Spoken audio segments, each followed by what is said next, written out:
In the realm of the Xuan Yuan Continent, besieged by myriad beasts, beast masters are exalted figures, revered by all. They wield the power of contracts to command countless creatures, safeguarding tranquility in their domains while traversing the vast expanse of the heavens and the earth. Once, all of this was utterly unrelated to a young boy named Bai Chen. He led an unremarkable life until an unforeseen beast tide shattered his existence, obliterating his home and claiming the lives of his kin, rendering the warmth of yesteryears a distant, unattainable dream. Bearing the weight of a blood-soaked vengeance, Bai Chen resolutely embarked on the path of training at the beast hunting hall. His ambition was to become a beast master, to unveil the truth behind the beast tide, and to exact retribution for his clan. This journey was destined to be fraught with thorns. The subtle conflicts within factions, the scornful derision from the powerful, the lethal threats posed by exotic beasts, and the hidden conspiracies that may be intertwined with his family's demise, all of which tested his resolve. Without the foresight of a reborn prophet or the advantages of an otherworldly cheat, Bai Chen had only his indomitable courage and unyielding spirit to rely upon. He climbed the steps of the beast hunting hall, commencing from the blood-soaked starting point of his vengeance, gradually forging a unique and monumental legend as a beast master, through countless battles and choices. Chapter 1. The Tianji Mountain Range. From the heavens above, the Tianji Mountain Range stretches across the land for dozens of miles. Ancient trees twist and coil, their branches and leaves layered thickly, casting a shadowy canopy through which a purplish-gray mist wafts. This is no ordinary vapor, but rather a spiritual barrier formed from the essence of woodland spirits, capable of disorienting even the most seasoned of hunters, leading them astray. Occasionally, the brittle sound of withered vines snapping, the low growls of beasts, or the eerie cries of supernatural creatures resembling the wails of children shatter the stillness. The sounds echo through the valleys, colliding with the rugged cliffs and shattering into countless fragments, as if the entire mountain range were murmuring, casting an unseen gaze upon every intruder. The range boasts 3 towering peaks. The main peak resembles a dragon's head rearing skyward, while the subsidiary peaks to the east and west curl like the claws of a dragon. Between the peaks lies a secluded valley, akin to a winding throat to the east. One can ascend the perilous path to the main peak, while to the west, one may enter the dense forests of the subsidiary peak, with a clear river stretching across the valley's end. The river cascades down from the mountain summit, and not far beyond the valley lies Qinghe Village, a settlement emitting wisps of smoke that resemble fragile pearls nestled against the backdrop of the colossal mountains. At the very foot of the valley, an conspicuous clearing stands out, deliberately cleared by human hands. A wooden fence, a foot high, forms an irregular palisade, with dozens of wooden houses scattered within. Wooden pillars hang with dried beast bones and copper bells, their sounds tinkling in the wind, barely maintaining a foothold for humanity in this perilous land. At this moment, sitting upon the dark rocks by the riverbank is a boy of 13 or 14 years. He gazes downward at the river's surface, sparkling like shards of gold under the sun, his ebony eyes harboring an unshakable frost, a stark contrast to the vitality befitting his age. The river breeze stirs his tattered garments, the frayed cuffs rustling, yet he remains as still as a statue, the only sign of life being the occasional flutter of his eyelashes, revealing that his gaze is not fixed upon the scenery, but rather the blood-soaked memories of a city ablaze. Woo-woo. A muffled horn sounds from the direction of the mountain stronghold, a series of 3 long notes and 2 short ones, signaling assembly. The boy snaps back to reality, his knuckles white as he grips the hem of his clothing. Rising with an agility that belies his youth, he turns towards the wooden stronghold, his silhouette appearing particularly frail against the encroaching dusk. Flanking the gates, 4 robust men clad in green-patterned attire stand like stoic pines. As the boy approaches, the leading man breaks into a grin. You've returned just in time, Bai. The training is wrapping up. The newcomers have declared that before entering the mountains to form contracts with spirit beasts, you must undergo a trial to assess the capabilities of you youngsters. He reaches out as if to clap the boy on the shoulder. The youth slightly sidesteps, his voice cool and slightly hoarse. Trial? He refrains from further inquiry, striding directly into the stronghold.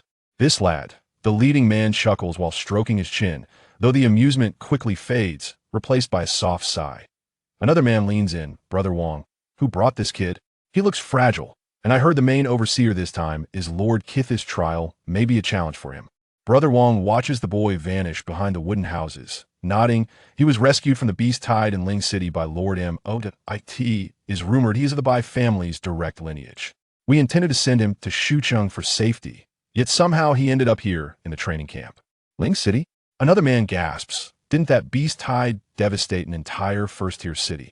I heard even spirit realm experts couldn't survive there. How did this boy manage to escape from that hell?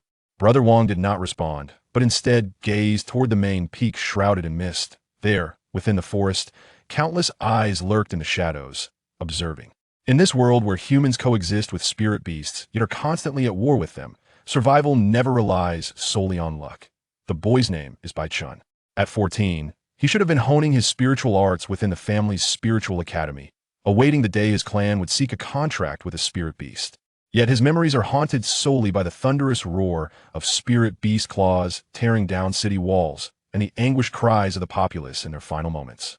On that fateful day, an overwhelming shadow blotted out the sun, clad in iron-like scales, with eyes aflame and fangs capable of spewing venom. An army of high-tier spirit beasts trampled through Ling City like a tide of ants. He was unearthed from a mound of corpses by Lord M.O., clutching a blood-stained family spirit token in his hand. In this world, the bond between humanity and spirit beasts is etched into the very fabric of bloodlines. As long as one can awaken their soul's power, they can forge a spiritual domain, solidify a spirit contract, and become a beast master. The training at Tianji Mountain is a rite of passage prepared by the Beast Hunting Hall of Xucheng for these youths. They are the most gifted among those selected from Xucheng's jurisdiction, destined to venture deep into the mountains in search of spirit beasts with which to establish contracts, embarking henceforth on a path of coexistence with the extraordinary. Humanity primarily cultivates the soul, categorized by soul power into tiers: spirit practitioner, spirit scholar, spirit master, and higher realms like spirit sovereign, with each tier further divided into low, mid, and high ranks. Upon awakening, a spiritual domain naturally forms in the mind, solidifying the first spirit contract, housing the initial spirit beast space. As one's cultivation advances, the spaces multiply, each corresponding to a unique spirit contract. The contracted spirit beasts may reside within the spirit contract space to recuperate, summoned forth by the Beastmaster during combat, their powers interconnected through the spirit contract, bound in life and death. As Bai Chen arrives at the gathering area for the trainees, dozens of peers are already present. Some excitedly polish beast bags passed down from their forebears, while others nervously clutch spirit summoning talismans. Bai Chen comprehends that this trial is not merely about finding companions, but rather a selection process for securing contracts. He lifts his gaze towards the main peak, enshrouded in mist, a faint yet resolute light igniting within his dark eyes for the first time. At the easternmost peak of the mountains, the cliffs rise vertically, as if hewn by a colossal axe, the jagged stones exposed, resembling the bleached bones of a great beast.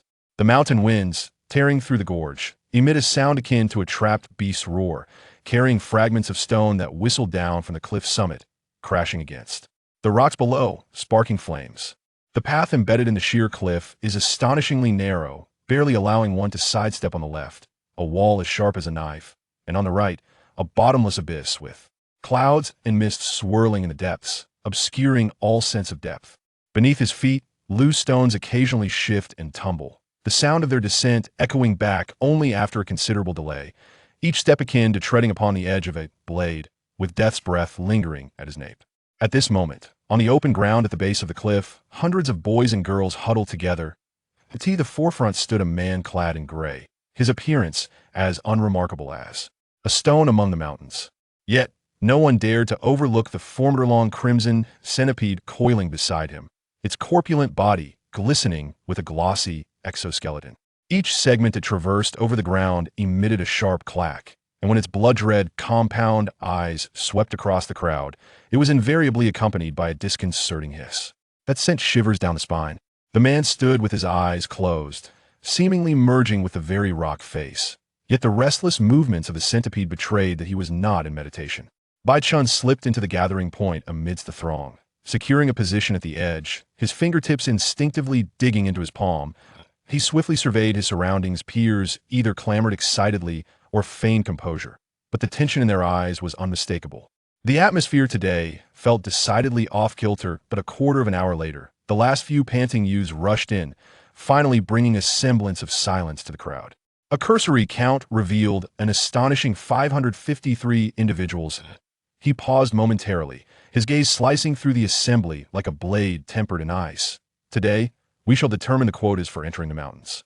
Surmount this challenge, and tomorrow you may step into the Tianji mountain range in search of spirit beasts.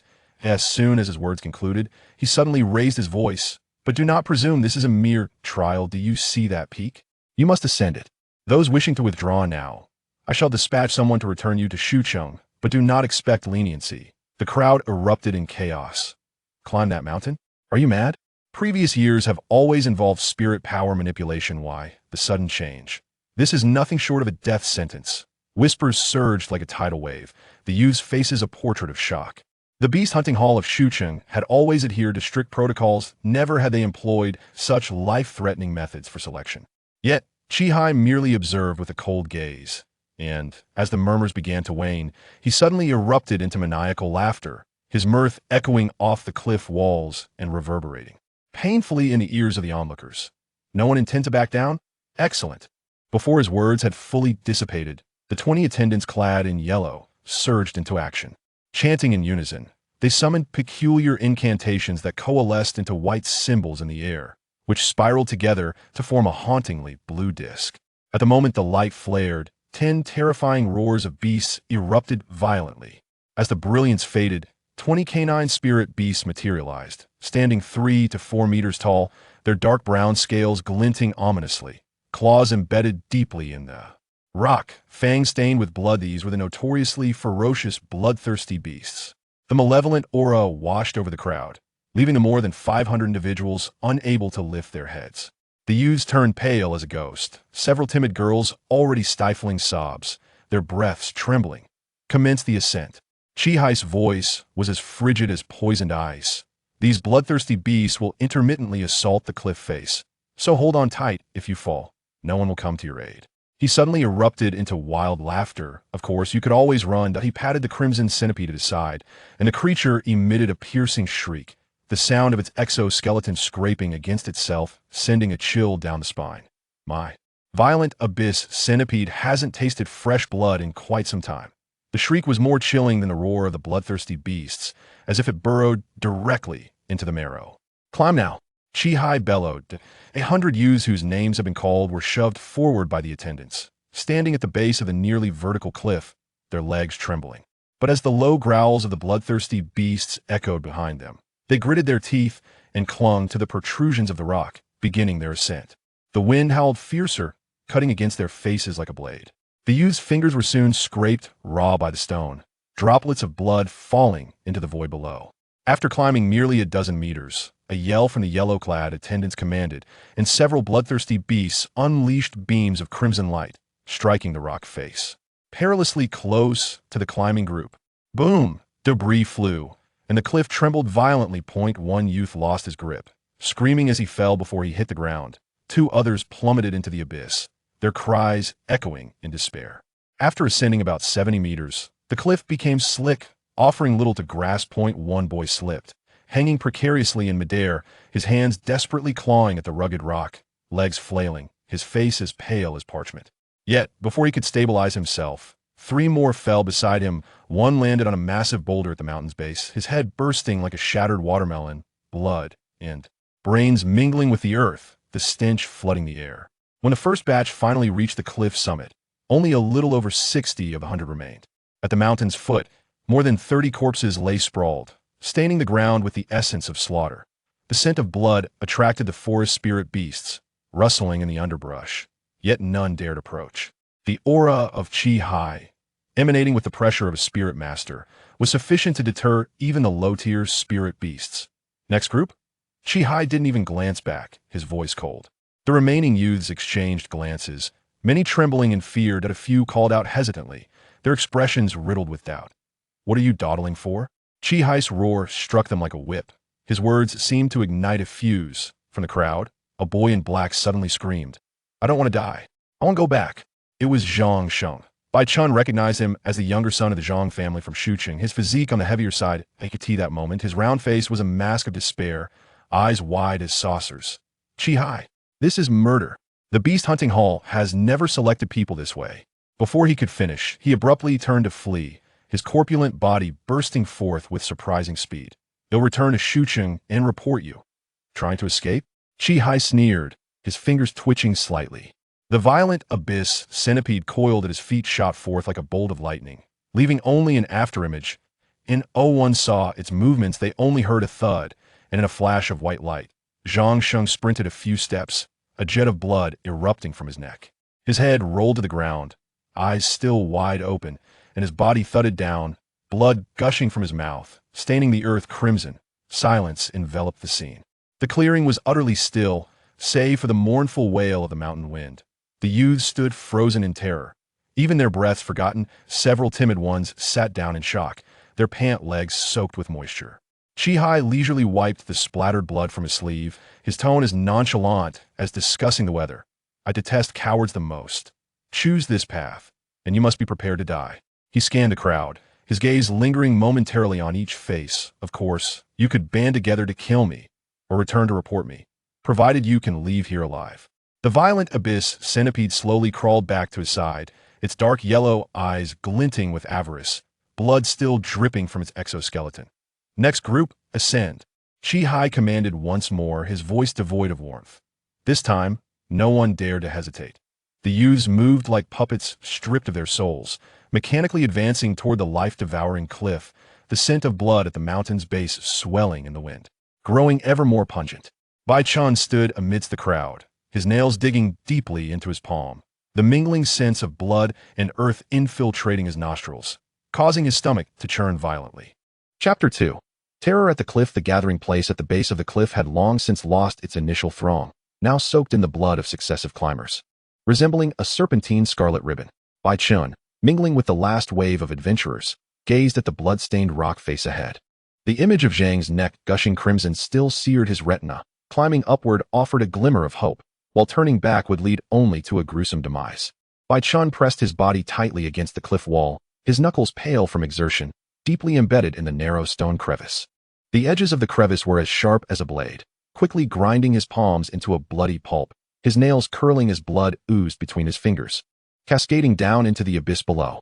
Each movement sent loose stones tumbling beneath his feet, their echoes reverberating in the vast valley. Each sound striking his heart like a death knell. The rock face, already resembling a wound cleaved by a giant axe, was now further adorned with jagged, interlocking stones. Some protruded like the fangs of a ferocious beast, others jutted outward like poisoned spikes. Even the wind seemed to weep as it sliced through the air. Bai Chen's garment had been torn in several places, his skin marred by sharp stones, the searing pain radiating through his bones. Yet he could muster no strength to furrow his brow. His focus had to be as taut as a drawn bowstring. A moment's distraction could spell disaster. The wind howled with the roars of bloodthirsty beasts, occasionally mingled with the thunderous echoes of the cliff being struck by crimson beams. At one point, a red light grazed his ear, exploding with a deafening crack, shards of stone raining down like a tempest, a sharp fragment slicing through his brow. Blood instantly blurring his vision.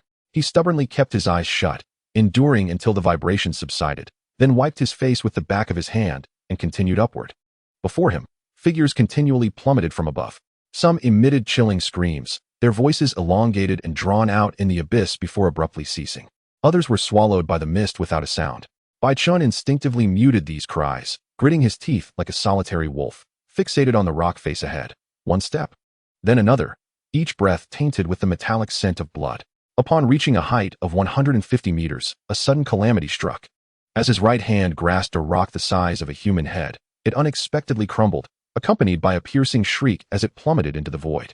Bai Chen's heart felt as though it were seized by an invisible hand, momentarily halting. His body dangled precariously, and only his left hand, clinging desperately to another stone crevice, prevented him from falling.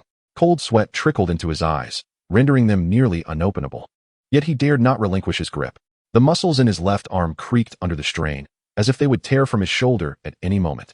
His entire being pulled outward into the unfathomable cloud below, the wind rising from the depths, biting with an icy chill. He inhaled sharply, forcing his muddled mind to clarity. The cliff wind filled his nostrils, the strong scent of blood strangely invigorating.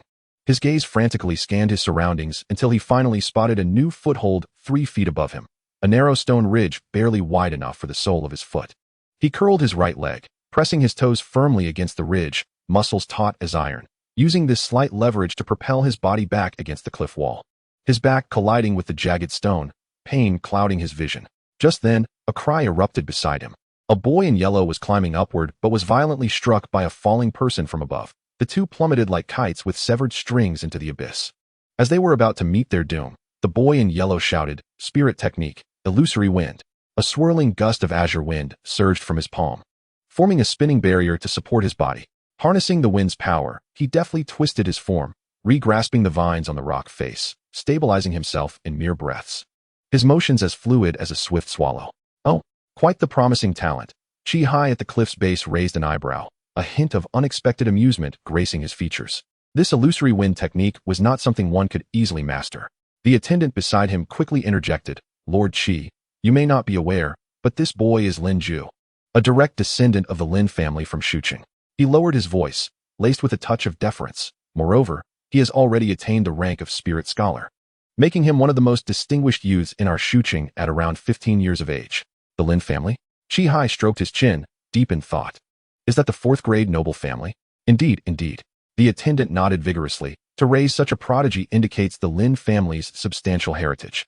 Chi's gaze settled on the figure swiftly ascending with the aid of the swirling wind. Lin Ju had already melded into the crowd ahead, his movements as agile as an eel. A smirk of intrigue curled at the corners of his mouth. I hear the Lin family has been undergoing some misfortunes lately? It seems they have offended the city lord and are being jointly suppressed by several other families. The attendant paused, then his expression shifted to one of understanding. Lowering his voice further, "You are well informed, my lord. This time Lin Ju has been sent to participate in the selection, likely to secure a fallback for the family. If Lin Ju is chosen by our beast hunting hall, it would complicate matters for the city lord regarding the Lin family." Chi fell silent, merely observing the leaping figure clad in yellow against the cliff. A glint of calculation flickered in his eyes. The rise and fall of families in this world always masked opportunities to seize. Meanwhile, Bai Chen had long since lost focus on the conversation below. He was mere meters from the summit, yet this section of the cliff was as smooth as if polished, devoid of even a suitable crevice. His strength had been utterly drained, arms and legs trembling like sifted chaff, his vision blurring intermittently, and several times his fingertips nearly slipped from the stone ridge. He could not afford to stop. Clenching his teeth, he tasted blood upon his tongue. His gaze meticulously scoured the rock face until he finally spotted a minuscule fissure on the right, nearly invisible, barely accommodating 2 fingers. Holding his breath, he slowly inserted his 2 fingers into the narrow crevice, oblivious to the pain as the stone edges scraped his nails to shreds. Using this slight grip, he began to inch upward, every movement depleting his remaining strength. Stones within the fissure crumbled away, threatening to collapse his only support at any moment. The muscles in his right leg twitched violently from overexertion, cold sweat cascading down his spine, saturating his thin garment. Just as his fingers felt they might give way, he finally grazed the edge of the summit. Bai Chen surged with all his might, propelling his body upward, collapsing awkwardly onto the flat ground of the summit. Gasping for air like a fish out of water, utterly drained of energy to even move a finger, the summit was eerily quiet, with only a few other youths sprawled out like him. The earlier ascenders had long been carried down the mountain by attendants on flying birds, leaving only the howling wind and heavy breaths intertwined in the vastness. Before long, he heard rustling behind him. Turning his head, he saw the yellow-clad boy who had used the illusory wind technique also climbing up. It was Lin Ju. "Bai Chen, you're quite fast," Lin Ju said as he settled beside him, his tone familiar and warm. Bai Chen and he had known each other for some time. Back when the Bai family in Ling City still stood, they often interacted with the Lin family in Xuqing, forming a close bond. However, since the fall of the Bai family, some of their kin had fled to Xuqing, and in this training camp, Lin Ju frequently looked out for Bai Chen. Bai Chen kept his eyes closed, replying weakly, "Just lucky, I suppose." Lin Ju chuckled softly, choosing not to elaborate further. The two lay side by side on the ground, listening to the wind whisper past their ears, each lost in their own thoughts. As time passed, more individuals began to gather at the summit. At the base of the cliff, the stewards summoned several colossal avian creatures, their azure wings beating gracefully as they descended upon the mountaintop, gently lifting the exhausted youths one by one onto their backs. This group was larger than the previous ones, necessitating the call for 2 additional birds. One steward chuckled to his companion, his hands remaining busy as he settled 3 boys securely. The birds soared into the sky, the gust from their powerful wings brushing against Bai Chen's face. By the time it was his turn, he had regained some strength and clambered onto the bird's back unaided. As the creature took flight, he cast a glance downward at the blood-stained cliff face. On the ground below, scattered corpses lay half hidden by mist, resembling discarded rag dolls. Upon returning to the assembly point at the cliff's base, the previous groups of boys had already formed an orderly line. Bai Chen and his cohort hastily took their places, silence enveloping them, even their breaths barely audible. Chi stood at the forefront, humming an unknown tune, his demeanor relaxed, as though the bloodstains beneath his feet were of no concern to him. Indeed, 423 in total. Chi finally ceased his humming, his gaze sweeping across the anxious faces of the youths before him, a satisfied smile curling his lips. Having passed this trial, they would be permitted to venture into the mountains in search of spirit beasts the following day. For now, it was time to follow the stewards back to camp for rest. With those words, he turned and strode away, his figure in gray soon disappearing at the end of the mountain path. The remaining 20 stewards sprang into action. 5 stayed behind to tend to the corpses at the cliff's base, while the rest directed the boys towards the valley camp. Yet, no one moved. The youths appeared as though their souls had been siphoned away, collapsing onto the ground in a daze. It was unclear who spoke first, their voice barely audible like a mosquito's buzz. We survived? This phrase rippled through the group like a stone cast into still waters, igniting a chorus of murmurs. Gradually, more voices echoed the sentiment, followed by a rising tide of soft sobs. Some boys clutched their knees in tears, others lay sprawled on the ground weeping.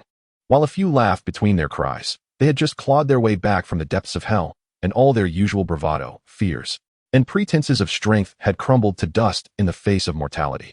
The stewards in yellow did not rush them, merely standing by in quiet patience. One steward sighed, speaking softly to a companion. This selection was brutal. Over 100 fell before contracting spirit beasts. Lord Shi will surely have a hard time explaining this upon his return. Indeed, the companion nodded. These are the most gifted children selected from Shuqing. Amidst the cries, Bai Chen slowly rose to his feet.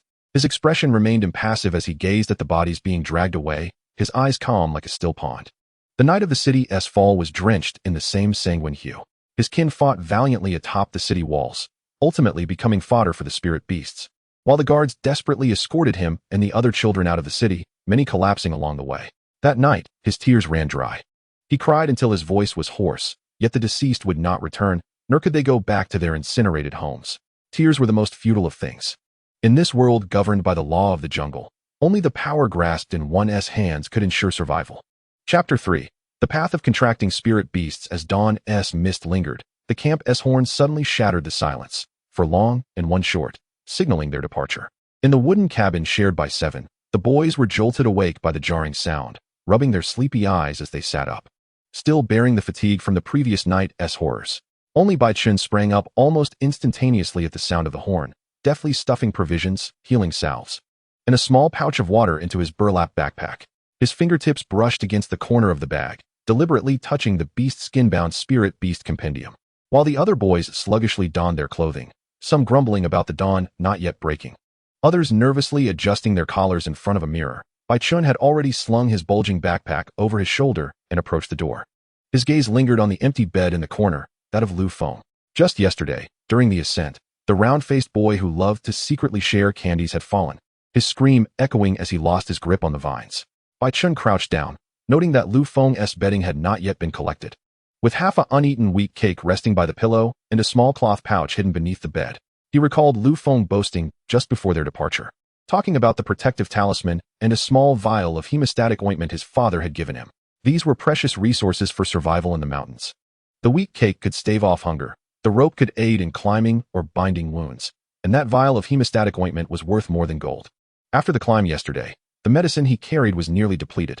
Bai Chen, Zhang Hao, dressed in a blue shirt, rubbed his eyes and, seeing him rummaging through the empty bed, questioned, "You weren't close to him. Why do you care now?"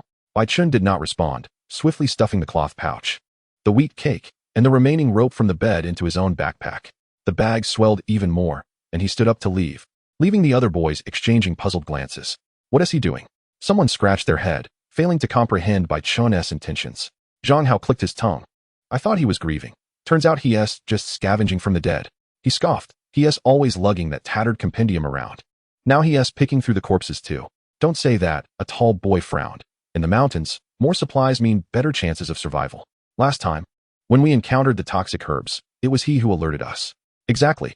Another chimed in. You mistook the iron-backed wolf for a windtail fox. You have the audacity to criticize. Zhang Hao's face flushed from the retort, and in his flustered attempt to stuff items into his backpack, he accidentally knocked over a water bottle, causing everyone to burst into laughter. Bai Chen was already far away, the weight of the backpack pressing down on his shoulder, containing not only his own belongings, but also the supplies Lu Feng had not had the chance to use. He touched the exterior of the bag. The edge of the Spirit Beast Compendium was already frayed from frequent handling. When the city had not yet fallen, his grandfather always said, "The eyes of a beast master must be sharper than the claws of the spirit beasts." The mountain breeze carried the fragrance of flora, and in the distance, the Tianji Mountains loomed through the morning mist, resembling a colossal beast awakening. Bai Chen quickened his pace, the rope hanging from his backpack swaying gently with his movement, producing faint sounds. The morning wind, laden with moisture, whistled as it swept through the valley, seeping through the gaps in the wooden fence of the camp, mimicking the wails from the cliff's base yesterday. The assembly area, once stained with blood, had been washed clean. Only a few rock depressions bore dark red remnants, glinting dully in the morning light, traces of the boys who had not survived the previous day. Chi stood upon an elevated platform, eyes closed in meditation. The crimson centipede that had been by his side had vanished, replaced by a wolf-like spirit beast of half-human height. Its entire body was cloaked in dark silver fur, fangs bared, and ivory claws digging deep into the wooden surface, each breath accompanied by a heavy snort, exuding a ferocious aura that caused the bloodthirsty beasts of the nearby yellow-clad stewards to tuck their tails, behaving like obedient hounds. "Enough, let us go." As the boys gradually filled the assembly area, Chi casually uttered those 3 words, turning to walk toward the western side of the camp. The youths dared not delay, hastily following in the wake of the steward's admonitions, their footsteps crunching over the grass, the sound of teeth chattering in nervousness faintly audible. The line progressed westward along the clear river, traversing a small patch of forest at the crossing. The yellow-clad stewards summoned their spirit beasts for vigilance, with some conjuring green serpents flicking their tongues and others releasing hawks spreading their wings, forming a protective barrier around the group. Several streams cascading down from the main peak merged into the clear river, the tinkling of the water alleviating some of the tension, and with the river guiding their path. No one fell behind. After traversing approximately 10 kilometers, Chi halted at a river bend, turning to face the panting youths. "The remaining journey, you shall undertake alone." He gestured towards the fog-shrouded peaks of the western mountains. The Tianji mountain range was merely a tertiary range, with its highest elevation barely accommodating a matured high-silver spirit beast. However, within 100 kilometers, the matured spirit beasts had been driven eastward by the beast hunting hall, leaving the western side with growth stages that did not exceed the 6th tier. He paused momentarily, his gaze sweeping across the group. "The stewards will remain at the boundary of the safe zone, should you dare to trespass." He patted the silver wolf at his side, which immediately emitted a menacing growl. "The stewards will turn a blind eye. Your survival hinges solely on fortune." He announced that they would reconvene at the camp in 10 days to tally the successful contracts and determine the date of the qualification rounds. Finally, he mustered a smile that lacked warmth. "Novices, I wish you the best of luck." Spirit beasts possess 3 growth stages: juvenile, growth, and maturity, each comprising 9 tiers, with true maturity only attained upon surpassing critical thresholds. Their racial classifications are distinctly defined, ranging from bronze to silver, gold, and the legendary Lord tier. Akin to the difference between a tiger and a dog, within the same tier, higher racial spirit beasts often overpower their lower racial counterparts. Once a beast master establishes a contract with a spirit beast, it accelerates the beast's growth while the beast's strength reciprocates the master's soul power. However, at the spirit practitioner stage, a beast master is limited to a single contract space, with their soul power still nascent, typically opting for juvenile bronze tier or lower tier growth spirit beasts. Forcing a contract with a silver tier beast may result in stunted growth at best, or a backlash that shatters the soul domain at worst. As Chi-Hi's figure vanished into the dense forest, the youths stood momentarily stunned before scattering like a swarm of disturbed ants. Some rushed towards nearby thickets in small clusters, while others cautiously explored along the stream. Only Bai Chen remained rooted in place, his gaze fixed deeper into the western mountains. The outskirts offered at most mid-tier bronze spirit beasts, companions unlikely to stand out in the qualification rounds, let alone aid in avenging his family. He evaded the clustered groups, making his way upstream along the clear river. With each segment he traversed, he etched simple markings into the tree trunks with his dagger, a common survival tactic taught by both the Bai family and the training camp. To prevent disorientation, the stream flowed gently, sunlight streaming through the gaps in the leaves, scattering delicate golden glimmers upon the water's surface. Bai Chen leaped over several river stones and paused at a shallow bend, where, 50 meters away, A half-meter-long black lizard lay sprawled in a puddle.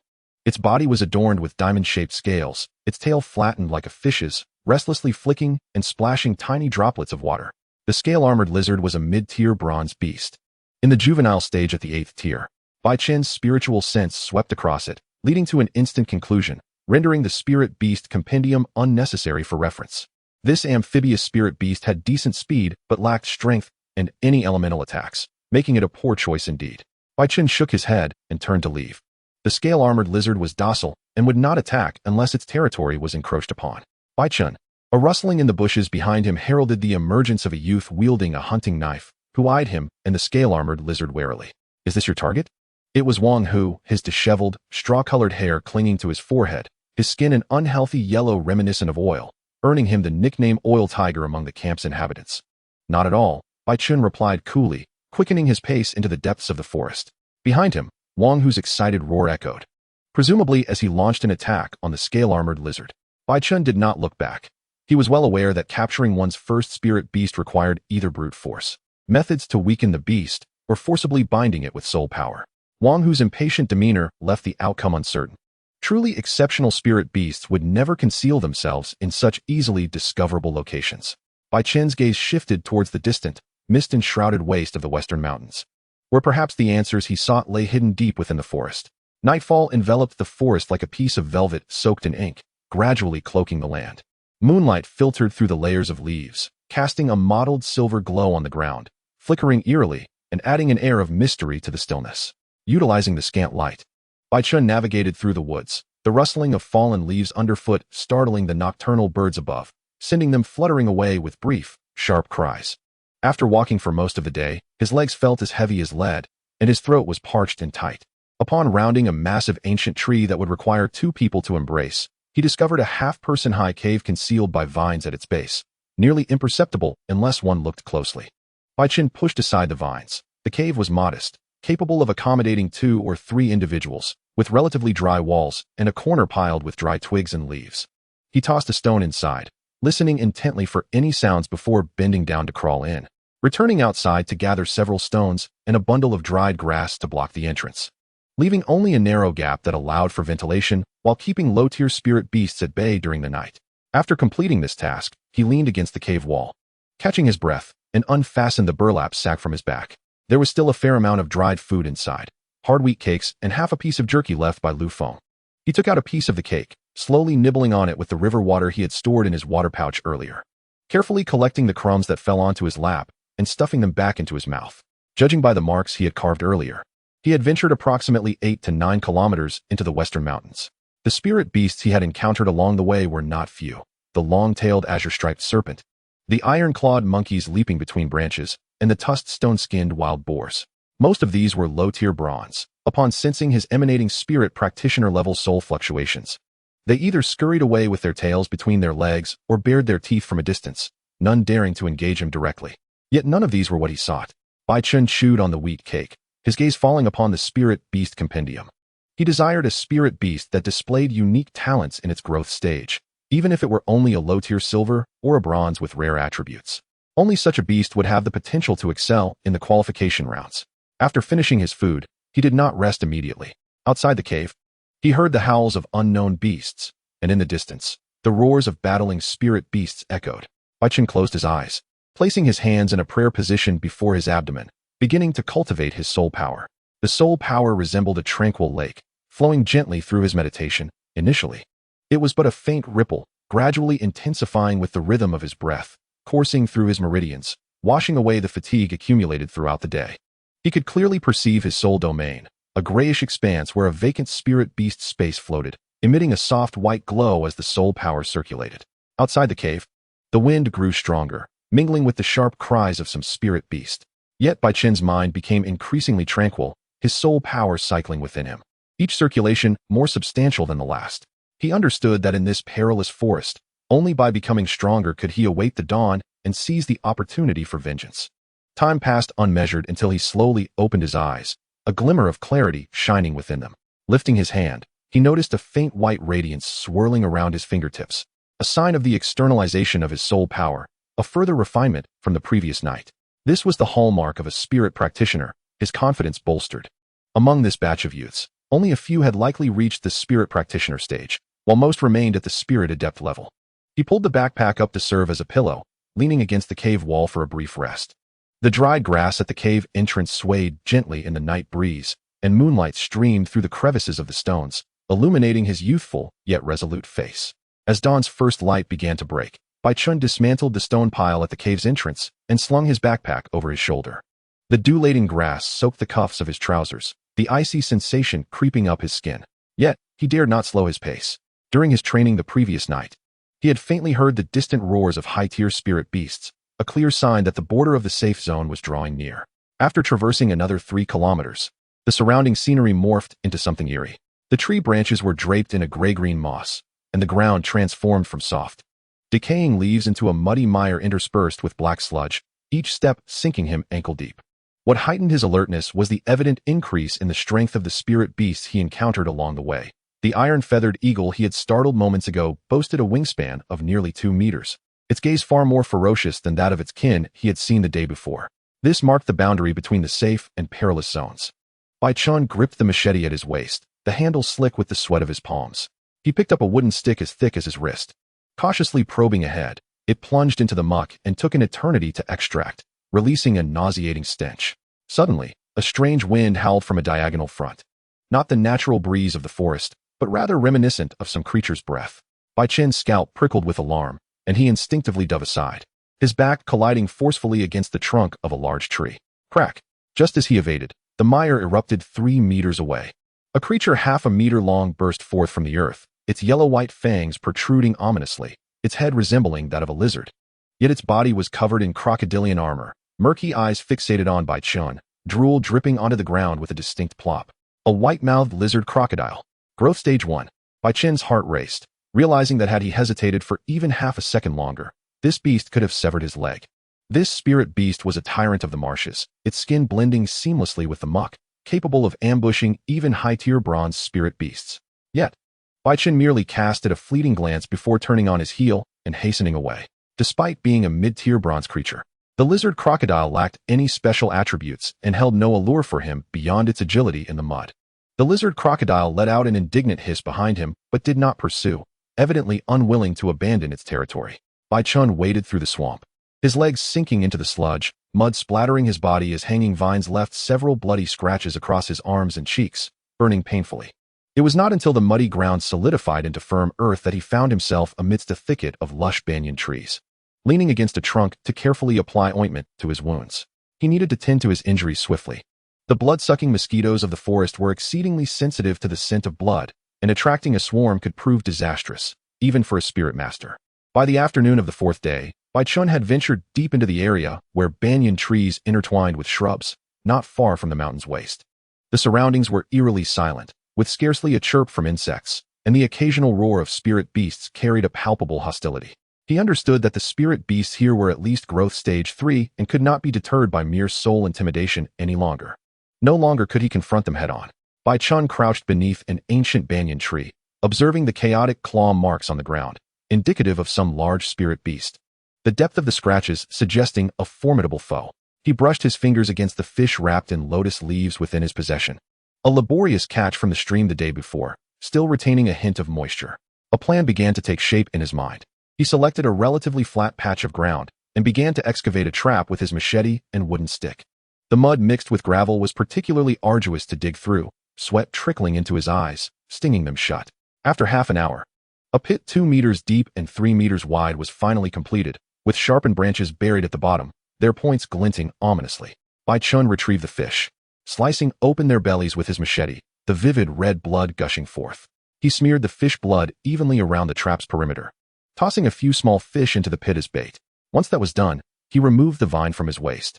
A resilient green vine he had specifically chosen for its strength, made even sturdier after being pounded with stones.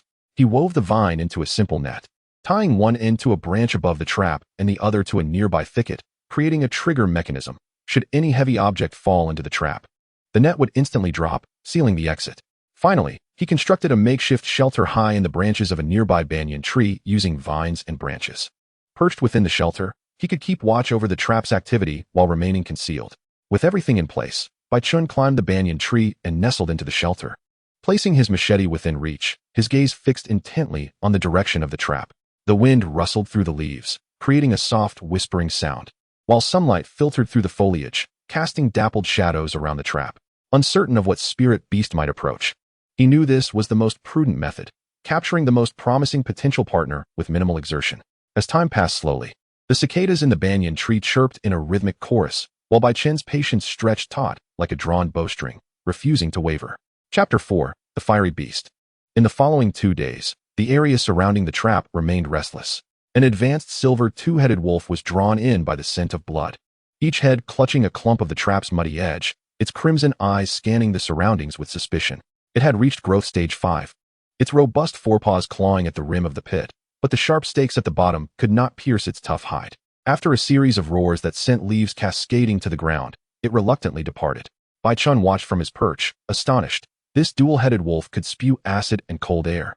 A prime candidate for a contract if encountered during its juvenile stage, yet now, he lacked the courage to approach.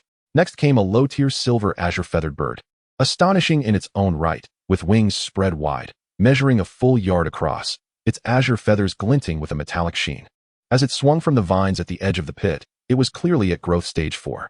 When it pecked at the small fish at the bottom of the pit, Bai Chen could see the fine serrations on its beak.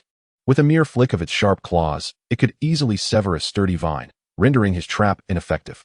Then there was the low-tier silver flame-tailed monkey, leaping near the trap with its tail ablaze in crimson flames, occasionally striking the ground with its paws, causing the earth to tremble.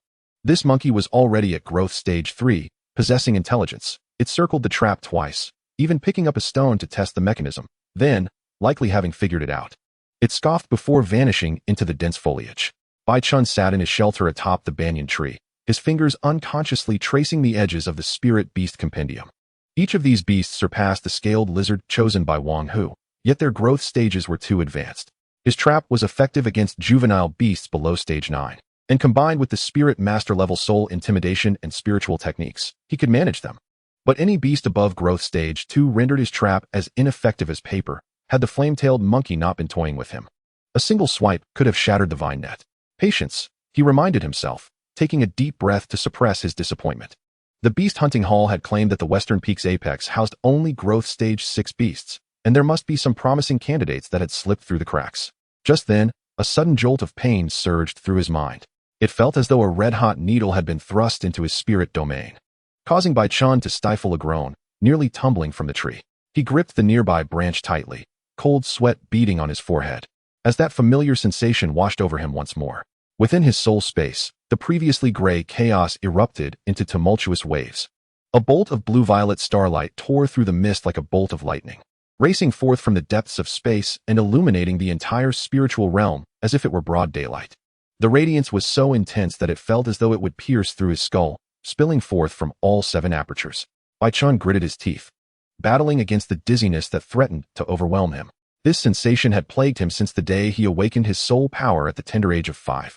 While other children, upon their awakening, could clearly manifest the mark of their first spiritual contract in the spiritual realm and swiftly form a bond with low-tier spirit beasts, his spiritual domain remained perpetually shrouded in dense fog, as if it were sealed by some unseen force. No matter how he channeled his soul power, he could not touch it in the slightest. In the ancestral hall of the Bai family in Ling City, the elders once performed a divination for him, declaring that he was born with a deficiency in spiritual contracts.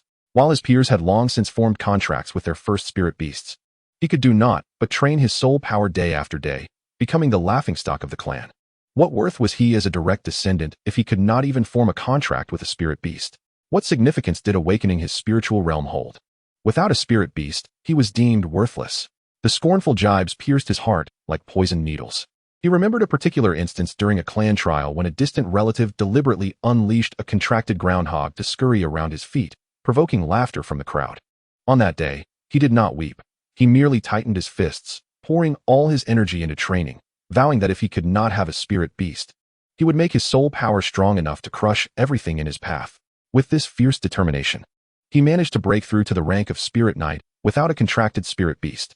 The elders proclaimed it a miracle, asserting that a spirit knight could unlock second and third spiritual contracts, allowing them to form normal contracts with spirit beasts. Yet, before he could participate in the contract ceremony of Ling City, a beast tide erupted. Your first spiritual contract has been sealed by someone. This revelation came from Lord Lu, who had inspected his spiritual realm while rushing to aid Ling City, and it struck him like a thunderclap, dispelling the confusion that had haunted him for years. Bai Chen vividly recalled the look in Lord Lu's eyes, a mix of pity and curiosity. This sealing technique is remarkably advanced. The practitioner's power far exceeds my own.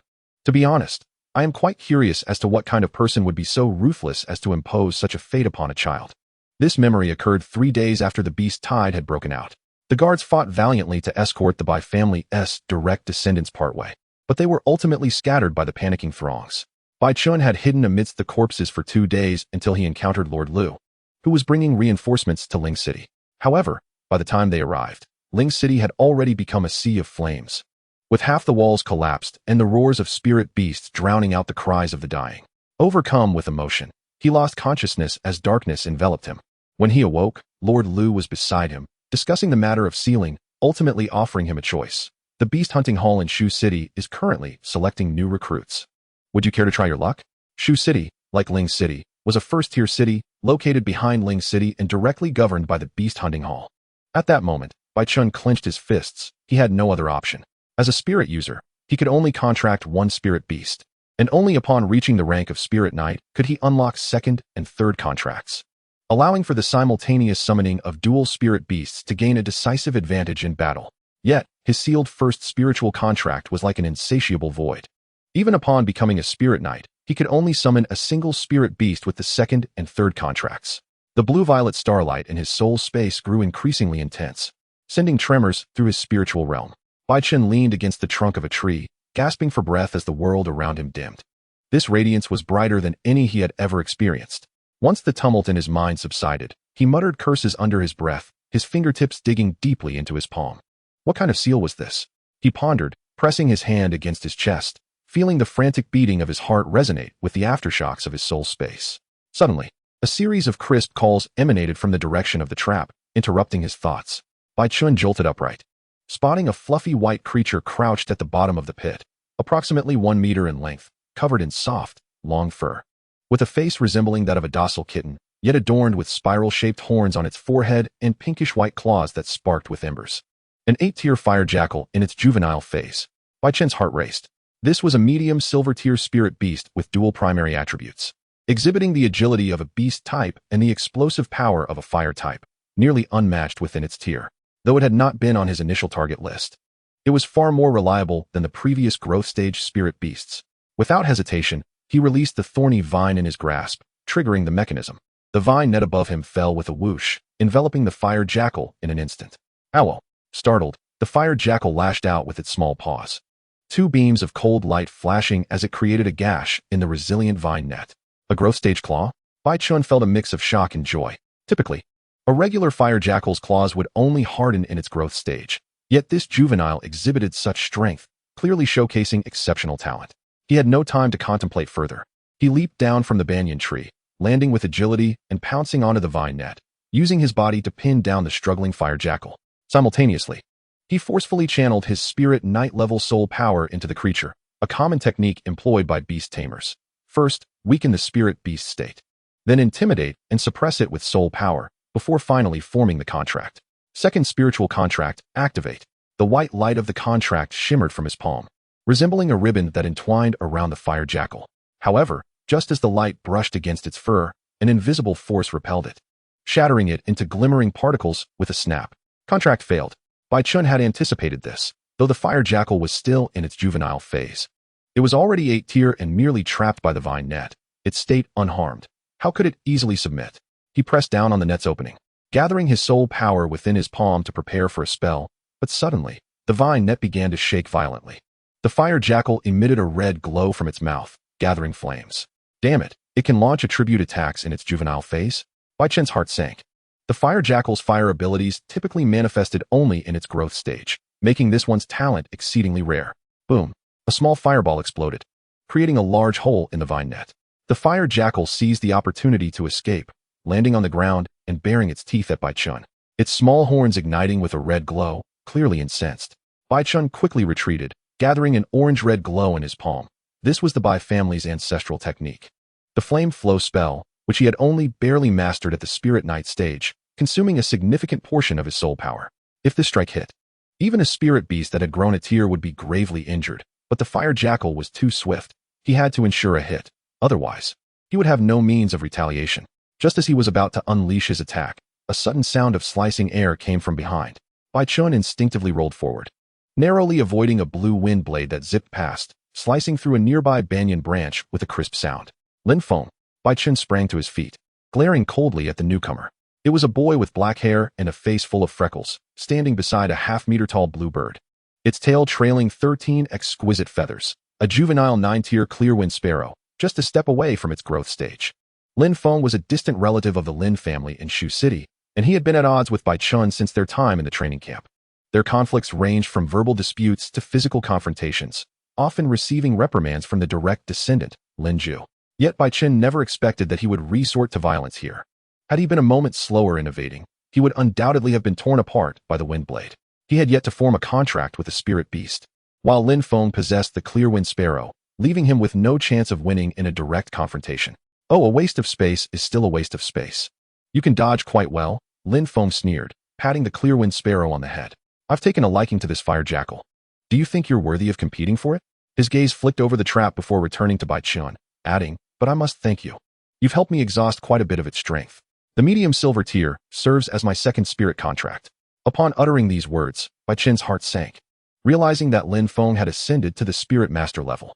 Lin Feng, dismissing Bai Chen entirely, turned to command the Qing Feng sparrow. Qingke, use wind bind. The azure blades of wind coalesced once more, this time not to strike, but to ensnare the limbs of the fire-snarling demon.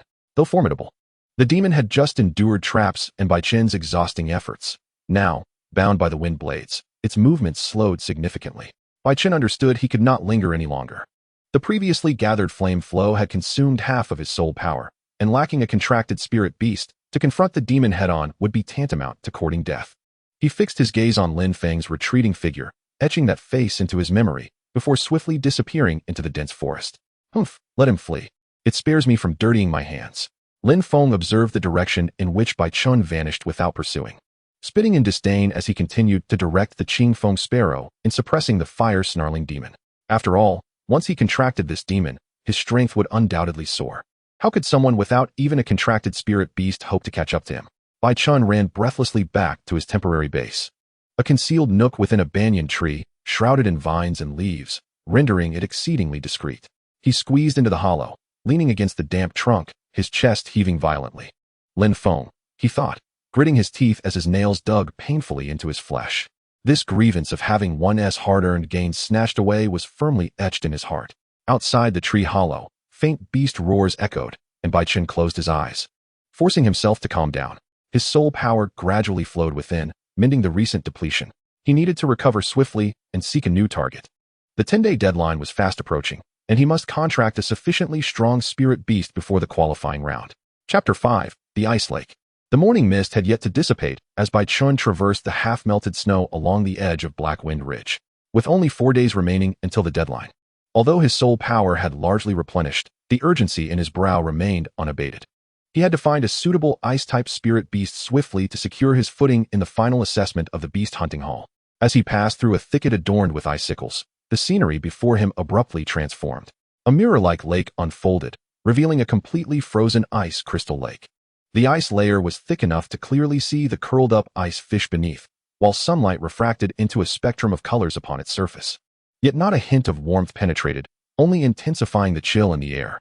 The white vapor he exhaled crystallized into fine frost, settling on his eyelashes, chilling his eyes to the point of discomfort. The shrubs along the lake's edge were encased in rigid ice, with half-foot-long icicles hanging from their branches. When the wind blew, the icicles clinked melodiously, reminiscent of bells in a winter wonderland. In this ice-laden environment, Bai Chen's eyes sparkled. The concentration of ice-type spirit energy here was several times greater than in previous locations, possibly concealing high-grade ice-type spirit beasts. Just as he prepared to step forward, a sudden crackling sound echoed beneath his feet. Bai Chen froze, his gaze darting to the lake's surface, where a serpentine creature was slowly gliding. It was an ice-cold viper, its scales a translucent ice blue, adorned with fine frost patterns resembling fractured crystal. The sound of its belly scales scraping against the ice produced a delicate crunch, colder and heavier than that of ordinary snakes.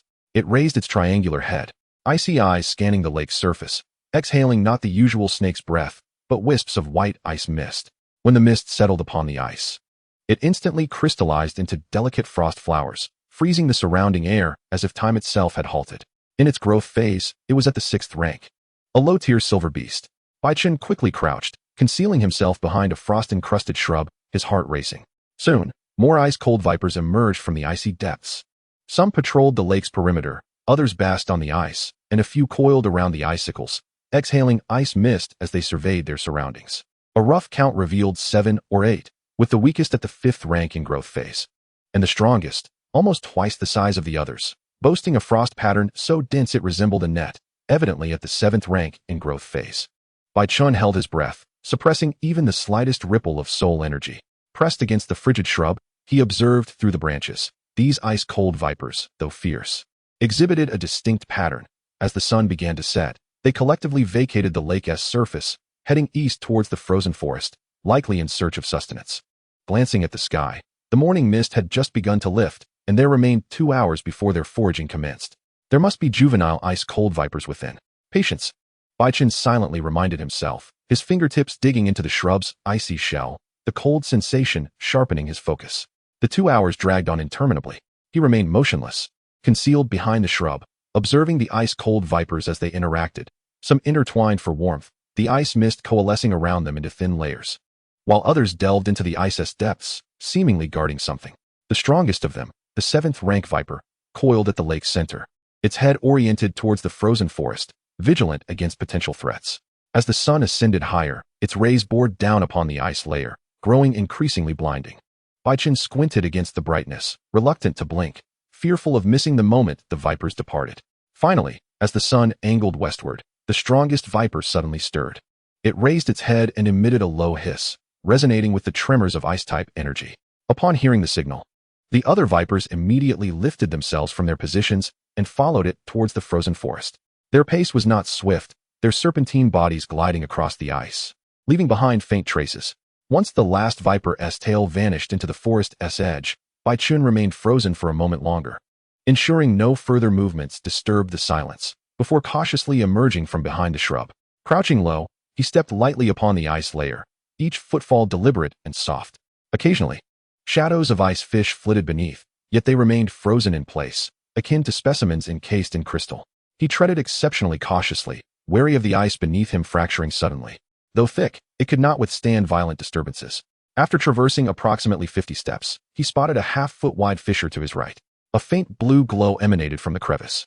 The pure essence of ice-type spirit energy, denser and more pristine than the lake's chill. This is it. Bai Chen's heart quickened. He crouched down, carefully clearing the shattered ice at the fissure's edge, peering inside. At the end of the crack lay a modest space, surrounded by ice walls adorned with countless ice pillars, some resembling stalactites, others like dense thickets, intertwined with delicate chains of ice, glimmering with a cold light. Inside were several juvenile ice-cold vipers, likely at the 8th rank in the juvenile phase to the 1st rank in growth phase.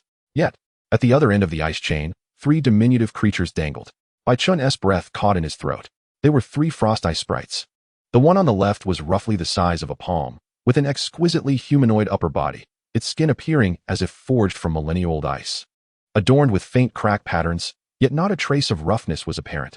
Rather, it exuded a jade-like smoothness. The crystalline edges on its shoulders and elbows were still developing, radiating a tender blue hue, suggesting it had recently formed. It was at the 8th rank in juvenile phase. The middle sprite was slightly larger, with 2 delicate rings of ice encircling its neck, clinking softly with each breath, creating a sound akin to wind chimes. Its lower body was enveloped in fluffy snow, the edges tinged with a velvety ice fuzz, as if it were treading upon a swirling mist of snow, hovering half a foot above the ground. At the 1st rank in growth phase, the rightmost sprite was the most unique of the trio. Its physique was slightly larger than the other 2, with a thicker layer of ice crystals enveloping it, emanating the most intense chill. On the ice column nearby, a thick layer of white frost had formed. Its eyes were a pristine ice blue, with hexagonal ice crystals slowly rotating in the pupils, exuding a curiosity untainted by dust. Devoid of the usual vigilance found in spiritual beasts, indicating its growth stage of the 2nd tier. Suddenly, Bai Chen's fingertips felt a surge of warmth. An inexplicable sense of intimacy surged from the depths of his heart, akin to reuniting with a long-lost relative. He attempted to release a trace of his soul's power, deliberately suppressing any sharpness, leaving only the purest of vibrations. The spirit, which emanated the heaviest chill, immediately responded. It gently swayed its body, the ice chain producing a melodic chime, and it floated closer to him. It touched the icy wall with its small hand, causing the frost flowers on the wall to melt at once before quickly crystallizing into tiny ice butterflies that danced around it. The other two spirits also looked towards Bai Chen but did not approach, their ice blue eyes reflecting a hint of timidity. Taking a deep breath, Bai Chen slowly rose to his feet. He approached the ice fissure and spoke in a hushed tone, fearful of disturbing these fragile little beings. Were you captured by those vipers? The spirit closest to him tilted its head, as if it understood, yet also seemed perplexed. It extended its tiny claw and gently touched the icy shards at the edge of the fissure, causing them to instantly melt into water, which then coalesced into small ice beads in its palm. It offered the ice bead to Bai Chen, its gaze brimming with pure goodwill. Bai Chen's heart felt as though it had been softly struck by something. He extended his hand, and as his fingertip made contact with the ice bead, a refreshing essence surged through him. This essence resonated harmoniously with his soul, as if the sealed spiritual contract within him was responding secretly to this icy attribute power. This was a sense of kinship from his bloodline, a feeling he had never experienced with other spiritual beasts. My name is Bai Chen, he softly uttered, gently brushing against the spirit's tiny paw. Do you wish to come with me? I can take you away from here. The spirit's eyes brightened, and it nodded vigorously before turning to its two companions, emitting a delicate "iya" sound. The other two spirits hesitated, but ultimately shook their heads, clearly more afraid of the outside world, preferring to remain bound within the icy fissure rather than risk venturing out. The spirit closest to Bai Chen did not press further. It simply turned back and lightly nudged its forehead against his fingertip, as if bidding a final farewell. Bai Chen no longer hesitated and slowly summoned his soul's power, second spiritual contract, form. A radiant white light of the contract ascended from his palm, weaving through the fissure like a ribbon, enveloping the spirit. There was no obstruction. The light instantly melded into its being. The blue light surrounding the spirit brightened momentarily, and the ice chains binding it shattered into countless ethereal ice shards that danced through the air. It floated before Bai Chen, clutching his finger with its tiny paw, its ice blue eyes reflecting his figure, filled with absolute trust. A warm sensation of life interconnected surged through Bai Chen's entire being, and countless fragmented memories flooded his mind. The icy vipers had captured them, binding them with ice chains to extract their icy powers, thereby maintaining the lake's freeze. This allowed the vipers to hibernate beneath the ice and hunt without worrying about the surface thawing. Each day, the vipers would deliver ice spirit fruits. Yet these fruits were laced with a faint binding force, preventing them from straying even a step from the fissure. Once, this spirit had attempted to escape towards the fissure but was bitten by a seventh-tier viper.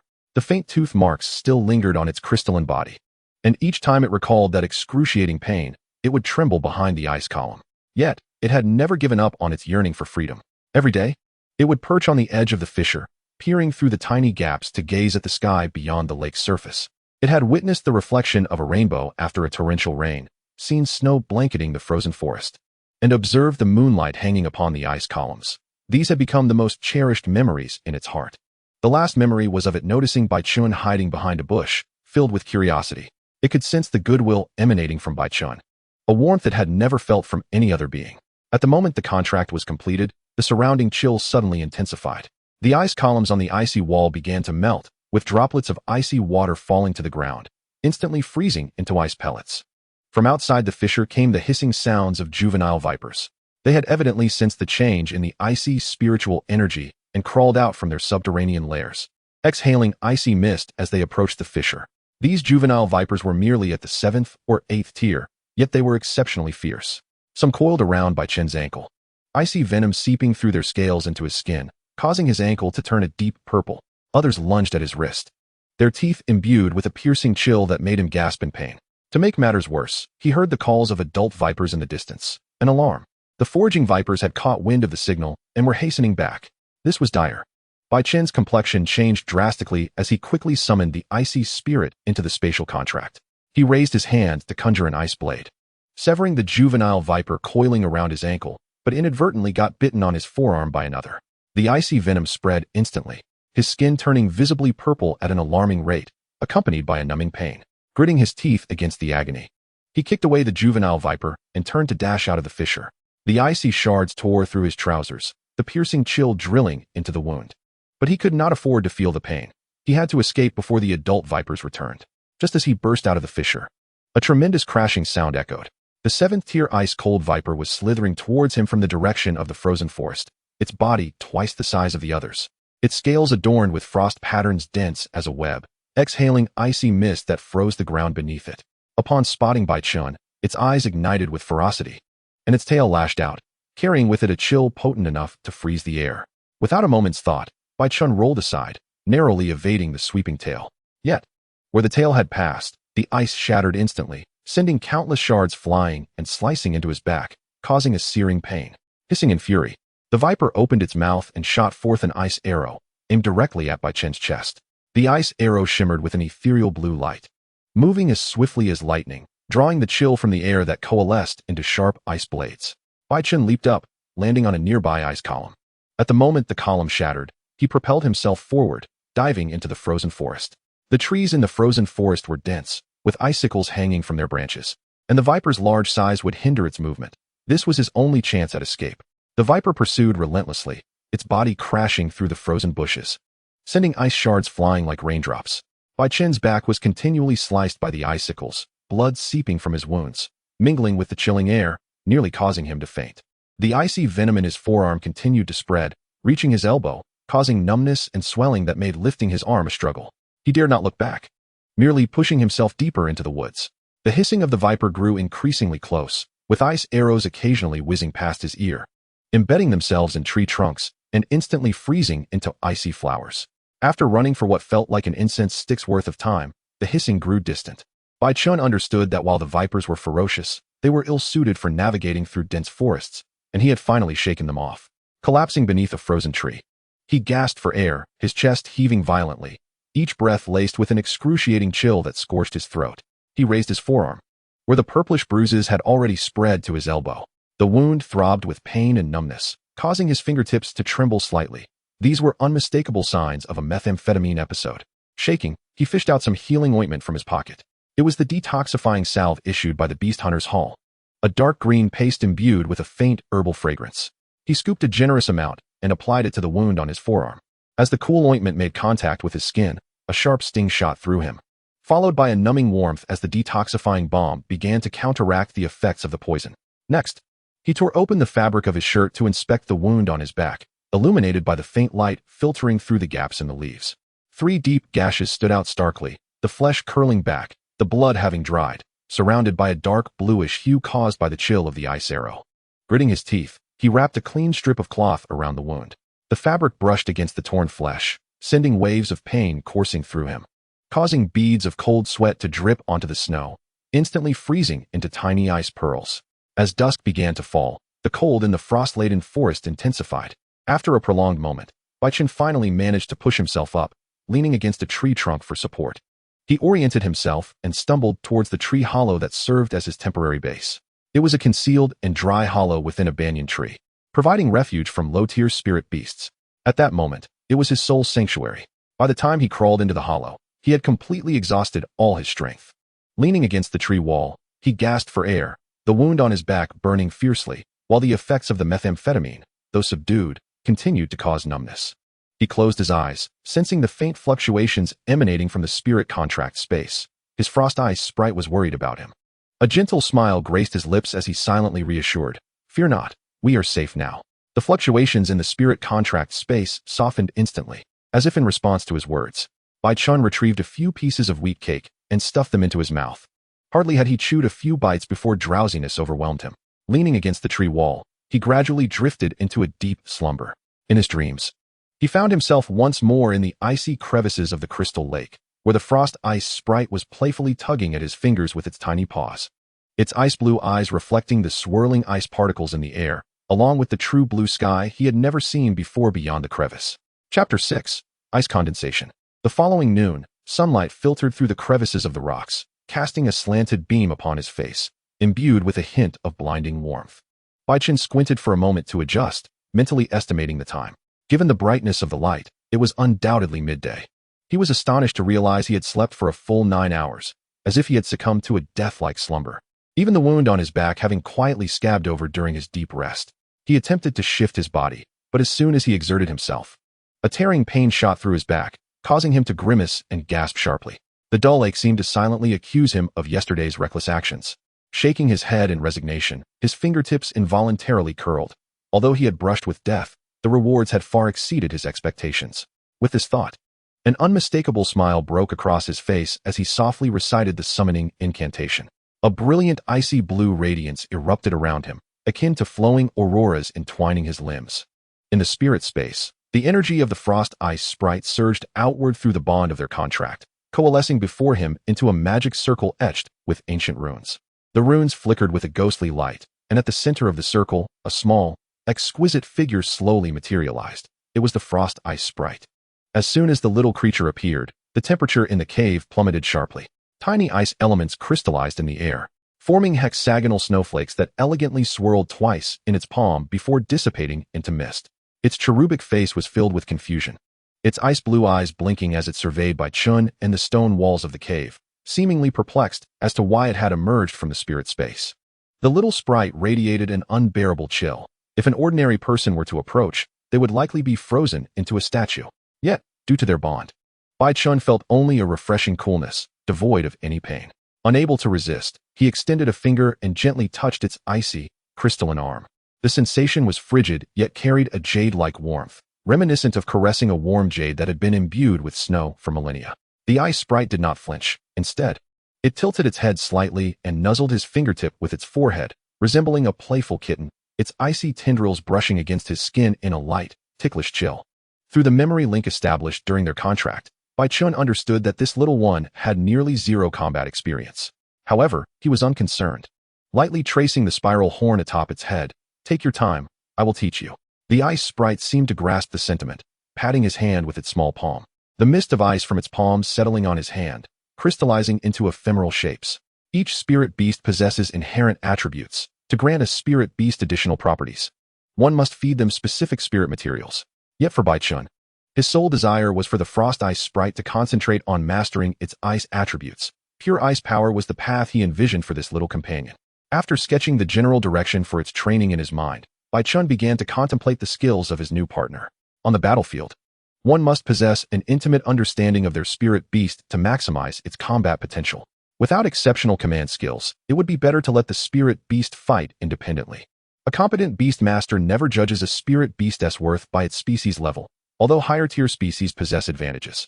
True victory lies in the control of the battle and the finesse of command. Spirit beast skills are generally categorized into racial skills and ordinary skills.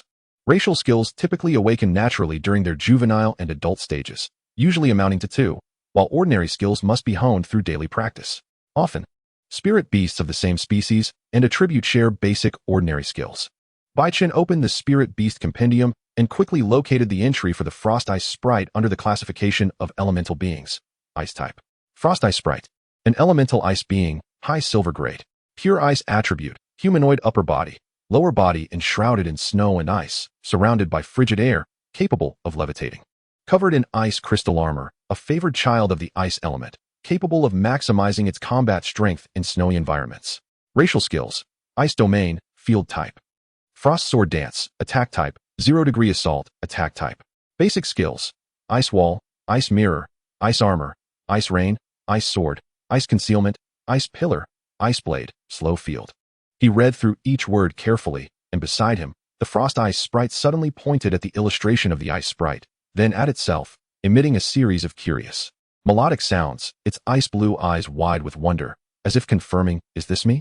Bai Chen chuckled at its earnest demeanor, tapping the illustration. "Yes, that is you. High silver grade, a favored child of the ice element." The ice sprite seemed to comprehend the words high silver grade, puffing out its tiny chest with pride, the blue glow of its crystalline armor shimmering as if to flaunt its identity.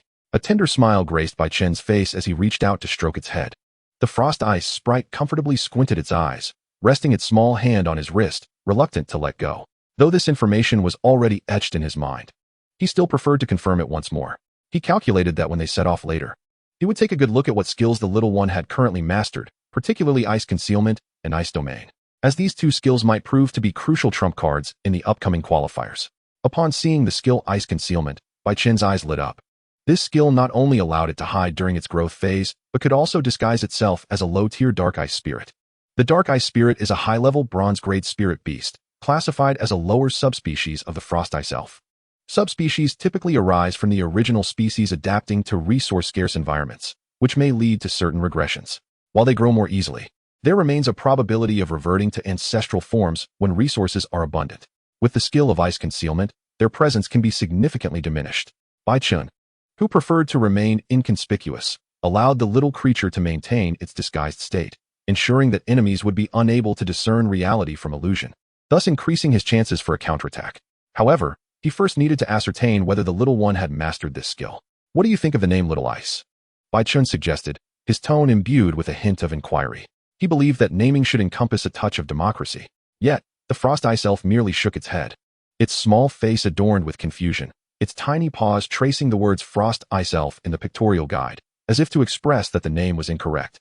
Upon forming a spirit contract, both parties could communicate through their souls, rendering commands instantaneous. Bai Chen tried several names. Xuan, Little Bai?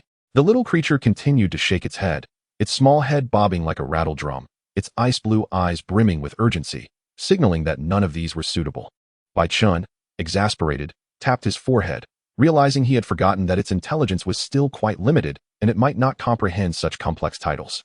Then let us go with Bing Ning, he decided firmly, tapping the ice crystal armor on its chest, signifying the essence of ice. Yet, Bing Ning shook its head once more, extending its little paw to scratch its head, appearing endearingly clueless, as if to convey that this too was not quite right. Bai Chen, undeterred by its apparent lack of understanding, issued a direct command. Bing Ning, use ice concealment. Bing Ning paused for a moment, seemingly processing the name, before its form began to shrink, transforming into a diminutive figure standing 50 centimeters tall. Its upper body retained the appearance of a child, while its lower half remained suspended. The chilling aura around it considerably diminished. The blue radiance of its ice crystal armor dulled significantly. At first glance, it indeed resembled a high-level bronze-grade dark ice spirit. Excellent. It seems you truly possess this ability, Bai Chen remarked with satisfaction, nodding in approval. Its innate talent was commendable. With this trump card in hand, it might prove invaluable in critical moments. Bing Ning floated in front of him, twirling around in a display of its new form. Tugging at his sleeve with its tiny paws, its ice-blue eyes sparkling with anticipation, urging him to praise it. Having gathered his belongings, Bai Chen prepared to head back. There remained one vacant slot in his soul space. Regrettably, time did not permit the search for another spirit beast, as tomorrow was the assembly day, and he needed to reach the vicinity of the camp before nightfall. Bing Ning suddenly called out, pulling his attention back. What is it? Bai Chen inquired, turning to look at it.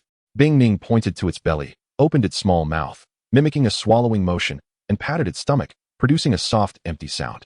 Bai Chen was left speechless. Was it that food time was when it was most intelligent? Spirit beasts derive their sustenance from three sources. First, natural ingredients imbued with spirit energy, such as spirit herbs and fruits. Second, the spirit cores of other spirit beasts, which can be consumed regardless of being carnivorous or herbivorous, allowing even seemingly ordinary flora to potentially be lurking spirit beasts that prey on passing creatures. Third, the soul power of their master. Although this method of nourishment is rarely employed by beast masters except for certain special spirit beasts, Bai Chen retrieved a few ice crystal fruits from his pack, which he had casually picked near the lair of the ice-cold viper. The fruit's skin shimmered with a pale blue hue, while its flesh was embedded with tiny ice particles. Bing Ning's eyes instantly lit up, resembling a starry sky, as it pointed at the ice crystal fruit. Emitting an eager een-een sound, its small body swaying gently as if in a playful manner, Bai Chen placed the fruit in his palm, and it immediately pounced upon it, nibbling daintily. The crunch of its ice-like teeth echoed softly, juices trickling down its chin, and it even wiped its mouth with its tiny paw, appearing adorably clumsy. After finishing the last piece, it licked his palm, as if to say, "More, please." Beyond lay the marshlands. In the afternoon, Bai Chen observed the simple markings etched onto the tree trunks along the path, silently reciting them in his mind.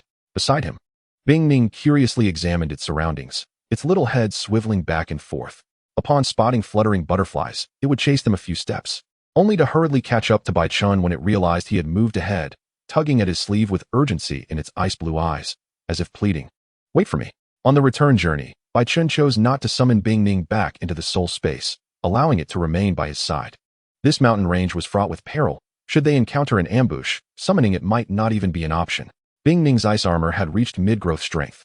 As long as they were not attacked by an ambushing spirit beast nearing maturity, he would have ample time to react to any incoming threats. As they walked, Bai Chen's attention was suddenly seized by a gruesome sight ahead, a mutilated thigh, gnawed beyond recognition. The blood had long since dried to a dark hue. Countless flies and maggots swarming over the remaining flesh, exuding a repugnant stench. He approached in silence, noting that remnants of gray-green fabric clung to the severed limb, unmistakably belonging to a youth from the camp. It appeared that he had perished here before even forming a contract with a spirit beast. Following the long trail of blood dragged along the ground beside the severed limb, Bai Chen could envision the scene that had transpired. Undoubtedly, a spirit beast had dragged the boy away to consume him, leaving behind this remnant as a grim marker. Yet, he felt no inclination to pursue or seek vengeance. This world was inherently a brutal cycle of survival, where a single beast tide could claim thousands of lives. Who could possibly muster the energy to avenge each individual?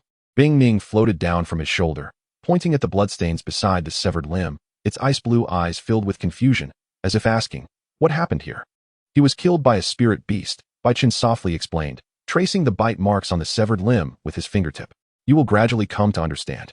Bing Ning seemed to grasp only part of it, yet suddenly reached out its small hand to touch his hand's back. The ice mist from its palms settling upon him, bringing a soothing chill. Bai Chen felt a stirring in his heart and grasped its little hand in return. Let us go, we must hurry back. As they continued onward, an increasing number of corpses and severed limbs came into view. Some were reduced to mere skeletons, with bite marks embedded between the ribs, while others had been eviscerated, their entrails strewn across the ground in a horrific display. These remains served as silent markers, indicating that they were drawing closer to the camp.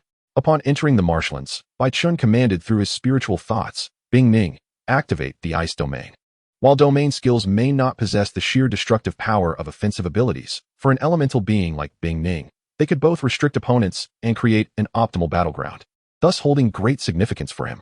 In an instant, Bing Ning emanated an intense cold frost, freezing the murky green marsh at a visibly rapid pace, transforming it into crystalline structures, even encasing the decaying leaves floating on the surface in ice. Once the chilling aura expanded to a 10-meter radius, it gradually halted, forming a perfectly circular ice domain. Some small spirit beasts and wild creatures in the marsh were caught off guard, instantly becoming frozen statues, embedded within this snowy realm like natural artworks. Bai Chen observed the 10-meter radius of the ice domain, nodding inwardly. Indeed, its ability to create a habitat for the ice-cold viper stemmed from its racial skill of the ice domain, being of the ice attribute. Other lower-tier spirit beasts could not achieve such instantaneous freezing of a large area. Even mature ice hua griffins needed to gather energy for a moment before freezing a comparable expanse of marshland. Generally speaking, spirit beasts possess primary and secondary attributes, with multi-attribute beings exhibiting superior combat prowess at the same level, and this advantage becomes increasingly pronounced as one progresses further. However, the pinnacle that single-attribute beings can achieve in their early stages is often unattainable for their multi-attribute counterparts. In the marshlands, establishing an ice domain not only guards against the ambush of lurking spirit beasts, but also maximizes the efficacy of the ice condensation ability, thus serving a dual purpose. Ice condensation, attempt to shape the ice domain into a line. Bai Chen commanded as he approached the periphery of the ice domain once more. The consumption of soul power for large-scale skills is exceedingly daunting. Given ice condensation's current growth stage at the second tier, it would likely be exhausted after merely 3 uses. If it could be condensed into a line, it would conserve spiritual energy while covering a broader area, thus proving to be more cost-effective. The frost from ice condensation spread again, this time not dispersing but instead being drawn into a refined 2-meter-wide ice path. Its surface is smooth as a mirror, extending 100 meters before halting. It floated back to Bai Chen, its small paws patting its chest, its ice-blue eyes gleaming with pride, as if to say, "Aren't I impressive?" Just as anticipated, Bai Chen nodded, his tone imbued with approval. Despite its lack of combat experience, ice condensation exhibited remarkable execution and an understanding of commands far surpassing that of an ordinary young beast, which was sufficient. Allowing it to practice skills along the way not only familiarized it with its capabilities, but also provided protection against ambushes, truly a win-win situation. As they traversed the marshlands, a stream merging into the clear river appeared ahead. Bai Chen led ice condensation to the cave where they had previously taken refuge, only to discover that the concealment at the entrance had been removed. Someone had been here. He signaled for ice condensation to remain vigilant while cautiously stepping into the cave. Inside, the scene remained unchanged, save for several corpses littering the ground, including both human and spirit beast remains. A few gray rock mice were gnawing on the corpses, and upon noticing the newcomers, they squeaked and scurried into a corner, their pea-sized eyes watching them warily. It was Jindu and his companions. Bai Chen recognized the torn fabric on the corpses, remnants of the gray uniforms issued by the training camp. Jindu and his group had shared a dwelling with him, totaling 5 individuals, yet now only these remains were left, and even those were incomplete. The wounds on their bodies could not have been inflicted by the gray rock mice. Being low-tier bronze spirit beasts, their scavenging habits and teeth could not cause such deep, bone-exposing injuries. Clearly, these corpses had been slain by another spirit beast, attracting the mice afterward. Burnt wounds? Bai Chen crouched down, his fingertips brushing over the charred marks on one corpse's chest. Was it a fire attribute spirit beast? No. Upon closer inspection, he discerned neatly cut edges around the wounds, far beyond what could be inflicted by a spirit beast's claws. This was the work of a beast master. Among Jindu's group, at least 3 had contracted spirit beasts, and Jindu had bonded with a mid-tier bronze iron spine pig, which was not weak. Who could have committed such an act? Bai Chen did not dwell on it further. This world was inherently fraught with enmities and grievances, and it was unnecessary to expend energy on those unrelated to him. He glanced toward the corner where supplies had been hidden, only to find Lu Feng's bag and the remaining healing potions utterly depleted. Today marked the 9th day, and tomorrow was the day of assembly. They would need to rest here for the night before returning to camp at dawn. As dusk descended, Bai Chen resolved to spend the night. Ice condensation, freeze them. The sound of cracking ice echoed as the corpses, along with the gray rock mice in the corner, were instantaneously encased in half a foot of ice. Bubbles slowly rising within, forever capturing this grim tableau. Bai Chen gathered some stones to block the cave's entrance. While having ice condensation seal the entrance would have been more efficient, it would attract too much attention, so this disguise offered him greater peace of mind. Sitting cross-legged, Bai Chen began to circulate his soul power for cultivation. While cultivating soul power could replace sleep, few would choose to do so, as the intense focus required during cultivation was far from the relaxation provided by sleep. Yet Bai Chen was indifferent. He was like a madman, possessed by an almost obsessive desire for strength. Only by growing stronger could he survive in this brutal world and uncover the secrets of the seals binding him. Ice condensation floated before him, its small paws holding a half-eaten ice crystal fruit. Noticing Bai Chen's eyes closed, it carefully placed the fruit on his knee and curled up beside him like a cat, emanating a gentle icy mist that intertwined with his circulating soul power, forming a faint blue halo that stood out distinctly in the dim cave. Chapter 7. Returned to the camp the following afternoon, sunlight filtered through the sparse clouds, casting a warm glow amidst the trees, while a gentle breeze carried the fragrance of grass and foliage past Bai Chen's ears. Shouldering his pack, he walked briskly yet cautiously on the path back to the camp, ice condensation transforming into a soft blue halo, quietly hovering upon his shoulder. In the distance, the camp's gate, crafted from black iron and oak, came into view. The gate was a half-foot thick, its surface embedded with crisscrossing iron bars. Resembling a slumbering beast sprawled across the mountain pass, with faint defensive runes etched into the hinges, glimmering softly in the sunlight. Bai Chen halted, gazing at the gate, his fingertips unconsciously rubbing the strap of his backpack. After 10 days of life and death struggles, he had finally returned to this temporary refuge. Yet he understood that the true trials were only just beginning. Taking a deep breath, he intoned an incantation, and ice condensation transformed into a blue light. Diving into the array, entering the soul space. Completing these tasks, he gently brushed the dust off his pack and stepped over the camp's threshold with measured strides. "Hey, kid, you're back safe?" A familiar voice called from beside the door. It was Brother Wong, the guard on duty. Leaning against the post, he toyed with a beast core. A massive spirit beast, a scorpion tiger, lying beside him. Though named a tiger, this creature bore the form of a scorpion, nearly 2 meters in length. Its shell adorned with orange-black stripes reminiscent of a fierce tiger, its tail stinger curved upward, the tip glowing with a ghostly blue toxin. Its 8 legs gently tapping against the ground, producing a subtle clicking sound. Brother Wong's scorpion tiger had already reached maturity, classified as a mid-tier silver species. The sheer power emanating from its massive pincers was enough to instill dread. Bai Chen calculated quietly, knowing that with his current strength, he would stand no chance against it. "Uncle Wong," Bai Chen nodded in greeting, his tone unusually gentle. It was this seemingly rugged man who had escorted him from Ling City to Shu City, offering sustenance and healing potions at critical moments, a kindness he remembered well. Brother Wong straightened, his gaze sweeping over Bai Chen's bandaged back, breaking into a grin. "You look like you've been through quite a bit. By the way, among the kids who returned this time, there's one fierce character, Lin Feng. He rode in on a mid-tier silver fire cunning demon yesterday afternoon. That fiery, fluffy coat nearly set the camp's haystack ablaze. He smacked his lips. His second spirit contract is mid-tier silver, much stronger than I was back in the day. The beast hunting hall must be solid now. Bai Chen's fingers tightened suddenly, his nails digging into his palm.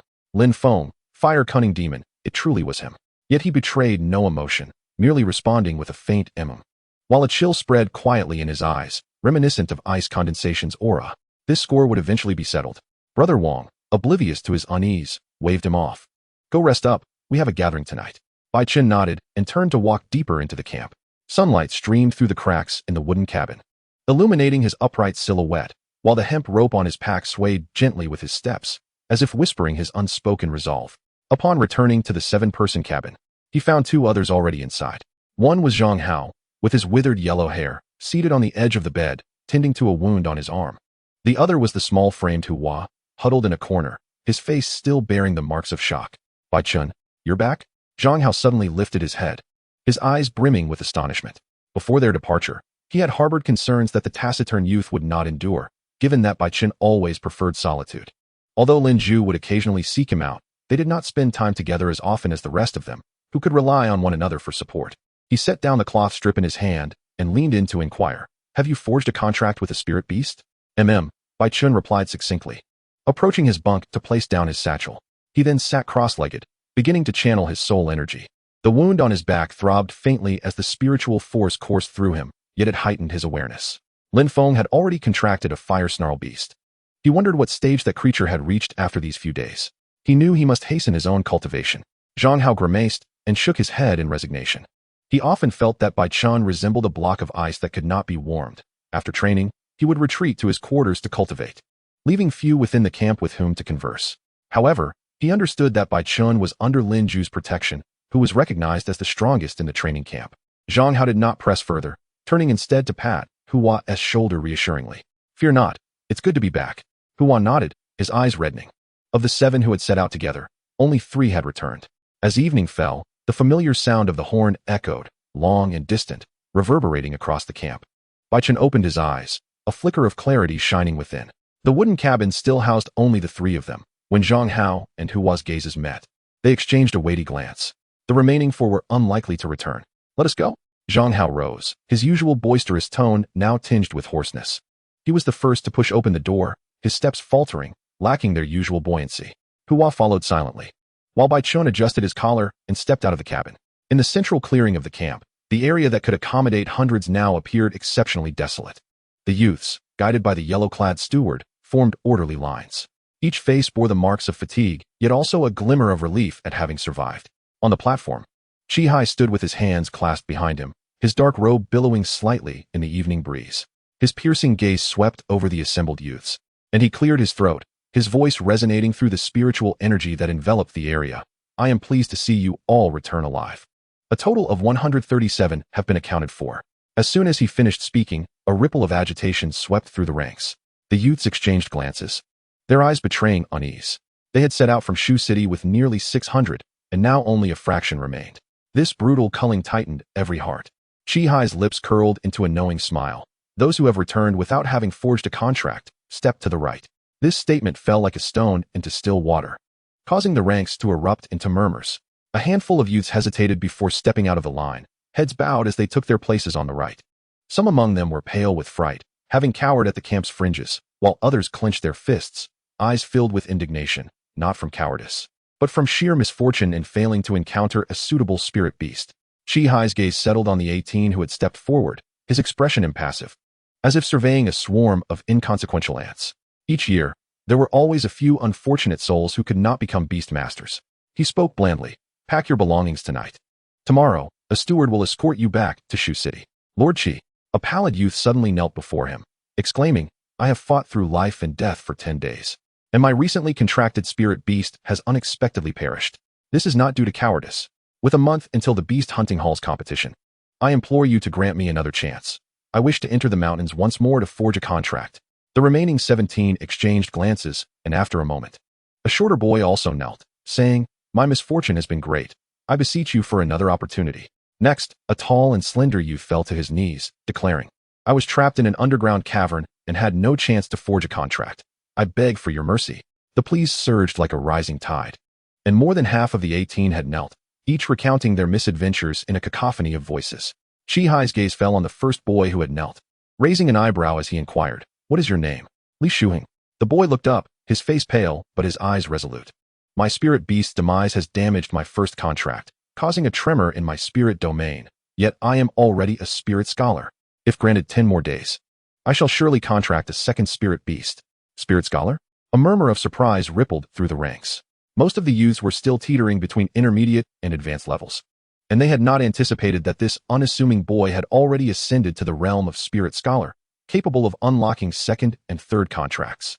Chihai turned his attention to the other two who were pleading, a smirk of amusement playing on his lips. "What of you?" I would prefer to return to Shu City." The previously trapped boy shrank back, his voice trembling. He knew that 10 days had passed, and the high-level spirit beasts driven away by the beast hunting hall would have retreated deep into the mountains, without a spirit beast for protection. Entering would be tantamount to courting death. "I wish to try, even if it means my demise," the tall boy declared, holding his head high. Chihai's smile vanished, his tone growing somber. "You two will set out on your own tomorrow. Gather here in 10 days. The rest, return and recuperate." "Thank you, my lord." Li Shuheng and the tall youth bowed deeply before turning back toward the wooden cabin, their figures imbued with a sense of desperate determination. "Tomorrow morning, send the others back to Shu City," Chihai instructed, not glancing at the youths on the right. "Yes, my lord," the steward replied. Then Chihai shifted his gaze to the remaining 119, proclaiming, "You have all performed admirably. I hope you will achieve commendable results in the qualifying rounds a month from now. During this month, familiarize yourselves with your spirit beasts and nurture them diligently. I have prepared a surprise for you."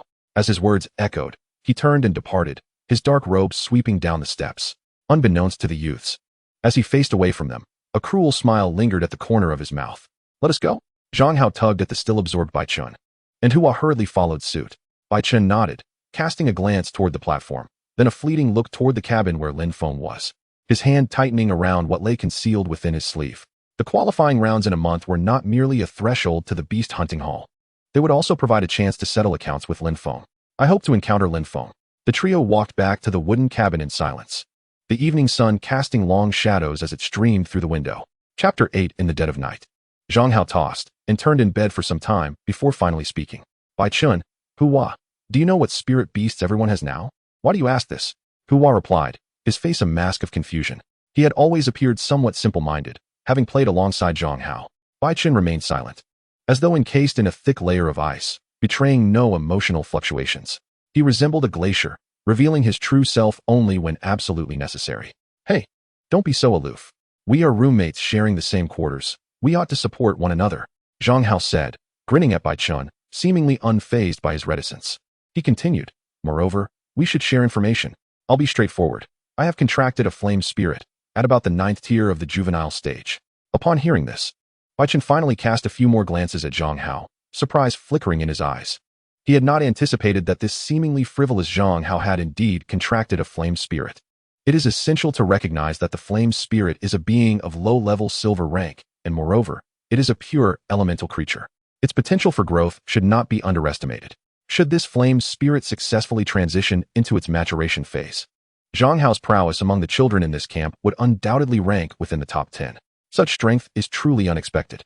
After all, Zhang Hao has always been perceived as a sociable individual, and it is astonishing to discover that he possesses such formidable capabilities. As an advanced bronze Iron Fang beast, Tiger Hua was not surprised by Zhang Hao's words, for they had teamed up to form a contract. The acquisition of this Iron Fang can be attributed to Zhang Hao's contributions, and similarly, Tiger Hua must have played a significant role in contracting the flame spirit. The dark ice spirit, now at the 2nd tier of its maturation phase, indeed showcases Zhang Hao's commendable character. Although he is not fully integrated into this small community, Zhang Hao consistently greets him with warmth, exhibiting an amiable nature without any evident negative traits, making him a worthy companion. Bai Chen pondered silently, given the circumstances. He could only consider ice condensation's disguise as a means of preserving a fallback option. To his astonishment, he realized that Zhang Hao had managed to acquire such a remarkable creature. Zhang Hao displayed no surprise, internally estimating that the 2nd-tier advanced bronze dark ice spirit was on par with his own flame spirit in its juvenile phase. However, once he nurtured the flame spirit to maturity, it was likely that Bai Chen would no longer pose a challenge. Indeed, when Bai Chen previously mentioned his flame spirit, Zhang Hao had noticed the calm demeanor on Bai Chen's face. He sensed that Bai Chen was concealing some hidden strengths, and had attempted to probe Bai Chen's soul power, only to be thwarted in his efforts. If not for some extraordinary reason, it was plausible that Bai Chen's soul power surpassed his own, making it reasonable for him to acquire a dark ice spirit of comparable caliber. I returned this morning. As far as I know, Lin Zhu possesses a low-level silver burning sky eagle, but every time I approach him, I am struck with an unsettling feeling. It is certainly not as simple as it appears. He has undoubtedly entered the ranks of spirit masters. I wonder if he harbors a second spirit contract. He should be the strongest among our group. Your relationship with him is quite unique, so you would know better than I. Among the girls, Leah has also contracted a flame spirit, which is already at the 3rd tier of its maturation phase. Currently, it appears to be the highest growth stage of her spirit beast. Zhang Hao continued, listing noteworthy adversaries one after another. Bai Chen listened quietly, his expression largely unchanged. But when Zhang Hao mentioned Lin Feng, his gaze subtly sharpened. And then there's Lin Feng, who has always been at odds with you. He has obtained a clear wind sparrow, a formidable entity indeed. Moreover, he has also acquired a medium-level silver fire savage demon, which is quite an impressive spirit beast. It is likely the highest-ranked spirit beast known in the camp. One wonders what fortune allowed him to contract a medium-level silver beast. As Zhang Hao spoke, he carefully observed Bai Chen's reactions. When he noted Bai Chen's calm demeanor, a flicker of surprise crossed his mind. However, when he glanced back at Bai Chen, he suddenly detected an undercurrent of hidden menace beneath his composed facade. What kind of expression is that? Zhang Hao asked, astonished. Bai Chen seemed to realize that Zhang Hao had sensed his emotions and quickly retracted the hint of hostility, replying nonchalantly, nothing. Clearly, he wished to avoid lingering on the subject of Lin Feng and deftly shifted the conversation. On my way back, I discovered that in the cave where I had concealed myself, Jin Du and his group were ambushed. 5 individuals along with 3 spirit beasts were slain in a frontal assault. Jin Du, Zhang Hao exclaimed, startled. He had a decent rapport with Jin Du, who had always been the leader among their group. The loss of 5 individuals and 3 spirit beasts in such a manner indicated the strength of their assailant. Who could it have been? Tiger Hua interjected. According to the intelligence gathered over the past few days, the spirit beasts possessed by the Camp S boys ranged from medium to high bronze, with a few wielding silver-ranked beasts, albeit at lower tiers. It was unlikely that Jin Du, whose usual strength was considerable, would have contracted a spirit beast of inadequate caliber. It is difficult to ascertain, but the attacker was likely a fire attribute spirit beast. Among Jin Du's group, there was a low-level silver-green featherbird, possibly at the juncture between juvenile and maturation phases. Its condition made it challenging to determine accurately. Could it be Lin Zhu? He should possess the capability, Zhang Hao speculated, but then dismissed the thought. Lin Zhu, despite his noble lineage, would disdain such actions. Who then? Lin Feng is equally implausible. The medium-level silver fire savage demon is only at the 8th tier, comparable to that green featherbird of Jin Du's. It's unlikely they could have achieved such a decisive ambush. After a prolonged silence without resolution, Zhang Hao could not help but chuckle bitterly. I initially thought securing a top 10 position would be a sure thing. But now I find myself confronted with so many formidable opponents.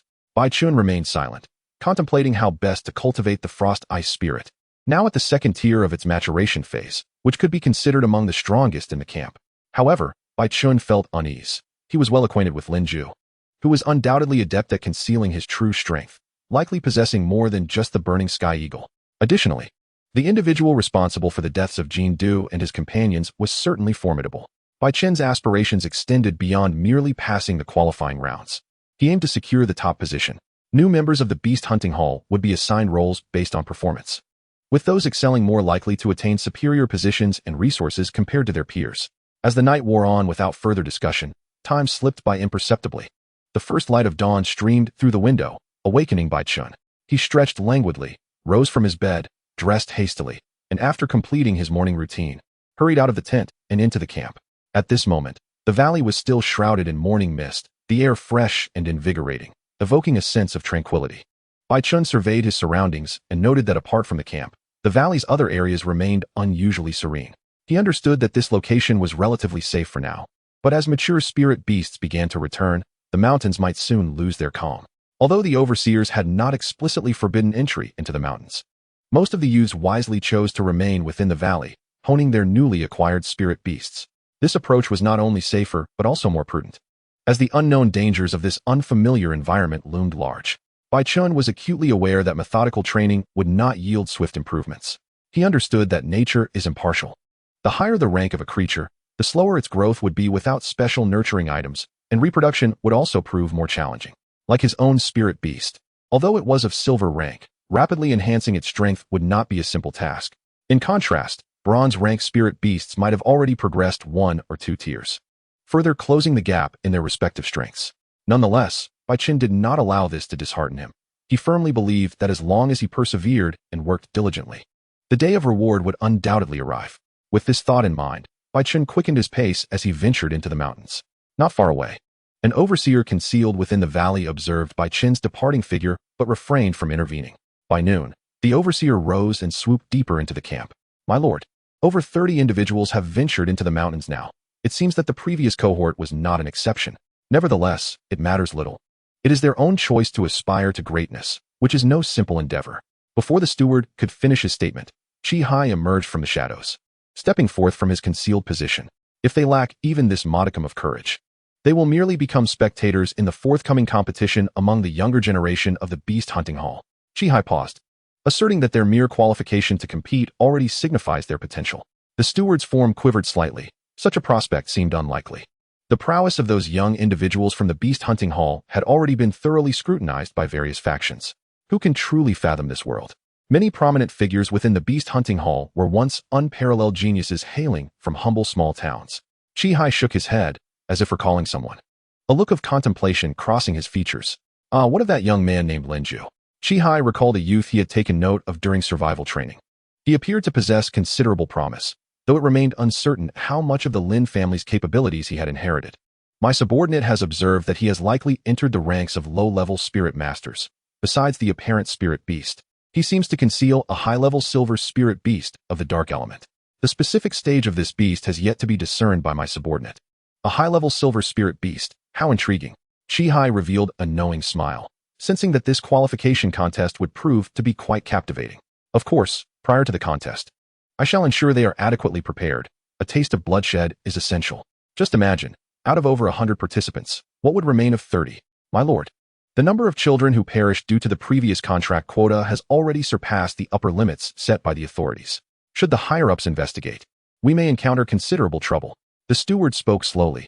Having accompanied Master Chi for some time, he understood that with this remark, it was likely that only 30 of these children would survive. "Humph, as long as we can satisfy the upper echelon's requisites for 30 new recruits, it is sufficient. As for those who cannot qualify, their return to Shucheng would merely waste provisions." Chi Hai replied with evident impatience. The steward shook his head. Master Chi had transitioned from the Heavenly Demon Dojo to the Beast Hunting Hall, a place notorious for its madness. If Master Chi were to implement his ideas, it would undoubtedly lead to a bloodbath. "My lord, you must understand that the Beast Hunting Hall is entirely different from the Heavenly Demon Dojo. This qualification contest will require a return to Shucheng, and if our numbers are too few, the Hall Master will certainly struggle to account to the City Lord," the steward said, his face a mask of obsequiousness. Upon hearing this, Chi Hai snorted, a flicker of anger flashing in his eyes. He glared fiercely at the steward and exclaimed, "Humph, you certainly know how to wield the Hall Master's authority against me. Do you presume that this position of chief steward should rightfully belong to you?" The steward trembled at Chi Hai's reprimand, hastily waving his hands. "My lord, I absolutely did not mean it that way. I only fear that if this matter reaches the inspection team of the Beast Hunting Hall, we may find ourselves in dire straits." The mere mention of the inspection team caused Chi Hai's expression to shift subtly. His gaze grew increasingly frigid, akin to a ravenous wolf fixated on its prey. The steward, intimidated by Chi Hai's stare, felt as though he might collapse. Beads of cold sweat forming on his brow as he stammered, "And my lord, I truly did not intend any offense. I implore you to show mercy and spare me this time." After a prolonged moment, Chi Hai finally withdrew his gaze from the steward, his expression softening slightly. "Very well, I shall let this pass. After all, this is not the Heavenly Demon Dojo. I cannot act with such recklessness here. Proceed as you suggest, and you may leave." The steward, as if granted a reprieve, nodded fervently before hastily retreating from Chi Hai's chamber, fearful that the Lord might suddenly alter his decision. Chapter 9. The Emergence of a Mature Spirit Beast. This time, Bai Chen chose not to continue along the clear river, but instead turned toward the eastern peak. The Tianji mountain range has not been tranquil of late, with numerous mature and even adult spirit beasts returning, particularly at the western peak, which has become exceedingly perilous. Its gentle terrain and lush vegetation render it a veritable paradise for spirit beasts. To evade unpredictable dangers, he opted for the eastern peak, the steep summit he had encountered during prior trials. With a satchel slung over his shoulder and a hatchet in his right hand, Bing Ning floated closely beside him. occasionally playfully pawing at the blades of grass along the path, her icy fingertips leaving a trail of delicate frost.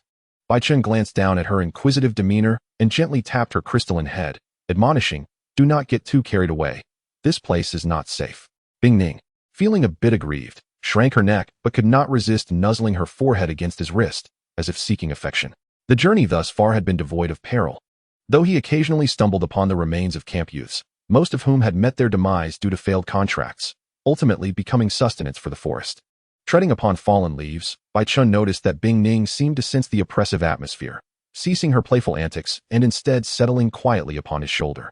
Her ice-blue eyes reflecting the scattered remnants of clothing, filled with innocent confusion. Bai Chen was taken aback. He had not anticipated encountering a youth who had made the arduous trek from the foot of the eastern peak to this location. This area ought to have been the most populated with spirit masters at the camp. It was likely that the forest bordering the marshland had been exceedingly crowded and competitive, which explained why someone would venture in the opposite direction, seeking opportunities far from the camp. Upon reaching a patch of low shrubbery, Bai Chen sought to rest beside a boulder nearly half his height, but inadvertently caught sight of a severed limb wedged within a crevice, a slender arm connected to half a shoulder, along with a head frozen in a mask of terror. Qingyu? He recognized this as a girl from the camp. This girl was always cheerful, and during training, she was particularly diligent, often assisting her peers in organizing bandages during group confrontations. It was shocking to see her meet such a tragic fate. A pang of sorrow struck him, and Bai Chen instinctively grasped Bing Ning's small paw on his shoulder. Sensing the chill from his fingers, Bing Ning clasped his hand in her own icy palm, resting her small head gently against his neck, emitting a soft, comforting murmur as if to console him. Bai Chen, self-deprecatingly, thought, had I not fortuitously contracted with Bing Ning, losing the fire fiend beast and failing to bond with another spirit beast, I would likely have shared a similar fate, quietly decomposing in some forgotten corner, ultimately becoming nourishment for the Tianji mountain range. He reached up to stroke Bing Ning's head, speaking softly, "We must be more cautious." Bing Ning nodded vigorously. "Ice Ning." "Ice falling rain," Bai Chen called out. Dozens of diamond-shaped ice blades sliced through the air like glistening swords, precisely impaling several low-tier scale armored lizards. The lizards emitted anguished cries, attempting to struggle, but Bing Ning's follow-up skill arrived in swift succession. An intense chill enveloped them, instantaneously freezing them into sparkling ice sculptures, which soon shattered into a shower of icy shards. The little creature floated before Bai Chen, her small paws on her hips, her ice-blue eyes brimming with anticipation. As if to say, "Praise me." Bai Chen stepped forward, skillfully retrieving several spirit cores from the shards, casually stowing them away. He raised the spirit cores, and Bing Ning's eyes brightened instantly, resembling two sapphires adorned with starlight, her small hands instinctively rubbing together in excitement. Having been in the mountains for over 10 days, this thicket had transformed into a training ground for both Bai Chen and Bing Ning. The area was vast, often frequented by high-tier spirit beasts with dangerous auras, coinciding with the return of numerous high-stage spirit beasts, making it an ideal venue for honing their skills. Over the past 2 days, Bing Ning's combat experience had grown increasingly adept, sometimes even executing follow-up skills seamlessly without his commands, their synergy becoming ever more harmonious. Just moments ago, while confronting the scaled lizard, it had spontaneously transitioned from icefall rain to icebound, exhibiting a reaction time nearly half a breath quicker than before.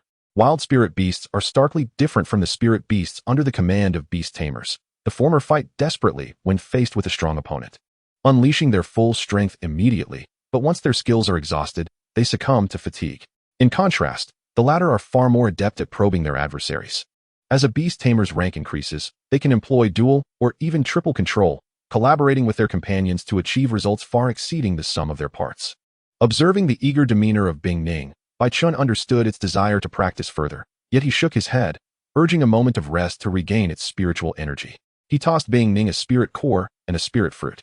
The little creature caught them in its mouth, puffing its cheeks as it chewed, the sound of its crystalline teeth crunching the spirit fruit echoing lightly, still maintaining its adorably foolish expression. With a resigned turn of his head, Bai Chen noticed that although this little one had already reached the second tier of its growth phase, it still displayed the gluttony typical of a low-tier juvenile beast. Perhaps having been sheltered under the wing of the ice-cold viper, it had never encountered such an abundance of spirit fruits. One spirit core was sufficient for its daily non-combat needs. Yet, tempted by hunger, Bai Chen reluctantly added another spirit fruit to its portion. One a day was ample. Any more would be excessive. Adopting a stern demeanor akin to a strict father, he swatted away Bing Ning's outstretched paw, warning it against treating the spirit fruits as mere candies. Bing Ning pouted in dismay but carefully stowed away the remaining core of the spirit fruit into its crystalline pocket, a small space formed by condensed ice mist, seemingly believing it could save up for even more spirit fruits. At that moment, the sound of rustling bushes reached his ears, with a series of soft thuds accompanying the footsteps. Bai Chen instinctively positioned himself to shield Bing Ning behind him, simultaneously commanding through his spiritual sense, ice conceal, maintain a diminutive appearance. Bing Ning instantly comprehended. Shrinking to a mere half-foot in height, its surrounding chill receding, presenting itself as an innocuous low-tier dark ice spirit, timidly hiding behind Bai Chen's legs. With only half its head peeking out, a silver-white blade sliced through the brush ahead, revealing a figure clad in black, Li Shuing. Bai Chen recognized the boy before him. He was the one who had yet to form a contract earlier. In tandem with the blade, a small silver fox emerged, an advanced bronze-tier dark moon fox. To Bai Chen's surprise, Li Shuing had indeed succeeded in forging a contract. While the creature's rank was not high, Bai Chen understood that due to the damage to Li Shuing's spirit contract, he could not utilize spiritual techniques. And securing this advanced bronze-level spirit was the pinnacle of his capability. Bai Chen. Li Shuing also recognized Bai Chen. During their time at the camp, Bai Chen had been rather taciturn, engaging in only brief exchanges with a few boys sharing the same room and Linju, mostly retreating into his quarters during non-training hours. The two had merely exchanged names without any deeper interaction. Seeing the dark ice spirit at Bai Chen's feet startled Li Shuing. He hadn't anticipated that Bai Chen could contract such a high-tier bronze spirit. He instinctively released his spiritual sense to probe, only to be met with a faint chill that obstructed his efforts. This was the ice mist Bing Ning had quietly emitted, embodying a childlike vigilance against being scrutinized by strangers. Li Shuing cautiously prepared for defense, uncertain whether Bai Chen was friend or foe. Despite his belief that Bai Chen was not particularly formidable, it was this very caution that had enabled him to escape death on multiple occasions. Bai Chen's soul power, at the level of a spiritual master, swept over Li Shuing's dark moon fox, revealing its phase, third tier of growth, far from being a match for him. At least a sixth-tier growth phase spirit would be required to contend with Bing Ning. Low-tier beast tamers find it challenging to investigate spirit beasts above their own level. While conversely, high-tier beast tamers can discern the strength of lower-tier tamers and their spirits unwittingly. This is one of the advantages of a high-tier beast tamer. He gently patted Bing Ning's head, signaling it to relax. Bing Ning peeked out from behind his legs, curiously inspecting the dark moon fox, its small hand pointing at the fox's fluffy tail, evidently amused. Bai Chen had no intention of engaging further. He turned to walk in another direction with Bing Ning. Feeling no desire to confront Li Shuing, he bore no grievances against the boy, who was merely striving to ascend in rank, deserving of respect. Observing Bai Chen's retreating figure, Li Shuing relaxed his defensive posture, unaware that the dark ice spirit had made a face at his dark moon fox before departing. He could only think to himself that the usually inconspicuous Bai Chen possessed a high-tier bronze dark ice spirit. It seemed certain that Bai Chen's position was secure this time. Navigating through the thicket, Bai Chen arrived at a rocky terrain, having walked roughly a kilometer when a cry for help pierced the air. He swiftly sought shelter behind a rock, instructing Bing Ning to hide behind a larger cover. Stay silent. Observe closely. Bing Ning nodded vigorously, gripping the rocky edge tightly, revealing only its ice-blue eyes as it peered outward. Shortly after, a camp boy rode on a two-headed fearsome wolf, leaping left and right through the forest. Above, a gale sparrow with expansive wings circled over the boy's head, unleashing terrifying wind blades from above. The trees, large enough to be embraced by a person, fell as if they were made of paper, with each wind blade leaving behind smooth, severed surfaces, causing many low-tier spirit beasts in the forest to scatter in panic. Bai Chen restrained Bing Ning, who was eager to peek out, whispering urgently, "Be careful, that is a mature gale sparrow." Bing Ning blinked and obediently withdrew its head, retreating further behind, daring only to watch through the cracks in the rocks. Bai Chen, concealed behind the cover, was astonished. Throughout the past few days, he had encountered no more than second-tier mature spirit beasts, retreating at the first sight of danger. The gale sparrow before him, however, was unlike the one from Lin Feng that stood merely half a meter tall. This creature was at least 2 meters in height, with a wingspan reaching 7 to 8 meters wide. The 30 turquoise feathers trailing behind its tail marked its complete maturity. It was a true mature gale sparrow. Such a powerful spirit beast in this Tier 3 mountain range, with no mature silver-tier spirits in sight, was undoubtedly a ruler of the skies. Bai Chen dared not reveal himself. A gale sparrow enraged would likely annihilate any human that came into view. He even refrained from releasing his soul power. If not for his knowledge of the gale sparrow clan's feather-based phase assessment, he wouldn't have been able to discern the true maturity of this Gale Sparrow. The boy being pursued was named Yao Lufeng. Bai Chen recalled hearing Zhang Hao mention him on Gathering Day. He was a capable individual. It seemed that excluding Bai Chen, he was currently the one with the highest contracted spirit rank, the advanced silver two-headed fearsome wolf, while he dared not ascertain its phase. Certainly could not be of low rank. Bai Chen wondered how Yao Lufeng had managed to provoke a mature Gale Sparrow. Yao Lufeng was clearly too terrified to venture out of the forest into Bai Chen's rocky enclave. Such a massive Gale Sparrow could not navigate the woods freely, granting Yao Lufeng a moment of respite. However, if he were to run into the open rocky area, his death would be inevitable, regardless of the circumstances. Bai Chen had no desire to intervene in this affair. A Gale Sparrow of this caliber could cleave both him and Bing Ning in half with a single wind blade, and he had no time to ponder whether it would be horizontally or vertically. All he wished for was to flee when the Gale Sparrow launched its full assault. As Bai Chen contemplated his escape, 3 sharp cries echoed from the opposite direction, and 3 Gale Sparrows approached from the distance of the rocky terrain. Bai Chen cautiously peeked out, and Bing Ning mirrored his actions, gripping his sleeve tightly. A quick glance led Bai Chen to conclude, 1 mature, 2 6th-tier mature? Bing Ning discreetly stuck out her small tongue, gazing at the multitude of winged creatures that appeared rather menacing. Bing Ning, do not move recklessly. Bai Chen cautioned in a hushed tone, aware that the winged spirit beasts possessed keen eyesight. At this low altitude, their proximity to the Qingfeng Sparrow was no different from standing a mere 5 meters away. Fortunately, their minds were focused solely on Yao Lufeng. Is anyone there? Yao Lufeng cried out as he maneuvered atop the two-headed fearsome wolf, darting left and right, unleashing wind blades akin to death's decree. Internally, he cursed. Is it really necessary to pursue me so relentlessly just for a few bird eggs to nourish my wolf? Who will come to my rescue? Roar, roar, roar. It seemed as though his desperate call had been heard. At the very moment a wind blade sliced into the forest, a thunderous roar erupted, and a tail like a steel whip suddenly lashed out from the trees. The Qingfeng Sparrow narrowly evaded the strike, but the steel tail crashed down, uprooting several large trees. A cloud of dust billowed as the Qingfeng Sparrow ascended, spiraling higher into the sky, while the other 3 quickly regrouped, circling together in a tight formation. Impatient now, the Qingfeng Sparrow unleashed a flurry of wind blades, and the 3 joined forces in their assault. Bai Chen felt Bing Ning's small hand clutching his sleeve tightly, prompting him to gently pat her hand in a soothing manner. Just then, the spirit beast within the forest finally revealed itself. A white light shot forth from the trees, and before anyone could react, one of the mature 6th-tier Qingfeng Sparrows was struck, emitting a mournful cry as it plummeted from the sky. A one-hit kill. Bai Chen, watching this unfold through the rocks, was instantly drenched in cold sweat. Bing Ning was even more terrified, shrinking into his embrace, her small head buried in his clothing, leaving only her eyes peeking out. In terms of spirit beast strength, a difference of 1 tier could allow for a struggle, while a difference of 2 tiers would lead to certain death. A disparity of 3 tiers meant instant annihilation. This unknown spirit beast in the forest had surpassed the mature Qingfeng Sparrow by at least 3 tiers. If classified under the same species as the Qingfeng Sparrow, it was at least a fully developed spirit beast. If its tier was equivalent to that of the mature 6th-tier Qingfeng Sparrow, then it was undoubtedly a high-grade silver spirit beast. 3 piercing cries echoed through the sky as the remaining 2 fully developed Qingfeng Sparrows, witnessing the demise of their companion, began to accelerate rapidly, 2 phantoms detaching from their forms, creating ethereal duplicates. The wind shadow, Bai Chen explained in a low voice, referring to the Qingfeng Sparrow's racial skill, which allowed it to instantaneously create a spirit body with power akin to its own, effectively doubling its strength in an instant.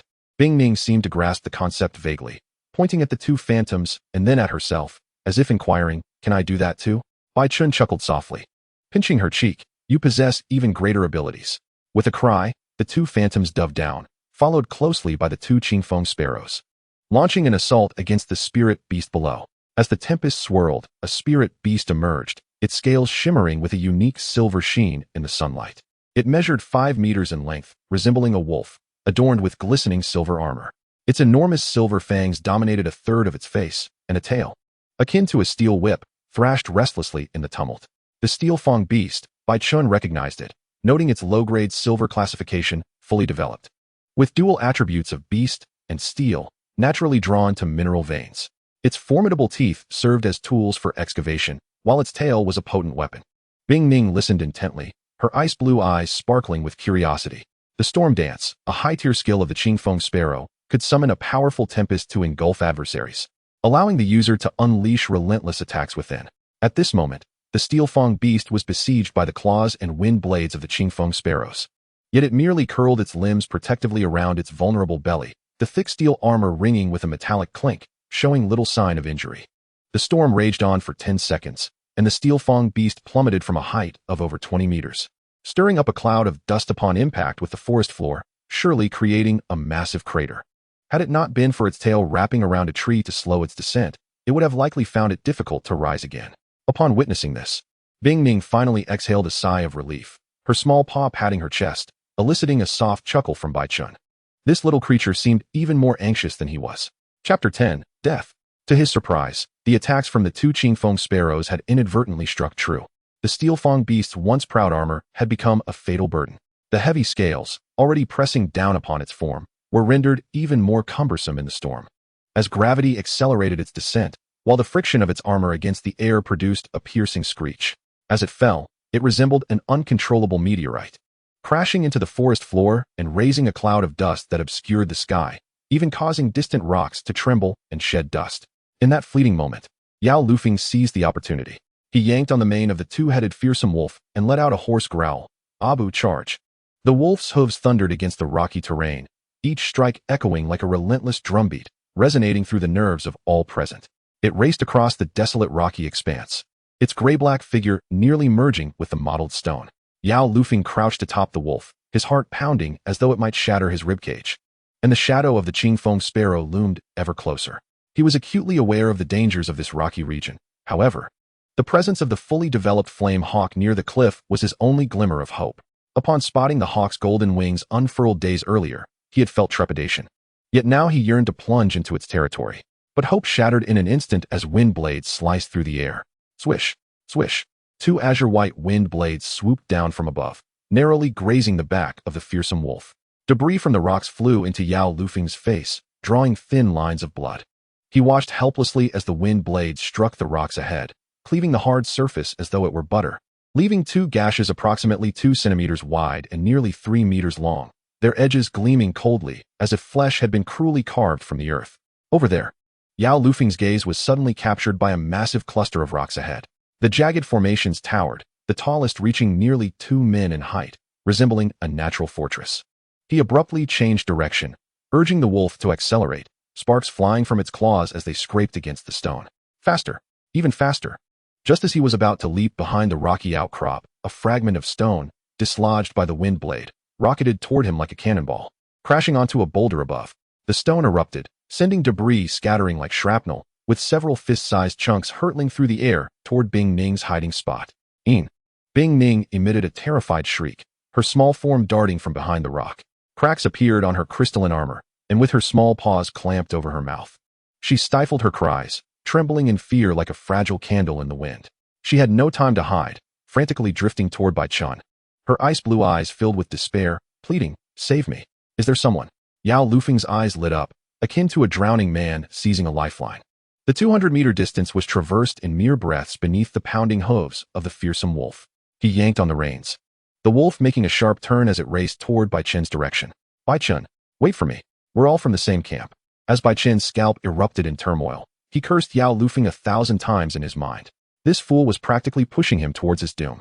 He scrambled out from behind the rocks, snatching up the trembling Bing Ning and pivoting towards another boulder. His boots slipped on the gravel, nearly sending him tumbling. Yet he clutched Bing Ning's tiny paw tightly, the cold sweat in his palm mingling with her icy touch, becoming his sole anchor to reality. He had to create distance. The target of the Qingfeng sparrow was Yao Lufeng. If they could just get far enough away, perhaps they could evade this unwarranted calamity. However, the speed of the terrifying wolf was too swift, its heavy hooves approaching like the relentless beat of a war drum. Yao Lufeng's desperate shout exploded just 10 meters behind him. "What are you running for? Help me out." "Bing Ning, ice wall." Bai Chen's voice cracked with urgency. With a whoosh, a towering ice wall shot up, forming a silvery barrier directly in front of Yao Lufeng. The fearsome wolf, caught off guard, slammed its forehooves against the ice wall with a resounding thud, sending Yao Lufeng reeling backward, barely managing to grasp the wolf's neck to steady himself. Before he could react, a second ice wall rose swiftly from the side, creating a semi-enclosed prison that trapped him in the center. "Damn you, Bai Chen." Yao Lufeng's enraged roar was tinged with a hint of desperation. "Abu, shattering claw." The fearsome wolf's claws gleamed ominously as they struck the ice wall with ferocity. With a crack, deep gouges, a meter long, were torn into the wall, shards of ice scattering, yet it remained steadfast. Yao Lufeng's eyes twitched. This dark ice spirit's wall was not only absurdly thick, but also formed at an astonishing speed, as if it had an infinite supply of ice elements at its disposal. Just as he commanded the wolf to strike again, a third ice wall extended from the breach, sealing the prison completely. Simultaneously, the Qingfeng sparrow high above unleashed its assault. Multiple wind blades sliced into the cage with pinpoint precision.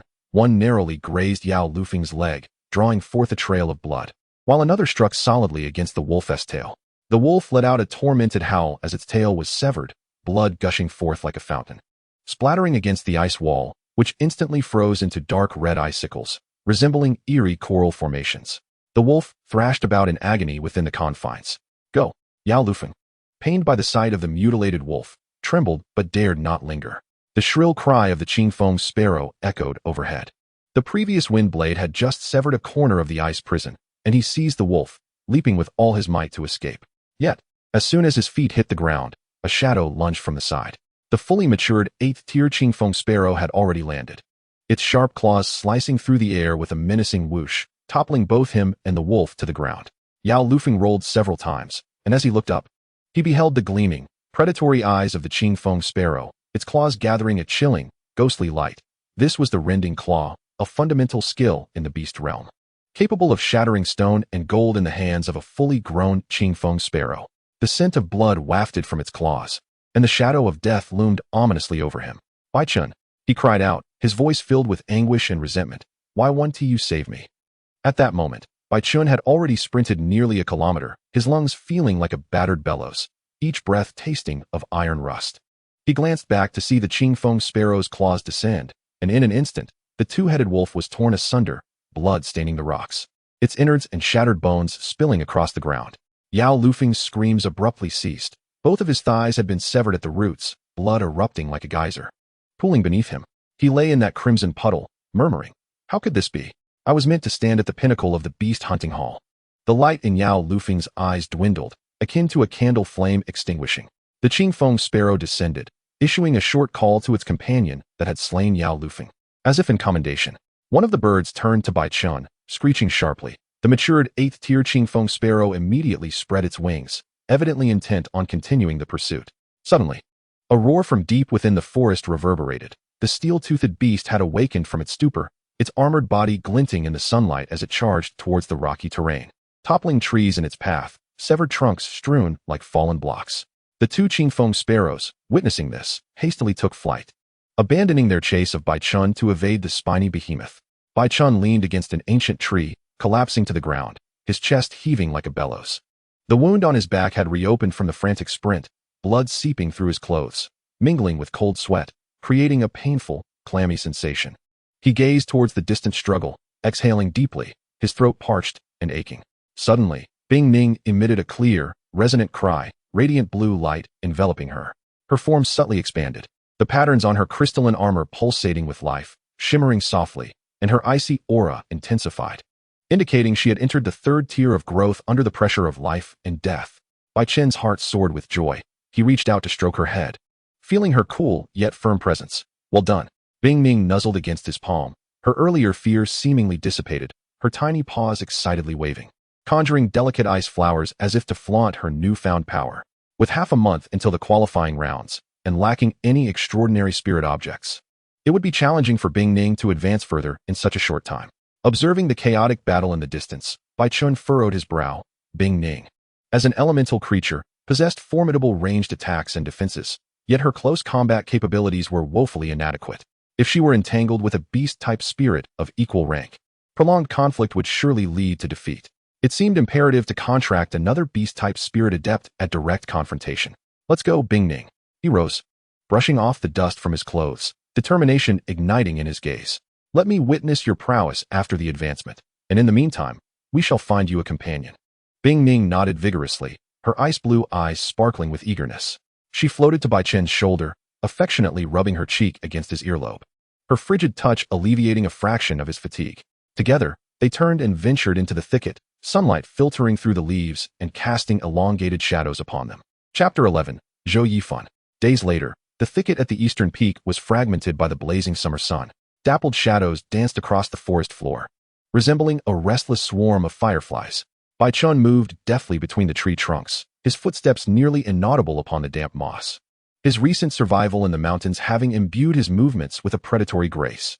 He could distinctly feel the surge of spiritual power coursing through his mind, akin to spring waters poised to overflow, with only a thin veil separating him from becoming a mid-tier spiritualist. As he concentrated on channeling his spiritual energy, a raucous altercation drifted on the wind, shattering the tranquility like pebbles dropped into a serene pond. Bai Chen halted, straining to listen. The sounds were a cacophony of wooden clubs striking tree trunks, youthful curses, and, alarmingly, muffled sobs. What tightened his chest was the growing intensity of fire attribute spiritual energy in the air, bearing the acrid scent of charred leaves, as if an invisible flame was raging within the woods. It's the people from the camp. His brow furrowed in concern. Instinctively, he wished to withdraw.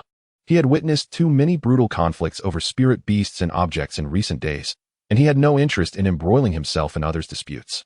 Yet, the sobbing suddenly escalated, abruptly stifled as if severed by an invisible hand, compelling him to move towards the source of the sound. Parting the last jagged thicket before him, Bai Chen's breath hitched in his throat, for youths encircled a frail figure at their center, forming an impenetrable ring. The leader, Lu Qiming, crouched low, his knee pressing against the boy's back, while one foot firmly crushed the wrist of the boy pinned to the ground. 3 streaks of dark red paint marred his forehead, resembling unhealed bloodstains, and his long hair was woven into a thick braid that cascaded over his shoulder, the ends adorned with 2 beastly fangs that swayed gently with his movements. The woven cloak of mutated thorny vines he wore was still glistening with morning dew, and the sharp tendrils occasionally grazed the neck of the boy beneath him, leaving behind delicate crimson marks.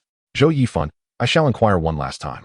Lu Qiming's voice carried an oppressive weight with each word. Where is the insect power spirit fruit? Do not compel me to sever your delicate arm and feed it to my ghost-faced spider. The boy pinned to the ground was indeed Zhou Yifan. His cheek pressed against the cold, decaying leaves, and the damp strands of hair on his forehead clung to his pallid skin. The sleeves of his standard-issue camp attire had been torn apart, revealing bruises of varying shades on his arms, a testament to the beating he had endured. Yet, he defiantly raised his chin, his voice quivering with suppressed tears yet refusing to yield. I truly saw it, nestled among the crevices of the nearby stones, a vibrant red. Like flickering flames. Flickering flames? The boy with the frizzy hair and goggles suddenly lifted his foot, stomping it down hard into the dirt beside Zhou Yifan, sending mud splattering across half of his face. I think you're delusional. Lugu has been waiting for this spirit fruit to break through to the second tier. Do you dare to jest with us? The boy clad in yellow interjected. Zhou Yifan choked on the mud, his frail shoulders heaving violently. Observing this, the boy in black clothing unexpectedly yanked on his hair, slamming his head against the tree. Playing dead with Lugu? Let me tell you, if we do not find the spirit fruit today, I shall strip you bare and hang you from this tree to feed the wolves. Ha ha. Amidst the raucous laughter, Lu Qiming finally released his foot, but as Zhou Yifan struggled to rise, he suddenly delivered a brutal kick to his ribs. Ugh! Zhou Yifan flew through the air like a discarded ragdoll, crashing heavily into the thicket where Bai Chen was concealed. The rustling of branches and leaves echoed like an alarm bell. Lu Qiming and his companions swiftly turned, their 4 pairs of eyes homing in on Bai Chen's hiding spot like 4 poisoned daggers. Ah, is that not our bookworm? Lu Qiming slowly stood upright, brushing the dirt off his hands, a sinister grin spreading across his face like ripples on water. How long have you been watching this little show? Do you think we're particularly barbaric and uncouth? Bai Chen gradually straightened, his gaze calmly sweeping over the 4 boys. He recognized them, all members of Lu Qiming's clique, who often flaunted their power over the likes of Zhou Yifan, a background less commoner. I was merely passing by. Bai Chen's voice was soft, yet it struck like a stone thrown into the waters of Lu Qiming's provocation. Passing by, Lu Qiming suddenly stepped forward, the thorns of his cloak brushing against Bai Chen's arm, leaving a thin, red line. Can one merely pass by and strip leaves off trees to spy? Bai Chen, do not presume that because you are close to Linju, I would hesitate to act against you. Let me make it clear, in this east peak, I hold the reins. Bai Chen sidestepped his advance, his fingertips curling discreetly within his sleeves. He recalled the socialite Zhang Hao recounting Zhou Yifan's background, lowering his voice to share how Zhou Yifan's grandfather was once a renowned silk merchant in Shuqing, who had promised his daughter to a side branch of the Jin family. However, upon discovering that she bore a child of unknown parentage, he cast them out, reportedly tossing a silver ingot at them to sever all ties. A defenseless woman, burdened with a child, what could she accomplish? Thus, Zhou Yifan's mother resorted to a life of degradation to survive, and now that they had come to the training camp, rumors of her past had become fodder for mockery against Zhou Yifan. I shall repeat, I was merely passing by. Bai Chen's gaze fell upon Zhou Yifan, who curled up on the ground, using his sleeve to wipe the mud from his face. No one noticed the lack of gratitude in Zhou Yifan's eyes, instead harboring an ambiguous glimmer of something inscrutable. Passing by, the boy with the frizzy hair suddenly swung a wooden stick towards Bai Chen's feet. The stick sliced through the air with a whoosh, scattering decaying leaves and gravel, one particularly sharp stone striking Bai Chen's boot. Lu Gu is speaking to you. Have you gone mute? If you don't peel off a layer of skin from your dark ice spirit today, you won't know the true meaning of suffering. The dull thud of the stick hitting the ground reverberated through Bai Chen's nerves. He understood that this confrontation was unavoidable. Lu Qiming had long harbored resentment towards him for being under Lin Ju's protection, and now that he had caught them bullying someone, it was the perfect opportunity to retaliate. It seems I cannot evade this confrontation.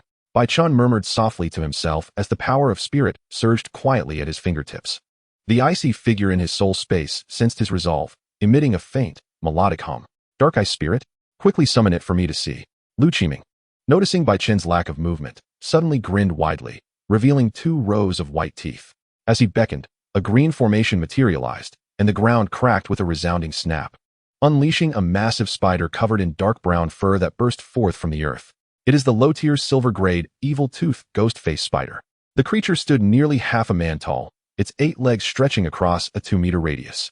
Each leg bore wickedly curved spikes, producing a harsh scraping sound against the ground. Most terrifying was its head, a twisted mass of fur resembling a mournful, ghostly visage, with eyes like green beans gleaming with an eerie light, fixated intently on Bai Chen. As viscous liquid dripped from its mandibles, corroding the ground beneath. Low-tier silver, growth stage 1. Bai Chen's spirit sense swept through instantaneously, formulating a plan in his mind. It was not a match for Bing Ning. Following suit, the other 3 boys summoned their own spirit beasts, a furball beast, a grass demon, and a gentle wind sparrow. The mid-tier bronze-grade grass demon emerged from the soil, its vine-like arms entwined with decaying leaves, shedding black debris with each movement. The high-tier bronze-grade furball beast resembled a rolling spiked ball, its apex extending 3 scythe-like forelimbs that glimmered ominously. The low-tier silver-grade gentle wind sparrow spread its wings, nearly a meter wide, with distinctly colored green feathers, its tail feathers patterned like poisoned arrows. Bai Chen, for Lin Ju's sake, be wise and bow down a few times, and we shall let this matter slide. Lu Qiming patted the back of the ghost-faced spider, which suddenly lunged forward, its ghostly head nearly touching Bai Chen's nose, releasing a breath of sweet-smelling white mist. Otherwise, let your dark ice spirit experience the delightful sensation of being ensnared in spider silk. Oh, and I have heard that once the silk solidifies, it tightens increasingly, ultimately shattering the bones of the spirit beast. A few droplets of white mist landed on Bai Chen's eyelashes, instantly crystallizing into minuscule ice shards. He did not retreat. If you intend to strike, do so swiftly. I have no time to waste with you. As Bai Chen recited his incantation, a pale blue formation suddenly illuminated before him. The figure of Bing Ning gradually emerged, maintaining its icy concealment, appearing merely half a meter tall, yet its ice-blue eyes concealed an intensity that belied its size. Behind it were crystalline wings formed of ice. It floated obediently upon Bai Chen's shoulder, its tiny hands quietly clenched into fists. Huh, is that all? Lu Qiming scoffed, his disdain evident, nearly spilling over. A high-tier bronze growth stage 1? Such a creature dares to boast? Attack. With a hiss, the malevolent fong-faced spider launched the first strike, its 8 legs leaving trails on the ground, stirring up dust that rose like a yellow fog. Its target was clear, aiming directly for the ice condensation resting upon Bai Chen's shoulder, as silver-white silk began to seep from its mandibles. Vine strangulation, commanded the boy clad in black simultaneously. The grass spirit brandished its vine-like arms, sending forth a dozen thorny green tendrils that slithered through the air like venomous serpents, weaving together into a net aimed at ensnaring ice condensation.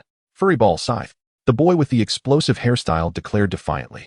The furry ball creature curled into a sphere, spinning with 3 scythes as it charged forward, carving deep grooves into the ground in its wake. Gentle breeze, claw strike. The boy with goggles unleashed the claws of his gentle breeze sparrow, glinting with a chilling light as they bore down on Bai Chen. In an instant, a 3-pronged assault was formed, the very air seemingly solidified under the pressure of the oncoming attacks. Ice condensation, ice domain. Bai Chen's voice remained calm, devoid of any tremors. Suddenly, a bone-chilling aura erupted around ice condensation, white mist radiating outward in a circular formation, enveloping a 10-meter radius in the blink of an eye. The fong-faced spider, leading the charge, emitted an anxious hiss as its 8 legs slipped within the icy fog, its once nimble movements reduced to a sluggish crawl. As if time itself had been slowed. Zhou Yifan moved. Having resolved to engage in battle, Bai Chen was also willing to lend Zhou Yifan a hand.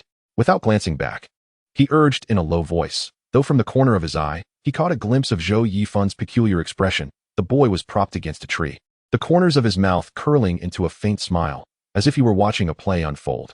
Bai Chen, don't mind me, Zhou Yifan dismissed.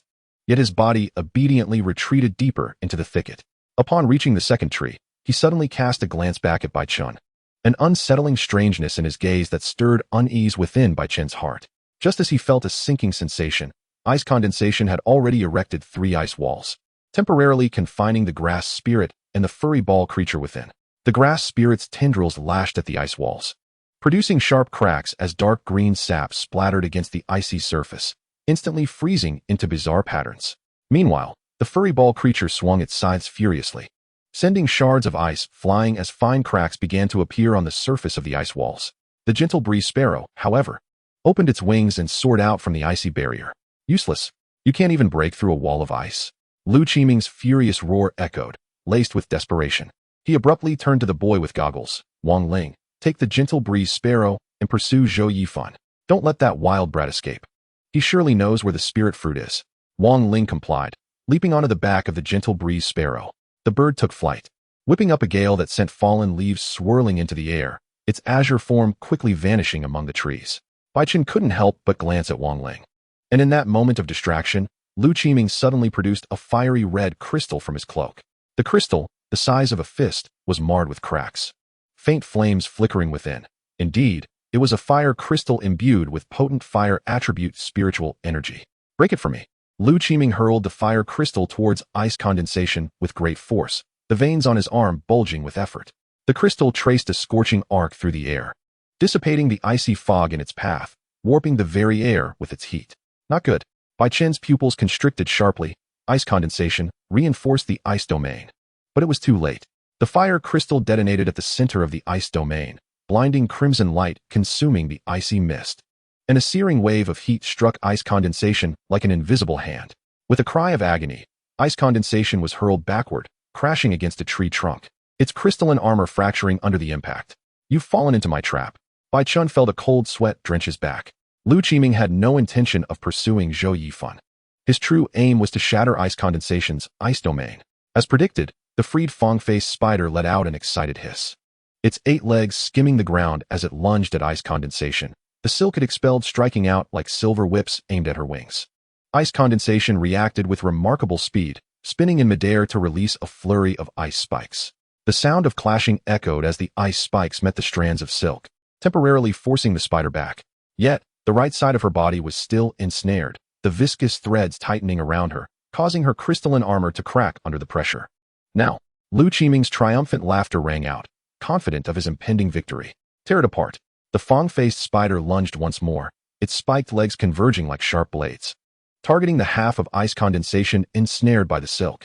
Simultaneously, the grass spirit and the furry ball creature finally broke through the ice walls. The grass spirit's tendrils aiming for ice condensation's throat, while the furry ball's sides slashed toward her abdomen. Trapped from 3 directions, there was no escape. Chapter 12. The Emergence of Power. The simultaneous assaults sent ice condensation flying, stirring up a cloud of dust. Victory was within reach. A sly smirk crept across Lu Qiming's face, his eyes, painted with malice, locking onto Bai Chen's visage with unyielding intensity. He suddenly broke into a low, chilling laugh, the sound resembling dry leaves scraping against decayed wood, reverberating through the silent forest, laden with an indescribable chill. Bai Chen, do you wish to leave now? It's too late. He weighed the remaining half of the fire crystal in his hand, the crimson glow within reflecting greed in his eyes.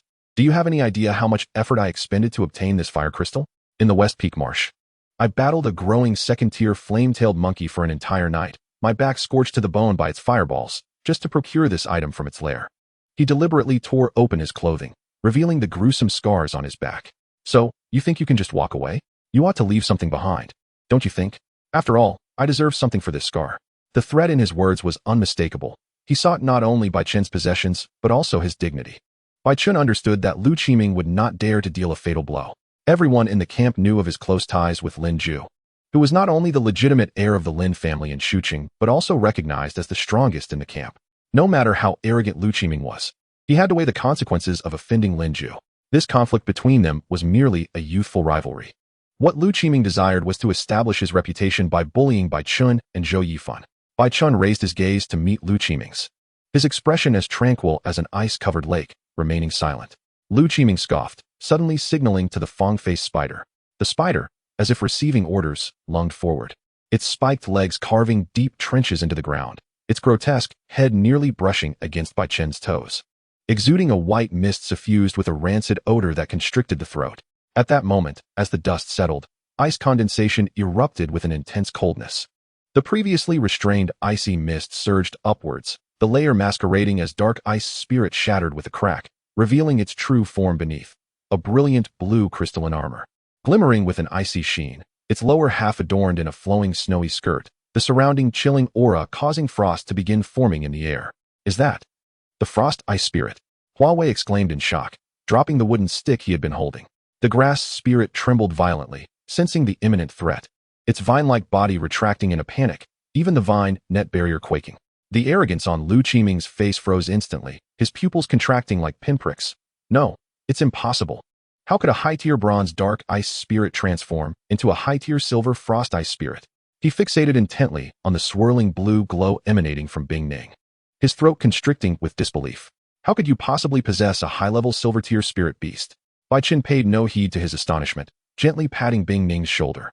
Understanding his cue, a sudden surge of coldness erupted from Bing Ning, enveloping the surroundings in a rapidly expanding white mist. Wherever it passed, a thick layer of ice formed on the ground, with withered grass transformed into crystalline sculptures, and even the dust floating in the air crystallized into tiny ice shards. Bing Ning, ice domain congeal. Bai Chen's voice reverberated through the icy fog, imbued with undeniable authority. With a soft cry, Bing Ning unleashed a piercing shriek, and the icy mist solidified into a tangible ice domain. The vines at the edges froze into brittle hardness, while the intersection of the vine net barrier and the ice domain became coated in frost at a visible rate, producing a series of cracking sounds. Huawei quickly reinforced the barrier with the grass spirit. Lu Qiming finally snapped back to reality, beads of cold sweat forming on his forehead. He could sense the overwhelming pressure from within the ice domain, far surpassing that of the abyssal fong spider, pressing down on his chest like a massive stone, making it difficult to breathe. Huawei hurriedly directed the grass spirit, quickly, entangle it with the withering vines. The grass spirit emitted a hissing sound as countless dark green tendrils erupted from its body, frantically wrapping around the vine net barrier in an attempt to halt the encroaching ice domain. Yet, as soon as those tendrils touched the edge of the ice domain, they froze into dark green ice sculptures, shattering into powder with the slightest touch. This won't do. Huawei's face turned pale, his voice trembling. My grass spirit's level is too low. The vine net won't hold for a minute. The chill from the ice domain is creeping along the vines to its core. At this rate, the grass spirit will be frozen stiff. A minute is sufficient. Lu Qiming gritted his teeth and shouted, Zhao Feng, follow me into the ice domain. As long as we can close the distance and entangle that ice sprite, its ranged advantage will be nullified. Huawei, use the vine tendrils from behind to interfere and limit its abilities as much as possible. He calculated in his mind, no matter how powerful the frost ice sprite was, it was still an elemental creature at a disadvantage in close combat. The abyssal fong spider was at the second tier of growth, and with Zhao Feng's fluffball monster, even if they couldn't defeat it, they could force Bai Chen to concede. Zhao Feng hesitated for a moment, glancing at the ice-blue figure within the ice domain, then at Lu Qiming's fierce gaze. Ultimately, he gritted his teeth and urged his fluffball monster forward. As soon as the fluffball monster stepped into the ice domain, a layer of frost quickly coated its fur, its previously agile movements noticeably slowing. Even the speed of its scythe-like claws reduced by a beat. Now's the moment. A spark of determination ignited in Bai Chen's eyes. Bing Ning had already gathered her strength. The ice sword hovering above her head suddenly expanded into a massive 6-meter-long blade, its ice-blue brilliance piercing through the mist, accompanied by a shrill whistle that sliced through the air as it descended towards the fluffball monster. This strike harnessed the ice domain's double augmentation, moving with such speed that it left only an afterimage. Zhao Feng barely registered the trajectory of the ice sword before he heard a muffled thud. A clean line of blood appeared between the fluffball monster's furry head and body, blood gushing forth and staining the ice beneath. The fluffball monster's scythe clattered to the ground, its massive form swaying before crashing heavily onto the ice, convulsing twice before falling silent. The wound was so precise it looked as though measured with a ruler, even the toughest for severed cleanly. Third tier of growth. Lu Qiming's voice trembled with disbelief as he finally discerned the spirit pressure level emanating from Bing Ning. She had concealed a full 2 tiers. Zhao Feng was so frightened that he nearly lost his wits, scrambling to the fluffball monster's side, trembling fingers brushing against its body, only to retract as if shocked. It's dead. No, it can't be. He abruptly looked up at Bai Chen, terror flooding his eyes. That was a high-level bronze tier 9 fluffball monster, and it had been nearly felled in a single strike. Realizing its near demise, he understood that Bai Chen had shown mercy. Without a moment's hesitation, he hastily chanted a spell to retrieve the dying fluffball monster into the soul space, turning and racing towards the vine net barrier as if pursued by malevolent spirits. As he reached the barrier's edge, his foot slipped, and he fell heavily to the ground. Ignoring the pain, he rolled and crawled out, not daring to cast another glance at the ice domain. Useless. Lu Qiming was both shocked and furious, but at this point, he was stuck in a precarious situation.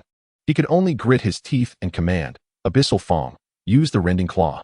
The Abyssal Fong spider emitted a sharp shriek, propelling itself forward with its 8 legs like an arrow released from a bow, its 2 largest front limbs glowing ominously as they surged toward Bing Ning, accompanied by a sound that tore through the air. Ice pillars, Bai Chen commanded in a low voice. Instantly, 3 3-meter-thick ice pillars rose before Bing Ning, arranged in a triangular formation, their surfaces shimmering with faint blue runes, clearly reinforced. The impact of the Abyssal Fong spider's claws struck the ice pillars with a deafening crash, sending painful vibrations through the air. The central ice pillar shattered upon impact, ice shards exploding like scattered stardust. Yet the remaining 2 ice pillars stood firm, barely withstanding the spider's assault. Again, Lu Qiming's eyes blazed with fury. The Abyssal Fong spider pivoted, ramming its spiked head against the side ice pillar. With a sharp crack, the second ice pillar splintered, and the spider's imposing form broke through the last obstacle, leaving it just 5 meters from Bing Ning. This distance was the most perilous for elemental creatures. Bing Ning, charge forward. Bai Chen's voice rose sharply. He understood that there was no retreat. Bing Ning's ranged skills required time to charge, while the Abyssal Fong spider was exceedingly swift. If it managed to ensnare her with silk, the consequences would be dire. The ice crystal armor on Bing Ning thickened instantly, her stature appearing more imposing under its enhancement. Rather than retreating, she charged directly at the Abyssal Fong spider. Her small fists clenched as the surrounding mist began to coalesce into blades. Blade of extreme cold.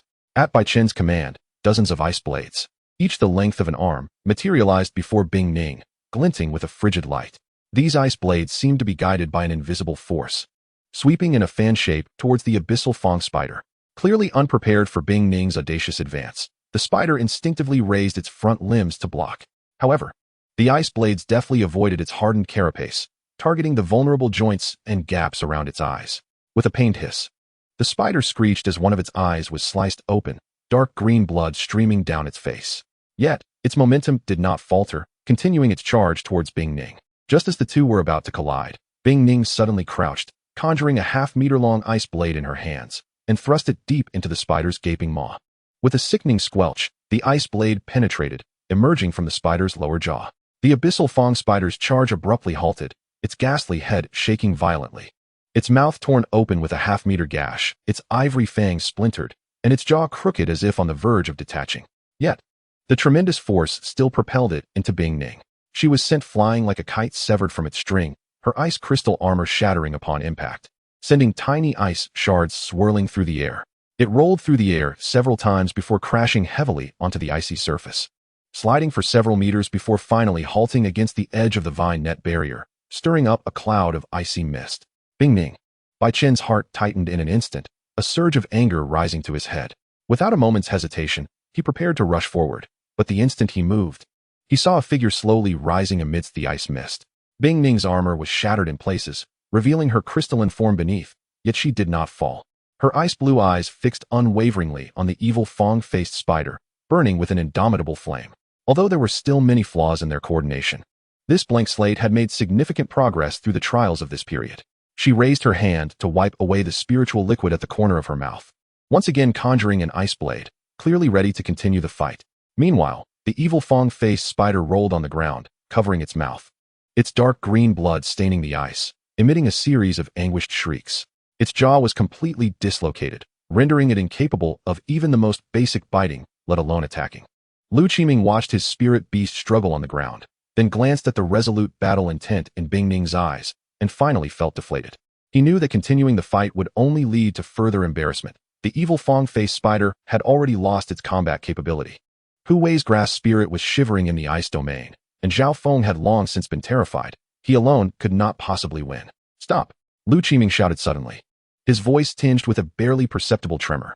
Bai Chen, we concede. Bai Chen did not respond immediately.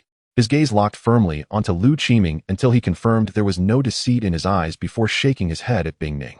Bing Ning let out a reluctant huff, dissipating the ice blade in her hand, yet the chill surrounding her remained fierce. Lu Qiming felt as if a heavy weight had been lifted from him. He hurriedly instructed Hu Wei to recall the grass spirit, and then struggled to pull the evil Fong-faced spider back into the soul space. He dared not look at Bai Chen again, merely whispering, We leave. Hu Wei and Zhao Feng quickly followed suit.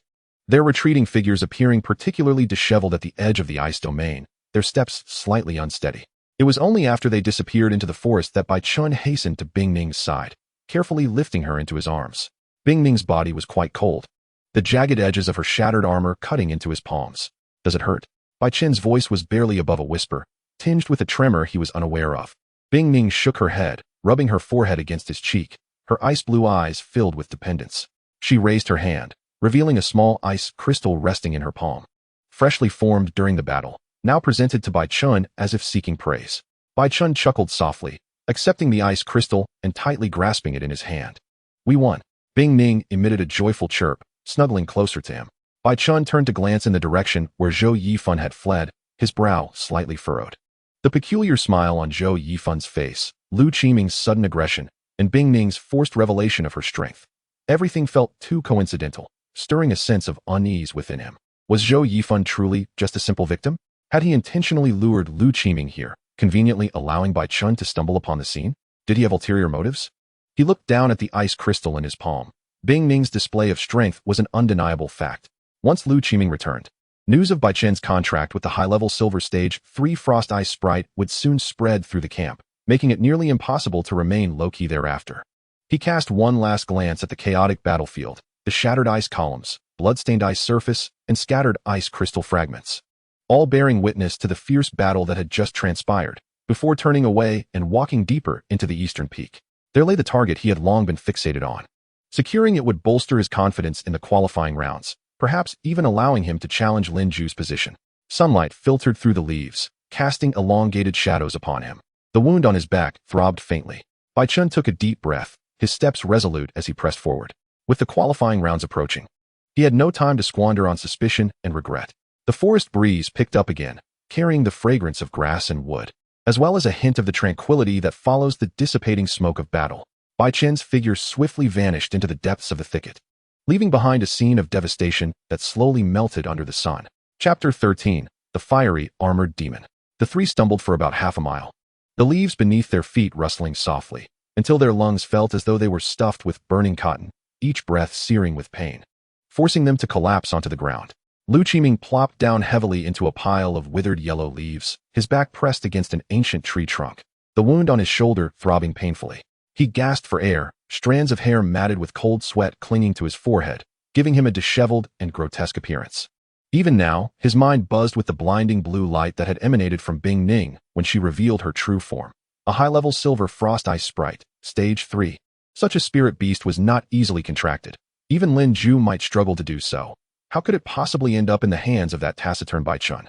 Boss, Hu Wei's voice trembled, tinged with near tears, as he slumped on the ground, his legs shaking like leaves in the wind. The wooden stick he had been wielding long forgotten. The image of Bai Chen's 6-meter-long ice sword severing the neck of the fluffball monster was seared into his retina. Now, even with his eyes closed, he could see the splatter of blood and the pitiful sight of the fluffball lying on the ice. Zhao Feng huddled nearby, his hands gripping the earth tightly, his knuckles turning white. He dared not look at Lu Qiming, nor could he bear to recall the battle.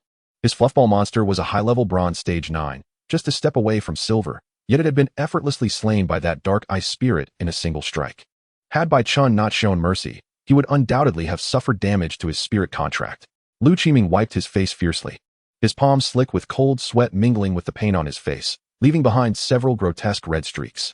He recalled the rumors circulating in the camp about Bai Chen. Some said he was the legitimate heir of the Bai family from Ling City, only displaced in Shuqing due to a beast tide, while others claimed he was close to Lin Ju, having leveraged the Lin family's connections to enter the training camp.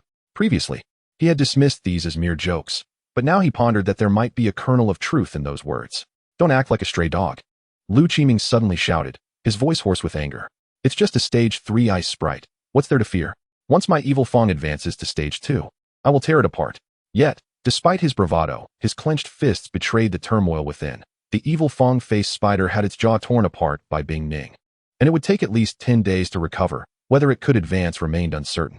Hu Wei flinched slightly, stammering, "What about Wang Ling? He went after Zhou Yifan. Why hasn't he returned?" At the mention of Wang Ling, Lu Qiming's expression softened a bit. Huang Ling's Clear Wind Sparrow was a low-level silver stage 1, incredibly swift. Zhou Yifan, that good-for-nothing, didn't even possess a decent spirit beast. Capturing him was only a matter of time. What's the rush? He scoffed, slapping the leaves on the ground with his uninjured left hand. Once Huang Ling drags Zhou Yifan's illegitimate child back, we can take our frustrations out on him. No sooner had he spoken than a rustling sound emerged from the bushes to their right, as if something heavy was being dragged within. Lu Qiming's eyes lit up, and he was about to rise when a shadow suddenly burst forth from the thicket, crashing onto the ground before the three of them with a thud, sending up a cloud of dust. It was a corpse. Its skin resembled oil paper scorched by a relentless fire, layers peeling away to reveal dark red muscle fibers beneath. Some parts even charred black, crumbling to ash at the slightest touch. The hollow socket of the right eye was rimmed with dark green mucus, as thick droplets trickled down the cheek. The left eyeball appeared murky, as if shrouded in a layer of dust, suspended just beyond the torn eyelid, swaying gently with the slight movements of the corpse. The scara was flecked with a charred eyelash. The limbs were contorted at grotesque angles, the left arm bent backward at the shoulder, the ulna and radius protruding from the flesh like two pallid chopsticks, the severed ends crusted with blackened clots of blood. The right leg was bent at a right angle, with the sole facing upward, revealing a foot sole ravaged by sharp stones, while several broken toes lay scattered among the fallen leaves nearby. The abdomen gaped open with a fist-sized wound. Dark brown organs mixed with murky mucus spilling out like cotton soaked in sewage, a section of intestine dragging on the ground, its end caked with dried mud, elongated by the recent impact. A circle of barbed wire wound tightly around the neck, digging deep into the flesh, creating an irregular gash in the throat. The damaged trachea quivered slightly with the residual warmth of the corpse, releasing a series of bloody bubbles that hissed in the stillness of the forest, resembling the flick of a serpent's tongue. The air was thick with a pungent odor of char and the foul stench of decaying organs, stirring a tempest in one's stomach. Lu Qiming's smile froze upon his face, his pupils dilating in shock. Despite the corpse being unrecognizable, he discerned the familiar black attire. It was Wang Ling. How could this be? Zhao Feng's voice trembled uncontrollably as he recoiled sharply, his back colliding with a tree trunk with a dull thud. Silence. Lu Qiming interrupted him sharply, his heart gripped by an icy hand. How could Zhou Yifan, a mere waste who had not even contracted a spirit beast, have possibly killed Wang Ling? Unless it was Bai Chen, or someone else. Before his thoughts could fully crystallize, a slender figure suddenly darted out from the nearby thicket, moving with the swiftness of a shadow. The individual brandished a dagger, droplets of blood glinting coldly on the blade in the sunlight, aimed directly for Lu Qiming's chest. It was Zhou Yifan. Lu Qiming's pupils contracted instinctively. Years of rivalry compelled him to pivot to the left. The dagger missed its intended target but plunged into his shoulder blade with a sickening squelch, piercing through thick muscle, the tip protruding from his back. A cry of agony erupted from Lu Qiming, a searing pain coursing through him like electricity, cold sweat saturating his clothes. Zhou Yifan withdrew the dagger with a nonchalant grace, akin to slicing through wood. He took his worn, faded cloth shirt and methodically wiped the blade clean, the fabric brushing against the edge with a faint rustle. Sunlight illuminated his face, revealing a trace of dark red at the corner of his mouth, indistinguishable whether it was blood or something else. You dared to launch a sneak attack, Huawei exclaimed, a mix of shock and fury flooding through him. Hastily gesturing with his hands to summon a spirit beast, grass demon, come forth. Zhao Feng, too, regained his composure, trembling as he recited a summoning incantation. Fuzzball creature, emerge. Yet, as his words fell, a surge of violent fire-based spiritual energy suddenly swept in from a diagonal rear, the air instantly heating, causing the fallen leaves on the ground to curl as if about to ignite. Huawei's grass demon was just coalescing when it instinctively unleashed countless vines, weaving an impenetrable barrier before it. With a thunderous crash, The fire-based spiritual energy collided fiercely with the vines, which instantly blackened and curled. The grass demon, struck by an invisible force, was sent hurtling backward to crash against a tree, producing a muffled thud, green leaves cascading down in a clear display of its grievous injury. Xiao Feng was far less fortunate. His fuzzball creature, having been on the brink of death from its previous battle with Bai Chen, could barely respond to the force summoning. Only a faint wail echoed from his soul space, unable to coalesce into a spiritual form. The fire-based spiritual energy engulfed him without hindrance. He hardly had time to scream before he was thrown into an inferno, his skin darkening and cracking at a visible rate, exposing the raw flesh beneath, while the air filled with the aroma of roasting meat. The source of the spiritual energy fluctuations emerged slowly from the thickets. Strangely, not a single leaf was singed in its wake. The flames danced as if alive, elegantly weaving around the flora, demonstrating an exquisite control over the spiritual energy. As the figure fully materialized, Lu Qiming and Hua Wei finally discerned its form. A towering 3-meter-tall humanoid spirit beast, wreathed in intertwining flames of crimson gold and deep blue, as though forged from the purest elemental fire. It wore a fiery helmet, from which feathers blazed with fierce flames, scattering countless sparks with every movement. Crackling upon contact with the ground, the face hidden behind the helmet was composed of fire, lacking distinct features, save for 2 pulsating fireballs serving as eyes, radiating a piercing light capable of incinerating all in its path. In its right hand, it wielded a flame-infused sword, the blade ablaze with ferocious fire, trailing dazzling flames that seemed to ignite the very air, leaving behind a long streak of fire with each swing. The surrounding flames surged, outlining intricate patterns of armor that shimmered with intense heat, rising and falling gently with its breath, akin to a volcano on the verge of eruption. High-grade silver. Flame Armor Demon Lord. Huawei screamed in despair. He had seen this spirit beast in the Spirit Beast Compendium, recognizing it as a paragon among fire-type creatures. Lu Qiming, disregarding the excruciating pain in his shoulder blade, fixated intently on the Flame Armor Demon Lord, then glanced at Zhou Yifan, finally grasping the truth. A growing-level Flame Armor Demon Lord. Had it not been for Bai Chen's involvement, the 3 of them could have resisted it. But now, Zhou Yifan was far from the waste he appeared to be. He had been concealing his power all along. This Flame Armor Demon Lord had likely been contracted long ago, patiently awaiting an opportunity to obliterate them all. Evil Tooth Demon Spider. Arise. Lu Qiming stammered as he invoked the summoning incantation, his voice trembling with fear. With a piercing shriek, the figure of the Evil Tooth Demon Spider materialized before him. Yet this low-grade silver, growing level 2 spirit beast appeared utterly wretched. Its jaw remained dislocated, dark green blood trailing down its chin, its 8 legs weakly scraping the ground, evidently still recovering from its earlier confrontation with Bing Ning, barely able to muster even 30% of its strength. Zhou Yifan observed all this coldly, his gaze as placid as a still pond, as if the struggles before him were merely the floundering of ants. Upon witnessing the Evil Tooth Demon Spider's pitiful state, a cruel smile curled at the corner of his lips, a grin that gleamed painfully in the sunlight, exuding an unsettling chill. You lot, Zhou Yifan spoke, his voice low yet crystal clear, resonating in everyone's ears with an eerie calmness. I have dreamed of killing you. He paused, letting his gaze linger on Lu Qiming, then shifted to the charred remains of Xiao Feng on the ground. But I must express my gratitude to you. He continued, last time in the Black Wind Forest. Had it not been for you tossing me to that mature iron-spine pig as bait, I would not have broken through to Spirit Master in such dire straits. Nor would I have encountered it. He gestured toward the Flame Armor Demon Lord behind him, a hint of unnoticeable pride lacing his tone. Lu Qiming's heart plummeted. He recalled the events from last month when they contracted spirit beasts in the Black Wind Forest. They had forced Zhou Yifan to scout ahead. Encountering a mature iron-spine pig, and without hesitation, they had pushed Zhou Yifan out, seizing the chance to escape. At that moment, they believed Zhou Yifan was doomed. Unaware that, had I known back then, I should have ended your life with a single stroke, you wretched spawn. Lu Qiming ground his teeth and roared, his eyes bloodshot. The term wretched spawn caused Zhou Yifan's expression to suddenly turn icy. He slowly bent down and, with the hand not gripping the dagger, picked up a blood-stained stone, caressing it gently in the palm of his hand. I have heard this for as long as I can remember, for over a decade, and I have grown utterly weary of it. Suddenly, he let out a low laugh that escalated into a maniacal cackle, reverberating through the silent woods, sending chills down one's spine. His nails dug deeply into his palm, etching crescent-shaped lacerations into his flesh. Blood dripping from his fingertips to form a small pool on the ground, quickly absorbed by the earth. Do you know how I have endured?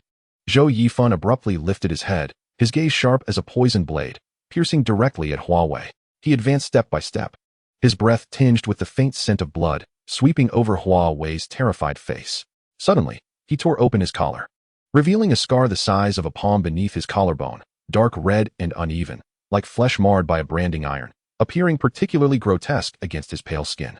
At the age of 7, my grandfather plunged me into scalding hot water.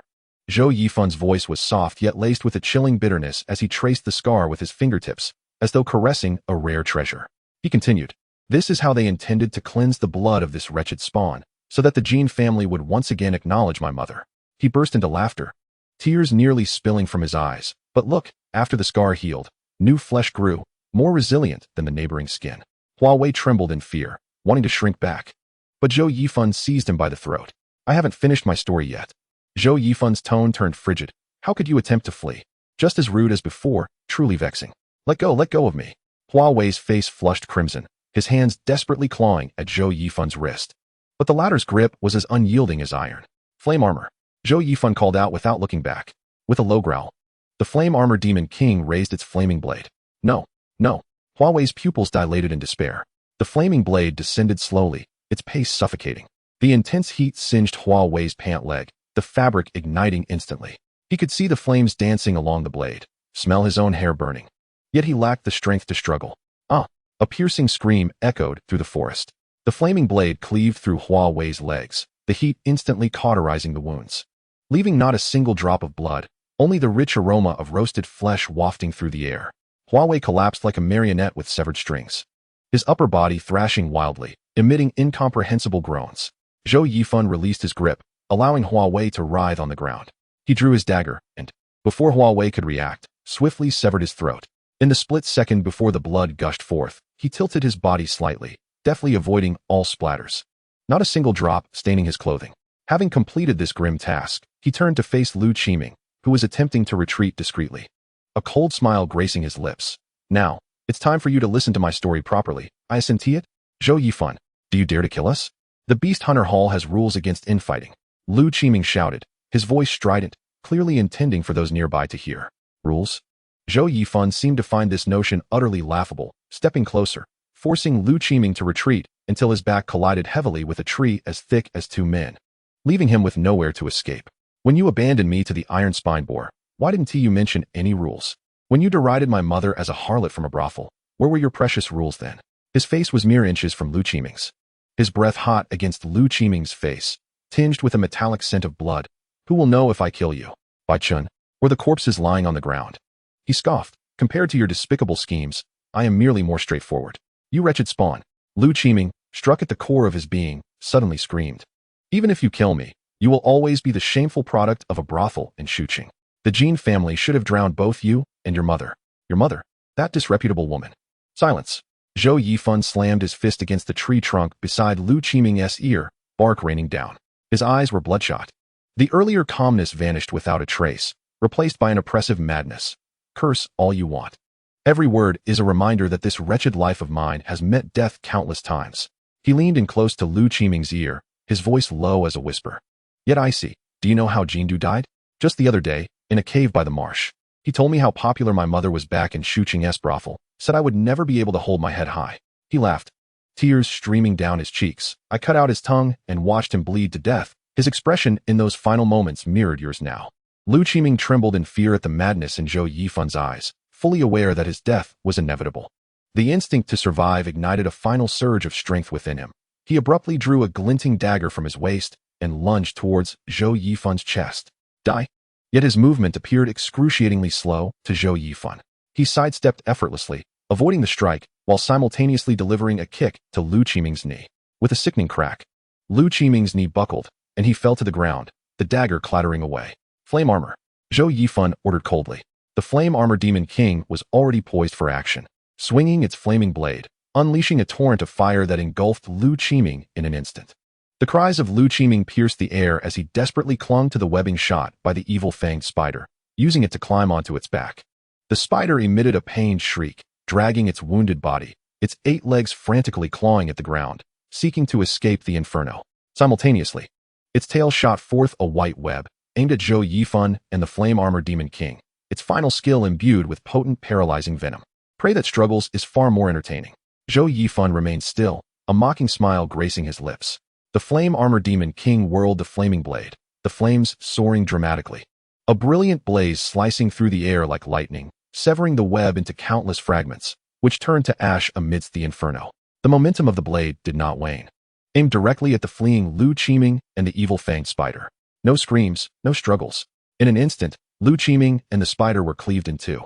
Blood mingled with entrails splattered onto the ground, staining the fallen leaves crimson, the dark green spider blood intertwining with the dark red human blood, releasing a nauseating stench. Zhou Yifan approached Lu Qiming's remains, looking down upon him. Lu Qiming's upper body had yet to fully succumb to death, his eyes wide with terror and unwillingness. Lips moving as if to speak, yet only a wheezing sound escaped. When I return, Zhou Yifan's voice was soft, as if he were discussing a trivial matter. No one will ever know how you met your demise. They will assume you fell victim to a beast attack, much like Jean do. He turned to leave, but then seemed to recall something, pausing to gaze down at Lu Qiming's gradually dimming eyes, murmuring to himself. I had meticulously devised a plan to lure you all here with a bug fruit and then eliminate you one by one, with the four of you attacking together. I truly had no confidence in my victory. A smile flickered across his face, tinged with regret. I never anticipated the emergence of Bai Chen. I thought he would merely deplete your strength, but it turns out he is a wolf in sheep's clothing, possessing the Frost Ice Sprite. Zhou Yifan picked up a dagger from the ground and, under Lu Qiming's terror-stricken gaze, plunged it mercilessly into his chest. Yet, it is for the best. It spares me a great deal of trouble. Your evil tooth was injured, Zhaofeng's fluffball perished, and as for Huawei and Huangling, the plan has finally come to fruition. As Lu Qiming's eyelids grew heavier and his gasping breaths weakened, silence ultimately enveloped him, leaving only his wide-open eyes, seemingly accusing fate for its cruelty. Zhou Yifan withdrew the dagger, wiped the blood from the blade onto Lu Qiming's clothes, and then turned, striding into the dense forest without a backward glance. The flame-armored demon king followed closely behind, its flames gradually subsiding until it vanished into the thick foliage. The forest returned to its eerie silence, leaving behind several grotesquely mangled corpses emanating a foul stench under the sunlight. However, just as Zhou Yifan believed his plan to be flawless and departed with a sense of triumph, he failed to notice the slight rustling of leaves in the canopy of a towering ancient tree not far away. Between the gaps of the leaves, a pair of eyes coldly observed the unfolding events. They were extraordinarily beautiful eyes, their pupils resembling obsidian tempered by ice, reflecting the distant flames that had yet to extinguish. Their depths inscrutable. Only when Zhou Yifan's figure had completely vanished did those eyes slowly close, the treetop returning to tranquility as if nothing had transpired. Chapter 14, Deception. Come, Bing Ning, have a spirit fruit to recuperate. Beside a stream several kilometers away from the battlefield, the water trickled over smooth pebbles, reflecting fragmented sunlight. Bai Chen sat upon a sun-warmed stone by the stream, cradling a shimmering ice crystal fruit, gently offering it to Bing Ning. The little creature's face still bore traces of fatigue. The recent clash with the evil-toothed spider had left her feeling dazed, resulting in a 30% depletion of her strength. She shook her small head as if to dispel the dizziness, and upon seeing the spirit fruit in Bai Chen's hand, her ice-blue eyes instantly lit up. She snatched it eagerly, cradling it in her arms and crunching into it with a satisfying crack, juice trickling down her chin, which she hastily wiped away with her paw, leaving a white streak on her nose. Bai Chen couldn't help but chuckle, reaching out to wipe the juice from her nose. When his fingertips brushed against her cool skin, a refreshing chill surged through his palm, alleviating the heat from their journey. Eat slowly. No one is going to snatch it away. He shook his head helplessly, gently rubbing her slightly reddened forehead. Still feeling dizzy? Bing Ning shook her head, handing him the leftover pit, then opened her arms and floated into his embrace, nuzzling her cheek against his neck and emitting a soft cooing sound. The cool breath mingled with the sweetness of the spirit fruit, easing Bai Chen's taut nerves. He understood that this was the little one's way of being affectionate. During the battle, she had bravely concealed her weakness, and now she finally dared to reveal her vulnerability. All right, I know you're formidable. Bai Chen laughed as he patted her back, pulling out a map from his robe and unfolding it. The parchment map depicted the outline of East Peak like an upright axe, the main peak rising abruptly from the ground, with a gentle curve connecting it to the western mountain range, while the eastern side was marked with jagged lines indicating perilous terrain. We're nearing the southern face of East Peak. Bai Chen's fingertip traced the mark on the map denoting the habitat of the Radiant Unicorn, a glimmer of anticipation flashing in his eyes. The Radiant Unicorn was a high-tier silver-level spirit beast, embodying the attributes of beast, light, and fire. Not only was it inherently proud and possessed formidable combat prowess among its peers, but it could also serve as a mount, making it the ideal choice for his third spirit contract. Although Bing Ning exhibited remarkable ranged attack capabilities and decent defense, she was prone to becoming passive when engaged in close combat. The three attributes of the Radiant Unicorn would perfectly complement this shortcoming, allowing for both offense and defense in direct confrontations, while its light and fire attributes would create a suppressive effect. If he could successfully contract it, he would be far more composed in the face of complex battle scenarios. Despite his first spirit contract still being sealed, even if he were to successfully forge a third spirit contract, his soul strength as a spirit master would still limit him to controlling only one spirit beast. However, having an additional option would undoubtedly bolster his confidence when confronted with unpredictable dangers. Bing Ning peered out from behind him, pointing at the unicorn illustration on the map with her small hand, tilting her head and emitting a soft sound, as if inquiring, "Is it powerful?" "Indeed, it is powerful." Bai Chen playfully tapped her little nose, "but they are guarded by mature ones, making them quite formidable." Bing Ning puffed out her small chest defiantly, a faint blue glow emanating from her, as if to assert, "I am not lacking." Just then, hurried footsteps echoed from the forest, accompanied by heavy breathing. Bai Chen's expression instantly turned serious, instinctively shielding Bing Ning behind him, quietly extending his soul power. It was a human presence, and one he recognized well. The shadows of the trees shifted, and Zhou Yifan stumbled into view, his hair disheveled, clothes smeared with dirt, and a suspicious dark red stain at the corner of his mouth. Upon seeing Bai Chen, he visibly relaxed, leaning against a tree trunk, gasping for breath. Bai Chen eased his guard slightly, though his brow remained furrowed. He detected a faint scent of blood on Zhou Yifan, masked by the aroma of the foliage. Yet it could not escape the keen senses he had honed in the jungle. "I didn't expect to encounter you here." Bai Chen retracted his protective stance over Bing Ning, speaking in a calm tone. "Are you all right?" He recalled Zhou Yifan being pursued by the King Spirit's clear wind sparrow and was surprised he had managed to escape.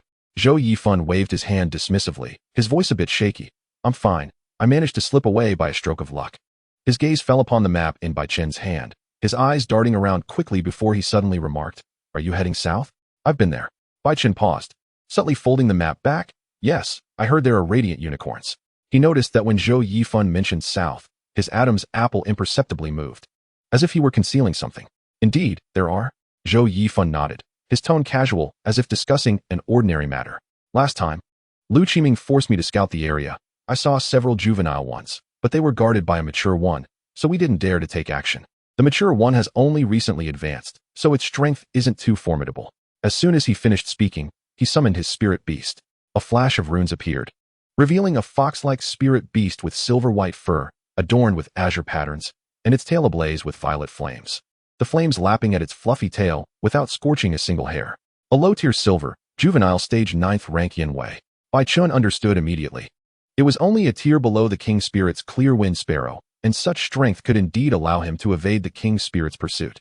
However, he furrowed his brow again. The flames of Yanwei were violet, indicating an extreme concentration of spiritual power, which was certainly not typical for a juvenile stage 9th rank beast. Is it hiding its true power, just like Bing Ning? Bing Ning, peering out from behind Bai Chen, curiously examined Yanwei, her small paw waving at the flames on its tail, sending a tiny ice shard flying, only to have it instantly vaporized by the flames. Yanwei warily shrank back, emitting a low whimper from its throat. "It is afraid of you," Bai Chen whispered to Bing Ning, his fingertips subtly tightening. Sensing that Zhou Yifan's Yanwei was not quite right, it should possess more than just the 9th tier of the juvenile stage. Zhou Yifan, seemingly oblivious to the unease emanating from Bai Chen, smiled and said, "I would like to accompany you. With more hands, we might just succeed." Bai Chen fell silent. He regarded Zhou Yifan, whose gaze appeared sincere, yet the faint trace of bloodlust, the unusually refined flames of Yanwei, and the fleeting coldness that crossed his expression at the mention of Lu Qiming, coupled with the departing look during the battle in the woods, all weighed heavily on his heart. Bing Ning suddenly tugged at his sleeve with her tiny paw, her ice-blue eyes filled with a vigilant warning not to trust. Bai Chen felt a stir within. This little creature always possessed a keen instinct for danger. All right. Ultimately, Bai Chen nodded. He wished to ascertain Zhou Yifan's true intentions. Just as the two were about to set off, the sound of footsteps echoed through the forest once more. This time, the steps were light yet tinged with an unmistakable urgency. Bai Chen and Zhou Yifan turned simultaneously to see a girl clad in a pale green outfit emerge, her eyes crescent-shaped and her smile revealing two shallow dimples at the corners, the very embodiment of the gentle and warm-hearted beastmaster from the camp, Yingqing. Many of the camp's youths held her in high regard. Upon spotting Bai Chen, Yingqing's smile deepened, but when her gaze swept over Zhou Yifan, the curve of her lips abruptly stiffened, as if frozen in place, her eyes flashing with a fleeting hint of dread before she quickly suppressed it, replacing it with an awkward expression. Yingqing, Bai Chen exclaimed in surprise, "What brings you here?" He knew that Yingqing had contracted a high-tier bronze thorn tree spirit at the 3rd stage, making her stronger than Lu Qiming and among the elite within the camp. Bai Chen, Yingqing's voice tightened as she swiftly glanced at Zhou Yifan before returning her focus to Bai Chen, as if she had something to say. Her lips moved without sound. Zhou Yifan seized the moment to interject, feigning familiarity. "Are you also here to seek spiritual beasts, Yingqing?" Only then did she seem to regain her composure, forcing a smile as she replied, "Not really, just wandering about. I sensed some presence here and came to take a look." Her gaze flitted between Bai Chen and Zhou Yifan, ultimately settling on Bai Chen. "Where are you headed?" Bai Chen observed the lingering concern in her eyes and felt an ominous premonition, yet he refrained from voicing it, replying, "We're going to check out the south." Yingqing's brows knit ever so slightly, and she opened her mouth as if to speak, but ultimately settled for, "You can go ahead, I'll just rest here." She gestured towards the creek stone where Bai Chen had been sitting, her smile carrying an air of forced nonchalance. Bai Chen nodded, choosing not to press further. Zhou Yifan urged, "We should be off. The sun is about to set." Bai Chen cradled Bing Ning and followed Zhou Yifan into the dense forest. After taking a few steps, he instinctively glanced back to see Yingqing still standing by the creek, her brow furrowed and her face etched with worry. It was only after their figures disappeared among the trees that Yingqing let out a heavy sigh, sulkily sitting down on the stone Bai Chen had occupied, her fingers unconsciously picking at the moss in the crevices. "I'm too late," she murmured, her voice thick with regret. Zhou Yifan even killed Lu Qiming and the others. How could Bai Chen still dare to accompany him?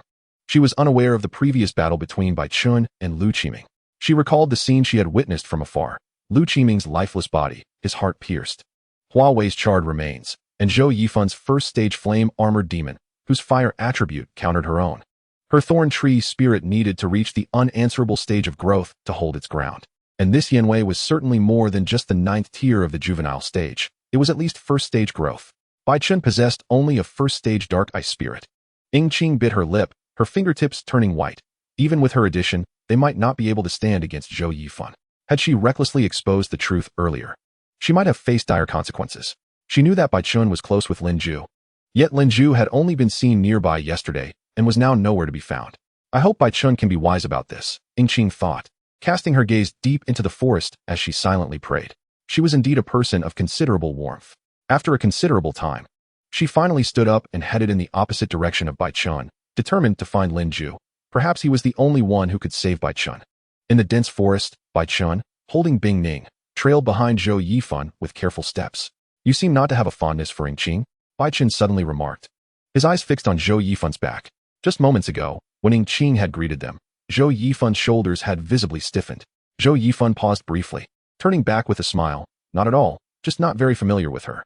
His smile appeared genuine, yet Bai Chen noticed that as he spoke, the tip of Yanwei's tail subtly curled upward, the azure flames flickering higher by half an inch, a sign of Yanwei's tension. Bai Chen chose not to pursue the topic further, instead winking at the little Bing Ning in his arms. Bing Ning immediately grasped the hint, lightly patting her little hands as if to say, "I'm keeping an eye on it." They traversed through the dense underbrush, occasionally encountering lower-tier spiritual beasts, the emerald-hued horned deer and the speckled scorpion that sprayed venom. Each was swiftly frozen by the shards of ice Bing Ning conjured or repelled by the flames of Zhou Yifan's Yanwei. Bing Ning found the low-tier beasts to be too weak for her liking, playfully waiting until they approached closely before striking, deliberately allowing ice shards to graze past Bai Chen's clothing, startling the horned deer into bolting towards Zhou Yifan, compelling him to divert his attention. "You little rascal," Bai Chen chided, pinching Bing Ning's cheek with a tone of exasperation, though amusement danced in his eyes. He understood that Bing Ning was reminding him to remain vigilant. If even lower-tier beasts could approach so easily, the repercussions of Zhou Yifan suddenly turning hostile would be dire. After walking for about half the day, the distant mountains gradually came into view, their silhouettes emerging from the shadows of the trees, while a thin mist coiled around the verdant slopes like a white ribbon. "Once we pass through that mountain pass, we'll reach our destination," Zhou Yifan declared, quickening his pace. Bai Chen matched him stride for stride. Suddenly catching a whiff of something in the air, besides the fragrant scent of foliage, there lingered a faint, stale metallic odor reminiscent of Zhou Yifan. as if it had been transferred from the soles of his shoes. He discreetly glanced at the mud on Zhou Yifan's boots, which appeared to contain dark red fragments. As they entered the mountain pass, the temperature plummeted sharply, and the surroundings fell into an eerie silence where even their breathing seemed amplified. The dry twigs beneath their feet cracked noisily, while the damp decay of fallen leaves mingled with the scent of moss, inducing an inexplicable sense of oppression. Bai Chen pushed aside the obstructing vines, and suddenly a flash of gold caught his eye. Before he could discern what it was, something soft and fuzzy brushed against his neck, provoking a ticklish sensation. He stumbled backward, his back colliding with a tuft of fluffy brown fur. Ah! A monkey leaped down from the tree, its paw striking him squarely on the forehead with a nut shell, causing him to wince in pain. It was a low-tier bronze green-faced monkey, lacking in intelligence yet notoriously mischievous. The forest was soon filled with rustling sounds as two more monkeys leaped from the underbrush. One snatched up the water bottle he had dropped, while the other clambered onto his back, swinging from his collar. From the treetops, 3 or 4 more monkeys chirped and chattered, mocking him as if he were a fool. Bai Chen, left with no choice, released his soul pressure at the spirit master level. An intangible pressure unfurled like a rising tide, causing the few macaques to shriek in terror, scampering about in disarray. 2 of them, in their panic, collided with a tree trunk and tumbled to the ground. Dazed and disoriented, suddenly, Bing Ming floated out of his embrace, twirling before him with a tinkling laughter akin to the sound of bells. Her tiny paws pointing at the fleeing macaques, as if to say, "Is this little challenge truly worthy of such alarm?" She even whimsically conjured a wisp of icy mist, which crystallized into delicate snowflakes upon the tip of Bai Chen's nose, prompting him to sneeze. "You're still laughing?" Bai Chen shot her an annoyed glare, but upon catching the mischievous glint in her eyes, he couldn't help but smile slightly. This little creature always had a knack for easing his tension in moments of stress. Just then, a flash of azure-purple flame erupted from the side, striking like a bolt of lightning, and swiftly ignited the fur of a macaque that had failed to flee. A piercing cry echoed as the flames engulfed its pelt, the azure-purple tendrils spreading through its fur, crackling audibly as even the bones succumbed to the fire. In the blink of an eye, it plummeted from the tree, convulsing on the ground before falling silent, leaving behind only charred remnants. Immediately, Zhou Yifan's fiery tail seemed incensed, lashing fiercely as multiple flames shot towards the scattering macaques. The fleeing creatures had no time to react, being consumed by the flames, their cries rising in a cacophony before swiftly fading into silence. The smile vanished from Bai Chen's face, replaced by a furrowed brow as he gazed at the charred remains below. The blue-faced macaques were merely the most rudimentary of bronze spirit beasts, incapable of offense, merely mischievous. There was no justification for such a brutal response. "Zhou Yifan, what are you doing?" Bai Chen's voice turned icy, his gaze sharp as it bore into Zhou Yifan. Zhou Yifan seemed oblivious to the shift in Bai Chen's tone, grinning as he explained, "They were disrespectful to you just now. I was avenging you. Besides, time is of the essence. We must not delay in finding the blazing sun unicorn." Bai Chen fell silent, merely observing him. Zhou Yifan's smile suddenly appeared jarring in Bai Chen's eyes, particularly when he mentioned avenging. As a fleeting ruthlessness flashed in his gaze, an emotion entirely disproportionate for a mere few macaques. Bing Ming also withdrew her playful demeanor, positioning herself protectively in front of Bai Chen, her surrounding chill coalescing as her ice-blue eyes warily fixated on the fiery tail. She sensed that the flames on the fox-like spirit beast concealed a similar fire attribute energy to that which had manifested during their prior skirmish in the woods. "Let us proceed," Bai Chen finally spoke, his voice tranquil yet devoid of emotion. He turned and advanced deeper into the mountain's entrance, his pace quickening slightly, creating a half-step distance from Zhou Yifan. Bing Ming hastily followed at his side, her tiny paw clenched into a fist. Bai Chen could feel Zhou Yifan's gaze resting upon his back. He understood that from this moment forth, he could no longer afford to be complacent. This seemingly timid youth was far from simple. The mountain air whispered through the trees, imbued with a hint of chill. Bai Chen gazed ahead at the mist-laden jungle, his fingertips lightly tapping in his sleeve. The habitat of the blazing sun unicorn lay just ahead, yet the unease within him thickened like the encroaching fog. Chapter 15. The blazing sun unicorn. Due to this unexpected interlude, Bai Chen refrained from further conversation with Zhou Yifan as they journeyed onward, swiftly traversing the southern face of the east peak. The twilight resembled molten vermilion, flowing gently along the rocky walls and tinting the exposed granite with a honeyed hue. While the wild azaleas nestled in the crevices gleamed in the sunset, their petals adorned with refracted dewdrops. Bai Chen crouched behind a massive rock, his fingers tracing the creased edges of the map, his gaze fixed on a distant valley where 3 juvenile blazing sun unicorns were playfully nudging stardust grass with their hooves. their spiraled horns casting a delicate golden light, their manes flowing like liquid flame in the breeze. Their guardian mature forms resided on the western cliff. Zhou Yifun's voice broke through from beside him as he clung to the edge of the rock. His eyes not on the unicorns, but rather glancing at the pouch at Bai Chen's waist. I have an idea. Let Inwei ignite the dry grass on the eastern slope. The flames will spread with the wind and drive the young ones towards us. Bai Chen paused, turning his head to regard him. The blazing sun unicorn possesses a fire attribute. Flames will only incite them further and could potentially alert the mature guardians. Zhou Yifun appeared taken aback by the rebuttal, hesitating momentarily before suggesting, then shall we dig a pitfall? We can bury spike tips coated with paralysis medicine along their feeding paths, if the juveniles step on them. The mature ones will not arrive in time. The blazing sun unicorns have keen senses. The scent of the paralysis medicine will alert them, Bai Chen countered, observing the subtle change in Zhou Yifun's expression. Moreover, they are social spirit beasts. Should the juveniles encounter danger, the mature ones will erupt into a frenzy, making any attempt at a contract impossible, not to mention the risk of escape. Zhou Yifun's fingers etched shallow lines into the rock as he forced a smile. Then how about I provoke the juveniles with Inwei, leading them over to you while you use Bing Ning to ensnare them? That won't work. Bai Chen decisively rejected, his tone imbued with an undeniable calmness. The cries of the juveniles will directly summon the mature guardians. This is tantamount to courting death. He discerned that every suggestion Zhou Yifun made harbored flaws, either underestimating the attributes of the blazing sun unicorn or willfully ignoring their social nature, as if he intended to sabotage the endeavor.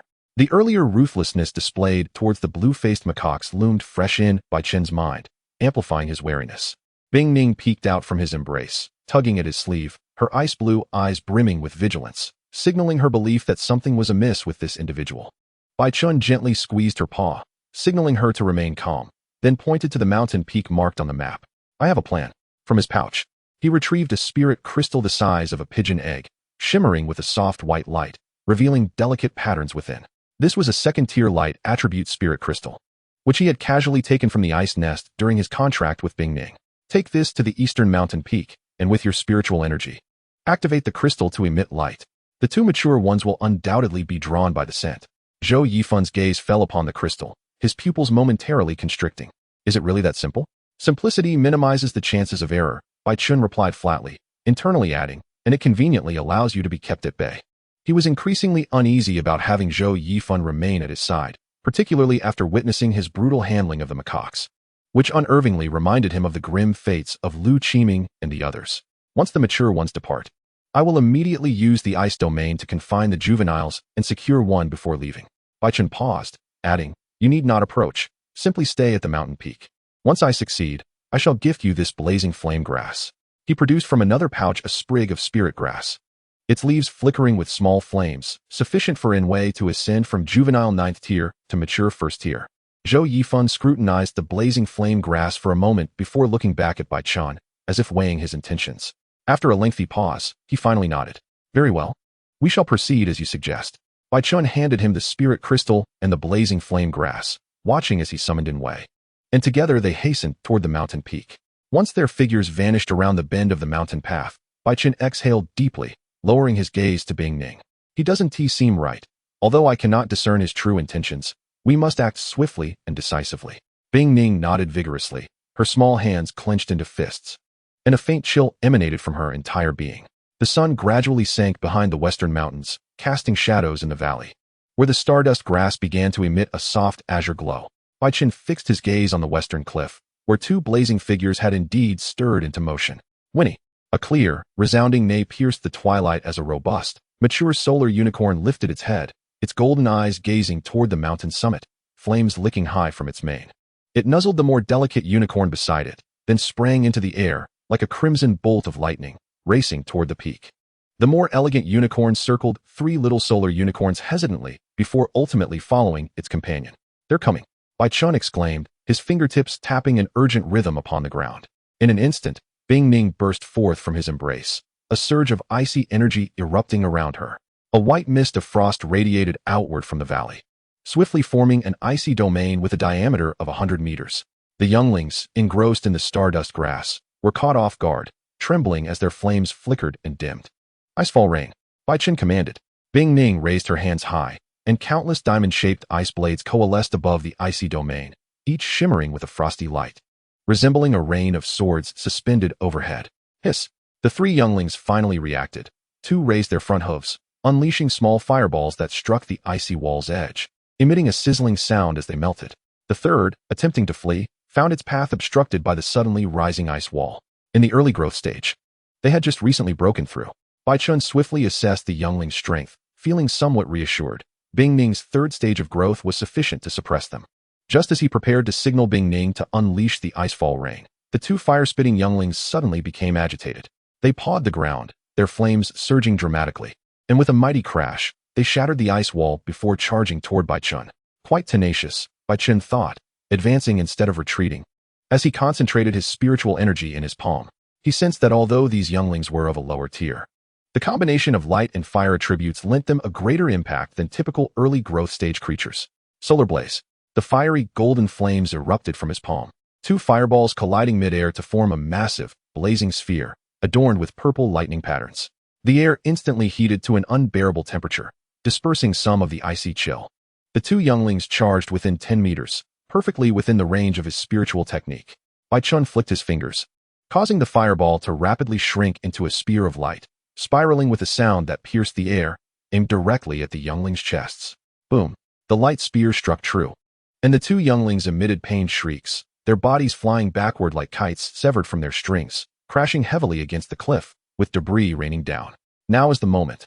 Bai Chen's eyes sharpened, ready to signal Bing Ning for another strike, when the robust youngling suddenly struggled to its feet, shaking its dazed head.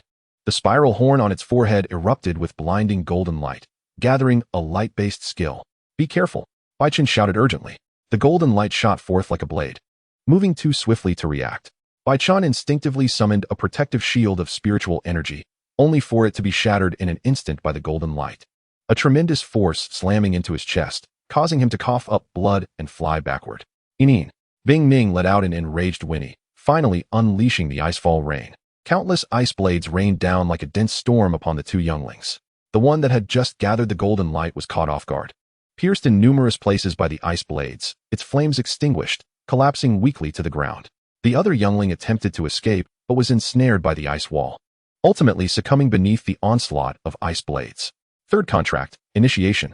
Bai Chen gritted his teeth against the agony in his chest, pointing at the strongest youngling. A white glow of the contract enveloped it like ribbons. If he could just hold on for a few more seconds, the contract would be completed. At that moment, two waves of scorching energy surged from the valley entrance, carrying a cataclysmic pressure. Bai Chen's pupils constricted, the presence of mature solar unicorns loomed. How could they return so swiftly? Whinny. The earth-shattering neigh reverberated through the valley as two massive solar unicorns appeared at the entrance, their manes ablaze with fierce flames. Their golden eyes filled with fury. The robust one trampled the ground, sending smoke rising, clearly pushed to the brink of rage. Bai Chen's heart plummeted. Zhou Yifan hadn't even ascended to the mountaintop. He had never intended to divert these two mature beings. With a thunderous roar, one mature unicorn unleashed two pillars of flame, striking directly at the icy domain. The chill rapidly dissipated under the intense heat, and the cracking sound of ice echoed like thunder as the 100-meter icy expanse shattered into countless fragments. Bing Ning was flung against the cliff, her crystalline armor cracking, a faint blue liquid seeping from her mouth. Bing Ning, Bai Chen cried out, his vision darkening as he struggled to reach her, only to be struck by a light projectile from another unicorn, the searing pain nearly causing him to faint. It was then that he realized. These two were far from merely mature stage 1. Their manes burned with scarlet golden flames, leaving charred imprints wherever they trod, clearly nearing the full maturity stage. Zhou Yifan had deceived him from the very beginning. Holy light baptism. The robust unicorn neighed as it gathered a colossal sphere of light at its spiraled horn, the surface swirling with intense golden patterns, warping the very air around it. Bai Chen knew that should this strike land, both he and Bing Ning would be utterly obliterated. Instinctively, he shielded Bing Ning behind him, flooding his palm with spiritual energy to form one last shield. But then, from the corner of his eye, he caught sight of a familiar figure hiding behind the bushes at the valley entrance. Zhou Yifan, with a cold smile on his lips, toyed with the light crystal that was meant to lure them. He had activated the crystal atop the mountain for just a brief moment before returning here, lurking in the shadows to watch the spectacle unfold. "It's you." Bai Chen's voice was hoarse with anger and pain. Zhou Yifan seemed to sense his gaze, raised the crystal mockingly, and then vanished into the thicket without a glance back. His fiery tail followed, the bluish-purple flames mocking him like eyes of derision. So it had all been a trap from the very beginning. Zhou Yifan sought to eliminate him using the solar unicorn's might. The brilliance of the light sphere intensified, threatening to engulf the entire valley. Bai Chen clutched Bing Ming tightly, gazing into her icy blue eyes filled with concern, and suddenly smiled. Do not fear. We have not lost yet. He bit down sharply on his tongue, channeling his final reserve of spiritual energy into a shield, simultaneously issuing the command. Bing Ning. Frost Sword Dance. Understanding his intent, Bing Ning summoned an unprecedented chill, ice blades swirling around her, forming a cerulean sword that charged defiantly toward the cataclysmic light sphere. Boom. The collision of ice and light erupted in a blinding flash, sending shockwaves that lifted rocks from the valley, enveloping the entire space in a cloud of dust. Zhou Yifan ventured far, yet the resounding echoes behind him lingered in the air. He halted, casting a glance back at the valley shrouded in smoke and dust, the smile at the corner of his lips turning increasingly frigid. One of the high-grade silver tier at its third maturation stage. It ultimately fell to my hands. He weighed the light attribute spiritual crystal in his grasp, which indeed spared him from considerable trouble. He had devised numerous schemes to lead Bai Chen to his demise, all of which had been thwarted by Bai Chen's vigilance. However, the outcome remained unchanged. The frost ice sprite at the third stage of maturation, even with his flame armor demon lord and flame tail joining forces, might not suffice to conquer it. With one less competitor for the Beast Hunter Hall quota, it was certainly advantageous. Zhou Yifan snorted dismissively and quickened his pace. He needed to return to the camp before dawn, feigning ignorance of the events that transpired. As for Bai Chen, he was likely reduced to a mere puddle of ashes in that valley now. Chapter 16. Demonic clouds fill the sky. Golden holy light cascaded from the heavens, akin to molten gold flowing through the mountains and forests. The dust suspended in the light beams refracted with an iridescent sheen reminiscent of mother of pearl, while even the breeze weaving through the trees carried the sweet scent of honey and incense. This was meant to cleanse the impurities, yet at this moment, it transformed into a net that ensnared souls. Bai Chen, trembling and leaning against the shattered remnants of the ice wall, struggled to rise. Blood droplets from his palm dripped onto the searing rocks, instantly evaporating into a white mist. The flames of the fiery unicorn had long since melted the icy domain into a pool of slush, and the soil beneath his feet was charred, with each step sinking into the half-melted mire, producing a hissing sound. The underbrush that had been swept by the holy light was visibly dissolving, as pure white lilies emerged from the thicket and luminous specks floated up from the decaying leaf piles. Even the remains of the previously terrifying green-faced macaque transformed into phosphorescence, as if this realm was undergoing a thorough purification, erasing all traces of impurity. No, he choked out a broken sob, his knuckles turning white from the effort. Digging deeply into the flesh of his palm, he was acutely aware of the terrifying nature of this power. It was the ultimate purifying force of the light attribute, capable of instantaneously dissolving elemental beings like the ice sprite, obliterating even their very souls. The residual spiritual energy around him coalesced into a thin shield, a pale blue membrane resembling a fragile eggshell. Yet before he could stabilize himself, a bone-chilling cold suddenly enveloped him from behind. Ice Condensation's voice, tinged with tears, resonated in his mind, saying, without needing to look back, Bai Chen knew that Ice Condensation had used her last vestiges of strength to wrap him in ice armor. Ice crystals spread along his spine, crystallizing into layered ice armor on his back. Immediately, 2 3-meter-thick ice walls surged up before him and Ice Condensation, their surfaces flowing with a faint blue spiritual light, resembling hastily constructed ice fortresses. With a thunderous crash, the holy light collided with the ice walls like a deluge breaching a dam, golden waves exploding upon the icy surface, sending countless shards of ice flying, which refracted into fragmented light within the pillars of illumination. Bai Chen could distinctly feel the searing power penetrating through the ice layers, as if countless fine needles were piercing his skin, causing his body to tremble in pain. The surface of the ice walls visibly frosted over, quickly melting into droplets that trickled down through the crevices. Crack, crack. Fissures spread from the base of the ice walls to their apex, resembling a spiderweb covering the entire surface. Ice Condensation emitted a pained cry, her tiny claws pressing desperately against the ice wall, attempting to mend the cracks with her spiritual power, yet the might of the holy light was overwhelmingly potent. The moment her icy mist touched the light beam, it evaporated, and even her ice crystal armor began to melt away, revealing her crystalline form beneath. At last, with a sharp crack, the first ice wall shattered into a cascade of shards, while the second wall barely endured 3 breaths before collapsing as well. The icy liquid pooled upon the ground, quickly evaporating into white mist under the onslaught of holy light. The ice armor and spiritual shield shattered simultaneously, leaving Bai Chen completely exposed to the holy radiance. The searing sensation surged forth like a tide. The ends of his hair began to curl, the edges of his clothing emitted wisps of smoke, and his skin felt as though it were being pierced by needles.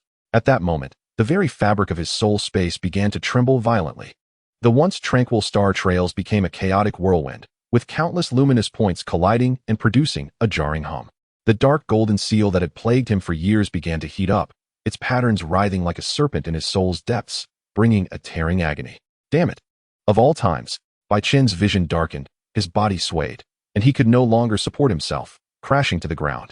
In the final moments of consciousness fading, he seemed to glimpse a slender fissure opening in the seal of his soul space. Unbeknownst to the unconscious Bai Chen, at the instant he lost awareness, the first spirit contract within his soul space erupted with searing warmth. The dark golden patterns breached the barriers of his soul, crawling up his veins to trace complex sigils around his neck, resembling a dragon on the verge of awakening. A low, mournful sound suddenly echoed in the sky. Neither wind nor beastly roar, but rather the whisper of an existence that transcended reason. A dense, inky demonic aura surged from the horizon. A gray-black tide imbued with a sickly sweet stench, swiftly engulfing half of the crimson sky. The clouds, stirred by the demonic power, twisted violently, morphing into grotesque faces, while dark red lightning danced between the gaps, dyeing the firmament a sinister shade of purple. The ground trembled violently. Dead leaves and shattered stones were swept up by an invisible force, coalescing into a vortex with a diameter of 100 meters. The spiraling winds emitting a wailing sound akin to ghostly cries. Roar! At the center of the vortex, a burst of mysterious purple light exploded. The radiance writhing and stretching like a living entity, gradually forming a slender silhouette. Its body undulated like a serpent, yet was adorned with layers of overlapping scales, each glimmering with a starlit glow, as if the entire cosmos were embedded within its form. The dragon's horns branched into 6 tips, their ends shimmering with tiny star-like sparks, tearing through the swirling clouds and trailing a cascade of radiant stardust. Most astonishing were its eyes, vertical pupils that shimmered with a molten gold-like liquid quality, flowing with an enigmatic luster. As its gaze swept across the ground, the 2 previously enraged fiery unicorns suddenly froze, the flames upon their manes sputtering down, their hooves trembling uncontrollably as they emitted whimpers of fear. This was the suppression stemming from their very bloodlines. Though the fiery unicorns were of the high-grade silver tier, they felt an instinctual reverence in the presence of this ethereal apparition, a being of a race far superior, exuding the aura of an apex predator at the pinnacle of the food chain. The spectral figure of the mysterious spirit beast circled in the air, its dragon claws lifting gracefully, conjuring a resplendent star map within the void. Countless starry apparitions rotated along fixed trajectories, the Big Dipper, the Southern Dipper, the Purple Micro, seemingly compressing the entirety of the universe within its palm. Ancient syllables spilled from its dragon throat, neither beastly language nor human tongue, yet causing the very air to thicken with gravity. Hiss! At last, the 2 fiery unicorns regained their senses. They realized that inaction would lead to their doom.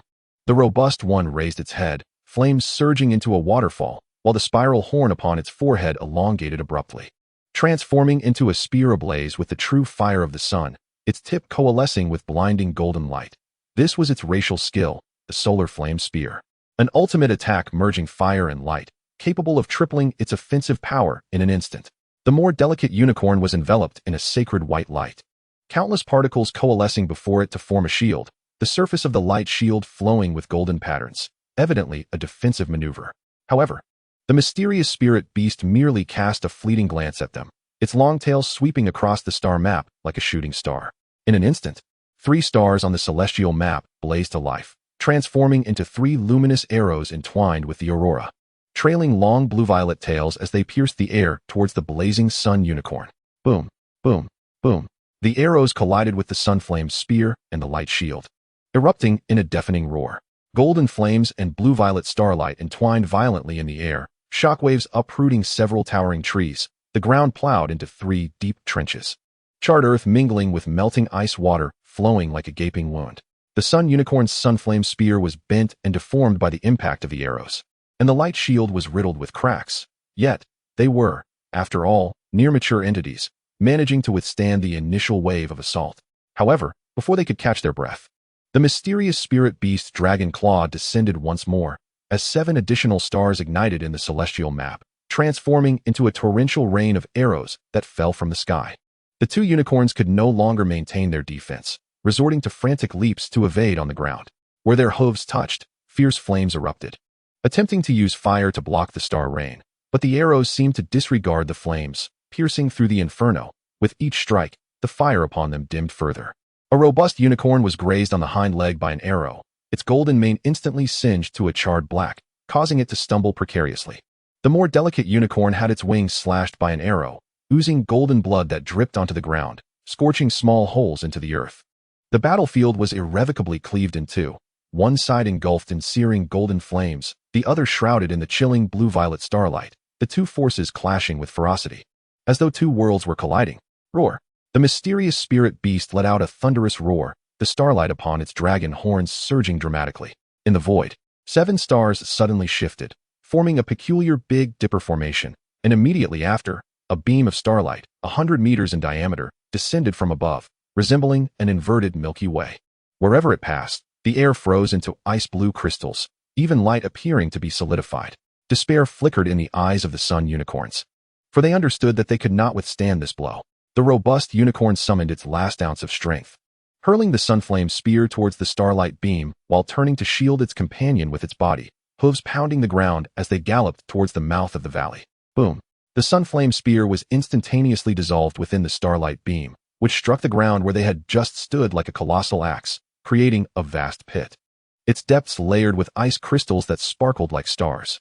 The two sun unicorns, propelled by the explosion's shockwave, fled the valley without looking back, neglecting even their 3 young. Their silhouettes swiftly vanished into the dense forest, leaving behind only a few smoking hoofprints as proof of their passage. With the dominant beings fleeing, the remaining low-tier spirit beasts in the valley scattered in all directions, and even the scent of blood in the air seemed to be purified by the starlight, leaving only the cold, celestial aura. The ethereal form of the mysterious spirit beast circled above for a moment, its molten golden vertical pupils glancing down at the unconscious Bai Chen, then sweeping past the feeble Bing Ning, before finally transforming into a purple beam of light, diving into the dark golden sigil on Bai Chen's neck, disappearing from sight. The malevolent energy and starlight in the sky dissipated simultaneously, as dark purple clouds parted to reveal the original twilight, as though the earth-shattering battle had never occurred. Time passed unmeasured, until 2 figures staggered into the valley's entrance. This way, I sensed Bai Chen's aura. Ying Qing's voice was laced with urgency, her thorn tree spirit clearing the obstructing branches ahead. Lin Zhu followed closely behind, his spirit beast, a blazing Tianhua eagle, sniffing the ground, occasionally raising its head to call out towards the depths of the valley. Upon discovering Bai Chen lying on the ground, Lin Zhu's expression shifted dramatically, shaking off Ying Qing's grasp and rushing forward. Bai Chen. He knelt beside Bai Chen, trembling as he reached out to feel for his breath. Upon sensing a faint airflow beneath his fingertips, he exhaled sharply, his back drenched in cold sweat. He was still alive, still alive. Ying Qing hurried over, quickly unfastening her medicinal pouch at her waist, retrieving healing salves and bandages. Help me lift him up. We need to treat his external injuries first. Lin Zhu complied without hesitation, carefully cradling Bai Chen. Bai Chen's back was marred with burns. The skin shriveled to a charred black. In some places, the underlying flesh was visible, a ghastly sight. As Ying Qing washed the wounds with clean water, Bai Chen let out a muffled groan, his brows knitted tightly, yet he remained unconscious. Where's his spirit beast? Lin Zhu suddenly recalled something and glanced around. Ying Qing pointed not far away. Over there, its aura is very weak. Lin Zhu followed her gaze, spotting Bing Ning curled behind a rock. Its ice crystal armor shattered in part, its small body feebly shifting, ice blue eyes half open, emitting a faint whimper as if seeking help. Fortunately, the spirit core isn't harmed. Ying Qing sighed in relief after examining Bing Ning. Bai Chen's injuries look alarming, but they haven't affected vital areas. It's mainly concussive and burn injuries, requiring at least half a month of rest. Bing Ning is an elemental creature. It would be best for Bai Chen to summon it back into his soul space once he awakens, as that environment is more suitable for its recovery. She paused, surveying the scorched remnants and the vast pit, her brows furrowing. I didn't expect him to contract with a frost ice spirit. No wonder he survived at Zhou Yifun's hands. It wasn't Zhou Yifun. Lin Zhu interjected suddenly, his tone grave. These burns are a mixed attack of light and fire, and the intensity is exceptionally high, at least the full force strike of a silver-tier mature spirit beast. Zhou Yifun's flame tail is merely a juvenile, 9th tier. It could never achieve this. Then who? Qing was taken aback. It was the sun unicorn. Lin Ju pointed to the golden hoofprints on the ground. Noting that there was more than one, judging by the markings, at least two were near maturity. He stood up, scanning the surroundings, his gaze landing on the starlight-frozen pit. His pupils constricting. Something else occurred here. Residual energy of a peculiar nature remains. Qing also noticed the ice crystal pit, shivering slightly. Whatever it was. It's fortunate that Bai Chen survived. Zhou Yifan killed Lu Qiming and his group, and now he is attacking those who are defenseless. We must not let him off in the qualifiers. Lin Ju nodded, his expression hardening. I will. He bent down to lift Bai Chen, intending to return to the camp to seek the healer's aid for his wounds. Qing scooped up Bing Ning, following closely behind him. The mountain wind swept through, stirring the charred leaves on the ground, revealing the ice crystals beneath that had yet to melt, refracting shards of light like forgotten stars. Bai Chen seemed to plunge into a realm of purple mist. Here, there was no up or down, no passage of time, only endless purple fog swirling around, carrying a faint cold fragrance. He took a few steps forward, the mist beneath him rippling, akin to walking on melting purple crystal. Suddenly, a corner of the mist parted ahead, revealing a blue-violet creature. Its body was slender like a serpent, yet it bore 4 webbed claws, the tips glowing with amber light. 6 fleshy horns protruded from its neck, not yet fully hardened, with pearl-like nodules at their tips, gently quivering with each breath. Most striking was its eye, a massive vertical pupil dominating most of its face, the iris molten gold, resembling flowing lava, exuding both an air of superiority and a hint of naive curiosity.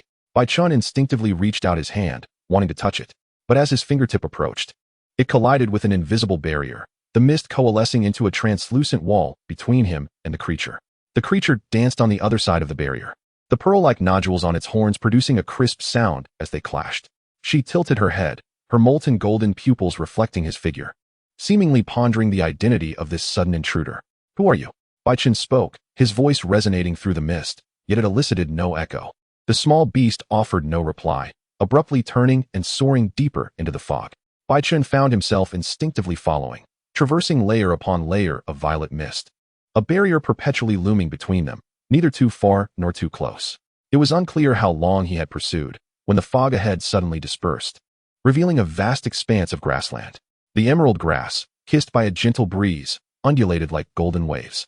In the distance, a majestic sunlit unicorn galloped toward him, its golden mane swirling like flames, the spiral horn upon its brow casting a cascade of shimmering light.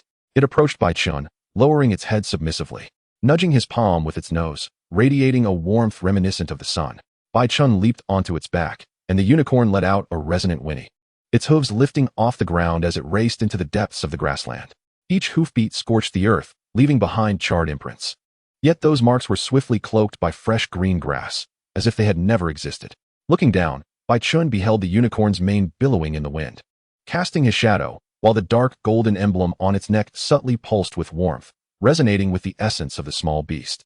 He could not discern whether this was a dream or something else entirely.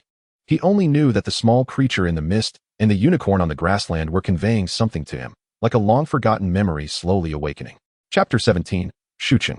2 weeks later, as the towering, slate-gray gates of Xucheng emerged, faintly visible through the morning mist, the 15- and 16-year-old youths in the procession, despite their attempts to maintain a facade of resilience in the forest camp, found their eyes brimmed with tears.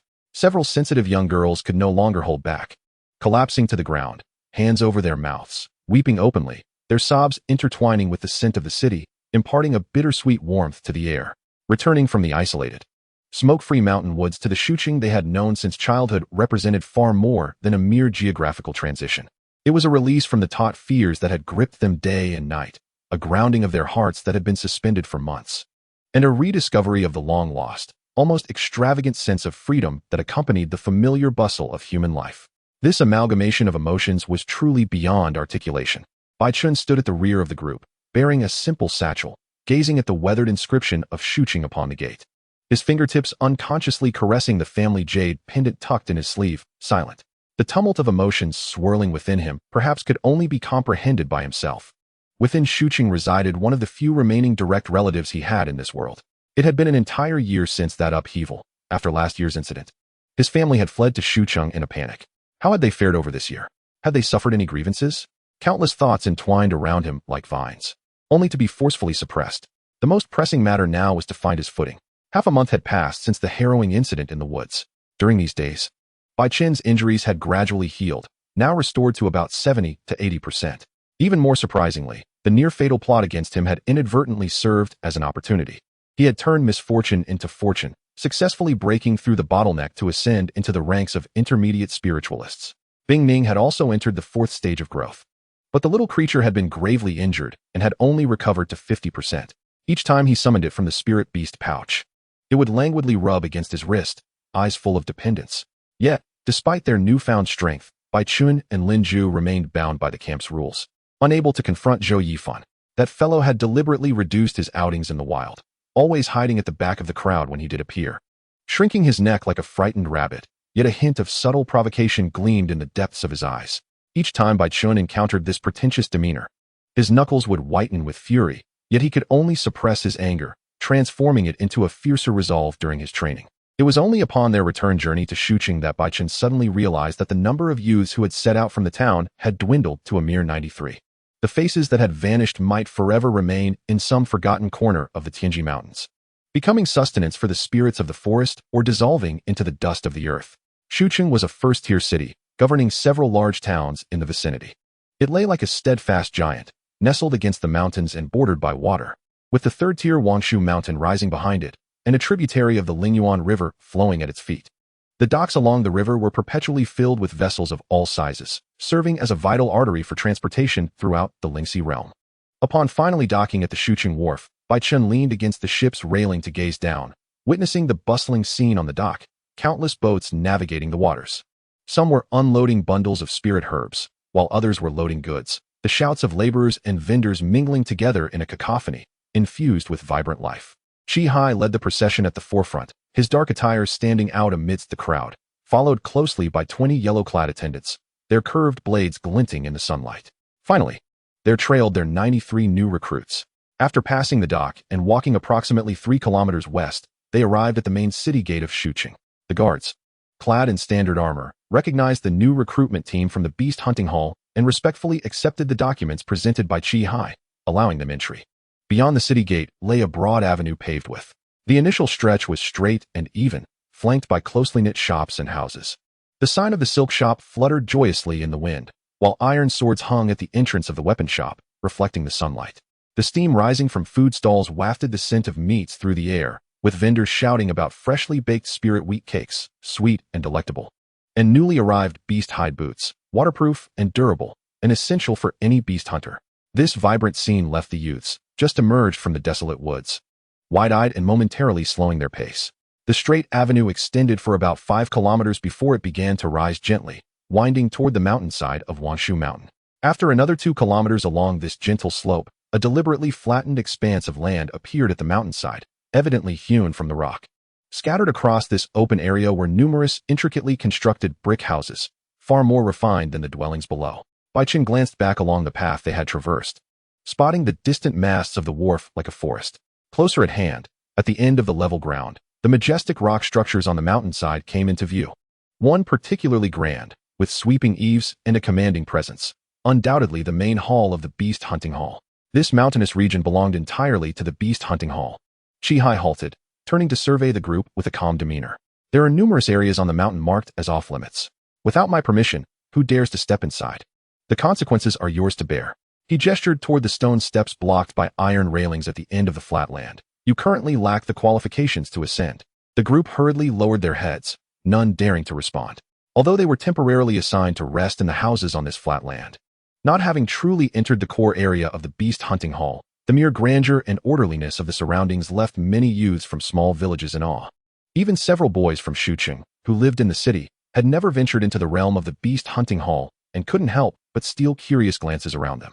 Chi Hai said little, turning to the yellow-clad steward behind him to relay a few instructions before hastily leading 10 stewards towards the iron gate, presumably to report to the palace master. Among the remaining 10 yellow-clad stewards, a man who appeared to be around 40, with several deep wrinkles at the corners of his eyes, stepped forward. He wore the same yellow robe as the others, but his cuffs were adorned with a subtle gray pattern, setting him slightly apart.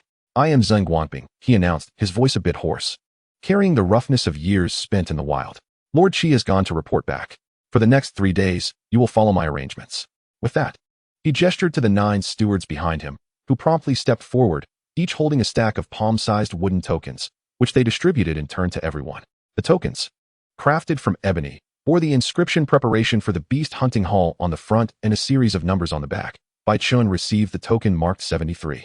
This token signifies your identity, Xuan Yuan stated, his tone suddenly stern as he observed everyone stow the tokens away. Do not assume that possessing this token makes you a member of the Beast Hunting Hall. You are merely in reserve. And only by passing the qualifying examination in 3 days will you be officially granted your first-level titles. During these 3 days, aside from being allowed to roam this plain and the city of Shu below, you hold no authority whatsoever. He paused, his gaze slicing through the crowd like a blade, issuing an unvarnished warning. Let me make this clear. Do not jest with your own lives. There is but one outcome for those who dare to defy orders: death. At these words, the previously relaxed atmosphere tightened immediately. Several youths, who had worn expressions of excitement, quickly suppressed their smiles and stood at attention. In 3 days, I will take you to the Beast Hunting Hall's arena, Xuan Yuan continued, his tone softening slightly. At that time, we will determine your official standings and assign positions based on your performance in the competition. It is only with a position that you will receive corresponding resources, monthly stipends, spirit crystals for training, and provisions for spirit beasts are all distributed according to rank.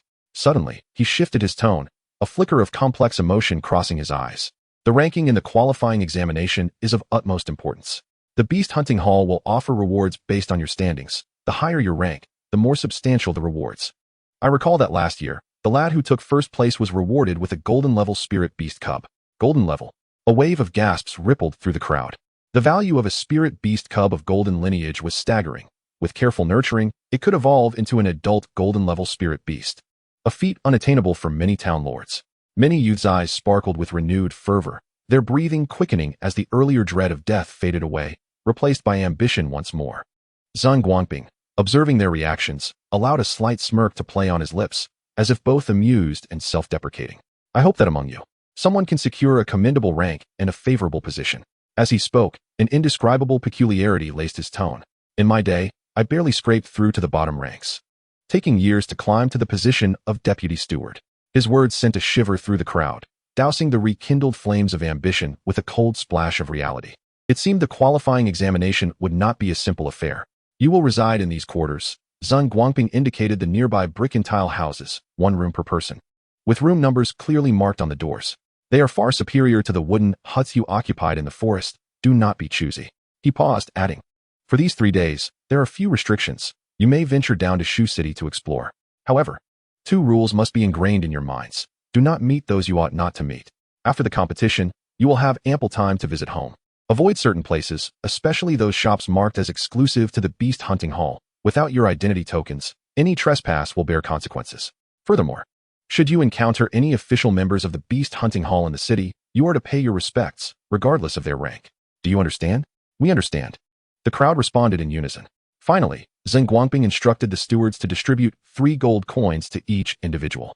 The coins felt heavy in their hands, the cold metallic texture palpable. This is your preparatory fund, Xuan Yuan declared. Use it to purchase necessities in Shu City, acquire what you lack. After the coins were distributed, he led the other stewards away to tally the numbers. The youths exchanged glances for a moment, then each set off to find their assigned residences. Bai Chen's room number was 17, and by coincidence, Zhang Hao's room number was 16, right next door. Upon entering his room, Bai Chen found it simply yet adequately furnished, a wooden bed, a desk, a chair, and even a small cabinet in the corner, with a pot of thriving bamboo on the windowsill, exuding a sense of tranquility. Compared to the drafty wooden huts in the forest, this was akin to heaven and earth. Satisfied, he nodded, relishing the solitude of his space. After tidying his belongings, Bai Chen did not linger indoors. His mind was consumed with thoughts of how to excel in the qualifying examination in 3 days. He felt the 3 gold coins in his sleeve pocket. Contemplating, as a first-tier city, Shu City should boast numerous resources capable of rapidly enhancing his abilities, such as spirit herbs, spirit technique manuals, or suitable spirit objects for ice cultivation. Changing into a clean blue tunic, Bai Chen locked his door and stepped outside. Just as he reached the courtyard, he encountered Wang Mao approaching him. Wang Mao was relatively straightforward. They had crossed paths several times in the forest. Bai Chen, he greeted. Bai Chen nodded in acknowledgement and continued down the path towards the base of the mountain, soon merging into the bustling main street of Shu City. The shops lining the main street predominantly revolved around the term spirit beasts. Some specialized in selling spirit beast feed and cleaning supplies, with shelves stocked full of bags of spirit rice and dried spirit herbs, while others offered low-level spirit beast cubs. In glass cages, several fluffy bronze-level cubs peeked curiously, interspersed with taverns and gambling houses flaunting eye-catching signs to entice passing hunters. As Bai Chen strolled, taking in the sights, he eventually halted at a shop adorned with a sign reading Bai Chow Hall. The entrance featured 2 intricately carved wooden doors, with several bundles of dried spirit herbs hanging above, emanating a faint medicinal aroma. He pushed the door open and stepped inside. "What can I get for you?" A young attendant clad in a gray long robe approached. Appearing to be in his 20s, the attendant's bright eyes discreetly assessed Bai Chen, noting his plain attire and youthful demeanor, which prompted a more casual regard. The shop was simply arranged, with several rows of shelves against the wall, laden with transparent glass vials of potions and wooden boxes inscribed with runes, containing various spirit herbs and medicinal materials. To preserve their efficacy, many vials emitted wisps of white vapor, clearly employing low-temperature formation techniques. "Do you have ice spirit herbs?" Bai Chen inquired directly. Previously, he had fortuitously discovered a second-tier spirit object, the cold jade spirit mushroom, in the thickets of the Tianji Mountains. If he could find ice spirit herbs as well, he could concoct a third-tier spirit object, the ice-cold jade mushroom, which would enhance his ice cultivation stage. Bai Chen understood that a skilled alchemist could work wonders in spirit object concoction. Sufficient spirit materials could propel a spirit beast's growth to unprecedented heights, which was one of the reasons many spirit beasts were willing to forge contracts with Beast Tamers. Unfortunately, he lacked talent in alchemy. He had studied under his family's alchemist for a time, but could only manage the simplest spirit object combinations, leaving more complex concoctions to professional alchemists. Second-tier spirit herbs could at most accelerate a spirit beast's growth, but not directly facilitate its advancement. True experts in beast taming would seek out alchemists to maximize the effects of spirit materials once obtained. The third-tier frosty jade mushroom can directly elevate Bing Ning's strength by approximately 2 levels. It is worth noting that even a month of arduous training in the wilderness might not yield such remarkable progress. Currently, Bai Chen's mind is consumed with thoughts on how to enhance both his and Bing Ning's abilities within the next 3 days. Other matters are of little concern to him at present. He suspects that others are also devising ways to improve during this period, and he must outpace them in determination. Frosty spirit grass? The shop assistant paused for a moment before retrieving a glass vial from the innermost shelf and handing it to Bai Chen. "This is a second-tier spirit herb, just arrived, and in good condition. It costs 25 gold coins per stalk." Bai Chen accepted the vial and peered through the translucent glass. Inside lay a half-foot-long frosty spirit grass, its leaves a semi-transparent pale blue, with the tips adorned with a hint of white frost, exuding a faint chill. Indeed, it was top-quality frosty spirit grass. However, upon hearing the price, he couldn't help but frown. The 3 gold coins he received from Zheng Guangping, after deducting expenses for food and sundries over the next 3 days, would leave him with just over 2 coins at most. He would need at least 2 stalks of frosty spirit grass to combine with the frosty jade mushroom, and clearly, this amount of money was inadequate. In the Beastmaster world, the currency conversion is as follows: 100 copper coins equal 1 silver coin, and 10 silver coins equal 1 gold coin. The monthly expenses for a typical family of 3 range from 5 to 8 silver coins, illustrating that the 3 gold coins granted by the Beast Hunter Hall are indeed generous. Yet, the prices for high-tier spirit items are evidently beyond the means of an ordinary household. Noticing the troubled expression on Bai Chen's face, the assistant did not press him further but casually remarked, "You seem to be one of the new recruits from the Beast Hunter Hall, right?" Bai Chen glanced at him and nodded. "It's always like this at this time of year," the assistant chuckled, his tone laced with familiarity. "Besides locals from Shuqing, young people from several surrounding towns are also flocking here. You're not from Shuqing, are you? I haven't seen you before." He scrutinized Bai Chen.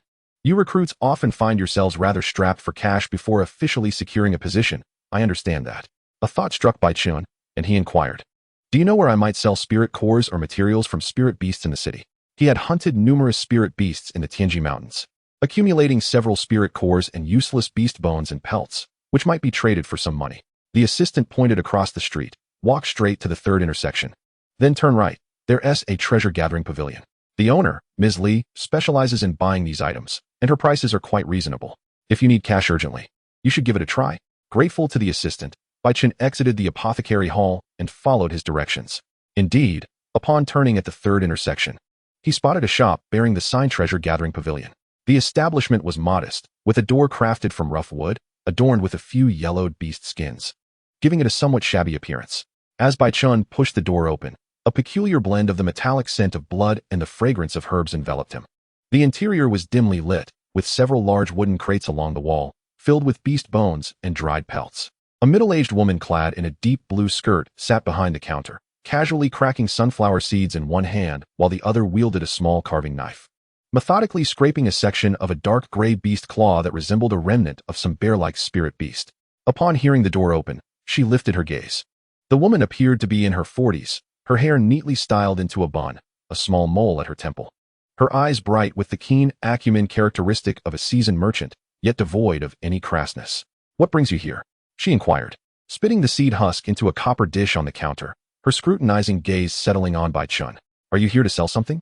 "Yes," Bai Chen replied as he approached the counter directly. "Do you buy spirit cores?" "Indeed." The shopkeeper set down her carving knife, wiping her hands with a cloth. Her tone casual. "How many do you have?" The spirit cores of spirit beasts are vital resources for cultivation, and many beast masters purchase them to nourish their spirit beasts, ensuring a high market circulation. At times, they can even serve as currency. Bai Chen did not rush to present his wares, but instead countered, "What are your rates?" The shopkeeper raised an eyebrow, seemingly surprised that he would inquire about the pricing before revealing his goods. She leisurely picked up another sunflower seed, chewing thoughtfully as she replied. 4 single-element, first-tier bronze cores, it's 200 copper coins each. Second-tier bronze cores are 2,000 copper coins, and third-tier bronze cores are 20,000 copper coins. She paused, glancing at Bai Chen with a knowing smile. "As for fourth-tier bronze cores, I trust one need not elaborate?" Bai Chen understood her implication. Fourth-tier bronze cores come from fully matured bronze spirit beasts. Not only would he, a mere recruit who had just contracted a spirit beast, hesitate to provoke such creatures, but even the lower-tier members of the Beast Hunter Hall would think twice. She clearly deemed a youth like him incapable of possessing a fourth-tier core. Without responding, Bai Chen reached into his pocket, retrieved a cloth bag, and untied it, pouring its contents onto the counter. A cascade of sounds followed as a dozen spirit cores of various sizes and colors tumbled forth. Some glimmered with a greenish hue, emanating a scent of vegetation, while others were a heavy ochre, and 2 larger ones shone with a silvery white radiance, their surfaces etched with faint patterns of spiritual energy. The shopkeeper's casual demeanor abruptly halted, her eyes widening slightly as her earlier nonchalance faded. She set down the sunflower seeds, leaned closer to the counter, and picked up a greenish spirit core, scrutinizing it in the light filtering through the window. After gently scratching its surface with her fingernail, she raised her gaze to Bai Chen, a newfound seriousness in her eyes. "These spirit cores." Bai Chen remained silent, watching her intently. The shopkeeper did not press further, beginning to sort and assess each core methodically. Her motions were practiced. She picked up a yellowish spirit core, weighing it in her hand. Second-tier bronze, beast element, 2,000 copper coins, which amounts to 2 silver coins. She then selected a greenish core, second-tier bronze, wood element, also 2 silver coins. Her fingers glided over several smaller cores, which were first-tier bronze cores, their colors duller, and their energy fluctuations significantly weaker. For these 8 first-tier bronze cores, she counted. Their quality is average. 7 will fetch 150 copper coins, while 1, slightly damaged, can be valued at 100 copper coins. In total, that S1, 150 copper coins. To make it easier, I can offer you 12 silver coins. Bai Chen nodded in agreement, having no objections. Subsequently, her attention shifted to the 2 silvery white spirit cores. Picking one up, she immediately sensed a subtle wave of spiritual energy, far surpassing that of the bronze cores. "This is a second-tier silver core, beast element," she remarked, her tone betraying a hint of astonishment. "It's of excellent quality, so I'll give you 1 gold coin for it." Finally, she grasped the largest spirit core. This core was the size of a pigeon's egg, half silver and half deep blue, the 2 colors blending seamlessly to form an exquisite pattern. Its spiritual energy surging more robustly than the previous core. A dual-element second-tier silver core, the shopkeeper's expression shifted entirely. She gazed deeply at Bai Chen, as if trying to peer into his very essence, water and ice attributes, quite rare. "I can offer you 16 gold coins. What do you think?" After calculating in his mind, Bai Chen nodded. "That works for me." The proprietress meticulously arranged the spirit cores into a wooden box beneath the counter, then counted out 3 gold coins and a string of copper coins from the cash box, handing them to Bai Chen. "In total, it's 3 gold coins and 140 copper coins. Please count them." Bai Chen accepted the money and verified the amount. It was indeed correct. "Are you one of the new recruits from the Beast Hunting Hall this year?" the proprietress suddenly inquired, her tone laced with curiosity. She had harbored a vague suspicion regarding Bai Chen's attire and age, and upon seeing him produce such a considerable number of spirit cores, especially that dual attribute silver spirit core, her certainty grew. Bai Chen tucked the coins into his pocket and nodded in affirmation. At this, the proprietress revealed a more genuine expression. She leaned back in her chair and gazed at Bai Chen, asking, "Did you hunt all these yourself?" "Yes," Bai Chen replied, countering with a question, "Is there a problem?" "Not a problem per se," the proprietress replied with a smile, the fine lines at the corners of her eyes relaxing. "It's just a bit surprising. Each year, there are quite a few reserves selling spirit cores, but most are merely bronze-level hunters. To see someone like you produce 2 silver spirit cores, particularly one with dual attributes, is truly unprecedented." She paused before continuing. "Most young people, upon emerging from the mountains, first seek a good meal or try their luck at the gambling dens. They seldom prioritize converting spirit cores into cash like you." Bai Chen refrained from offering an explanation. He was acutely aware of his distinct circumstances. He could not afford to squander time, and every coin must be spent wisely. "Have you sold them all?" the proprietress inquired, gesturing toward the few remaining spirit cores on the counter, the ones she had just counted. "Yes," Bai Chen confirmed with a nod. The proprietress chose not to probe further, collecting the remaining spirit cores into the wooden box and securing the counter. As Bai Chen turned to leave, a sudden thought struck him, and he paused. "Proprietress, do you have any spirit techniques for sale?" His current repertoire of spirit techniques was limited. The family legacy of Heavenly Flame was a spiritist-level single-target offensive technique with considerable power, but beyond that, he possessed only basic techniques such as Wind Blade and Water Strike, which were inadequate for more complex situations. Acquiring another spiritist-level technique would significantly enhance his odds in the qualification matches. Upon hearing this, the proprietress raised an eyebrow, scrutinizing him from head to toe before leisurely stating, "We do have some. There are numerous spiritist-level techniques available, but," she elongated her words, fixing her gaze on Bai Chen, "they do not come cheaply." Bai Chen felt a tightening in his chest, but still inquired, "What do you have?" The proprietress produced a yellowed booklet from beneath the counter, flipping it open and pointing to the inscriptions, "Spiritist Techniques, Lock On," which can briefly track the movements of low-level spirit beasts. Costs 5 silver coins. Beast Taming, which allows one to comprehend the simple emotions of bronze-level spirit beasts, costs 8 silver coins. Cleave, which enhances the chopping power of weapons, costs 5 silver coins. These were indeed basic techniques, offering little benefit to Bai Chen, who was already an intermediate spiritist. He pressed on, "What about spiritist-level techniques? Those are considerably more expensive." The proprietress replied, closing the booklet and looking at him. "There's Bloodthirst, which can temporarily increase a spirit beast's desire to attack and speed for 15 minutes. At 5 gold coins. Heart of Water, which enhances the power of water-based techniques and provides a bonus to water spirit beasts. At 6 gold coins. Skin Hardening, a defensive technique that can harden the body to the toughness of rock. At 7 gold coins. Invisibility, which allows for brief concealment, ideal for ambushes. At 8 gold coins. And Frostbite, an ice-based technique capable of instantly freezing a target's movements, with the greatest bonus to ice spirit beasts. At 6 gold coins. Upon hearing these prices, Bai Chen's brow furrowed deeply, almost as if he could crush a fly with the intensity of his expression. The cheapest, Bloodthirst, cost 5 gold coins. While he had sold all his spirit cores, and, combined with the 3 gold coins he already had, totaled just over 6 gold coins, which would need to account for the expense of purchasing ice spirit grass. Internally, he lamented, spiritist-level techniques were indeed beyond his current means. Although the spiritist techniques were cheaper, they offered no significant enhancement to his abilities, rendering any purchase a waste of money. The proprietress observed his expression and likely deduced his predicament, choosing not to press further. Instead, she stated, "Spirit techniques cannot be rushed. Once you secure a place in the qualification matches and gain a position, your monthly salary along with rewards will suffice." Bai Chen nodded, feeling a sense of disappointment, yet recognizing the inevitability of his situation. He thanked the proprietress and exited the treasure pavilion. Upon returning to the 100 Herb Hall, the attendant from earlier was busy packaging potions for another customer. Noticing Bai Chen's return, he merely raised an eyelid without uttering a word. Bai Chen approached the shelf where the ice spirit grass was stored and carefully selected 2 stalks, deliberately choosing those with thicker leaves and more pronounced frost, as they appeared to possess superior efficacy. Approaching the counter, he presented the ice spirit grass to the young apothecary. The apothecary appeared to be in his late 20s, donned in a white long robe with silver pestle patterns embroidered on the cuffs, exuding an air of arrogance, seemingly looking down upon these reserve youths. "To synthesize frosty jade mushroom," Bai Chen stated. The apothecary picked up the ice spirit grass and cast a glance at him. "Did you bring the frosty jade mushroom?" Bai Chen retrieved a jade box from his pocket, opened it to reveal a snow-white mushroom radiating a faint chill. precisely the frosty jade mushroom he had discovered in the thicket. The apothecary glanced at it, a flicker of surprise passing through his eyes, likely astonished that this seemingly ordinary youth could present a second-tier spirit object. However, he did not inquire further, simply stating, "The processing fee is 5 silver coins, and the materials cost 2 stalks of ice spirit grass at 5 gold coins, totaling 5 gold coins and 5 silver coins." Bai Chen mentally calculated.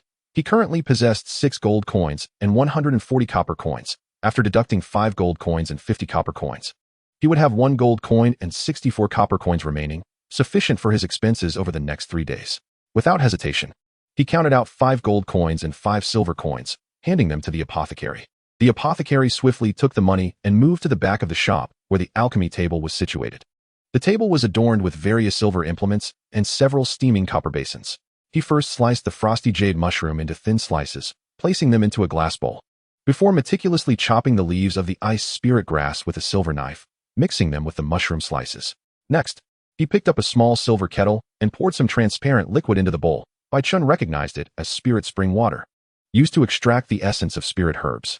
Then, he performed a simple hand gesture, his fingertips glowing with a faint green spirit power, which he gently applied to the materials in the bowl.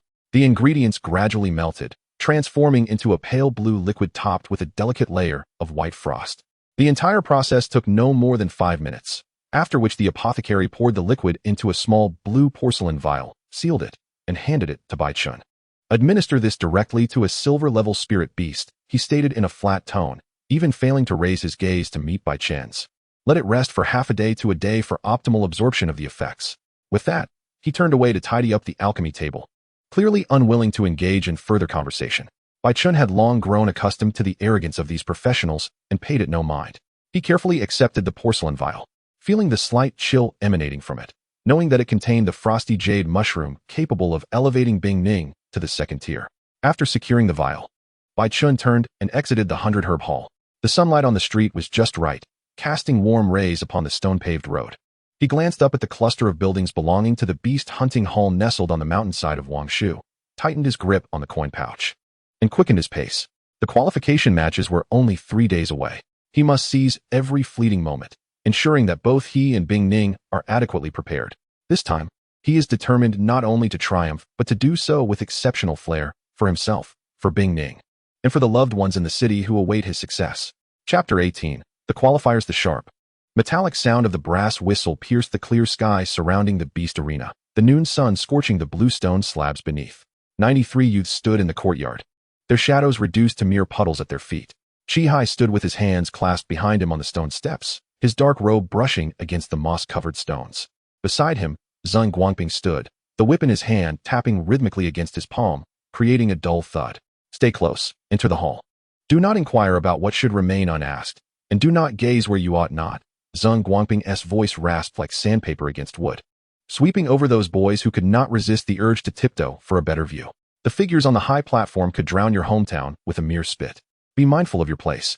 The procession ascended the winding stone steps, the wind from Wangshu Mountain carrying the sound of rustling pines, whispering past their ears. Upon reaching the mountainside, a building inscribed with the gilded characters Beast Arena came into view, its vermilion pillars so broad that 2 people could barely encircle one.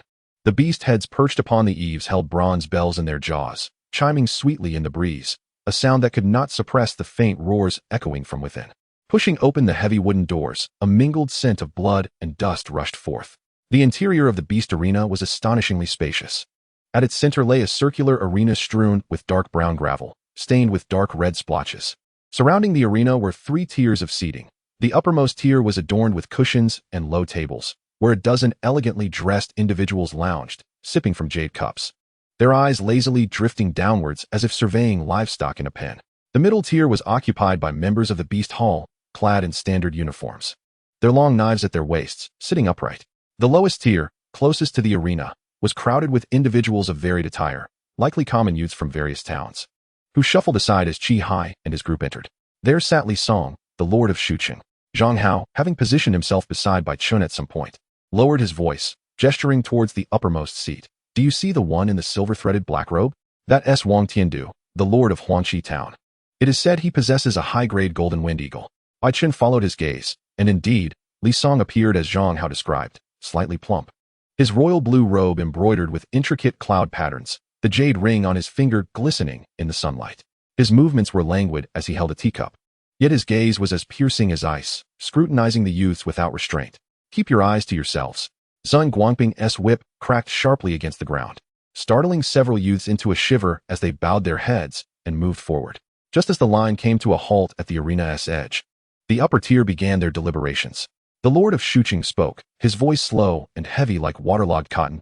"Qi Hai, the number of participants you have brought this year seems fewer than in previous years."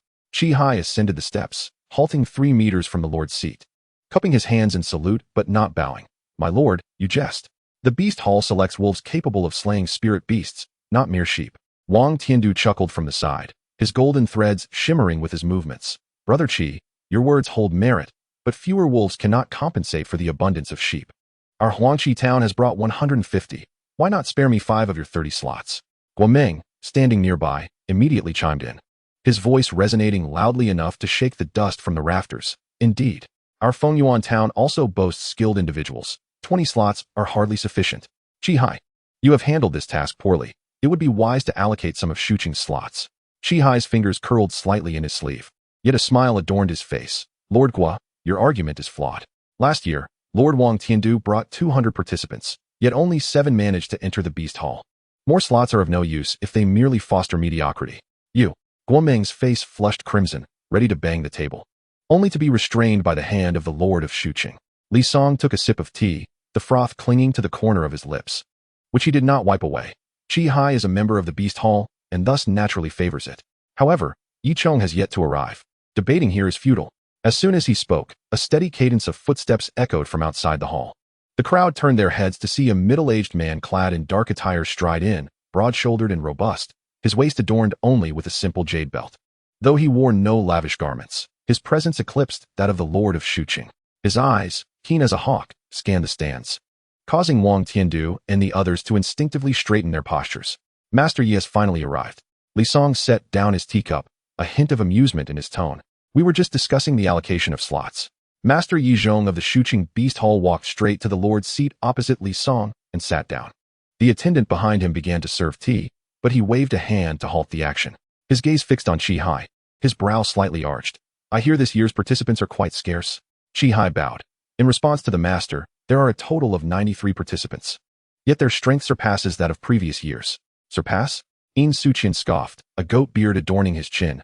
"Qi Hai, have you lost your wits in the mountains? 93 participants are hardly enough to fill the gaps in my family's guard team." Yizhong paid him no mind, lightly tapping his fingers on the armrest. "Since the town lords have opinions, let us amend the rules. This year, we shall not allocate slots by town. Instead, we will select the top 100 youths from all participants. Whoever possesses the ability shall rise." At this proclamation, Wang Tiandu and the others' eyes brightened.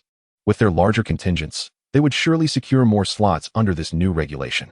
Guomeng immediately stood and clasped his hands. "Thank you, master, for your consideration." Li Song paused, his hand holding the teacup halting momentarily, a glint of shrewdness flashing in his eyes before he smiled. "Master Yi, your generosity is indeed commendable. Let it be so." Qi Hai stood below, a subtle smile gracing his lips. He had already conferred with Yi Zhong. These town lords only understood the need for numbers. Yet they failed to recognize that one capable individual could outweigh 10 mediocrities. Yi Zhong surveyed the crowd. "Let us begin." Xuan Guangping approached the arena's edge, receiving a stack of papers from the attendant in yellow, clearing his throat. The first match features Yi Feng of Xuqing against Suazi of Luyang Town. A tall, slender youth stepped forward from the ranks, none other than Yi Feng, dressed in a gray tunic. He reached the center of the arena and gently pressed his fingertip against the spirit beast pouch, a flash of white light illuminating the space as a half-human, half-rock creature materialized before him. Its gray-black skin resembled polished granite, with silver glimmers at the joints, its fists larger than an average youth's head. Intermediate silver, growth stage 3.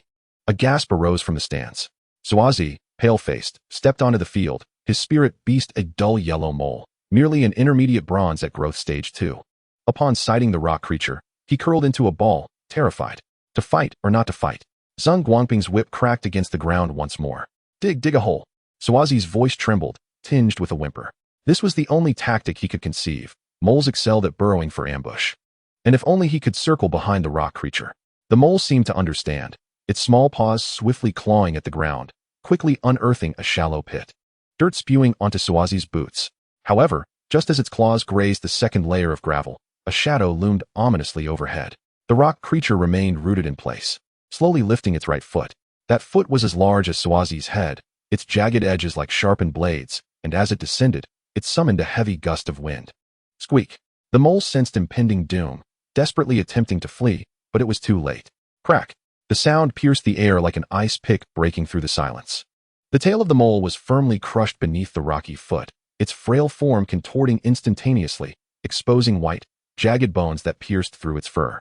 The little creature arched its body like a shrimp, letting out a piercing shriek that assaulted the eardrums, prompting some in the audience to instinctively cover their ears. Its forepaws flailed wildly, its body convulsing, eyes rolled back to reveal only the whites, and blood-tinged froth spilled from its mouth. The color drained from Sa's face, rendering it paler than the fragmented stones of the arena. His knees buckled, and he sank to the ground, exclaiming, "I concede. I concede." Yet, Yifeng did not even lift his eyelids. He merely intoned the incantation to recall his creature, and the rock golem transformed into a flash of white light. Vanishing from the battle array, the dust raised upon its descent still lingering in the air. As Yifeng turned, the flowing fabric of his azure robe swept through the air, brushing past Sa's limp form, offering not even a glimmer of acknowledgement. In the second match, Shu Chang's Ying Qing faced off against Huangqi Town's Wang Shangsheng. Ying Qing, with her high ponytail, exuded a striking presence in her white athletic attire. She stepped into the arena, raising her hand to summon the thorn tree spirit. This spirit beast had grown taller than when it roamed the forests. Its dark green vines adorned with inch-long thorns, glistening under the sun's rays. High-grade bronze, 5th stage of growth. Zhang Hao exclaimed in astonishment beside Bai Chen, noting her rapid advancement. Wang Xingxing's spirit beast was a fiery red wild rabbit, merely of medium-grade bronze, 3rd stage of growth. Despite the fire element's advantage over plant-type spirit beasts, the disparity in their strengths left Wang Shengsheng helpless. He gazed at the thorn tree spirit, his legs trembling in fear. Yet compelled by Zheng Guangping's penetrating stare, he grit his teeth and commanded, "Fire rabbit, use spark." The fire rabbit, quivering in trepidation, emitted a few sparks that failed to even graze the thorn tree spirit before being ensnared by a sudden lashing vine. The thorns pierced its fur, causing the rabbit to thrash in agony, and Wang Shengxing's face blanched. "I concede." Ying Qing retracted the vines with decisive grace, nodding slightly at Bai Chen as she exited the arena. In the third match, Huangqi Town's Wang Mao faced Feng Yuan Town's Ding Yi. Wang Mao's spirit beast was a robust black bear, high-grade bronze, 4th stage of growth, while Ding Yi's spirit beast was a blue-scaled serpent, also high-grade bronze, 4th stage. As soon as the two spirit beasts entered the arena, they clashed violently. The black bear swiped at the serpent, which adeptly maneuvered behind it and sank its fangs into its hind leg. "Black bear, use fury," Wang Mao exclaimed, beads of sweat forming on his brow. The black bear roared in pain, its muscles swelling as it turned to strike the serpent, sending it hurtling through the air. However, its own hind leg bled profusely, clearly poisoned, leaving it unsteady. Sure enough, after a few exchanges, the black bear collapsed, succumbing to the serpent's venom. "Ding Yi wins," Zheng Guangping announced. Ding Yi assisted his injured blue-scaled serpent off the field, his expression grim. This injury would require at least 3 days to heal, casting doubt on his prospects for the next round. At the edge of the arena, the attendants in yellow garb expressionlessly dragged several severely injured youths away. One young man's spirit beast had been torn asunder, blood splattered across his face, yet he stood there dazed, unresponsive, as the attendants dragged him away like a lifeless dog. The stench of blood thickened, mingling with the dust-laden air, weighing heavily upon the chest. Chi Hai ascended the high platform below the stands, his voice resonating through the arena as he amplified it with spiritual energy. "Have you all understood? The rules of the Beast Hunting Hall dictate, you either win or die. Do not think that the prohibition of slaughter offers you an escape. Every year, there are 10 unexpected slots in the qualifiers. If you perish, it merely signifies your inadequacy." His gaze swept across the youths, akin to assessing a herd of livestock for sale. "Do you find it cruel? Wait until you are torn apart by spirit beasts, and you will comprehend what true cruelty entails. Now, unleash your primal instincts and shred your opponents to survive." Zhang Hao clenched his fists, cold sweat seeping from his palms. The boy beside him turned pale, lips trembling, yet dared not utter a sound. Zheng Guangping continued to recite the names, and battles unfolded on the field. Some youths conceded as soon as they entered, being unceremoniously kicked off by the attendants, while others fought valiantly, yet still fell victim to their opponent's spirit beasts, losing limbs in the process. Others, eyes ablaze with fury, commanded their spirit beasts to target their opponent's vital points. The scent of blood intensified, even causing the elevated Li Song to furrow his brow, lifting his teacup to shield his nose. Shu Qing's Lin Feng faced Luyang Town's Zhang Sheng. Lin Feng emerged from the ranks, a confident smile gracing his lips. He stepped into the arena, summoning the Fire Snarl Demon, which had grown significantly stronger over the past month and a half, its flames more vibrant, its fur shimmering with a dark red glow. Second stage of growth? Bai Chen's pupils constricted. Just a month and a half ago, this Fire Snarl Demon was only at the 8th stage of the juvenile phase. And now it had ascended a tier. Lin Feng must have diligently trained it during this time. Zhang Sheng's spirit beast was a gray wolf dog, merely of high-grade bronze. First stage of growth, which cowered in fear at the sight of the Fire Snarl Demon, tail tucked between its legs. Fire Snarl Demon, flare assault. Lin Feng dismissed the need for further dialogue, issuing the command directly. The Fire Snarl Demon launched a fiery ball, accompanied by a wave of scorching heat, aimed at the wolf dog. The wolf dog let out a wail as it was engulfed in flames, rolling on the ground in agony. Zhang Sheng, terrified out of his wits, turned to flee but was struck down by a claw from the Fire Snarl Demon, crashing to the ground. Unable to rise for quite some time, Lin Feng recalled the Fire Snarl Demon, and as he left the arena, he intentionally passed by Bai Chen, whispering, "In the next round, I hope to encounter you." Bai Chen ignored him, her gaze fixed upon the arena. Zhang Hao returned to Shu Cheng, having effectively exercised his social prowess over the past 3 days, gathering insights into the capabilities of the youths from the other towns. Last night, Zhang Hao had shared with him the stratification of strengths, which now stood vividly clear in his mind. The unrivaled top tier was still Lin Ju, whose Inferno Hawk alone surpassed others by a significant margin. It was rumored he had also contracted a spirit beast suspected to be of golden grade, though its exact identity remained unknown, making it a being that none dared to provoke. The second tier comprised Zhou Yifan, Leia, and other top contenders from various towns, whose spirit beasts generally ranged from high-grade bronze, 6th stage, formidable adversaries that guaranteed elimination upon confrontation. The third tier included Ying Qing, Yifeng, Zhang Hao, and their ilk, with spirit beasts in the high-grade bronze, 4th to 5th stages, not the pinnacle of power, yet significantly superior to the average youth. The remaining 300 or so were mostly high-grade bronze, 1st to 3rd stages, with over 20 lacking even the bronze growth stage, essentially fated to serve as mere participants. Chapter 19, An Unexpected Contest. The dust on the field had yet to settle when Zeng Guangping's whip cracked against the ground once more.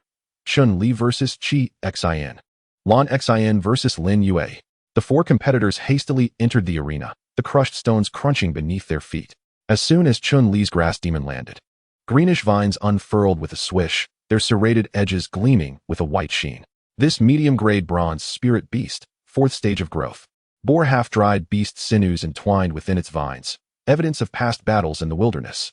Qi Xion's evil spider followed closely, its dark brown carapace glistening, 8 limbs grinding against the stones, leaving deep grooves, while its venom sac writhed beneath its abdomen, emanating the aura of a high-grade bronze, 2nd stage. Find it. Chun Li's command rang out just as the grass demon's vines shot forth like serpents, swiftly entangling the evil spider's forelimbs. The evil spider emitted a shrill screech, and with a surge of strength, it tore apart 2 of the vines, dark green sap splattering onto the ground and rising in wisps of smoke. Qi Xian was quick to react, spit silk. The evil spider arched its body, viscous webbing pouring forth like a waterfall, swiftly enveloping the grass demon's midsection in a cocoon. Break free. Chun Li clenched his fists tightly as the remaining vines of the grass demon surged wildly, their barbed tips viciously piercing through the silken cocoon, creating a sharp crackling sound as they broke through. 2 spirit beasts were entwined in a fierce struggle, the vines constricting so tightly that the shell of the vicious spider creaked ominously, while the spider's venom spread through the grass demon's wounds. The emerald green leaves visibly darkening at an alarming rate. Ultimately, as the grass demon collapsed with a thunderous crash, the vicious spider lay defeated on the ground. 3 of its limbs severed, and its venom sac reduced to a mere deflated shell. Qi Xin, clutching his arm that had been torn by the rubble, stumbled forward, exclaiming, "I have triumphed." On another front, Lan Xion's fluffy creature was embroiled in a fierce battle with Lin Yue's azure serpent beast. The pristine white fur of the fluffy creature exploded into a chaotic cloud, resembling a spiky snowball, as its high-level spirit energy flowed through its fur, each collision generating gusts of wind. The azure serpent beast, however, proved to be a formidable opponent. Its silver-green scales glinted coldly in the sunlight, emanating the pressure of a low-grade silver spirit at the first tier. as it flicked its forked tongue and slithered around to attack the fluffy creature's hindquarters with a vicious bite. Roll. Lan Xian's voice, tinged with desperation, yet unwavering, commanded. The fluffy creature pivoted sharply, its spine suddenly surging forth, plunging deep into the gaps of the azure serpent's scales. The serpent recoiled in pain, violently throwing its head back, hurling the fluffy creature against the stone wall at the edge of the arena with a dull thud. The fluffy creature struggled to rise, blood frothing at its mouth. Yet it lunged once more at the serpent's vulnerable spot, where the scales were thinnest. A piercing scream erupted from the azure serpent as the fluffy creature clamped down fiercely on its neck, its spines driving deeper. Lin Yue, in a panic, reached to grasp the serpent's tail but was swept aside by the thrashing body, stumbling back to collide with a stone pillar. When the fluffy creature finally released its grip, the azure serpent's neck bore a gaping, bloody wound, its silver-green scales stained a dark crimson. Lan Xian rushed forward to embrace the bloodied fluffy creature, tears mingling with dirt on her cheeks as she whispered, "We have won," as the yellow-clad officials dragged the injured youth from the arena. The earth element spirit beast's claws scraped across the ground, a pale golden light flowing over the rubble, burying the bloodstains and severed limbs. Zheng Guangping licked his cracked lips and unfolded the next slip of paper. Shu Cheng Bai Chen, facing Huang Qijin Shu Linghui. As Bai Chen stepped out of the ranks, a corner of the bandage beneath his clothing was lifted by the wind, revealing an unhealed wound. His steps were slow, as if burdened by an immense chain, his gaze fixated on the patch of ground in the arena that had just been repaired. The color of the rubble distinctly darker than elsewhere. "Boss, I heard that his dark ice spirit is gravely injured." Shu Ling Hui's voice was filled with excitement as she tugged at the black headband adorning her hair, revealing a faint scar behind her ear, a remnant from her last encounter with a wild wolf. The leader of Huang Qijin chewed on wild grass with a crunch, the brim of his straw hat casting a shadow over his brow, revealing only a smirk at the corners of his mouth. That dark ice spirit is merely at the second tier of its growth phase. Besides, it's injured now. It's no more than a sickly cat.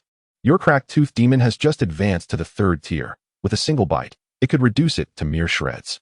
Upon hearing this, Shu Linghui suddenly thumped her chest, calling out to her teammates with a triumphant laugh, "Did you hear that? I'll have the cracked-toothed demon put on a show for that pretty boy." As she spoke, she deliberately flicked her wrist, showcasing the beast tooth bracelet she had obtained from hunting a bronze wolf just days prior. Her teammates erupted in laughter, some even whistling. "Sister Shu is fierce." She tossed her short black hair in pride, the tips brushing against her cheek as she leaned her head towards Bai Chen, her eyes brimming with disdain. As she bounced onto the arena, her steps light and springy, she patted the spirit beast pouch containing the cracked-toothed demon, teasing, "Get ready for a feast. You'll be gnawing on that sickly ice beast's bones." Bai Chen remained rooted in place, the wind lifting his clothing to reveal the bandaged abdomen beneath, the wound seemingly throbbing in the breeze, his shoulder imperceptibly shuddering. This subtle movement only served as evidence of his trepidation in Shu Linghui's eyes. "Hey," she suddenly called out to Bai Chen, her voice sharp as flint, "should I tell the cracked-toothed demon to go easy on you? Don't let it crush your smaller spirit beast too much." Bai Chen's eyelids flickered, his gaze landing on her neck, where a light brown birthmark resembled a withered leaf. His right hand slowly rose, the sleeve slipping down to reveal a bandage stained with dark red blood, as if a fresh wound had just begun to ooze. As his fingertips hovered at his side, a faint red glow flickered at his fingertip, almost imperceptibly. "Begin." Zheng Guangping's whip struck the ground, and before he could finish his command, Shu Linghui was already on tiptoe, her hands forming seals with such speed that they left behind afterimages. "Cracked-toothed demon, go." Her voice was filled with exuberance, the blue array at her feet igniting instantly, the runes darting about like live fish in the light. As the gray-black cracked-toothed demon emerged from the array, it let out a loud snort, exhaling a sweet, pungent breath that dripped with viscous saliva, which sizzled upon contact with the rubble, corroding it instantly. Shu Linghui patted its head affectionately, and the cracked-toothed demon emitted a low, contented growl, its tail whipping back and forth with a loud whoosh. "See that?" She turned her face, tilting her chin at Bai Chen. "Now that's what a spirit beast should look like. Yours." Before her words could finish, her peripheral vision suddenly caught a flash of red. It was neither the gaping maw of the cracked-toothed demon nor the blue glow of the array. It was a streak of red faster than lightning. Initially just a spark in Bai Chen's palm, akin to a flickering candle in the wind, it rapidly expanded into a blazing tongue of fire, accompanied by a scorching wave of heat that twisted through the air, leaving behind a distorted scarlet trace, too swift to discern its path. Only the sound of air being violently torn apart was audible. Shu Linghui's pupils dilated, her mind racing with the thought, a spirit technique. But how could a spirit technique be so fast? What about the prelude? The incantation? She attempted to evade. Yet her body felt as if it were nailed to the ground. The hand that had just patted the cracked toothed demon remained suspended in midair, her previously triumphant smile freezing into a bizarre arc. Not even her eyelashes had time to flutter. The dull thud that followed was more jarring than the tearing of flesh by beastly claws. The fiery spirit energy struck her neck with the precision of a searing iron needle, piercing through the skin. The acrid scent of charred flesh mingled with the metallic tang of blood, causing the yellow-clad officials in the front row to grimace in distaste. The blood did not explode outward. Rather, it surged forth in a steady stream along the trajectory of the spirit technique, darkly crimson and splattering onto the cracked toothed demon's snout as it reared up. Xu Ling Hui's throat emitted a strangled gasp, reminiscent of a wheezing bellows. She struggled to turn her eyes toward her neck, where a blood hole had appeared, its edges singed black, the spirit energy still searing within, sending tremors throughout her body. Yet she could not utter a single word. With a heavy thud, she crashed onto the rubble-strewn ground, the back of her head striking a sharp stone with a muffled sound. Her eyes remained wide open, reflecting the dome of the arena above, her earlier arrogance, haughtiness, and disdain solidifying into a look of bewilderment, akin to an incomplete, ghostly visage. The cracked-toothed demon paused, momentarily bewildered by its master's sudden collapse. Only when the blood from Xu Ling Hui's neck surged forth more violently, soaking the ground and dampening its pause, did it release a heart-wrenching howl. Baring its fangs at Bai Chen, yet hesitating to advance, sensing its master's life force swiftly ebbing away, the wind abruptly stilled. The arena fell into an eerie silence. Even the distant breaths of the yellow-clad officials became audible. Xu Ling Hui's teammates wore expressions of shock, some dropping their water pouches with a thud, rolling away across the ground.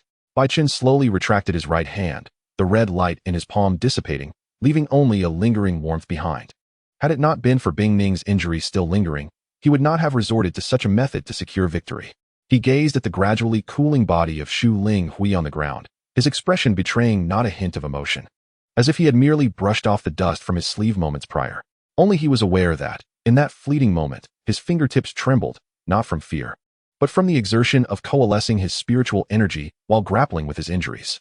From the instant he set foot on the arena, he had been calculating, assessing Xu Ling Hui's arrogance, her distraction during the summoning of her spirit beast, the briefest incantation time of the spell, and that birthmark where the blood vessels ran shallowest, where a single blow would suffice to end her life.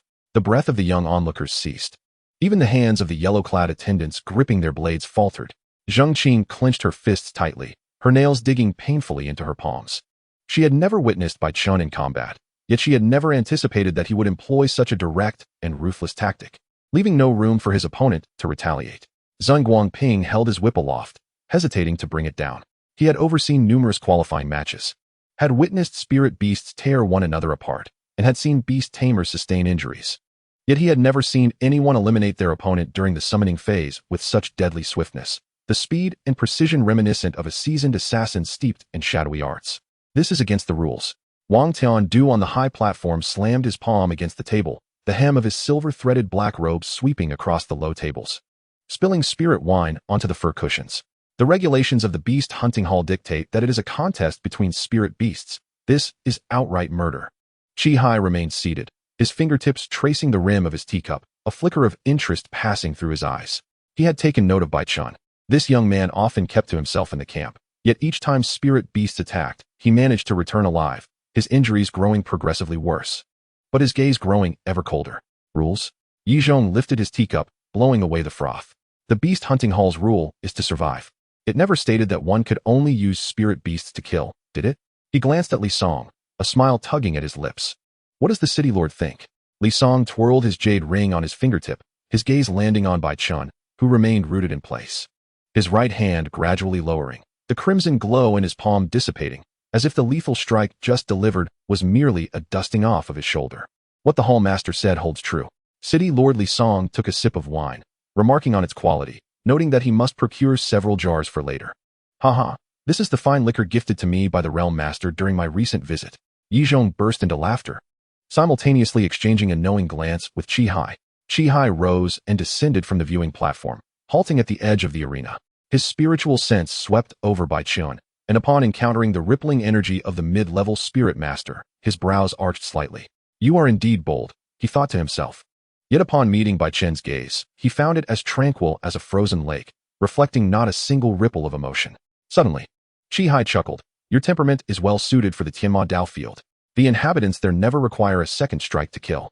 Bai Chen did not respond, his gaze shifting towards the unclaimed cracked-toothed demon, which was restlessly pacing beside Shu Ling Hui's lifeless form, its fangs stained with its master's blood. Yet unsure of whom to attack, the spirit beast, recently bound by contract, had yet to learn the art of vengeance for its master, remaining in a state of confusion. Bai Chen exhaled softly. Were it not for the injuries brought upon him by the solar unicorn, preventing Bing Ning from unleashing her full combat potential, he would never have resorted to such a move. The spell, Heavenly Flame, demanded an enormous expenditure of spiritual energy. In his current state, he could manage only one more use.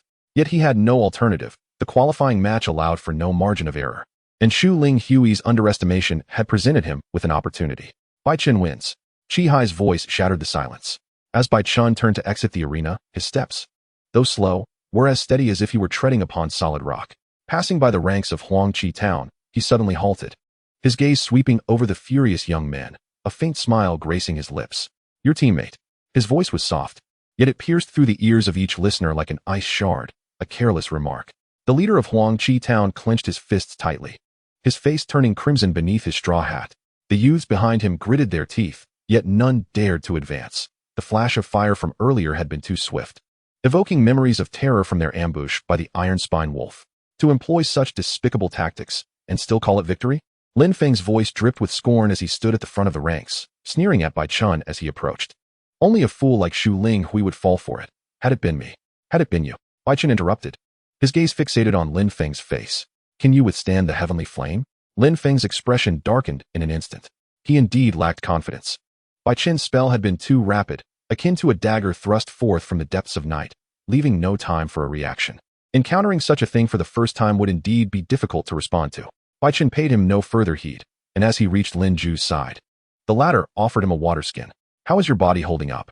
Zhang Hao chimed in, scratching his head with a smile. That move of yours is truly terrifying. Bai Chen accepted the water skin, taking a sip of spirit spring water, the burning sensation in his throat easing slightly. I will be fine by tomorrow. If Bing Ning rests through the night, she should regain at least 70% of her strength, and the solar unicorn will be ready by tomorrow, sufficient to face the next round. The ensuing battles grew increasingly frenzied. The youths from Huangqi Town, like enraged wolves, relentlessly assaulted those from Shu City. A lanky boy's wind eagle had its wings torn asunder, and with red-rimmed eyes, he lunged at his opponent's spirit beast with his fists, still howling as he was dragged away by the yellow-clad attendant. A girl from Shu City was buried beneath a pile of rubble by her opponent's earth-type spirit beast. When she emerged, bloodied yet resolute, she commanded her thunder mouse to sever the opponent's spiritual pulse. The scent of blood thickened, staining the sunset a deep crimson. When the last round concluded, the shattered stones of the arena had turned a dark brown from the bloodshed. 250 youths stood in the arena, each bearing wounds, yet their eyes shone with remarkable brilliance.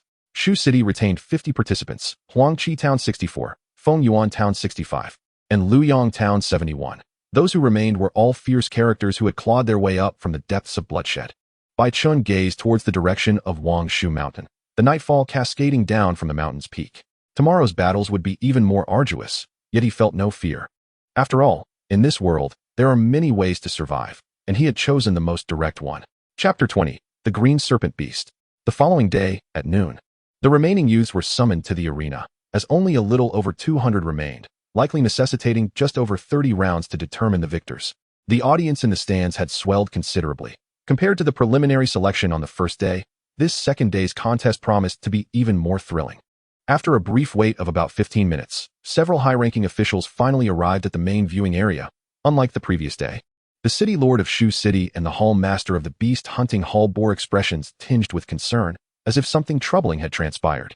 Zhang Guangping stood at the officiating platform, his mind drifting to a peculiar order given to him by Chi the night before, rendering him somewhat absent-minded. It was only when a yellow-clad attendant nudged him that he snapped back to reality, accepting the sign he was handed. Shu City S. Lin Ju against Luyang Town S. Wang Qiwen. Huangqi Town S. Huang Ling against Feng Yuan Town S. Yishiotu. Luyang Town S. Lu Mabai against Shu City S. Su Su.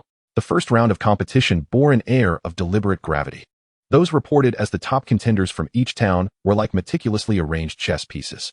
with the order of combat having been subtly adjusted by the high-ranking figures on the platform prior to the match. No one wished to witness two of the most promising talents engage in a mutually destructive conflict early on.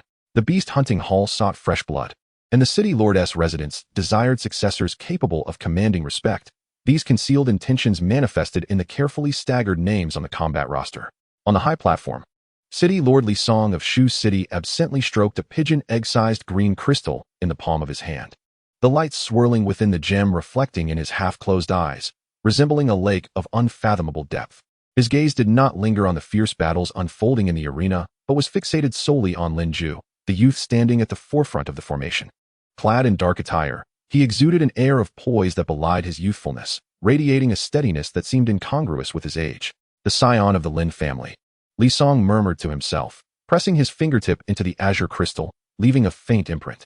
It was common knowledge that the Lin family was one of the last remaining fourth-tier noble clans in Shuqing. In days gone by, the stone lions before the Lin residence were gilded, and when the venerable Lin Kanglin presided over the city lord's estate, his formidable spiritual pressure was enough to deter the beasts of Wangshu Mountain from daring to encroach upon their territory. During that era, the streets of Shuqing echoed with tales of the Lin family's grandeur. However, the adage prosperity begets decline was particularly evident in the Lin family's fate. After Lin Kanglin, the family had failed to produce any experts of the spiritual realm, and even the number of spiritual masters dwindled to a mere handful. Just last month, the herbal shop in the Western District had been seized by the Jin family, and the Lin family could only send envoys to negotiate, lacking the fortitude for a substantial counterattack. The elder were aged, and the younger feeble. Li Song took a sip of spirit wine, a faint, almost imperceptible smile tugging at the corners of his mouth. The Jin family of the Western District and the Li family of the Northern Alley, both third-tier clans, had recently grown increasingly bold. The Jin family had bribed the dock overseer of Lingyuan River, seizing the majority of the Lin family's freight business, while the Li family had gone further, directly placing 3 attendants in the Beast Hunting Hall to covertly trip up the Lin family's disciples. Li Song observed these subtle maneuvers with keen interest, even discreetly lending a hand. Yet, he knew full well that the power dynamics in Shuqing allowed for no hindrances. The Lin family shop occupied the most bustling main street. Their descendants held significant authority in the Beast Hunting Hall, and even several spiritual minds on Wangshu Mountain still bore the Lin family's insignia. These elements were like thorns embedded in his heart, until they were removed. His position as city lord would remain precarious. Did you hear that Lin Ju has contracted a third spiritual beast? Wang Tiandu suddenly leaned in, curiosity lacing his tone.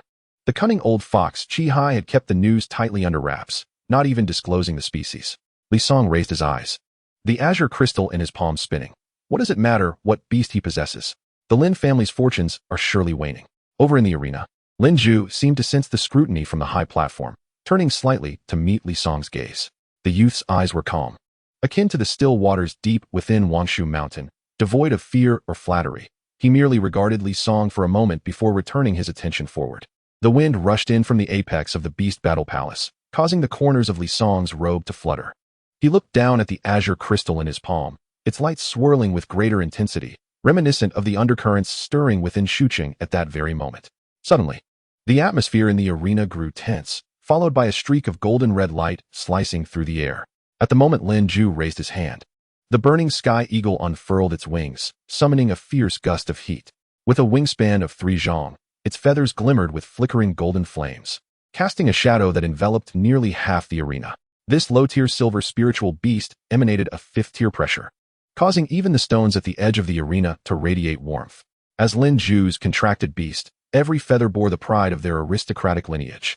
Its beak curved like a hook, fixating its gaze upon its opponent as if eyeing a piece of rotting wood. Go, Lin Ju commanded, his tone steady and unruffled, the dark sleeves of his robe billowing slightly as he gestured. The burning sky eagle let out a clear, resonant cry, its tail feathers flicking as it dove downwards. Before the opponent's newly summoned blue-faced beast could steady itself, it was struck by the eagle's fiery claws, an anguished howl escaping just as the creature was propelled into the air by an overwhelming force, crashing alongside its master into the arena's barrier. With a dull thud, the barrier shimmered with faint golden patterns, and the young man clutched his numbed chest, watching helplessly as his spiritual beast convulsed on the ground, ultimately gritting his teeth in concession. The burning sky eagle, a contracted beast of the Lin family, ranked as a low-tier silver beast. Such contracted beasts were those that noble families cultivated suitable territories for, willingly forging a bond with the family. Typically, The scions of these families would contract the family's designated spiritual beasts, which in some sense also served as symbols of their lineage. In Xucheng, possessing a burning sky eagle did not necessarily mean one was a member of the Lin family, but every Lin family member certainly possessed one. Many Lin family members often acquired the burning sky eagle as their second contract, and due to Lin Zhu's rapid cultivation speed, the family held him in high regard, not fearing that he would prematurely contract a high-tier beast. As Lin Zhu recalled the burning sky eagle, the golden flames gradually receded into its feathers. The eagle's head affectionately nuzzling against his shoulder. The very next moment, the atmosphere of the arena was abruptly torn apart by a ferocious presence. As Huang Ling stepped onto the stage, the sound of his straw sandals crushing the gravel resonated with a fierce intensity. His steel-fang beast landed with a thud. Its low-tier silver body covered in bluish-gray metallic scales, towering nearly 2 zhang in height, its crescent-shaped fangs glinting coldly. With each stride, its hooves left shallow impressions in the ground, emanating a fifth-tier aura like a billowing black mist that even the wind seemed to avoid. Crush them. Huang Ling's voice gritted like sandpaper against stone, a cruel smile curling at the corners of his mouth. The steel-fang beast let out a low growl, its limbs surging with power, its massive form moving with a swiftness akin to a shadow. Just as the opponent's ironhide rhino assumed a defensive stance, the steel-fang beast collided with it, carrying the weight of 1,000 pounds. The sound of bones cracking was sharp enough to send chills down one's spine. The ironhide rhino's ribs caving in as it was sent flying, along with its master Yishiotu, crashing against the stone wall. The young man struggled to call back his spiritual beast, but just as his hand grazed the beast pouch, darkness engulfed his vision, and he collapsed, blood trickling down his forehead against the wall. Huang Ling paid no mind to the fallen figure, merely patting the blood-stained neck of his steel-fang beast. The ferocious creature shook off the remnants of flesh, its dark yellow eyes scanning the edge of the arena, causing several young men in the front row to avert their gazes in fright, their fingers turning white from gripping tightly, their breaths growing shallow. For the primal ferocity in its gaze was one that could devour a living being whole. As the malevolent atmosphere lingered, Lu Maobai stepped onto the stage with deliberate grace. Dressed in a moon-white long robe adorned with subtle cloud patterns, his features were refined, resembling a delicate ink painting, standing in stark contrast to the bloodshed of the arena. Yet, the moment he came to a halt, an invisible pressure unfurled, emanating from the low-tier spiritual master, settling upon his opponent, Su Su, like a weighty, icy cloud. Su Su's complexion drained of color, his hand gripping the spiritual beast pouch trembled.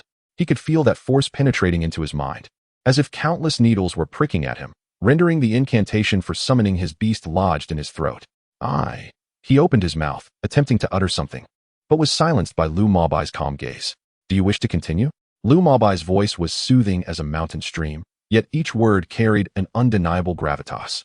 Su Su gritted his teeth and shook his head, then nodded vigorously. No one wished to concede in the first round.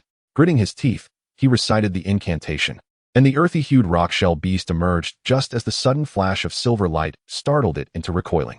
When Lu Maobai's third spiritual contract manifested, gasps filled the arena. The two-headed fearsome wolf loomed at a height of nearly 1 zhang, each head clenching a half-eaten beast bone, its dark yellow eyes swirling with ferocity, its mane bristling like a mass of black flames. This high-tier silver beast, in its third stage of growth, exuded a pressure heavier than that of the steel-fang beast, freezing the very air around it with its breath. Dark Claw, Lu Maobai raised his chin slightly. The left wolf head suddenly whipped around, its shadowy claws slicing through the air with a whooshing sound, shattering the earthy light coalescing from Su Su's rock-shell beast's long-prepared rockfall technique into mere fragments.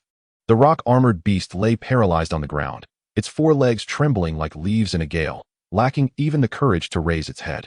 Lu Maobai stepped forward and gently caressed the left head of the twin-headed wolf. As his fingertips brushed against the wolf's mane, the once ferocious beast emitted a soft, submissive whine, and the right head leaned in to nuzzle his wrist, its fangs grazing his sleeve without inflicting a scratch. The scene was both bizarre and harmonious, as if the previous display of savage claws had merely been an illusion. He turned his gaze towards Su Su, his expression devoid of disdain, radiating an innate composure. Your rock-armored beast is commendable, yet it remains unrefined. After a brief pause, he added, let it be. Further combat might injure it. Su Su, observing his trembling rock-armored beast, finally lowered his head and clasped his fists, his voice hoarse with gratitude. Thank you, young Master Lu, for your mercy. Lu Maobai offered no reply, merely patting the twin-headed wolf's neck before departing. His moonlit robe swept over the rubble, untouched by dust. save for the few deep claw marks left by the twin-headed wolf, serving as a reminder of the latent power concealed within the seemingly gentle youth. Shu City. Linju wins. Huangqi Town, Huangling wins. Luyang Town, Lu Mo Bai wins. As Zheng Guangping's voice echoed through the arena, a fervent cheer erupted. The residents of the other two towns expressed their joy and pride for their champions, their shouts reverberating throughout the venue. 3 battles, 3 distinct spirits, Lin Zhu's aristocratic lineage, Huang Ling's wild ferocity, and Lu Mo Bai's restrained dominance, akin to 3 stones cast into a lake, stirring ripples across the competition. Everyone knew this was merely the beginning. Amidst the cheers, Lu Mo Yang, Huang Ling, and Lin Zhu slowly descended from the stage. Huang Ling, with a self-satisfied grin directed at Lin Zhu, scoffed. They say you are the strongest of this generation. Humph, I beg to differ. How can the declining Lin family possibly deserve such a title? Besides the 2 third-tier clans in Shu City, the families from Huangqi Town and Feng Yuan Town were also covertly suppressing the Lin family, which naturally bred Huang Ling's disdain toward Lin Zhu. However, Lin Zhu's temperament remained notably gentle. In the face of Huang Ling's derision, he simply smiled calmly and replied, even if the Lin family faces decline, it is not something your Huang family can compare with. Speak only when your family produces a Ling zone. Disregarding Huang Ling's sour expression, Lin Zhu returned to the Shu City team, where he spotted Bai Chen gazing at him. I just heard you were sent here to participate in the Beast Hunting Hall selection due to Grandpa Lin's influence? Bai Chen, known for his cold demeanor, inquired, revealing a flicker of curiosity upon seeing Lin Zhu descend from the arena. Prior to the incident with the Bai family, the Bai and Lin families had maintained business relations and familiarity. After Ling City was besieged, it was the Lin family's elder who, against all odds, provided a refuge for the remnants of the Bai family. Lin Zhu, unusually silent, cast a discreet glance at the stands before responding. The situation is rather intricate. It's best you remain uninformed. Focus on the competition. Zhang Hao, nearby, covered his ears, feigning ignorance, while Hu Zi grinned, munching on food. Shu City S. Bai Chen versus Feng Yuan Town S. Feng Yi. After several rounds, Bai Chen finally heard his name called. Zhang Hao, who had already exited the arena, grasped Bai Chen's hand, warning, Feng Yi is formidable, among the elite of Feng Yuan Town. Be cautious. Ying Qing, situated not far from Bai Chen within the Shu City female Beast Masters team, watched him with a complex expression, recalling the frost ice sprite she had seen in the territory of the Radiant Sun Unicorn. Only she and Lin Zhu were aware of Bai Chen's true capabilities. Even Zhang Hao only grasped a vague understanding. Yesterday, witnessing Lin Feng flaunting his prowess before Bai Chen, Ying Qing found it absurdly laughable. Lin Feng had criticized Xu Ling for being foolish, when in truth, he was the more naive one.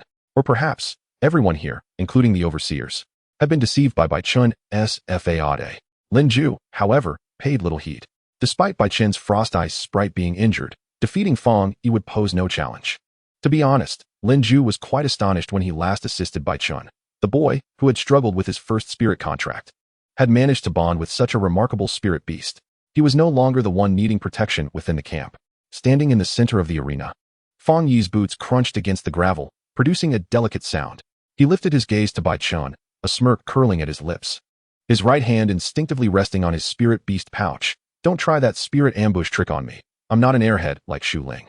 As he spoke, his fingers began to form seals, a pale blue energy swirling between them, clearly indicating he was well prepared. Bai Chen remained silent, slowly raising his hand. Fiery red runes ignited at his feet, imprinting the ground like a branding iron. As his incantation crescendoed, the runes began to swirl upward, gradually revealing the silhouette of a magnificent beast. Its silvery mane gleamed with a fiery luster, and its horns sparkled like crystal as it trod upon the ground. It sparked tiny embers. It was the Radiant Sun Unicorn. This spirit beast, which Bai Chen had barely survived to bond with in the mountains, had fully recovered after days of rest, and, seizing the opportunity of their bond, had entered the second stage of growth. Bai Chen regarded Feng Yi across the arena, his fingertips tightening slightly. Although the frost ice sprite had regained 80% of its strength, facing the resilient and defensive green serpent beast might not yield a higher chance of victory than the Radiant Sun Unicorn. The speed of the Radiant Sun was the key to breaking the deadlock. If only there were a spirit technique to swiftly restore the combat power of a spirit beast. He murmured, casting his gaze over the stands.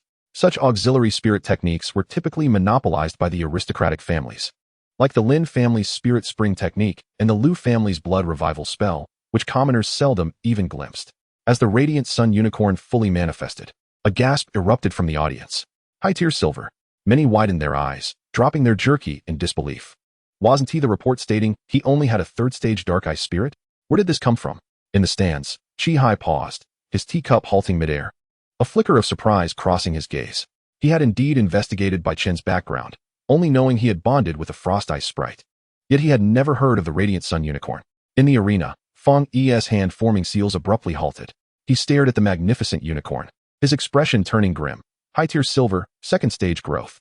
This level of strength was surprisingly comparable to his own Green Serpent Beast. What he had anticipated would be an easy victory now filled him with dread. Green Serpent Beast, emerge. Fang Yi commanded, not hesitating any longer.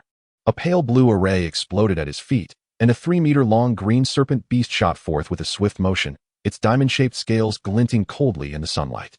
Its triangular head lifted slightly, blood-red vertical pupils fixating on the radiant sun, its tongue flicking out, exuding a sweet, cold aura. Low-tier silver, 4th-stage growth. Kill it. Fang Yi's voice carried urgency. The Green Serpent Beast arched its body, launching toward the radiant sun like an arrow released from a bow, its jaws agape. Venom glistening on its fangs in the sunlight.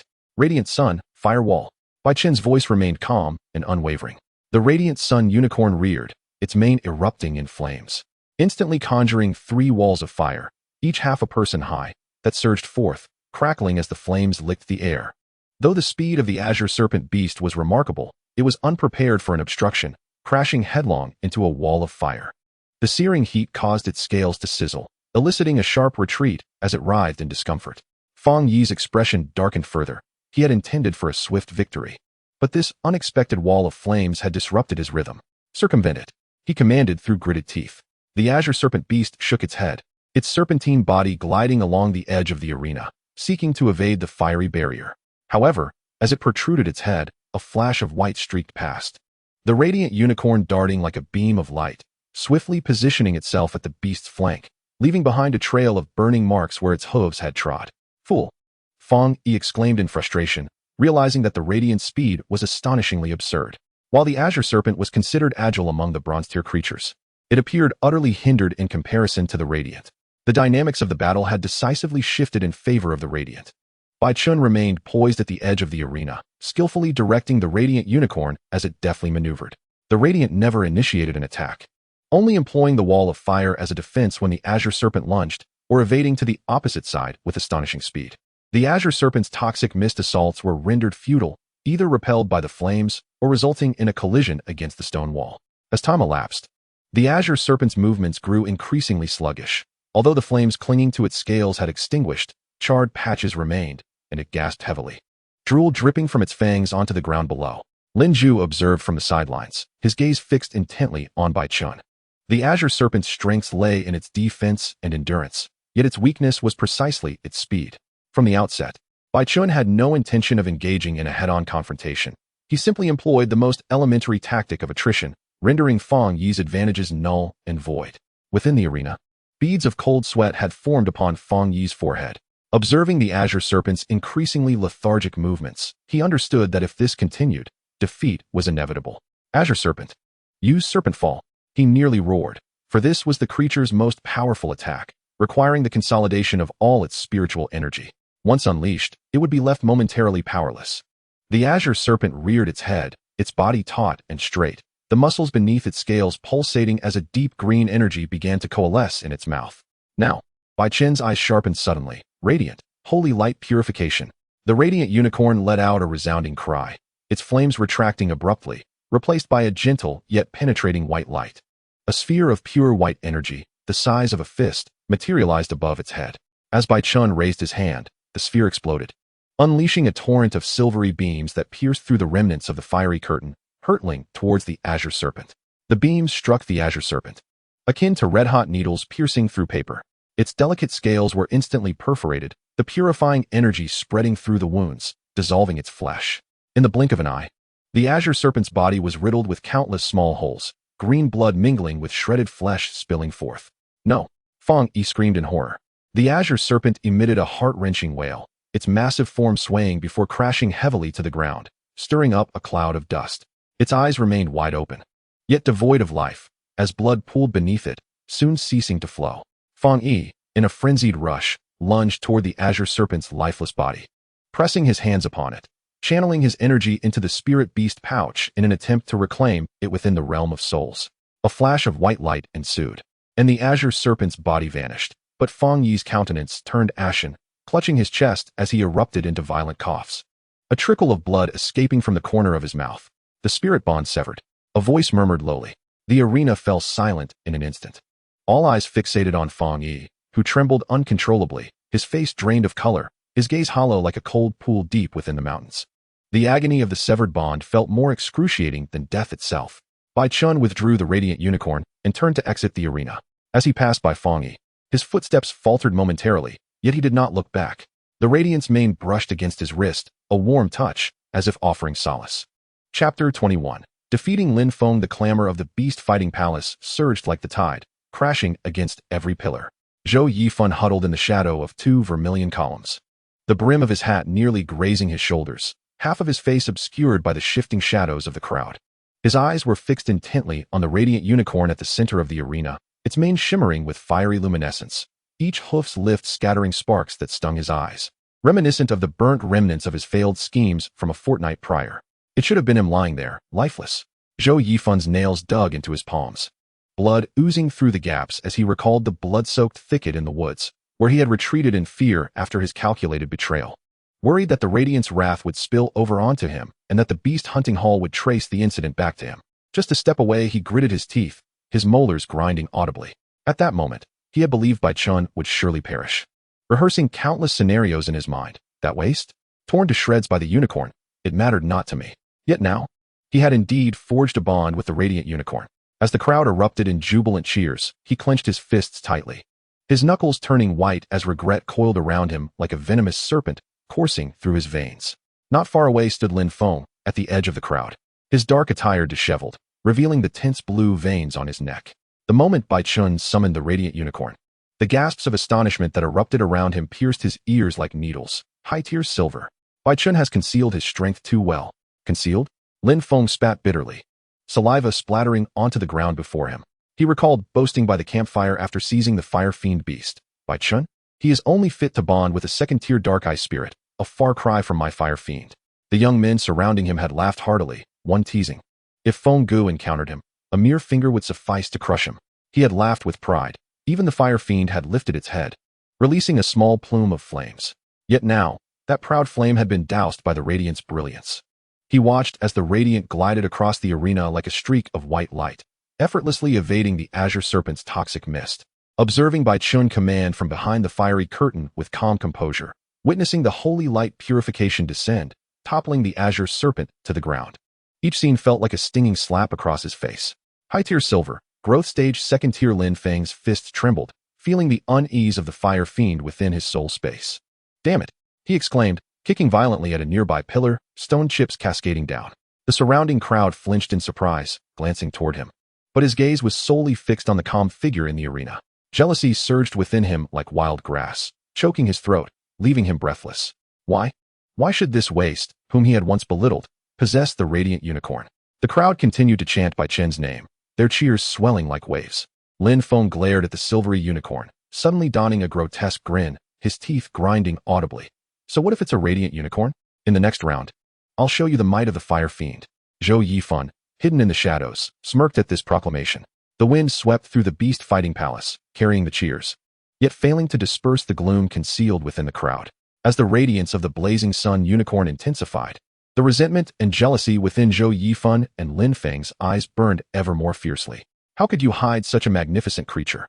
Causing me needless worry for half a day? Just as Bai Chen stepped off the stage, Zhang Hao rushed over, playfully punching his shoulder with just the right amount of force.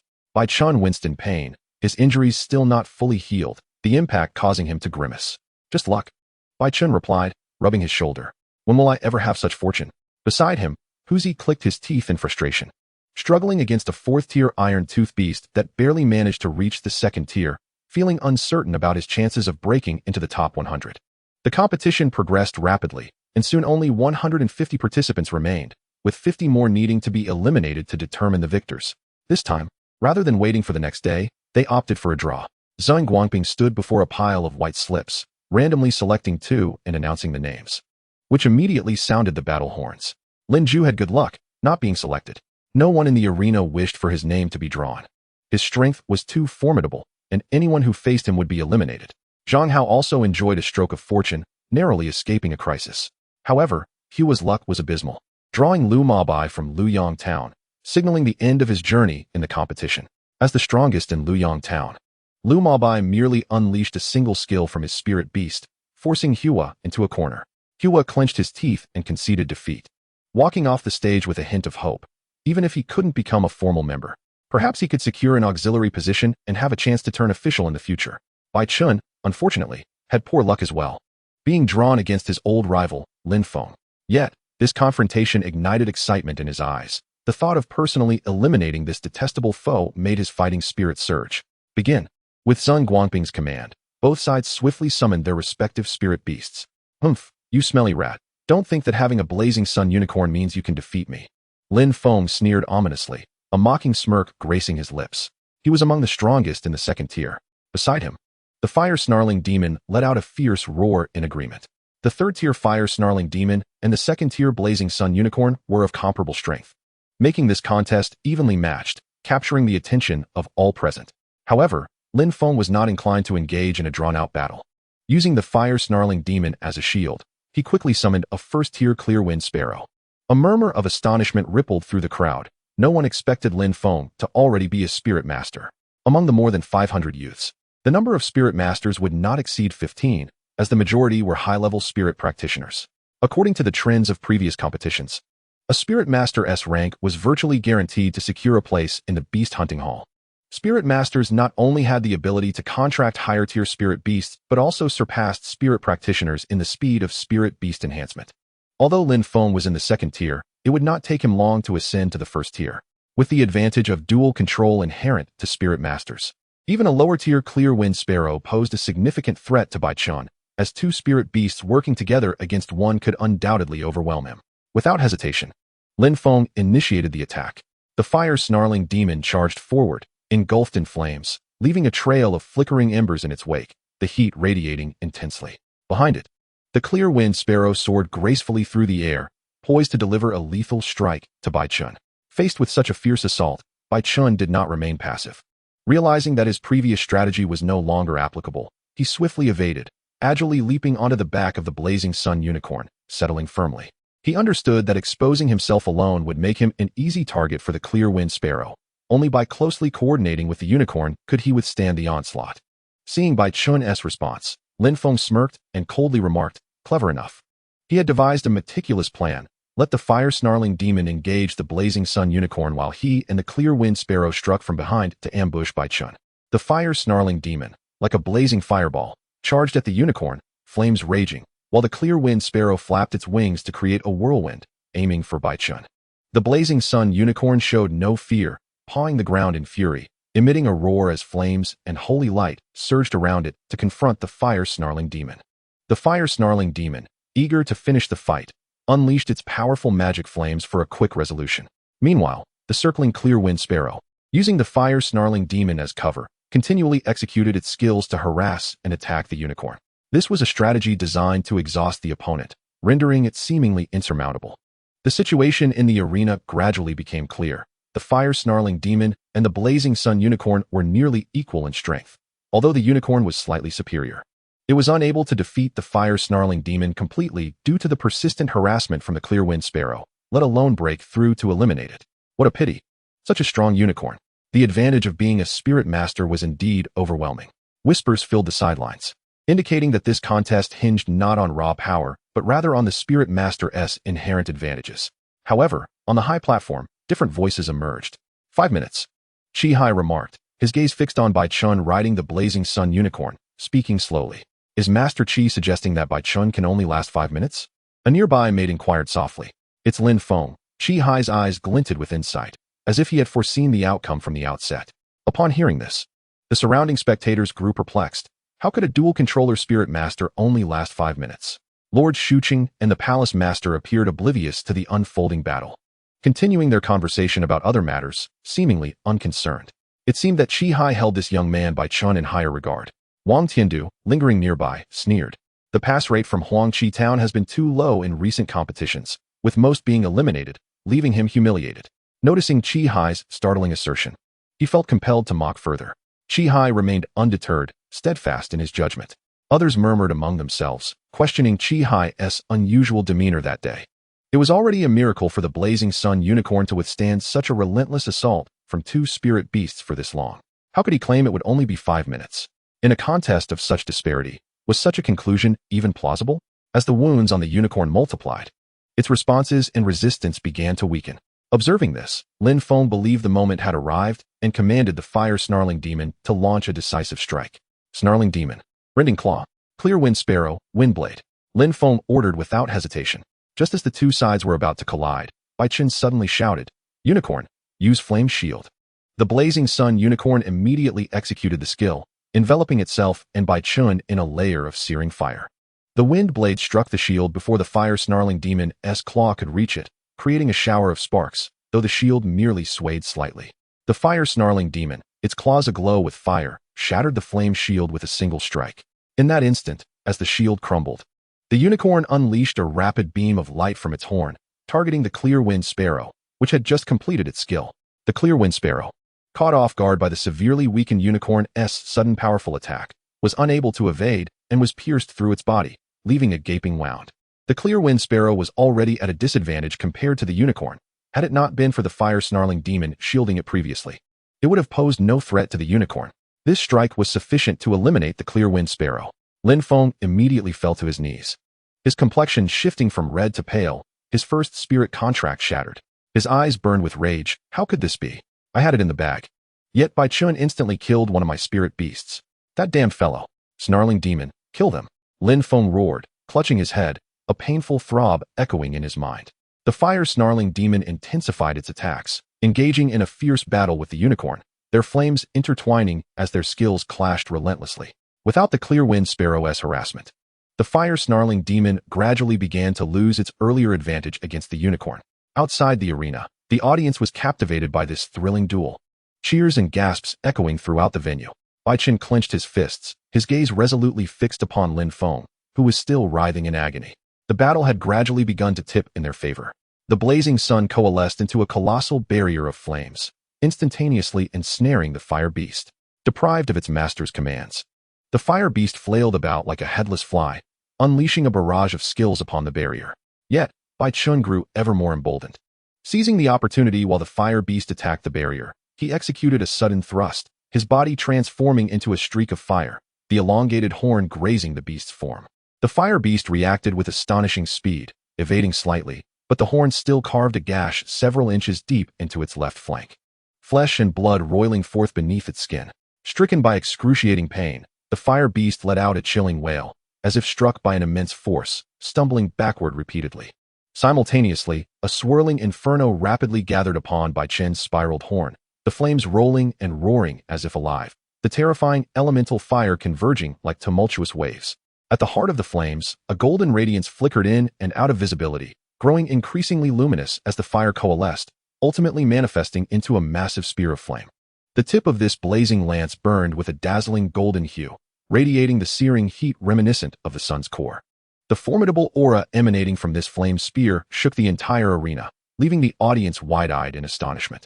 Bai Chen's unicorn race skill, the solar flame spear. This technique possessed an utterly terrifying might, its lethality comparable to a low-tier golden strike at the same stage. Faced with such a formidable attack, it was evident that Lin Feng stood no chance of retaliation. The outcome seemed all but predetermined, leaving him incapable of turning the tide. In the stands, Liu Yongzhen exchanged a glance with Yin Suqian from Fengyuan Town, both perceiving astonishment in each other's eyes, for it seemed a turnaround was indeed possible.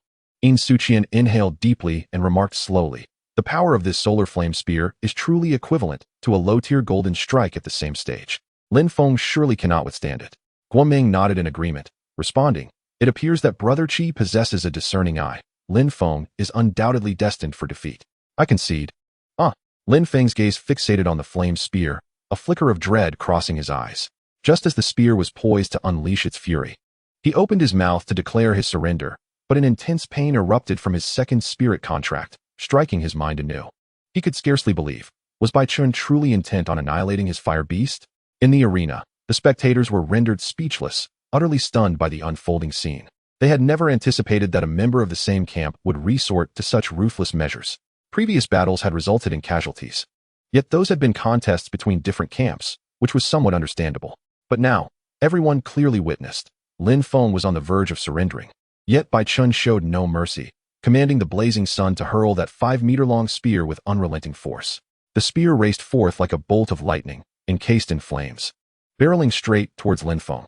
He barely had time to utter his surrender before a sudden surge of spiritual impact silenced him. The flame spear effortlessly pierced through the body of the fire beast, pinning the fleeing spirit creature firmly to the arena. Blood gushed forth from the fire beast like a fountain, only to be evaporated almost instantly by the flames. It hung in a grotesquely contorted position upon the spear, as if time itself had frozen. The scene was harrowing, rendering it unbearable to behold. The arena fell into an eerie silence, a profound stillness enveloping all. Everyone was awestruck by Bai Chen's mercilessness. The brutality he had displayed in these recent battles rivaled that of Huang Ling's savagery. This Bai Chen was indeed a figure to be feared. Any creature ensnared by the solar flame spear, unless possessing extraordinary evasion skills or formidable defenses to withstand it, stood no chance of escaping this lethal blow. Chapter 22. Determining the quota. In the clouds, the iron horse at the eaves clinked lightly in the wind. Yet it brought no warmth. The millennia-old stone steps had been worn smooth by countless footsteps, and the crimson-painted palace door at the end stood resolutely shut. The beast head on the copper ring gripping a chain that vanished into the clouds, as if held tightly in the grasp of heaven and earth. A man clad in white ascended the steps, the hem of his long robe sweeping over the moss-covered stones, stirring up a subtle chill. The golden token in his palm glowed softly, the cloud patterns etched along its edge flickering in the shadows. This was a token bestowed by the Alliance leader. Upon reaching the palace door, he paused, his fingertips tracing the groove on the back of the token, where a blurred character of Mu was inscribed. The cold gleam of the armor on the guards flanking him was colder than the mountain wind, and as they received the token, their knuckles turned white from the force of their grip. The heavy palace door creaked open, the sound of rust peeling echoing through the valley like an ancient sigh. A mingled scent of aged sandalwood and rust assailed his senses, while copper shavings fell softly from the door hinge, landing at the tips of the white-clad man's boots. The interior of the hall was as dark as ink, illuminated only by 4 eternal lamps suspended from the beams, their flames flickering in the draught, casting the murals on the vaulted ceiling into an ephemeral dance. The paintings depicted sword-wielding deities and roaring demons, their lines faded, yet still exuding an aura of solemnity. Just as the echo of the copper ring striking the doorframe lingered in the hall, the curtains of the inner chamber suddenly stirred.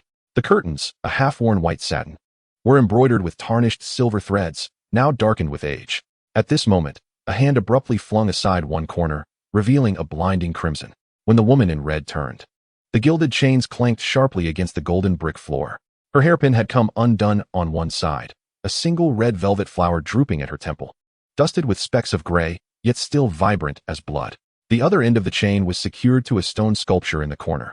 Each clash of the chain links produced a delicate tinkling sound, resonating like a note struck upon a taut string. "Third brother, how did you get in?" Her voice, thick with the dampness of the hall, sounded hoarse as if submerged in water. Her gaze pierced through the hazy candlelight, landing on the newcomer, her pupils narrowing slightly. He had grown taller since 10 years ago, the youthful softness of his features hardened by the winds of time. Yet his eyes still sparkled as brightly as when he had stealthily plucked the floral ornament from her hair in the Mu family garden. The man in white stood at the threshold between light and shadow, sunlight streaming through the crack in the door behind him, casting a narrow beam upon the ground, yet failing to illuminate the depths of his gaze. He observed the chain digging into the woman's delicate wrist, the gilding long since worn away, revealing the cold iron underneath, leaving a purplish-red mark upon her skin. Relying on the Alliance leader's golden token, second sister. As he spoke, his throat constricted, as if something lodged within.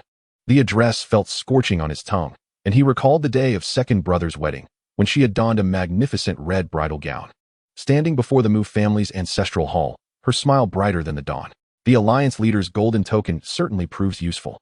The woman in red suddenly smiled, the curve of her lips tinged with a rusty chill.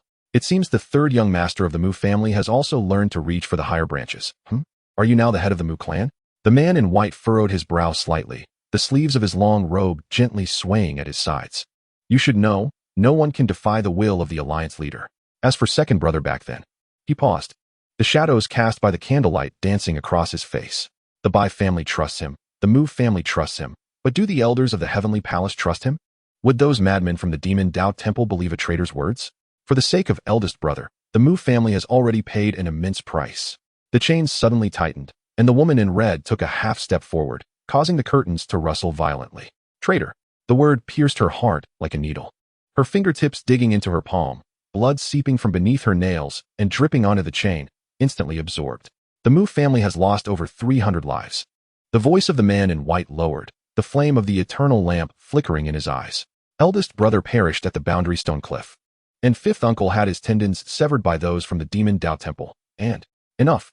The woman clad in crimson interrupted him, turning away. Her silhouette elongated in the flickering candlelight, resembling a charred piece of wood. I knew that the Mu family could not afford to gamble. Within the hall, silence prevailed, allowing the faint crackling of candle flames to be heard. The man in white gazed at her figure, bound by chains, and was suddenly reminded of their childhood, when she would often take his hand to explore the Mu family's library in search of tales. Back then, her hand was warm, her nails stained with the juice of the balsam flower. Where's Xuan? The 3 syllables fell like pebbles into a deep pond, causing the crimson-clad woman's figure to stiffen abruptly. After a long pause, she finally turned slowly, the light in her eyes dimmer than the eternal lamp in the corner of the hall. I sent him to the Western realm. Her fingertips unconsciously twisted the golden thread at the cuff, a thread embroidered by her second brother, now worn and gleaming, far removed from my maternal clan. The White family's border branch, which the alliance leader could not trace. The man in white moved his lips, wishing to speak, but ultimately clenched his fists instead. As his knuckles turned white, the golden order pressed into his palm. I will find him, he declared, his voice imbued with an undeniable conviction, as if making a vow to himself. Regardless of the winds and sands of the Western realm or the snows of the Northern desert, I shall bring him back. The woman in crimson regarded him, then suddenly raised her hand to gently touch the red velvet flower at her temple. The gesture was slow, infused with an almost reverent tenderness, as though she were caressing a rare treasure. Good. She uttered a single word, her tone quivering slightly at its end. The Mu family and the Hall of Heavenly Heights jointly submitted a petition requesting the alliance leader to lift your confinement. The man in white's gaze flickered over the chains encircling her wrist. When Xuan returns, I will personally escort you out of this hall. With that, he turned and strode towards the door. As his long robe swept across the ground, it stirred a gentle breeze, causing the flame of the eternal lamp to flicker. The palace doors slowly closed behind him, with a soft clang as the copper lock fell into place, as if sealing something into the endless darkness.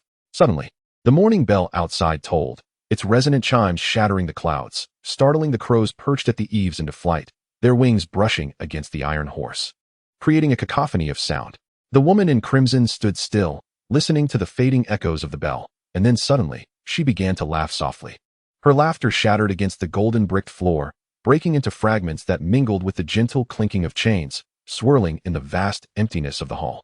She raised her hand to pluck the red velvet flower from her hair. Its petals had long since dried and become brittle, crumbling at the slightest touch, much like those vows buried in the dust of time, reduced to powder with a mere graze. Below the arena, Lin Ju watched the battle unfold, his heart racing at Bai Chen's audacity. Lin Ju was acutely aware of Bai Chen's limitations, with his first spirit contract malfunctioning. Even if he had broken through to become a spirit master, he could only control a spirit beast like an ordinary spirit wielder, placing him at a disadvantage against Lin Feng's dual control. Yet in that recent battle, Bai Chen had feigned chaos under the harassment of the Qingfeng Sparrow, intentionally exposing a flaw to lure Lin Feng into a desperate gamble. What appeared to be a clumsy evasion concealed an intricate strategy. It was only at the moment the flame shield shattered that he suddenly launched a lethal strike against the Qingfeng Sparrow. Such audacity sent a chill down Lin Ju's spine. Surely, the late grandfather Bai would take comfort in witnessing this. Lin Feng had already severed both his spirit contracts. Lying on the ground like a dead dog, his complexion ashen, Zhang Guangping approached, his heavy boots crunching over gravel. He glanced down at Lin Feng, his brows momentarily furrowing before relaxing, as if inspecting a useless piece of scrap.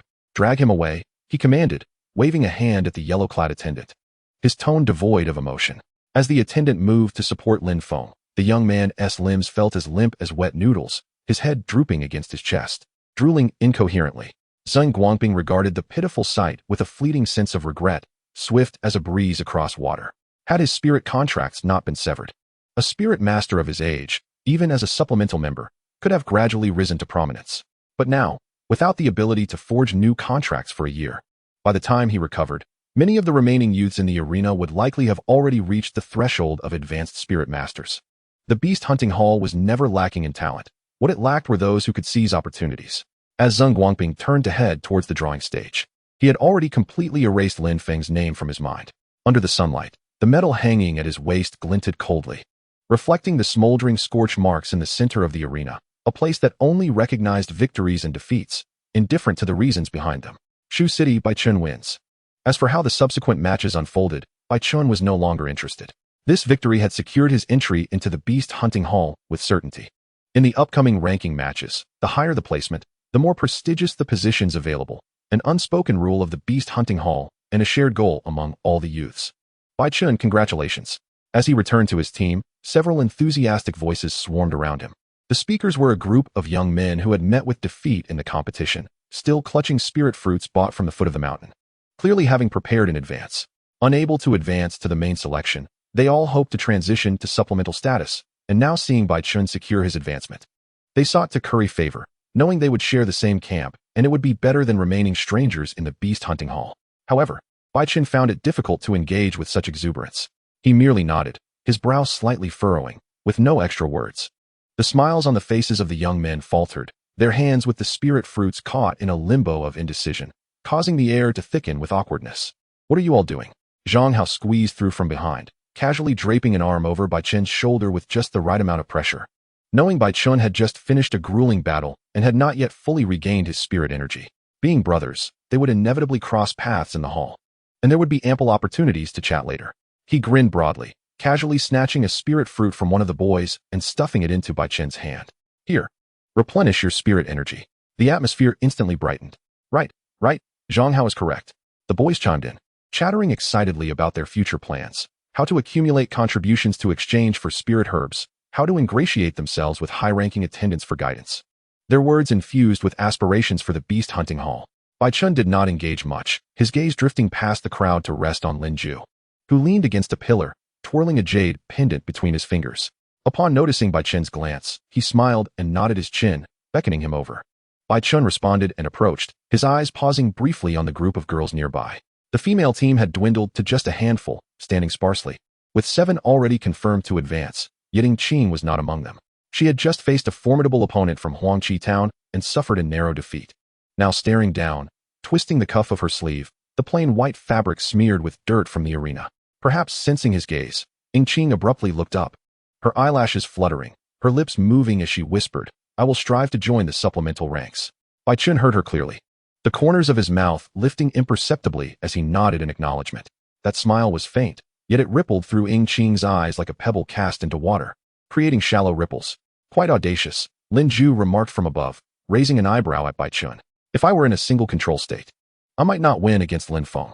Lin Ju explained that in a single control state, facing Lin Feng's dual attack was already challenging, especially with the Qing Feng Sparrow's relentless harassment. Had Lin Feng not been so eager for victory and exposed a flaw, turning the tables would have been exceedingly difficult. He was too desperate to win against me. Bai Chen shook his head, his fingertips unconsciously grazing the spirit beast pouch containing the flame unicorn. If I show a flaw, he will certainly exploit it. In truth, he had long prepared a contingency plan. Ice condensation had already regained 90% of her strength, should Lin Feng remain untrapped. Summoning ice condensation would still secure victory. However, he wished to take this opportunity to enhance his synergy with the blazing sun, hence he expended a bit more effort. Presently, with both souls injured, his resentment towards you must be profound. Lin Ju cautioned him to remain vigilant. Without his spirit beast, what could he possibly do? A flicker of coldness crossed Bai Chen's eyes. It would take at least a year to restore the 2 spirit contracts, without a high-tier beast master to guide him. Even if he were to contract another spirit beast, its rank would be limited. To him, once he was cast aside, the possibility of pursuit would vanish entirely. As the sun dipped towards the west, the final quota was finally determined.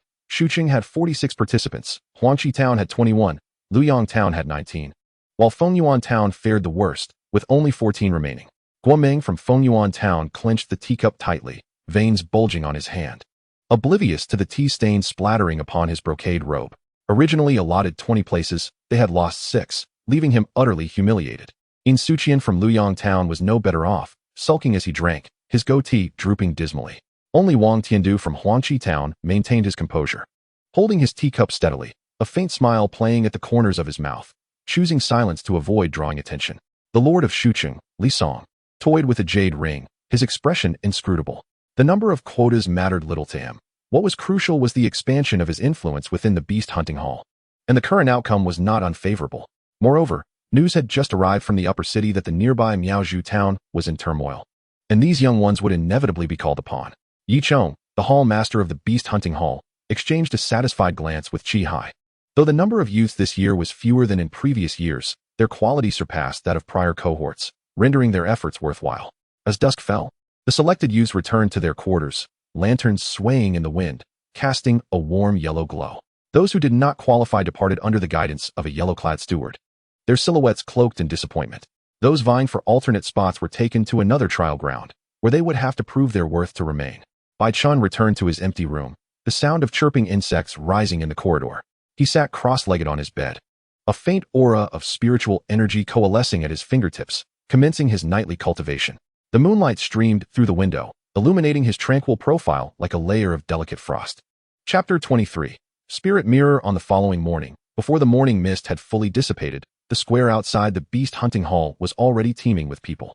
90 figures stood in neat formation, clad in azure garments over freshly donned gray robes, the words Qing Lai embroidered at the collars glimmering softly in the morning light. Dew dampened the stone steps, the air imbued with the bittersweet scent of pine needles and the subtle fragrance of spiritual herbs. The breaths of the youths rose and fell in unison, tinged with palpable tension and anticipation. On the wooden platform, Chi Hai stood with his hands clasped behind his back. The hem of his dark robe brushed against the moss-covered steps, the silver-threaded hunting patterns newly replaced last night shimmering coldly in the morning sun. His face, typically taut, appeared somewhat relaxed, the creases at the corners of his eyes less pronounced, a faint smile gracing his lips as he regarded the youths with barely perceptible hope. Congratulations. You have successfully joined the beast hunting hall. As his voice resounded, a wave of murmurs rippled through the square. Some instinctively straightened their spines, others clenched their fists, while some exchanged glances with companions, their eyes gleaming brighter than the dawn. Standing behind Chi Hai, Zheng Guangping remained as still as an ancient pine. The cuffs of his dark blue robe frayed from wear, his hands clasped behind him, knuckles whitening from the pressure, yet he remained unmoving. You currently hold the title of Qing Lai. Chi Hai raised his hand, fingers slicing through the air as if delineating the weight of those words, signifying that they were merely fledglings, scarcely possessing the strength to spread their wings. The excitement among the youths waned slightly. Some lowered their gazes to the mud on their shoe tips, remnants from the previous day's competition, a reminder that their presence here was the result of their utmost efforts. But today is your opportunity to showcase your abilities. Chi Hai's tone shifted abruptly, growing robust and resonant, akin to a mallet striking a bronze bell. Your rank and resources will depend solely on your capabilities in the arena. The higher your ranking, the more respectable your assignments will be, along with monthly stipends, spiritual herbs, and even spirit beast eggs, all of which will place you ahead of others. The atmosphere in the square grew heavier. Chi Hai's gaze suddenly darkened, his smile vanishing completely. However, I must make it clear, he stepped forward, the wind from his robe sweeping across the grass at the foot of the steps. The rules of the beast hunting hall dictate that those who defy orders. He paused, his voice chilling as if forged from ice, will face death. The square fell into a silence so profound that the sound of dew dropping could be heard. The youths stiffened, their previously bright eyes dimming. Some instinctively clutched the spirit beast bags hidden in their sleeves, fingers brushing against the cool fur, which momentarily steadied their nerves. But Chi Hai's tone softened somewhat, lifting his hand as if to placate. As long as you are willing to fight, you will not be at a loss. He directed his gaze towards the front row, settling on Lin Zhu and Bai Chen, pausing momentarily on each. Last year's top scorer took home a golden-tier juvenile beast. It is said that he has already nurtured it to near maturity. This year's rewards will undoubtedly be even more substantial. A collective gasp swept through the crowd. Some could not contain their anticipation, swallowing hard as the light rekindled in their eyes, even more fervent than before. A golden-tier spirit beast egg. That was a treasure capable of elevating an entire family. Many might toil a lifetime without ever laying hands on one. I hope that among you, someone can take home this reward. Chi Hai's voice finally carried warmth, akin to the thawing streams of early spring. Do not let me down. And do not let yourselves down. With that, he turned and walked towards the elevated platform. The sound of his robe sweeping across the wooden steps was soft, yet it resonated deeply within each heart. Only after his figure vanished into the corridor behind the platform did Zheng Guangping slowly step forward. He said nothing, merely gestured to the east side. Two yellow-clad stewards promptly approached, carrying a substantial object. It stood as tall as two men, framed in polished bronze. With a smoothly mirroring crystal at its center, faintly pulsating with lavender runes, as if a living entity swam within. This is the spirit mirror, a far cry from an ordinary mirror. Xuan Guangping's face, lined with wrinkles, rarely displayed a smile. But now a hint of it surfaced as his bony fingers tapped against the bronze frame. It will evolve alongside your strength. The phantasmal beast within the mirror will grow increasingly powerful, providing the fairest ranking based on strength. The mirror shimmered with a cold, ghostly silver light. The intricate vine patterns on the bronze frame polished to a shine, while the silver gemstones embedded along the edges resembled frozen moonlight, with faint luminescence swirling within. Bai Chen gazed intently at the gemstones, a flicker of understanding passing through his eyes. This was the insignia of a silver-tier spirit mirror. He was all too familiar with its intricacies. The foundation of the spirit mirror was a type of phantasm that dwelled at the bottom of the spirit abyss river. Transparent as crystal, capable of replicating any spirit beast's aura and form it had encountered, yet it had yet to be classified within any lineage. Such phantasms were a nightmare for beast masters, who would wish to face an opponent that mirrored their own spirit beast. However, once refined by spirit tool masters, these phantasms were encased within the mirror, transforming it into an invaluable training companion. This mirror embedded with silver moonstone. Bai Chen pondered. Scanning the gemstones along the mirror's edge, it could only manifest into a spirit beast of the silver tier at most. The golden tier spirit mirror required dragon scale jade for polishing, and even the frame had to be wrapped in dark iron. It was unlikely that the Xuan Beast Hunting Hall storeroom could yield such treasures. He suddenly recalled his childhood, when he accompanied the clan elder to Hongcheng. At that time, the golden-level spirit mirror of the Beast Hunting Hall stood majestically in the center of the main hall, its surface 3 times larger than the one before him, reflecting figures that shimmered with a golden glow. He stood on tiptoe, clutching the railing, when suddenly a flaming lion leapt from the mirror. As its golden mane flared, the flickering candle flames throughout the grand hall trembled, and a wave of heat enveloped him, reddening the tip of his nose. The first contender was a youth from Huangqi town, accompanied by a 4th-tier fire spirit, whose strength was nearly identical to that of Zhang Hao. If they were to engage in combat, the match would hinge upon the Beastmaster's prowess and control. The youth positioned himself before the spirit mirror, and with a ripple, a wolf-like creature sprang forth. Approximately 3 meters in length and standing at 15 centimeters at the shoulder, its physique was robust, muscles rippling, with long, agile limbs and a pair of bony wings adorning its back.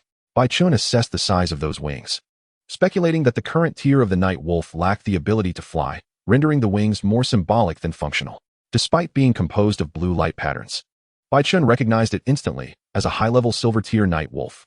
These spirit beasts typically inhabit steep mountain cliffs, preferring the cover of night to launch aerial ambushes, earning them the reputation of merciless assassins of the dark. At this moment, the night wolf in the mirror was merely at the first tier of its growth, its combat prowess inferior to that of the fire spirit. The youth commanded decisively, urging the fire spirit to unleash a powerful fire-based spirit technique.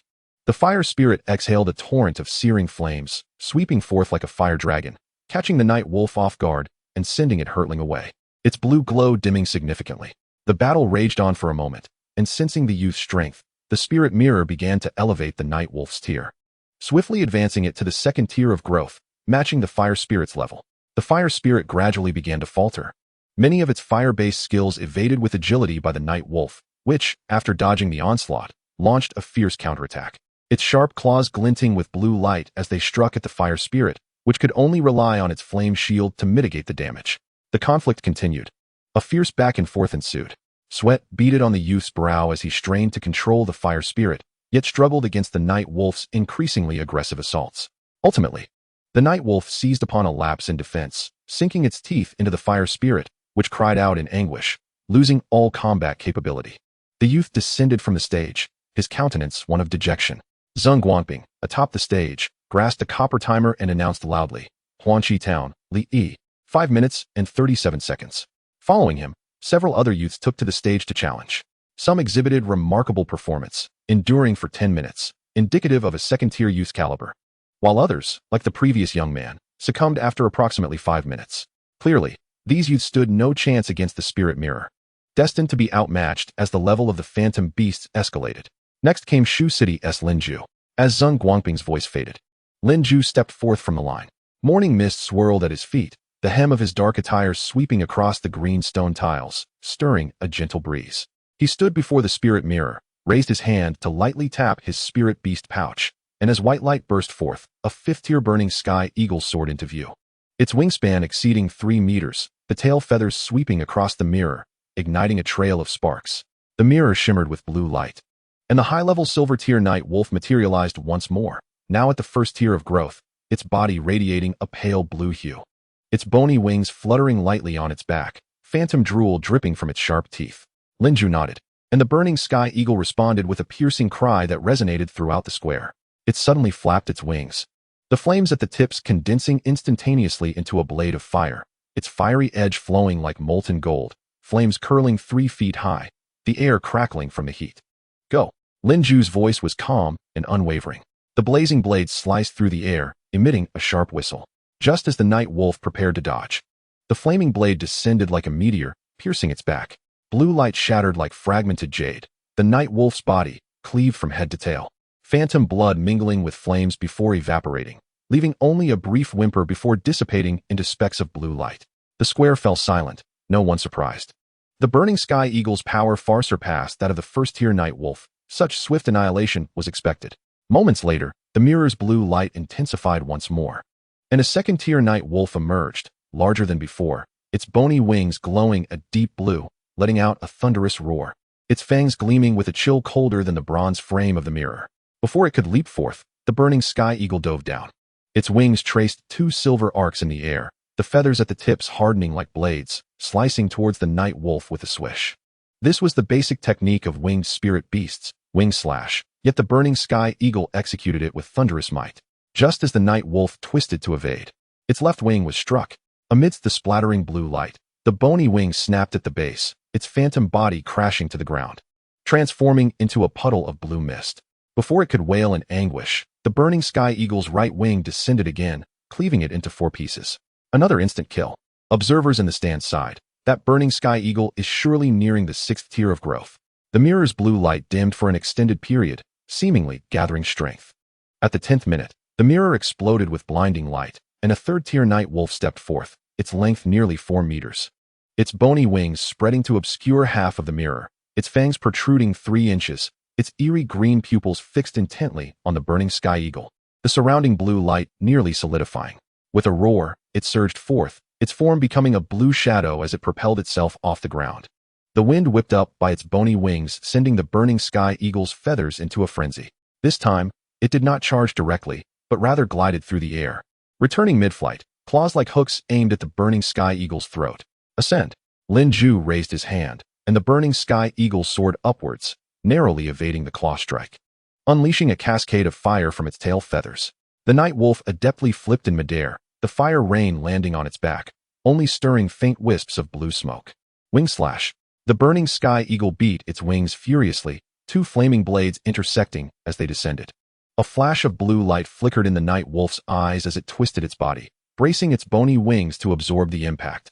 The sound of their collision ringing sharply, leaving its blue light dimmed significantly, yet it managed to block the blow. Seizing the momentum, it plummeted, its claws raking across the burning sky eagle's left wing, leaving a gaping wound that revealed bone, the phantom claw marks scorching the feathers black. The burning sky eagle cried out in pain, its flames flickering as it beat its wings. Linju's brows furrowed slightly. With a flick of his fingertip, the burning sky eagle shot up to several meters in height, then folded its wings, diving down like a comet, flames surging around it, distorting the very air. The night wolf, just as it unfolded its bony wings to evade, was engulfed in flames, howling as it flailed, its wings beating desperately, yet ultimately unable to escape, transforming into a shower of blue stars. However, this time, the burning sky eagle's right wing also suffered the loss of a plume of feathers, staggering slightly upon landing. Time slipped towards the 15th minute, and the night wolf that coalesced within the mirror had reached the 4th tier of growth. It had nearly doubled in size from before, its wings extending 5 meters, its fangs glimmering with a ghostly blue light, and faint black mist swirling around it, the pressure of a high-level silver beast. More formidable than the strongest spirit beast of Huanqi Town. With a screech, the burning sky eagle surged forth, spewing flames like a torrential waterfall. Yet the night wolf skillfully maneuvered through the flames, using its bony wings to glide low, swiftly closing the gap to the burning sky eagle. its claws striking fiercely at its chest and abdomen. The burning sky eagle recoiled in pain, feathers scattering as a deep, bone-revealing wound appeared. As it attempted to retaliate, the night wolf had already circled behind, its bony wings slicing down with a chilling swish, severing the burning sky eagle's tail feathers. "It can't hold on much longer," murmured someone in the stands. The burning sky eagle, after enduring consecutive fierce battles, exhibited a distinctly disordered breath, while the night wolf's assaults became increasingly ferocious, its claws weaving through the air and forcing the eagle to retreat repeatedly. Lin Zhu's fingertips danced swiftly before him as he formed intricate seals, droplets of sweat beading at his brow. Suddenly, he bellowed, "Burning sky, flame whirlwind." The burning sky eagle surged upwards, flames violently swirling around it, transforming into a circle of fire. The night wolf was ensnared within, howling as it attempted to shield itself with its bony wings, yet ultimately, the fire wheel grazed its form, causing the azure glow on its wings to dissipate dramatically. However, the burning sky eagle had also exhausted its strength, its wings drooping as it landed, unable to ascend once more. The night wolf, dragging its tattered wings, inched closer, its emerald eyes glinting with savagery. Lin Zhu slowly straightened his posture, his gaze sweeping over the panting burning sky eagle, landing on the advancing night wolf in the spirit mirror. He then began to chant an incantation, as a black array spread beneath him, ultimately coalescing into a complex formation. A murmur rippled through the square. Whispers had circulated that Lin Zhu harbored a hidden spirit beast, one that even the beast hunting hall stewards had never seen.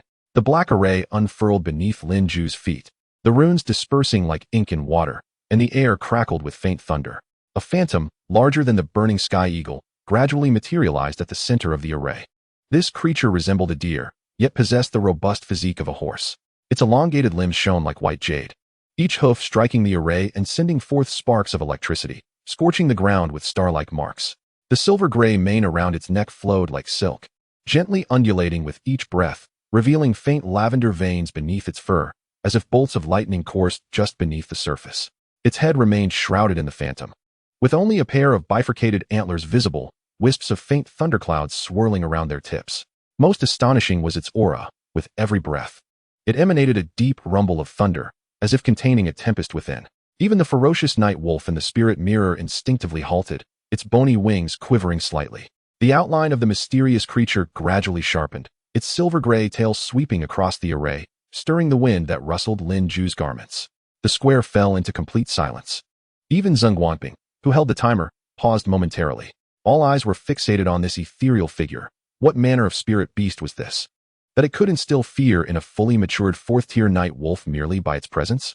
A faint smile tugged at Lin Zhu's lips as the mysterious creature's hooves finally stepped beyond the confines of the array. Chapter 24, Perfect Silvergrate. The Dark Thunderhorn Beast.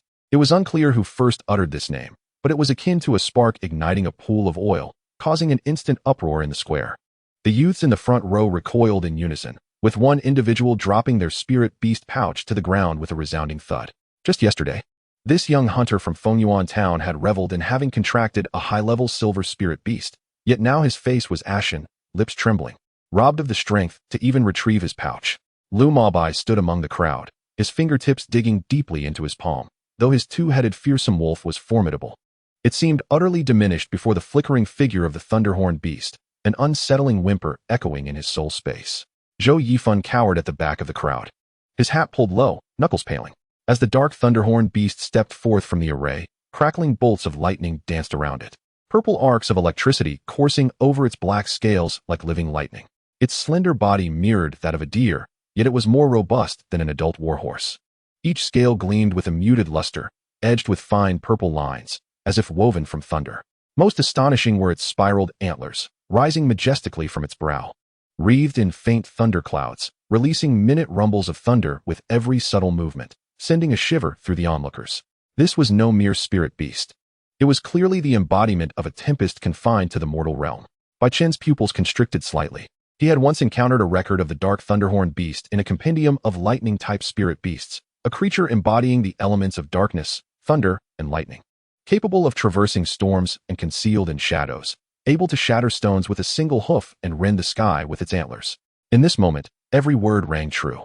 This flawless amalgamation of attributes enabled it to rival lower-tier golden spirit beasts despite being classified as high-level silver, thus earning the title of perfect silver grade. The thought of a spirit master commanding such a beast sent a tremor of realization through Zhang Hao, who murmured, his voice quaking, if it matures, wouldn't it be equivalent to the battle prowess of a town lord? The weight of this unspoken thought pressed heavily upon the hearts of all present. As the commotion in the square gradually subsided, every pair of eyes remained glued to the dark thunderhorn beast. Previously, the highest-ranked creatures in the arena had been Lu Mobai's two-headed wolf and Bai Chen's blazing unicorn. Yet now, with the emergence of the dark thunderhorn beast, what chance did any high-level silver beast have against its dual thunder and darkness onslaught? Moreover, this beast had already reached 4th-tier maturity, equating its strength to that of an 8th-tier combatant. On the dais, Guomeng from Fengyuan Town let his teacup clatter against the table, spilling tea across his sleeve. Oblivious to the mess, he stared at the thunderhorn beast, his throat tightening, suddenly recalling that his proud protege had only contracted a mid-level silver spirit beast. In comparison, it felt utterly ludicrous. Yin Suqian from Luyang Town halted mid-stroke of his goat beard, crumbs cascading down from its tips. Shuqing's lord, Li Song, set down his jade ring, his fingertips rhythmically tapping against the table, producing a steady cadence. Though he wore a smile, a flicker of complexity danced in his eyes. The Lin family's low-tier lord-level spirit beast had long since aged, and he had assumed the Lin family lacked any noteworthy combatants. Yet, to his astonishment, they had concealed such a remarkable successor.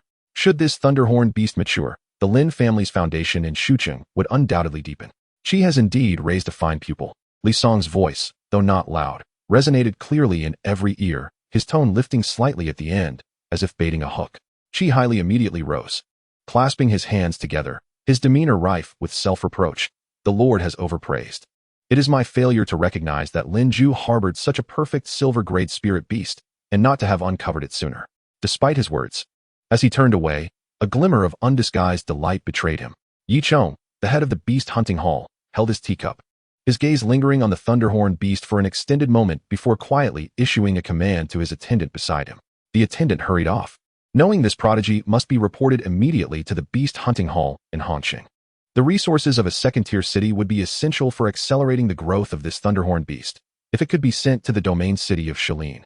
Yi Chong traced a circle on the rim of his teacup, anticipation flickering in his eyes. In the square, the dark thunderhorn beast suddenly raised its hoof, striking the bluestone slab.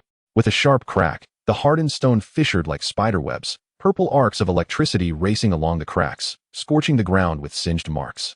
It turned its head, its deep blue eyes sweeping across the spirit mirror, where the 4th-tier night wolf appeared frozen, its bony wings drooping, even forgetting to roar. Lin Ju gently raised his hand, and the thunderhorn beast quieted, the lightning subsiding slightly, only a subtle flow visible beneath its scales. He gazed into the spirit mirror, his voice calm, yet imbued with undeniable authority. Continue. In that moment, the square fell into a profound silence. All eyes remained fixated on the striking silver-black figure. This was not merely a second spirit contract for a spirit master. It was a herald of the Lin family's resurgence, a pillar for the future of the beast hunting hall. A thunderclap capable of shaking the very power dynamics of the entire Shuqing. The wind swept down from Wangshu Mountain, stirring up the dust in the square. Yet it could not dissipate the awe brought forth by the flash of lightning. Upon summoning the dark thunderhorn beast, Lin Ju witnessed it materialize like a specter, instantaneously appearing behind the night wolf. The night wolf was utterly oblivious to this sudden assault, lacking even a moment to react before being violently flung away by the beast's tail. The entire sequence transpired with such swiftness that it was almost impossible to discern. In the blink of an eye, the dark thunderhorn beast had executed its attack and swiftly returned to Lin Ju's side, as if it had never left. A second later, a piercing sound echoed, and the spectators turned to see the night wolf collapse stiffly to the ground, a massive gash now visible upon its body, with blood gushing forth like a fountain. Subsequently, the night wolf's form began to gradually dissipate, ultimately transforming into a sphere of blue light that vanished without a trace. Despite the vividness of the earlier description, to the onlookers, the entire event appeared remarkably straightforward. They merely observed the dark thunder-horned beast briefly appear beside the night wolf, and then return to Lin Ju's side in an instant, while the night wolf, as if under a spell, inexplicably fell to the ground. So rapid was the speed that Bai Chen gazed at the formidable dark thunderhorn beast, quietly comparing it to his own sunfire beast, which would barely last half a minute in the presence of such a magnificent creature. The disparity in strength between the frost ice spirit and the dark thunderhorn beast was minimal, merely a single tier. However, this slight difference led to a significant shift in the odds of victory. The frost ice spirit's chances of triumph were exceedingly low. while the likelihood of defeat was exceedingly high. Particularly, when Lin Ju could simultaneously command two spirit beasts, the Frost-Ice Spirit's defeat in this battle was all but certain. Although the nature of the previous strike was difficult to discern, the level of devastation it wrought was undoubtedly at the 9th tier of the growth stage. Otherwise, achieving such an effortless kill on a 4th-tier Night Wolf would have been nearly impossible. The spiritual realm began to coalesce as the 5th-tier Night Wolf stepped forth from the spirit mirror, and black mist surged forth like a tidal wave. The flapping of its bone wings stirring a chilling wind that caused the banners at the edge of the arena to flutter. Yet, in the center of the arena, Lin Ju merely tilted his head slightly. The collar of his dark attire was lifted by the wind, revealing sharply defined collarbones. He gestured with his fingertips in front of him, his tone as steady as one commenting on the weather. Shift left by 3 feet. The silver-gray mane of the dark thunder-horned beast swayed gently, perfectly evading the Night Wolf's sudden strike. The claw, slicing through the air, grazed its ribs, carving deep furrows into the ground while fragments of stone flew, yet Lin Ju's garments remained undisturbed. Thunderbinding, he stated, lifting his fingertips upward. The storm clouds swirling atop the spiraled antlers of the dark thunder-horned beast erupted, releasing several arcs of purple lightning that swiftly ensnared the Night Wolf's limbs.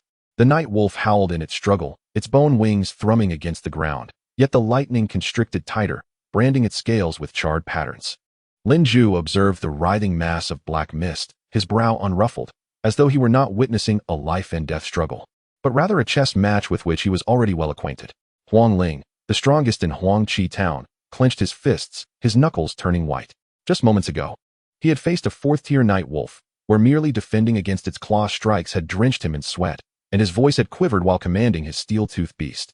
Yet Lin Ju faced a 5th-tier beast, his tone betraying no hint of turbulence. Wing slash. The Night Wolf suddenly unleashed its fury, its bone wings slicing through the air with a shrill cry as they aimed for the dark thunder-horned beast. Lin Ju's gaze remained composed. Even as the wing blades approached, a barely perceptible smile graced his lips. Spin, reverse thunder. The dark thunder-horned beast's form abruptly twirled, its silver-gray tail emitting a shield of lightning that absorbed the blow from the wing slash, while its spiraled antlers thrust toward the Night Wolf's chest. With a sharp crack, the lightning pierced through the black mist, sending the Night Wolf hurtling backward with a pained howl, crashing against the spirit mirror with a dull thud. The officials responsible for repairing the battlefield gazed at the myriad of cracks with furrowed brows. In just half a minute, the arena had been reduced to such a state, and they feared they would soon need to summon Earth-type spirit beasts to fill the pits. Yet Lin Ju stood amidst the chaos, his dark attire sweeping over the debris. His posture as upright as a pine tree. As the Night Wolf regained its footing, it suddenly transformed into a shadow, darting into the air. It employed its bone wings for a brief glide, evading the direct onslaught of the dark thunder-horned beast, its claws aimed directly at the circling flame eagle. This unexpected maneuver caught even Huang Ling off guard, eliciting gasps from the audience. However, Lin Ju had long since recited the incantation to recall the flame eagle, executing the motion with a fluidity akin to flowing water. Its spiritual energy is nearly depleted. Watch for the left rear claw. The dark thunder-horned beast seemed to share a connection with him, swiftly pivoting to evade the Night Wolf's claw strike from an oblique angle. The claw grazed its hind leg, drawing forth a trail of blood, yet the dark thunder-horned beast emitted no cry, countering with a spiraled antler against the Night Wolf's flank, resulting in a muffled thud that scattered much of the black mist. Such swift reflexes, Huang Ling murmured. Just moments earlier, he had exhausted himself merely predicting the next move of the 4th-tier Night Wolf. Yet Lin Ju was able to command the dark thunder-horned beast, while precisely calculating the Night Wolf's vulnerabilities, maintaining composure even in recalling the flame eagle. Race skill, thunder annihilation.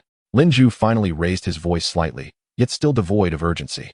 The dark thunder-horned beast's body suddenly radiated blinding purple lightning, its spiraled antlers transforming into a streak of light, akin to a blazing meteor, as it instantaneously pierced through the Night Wolf's corporeal form.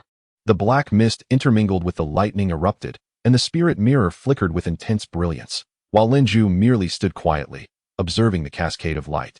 Slowly exhaling a breath of pent-up air, the youths at the edge of the arena were left utterly astonished.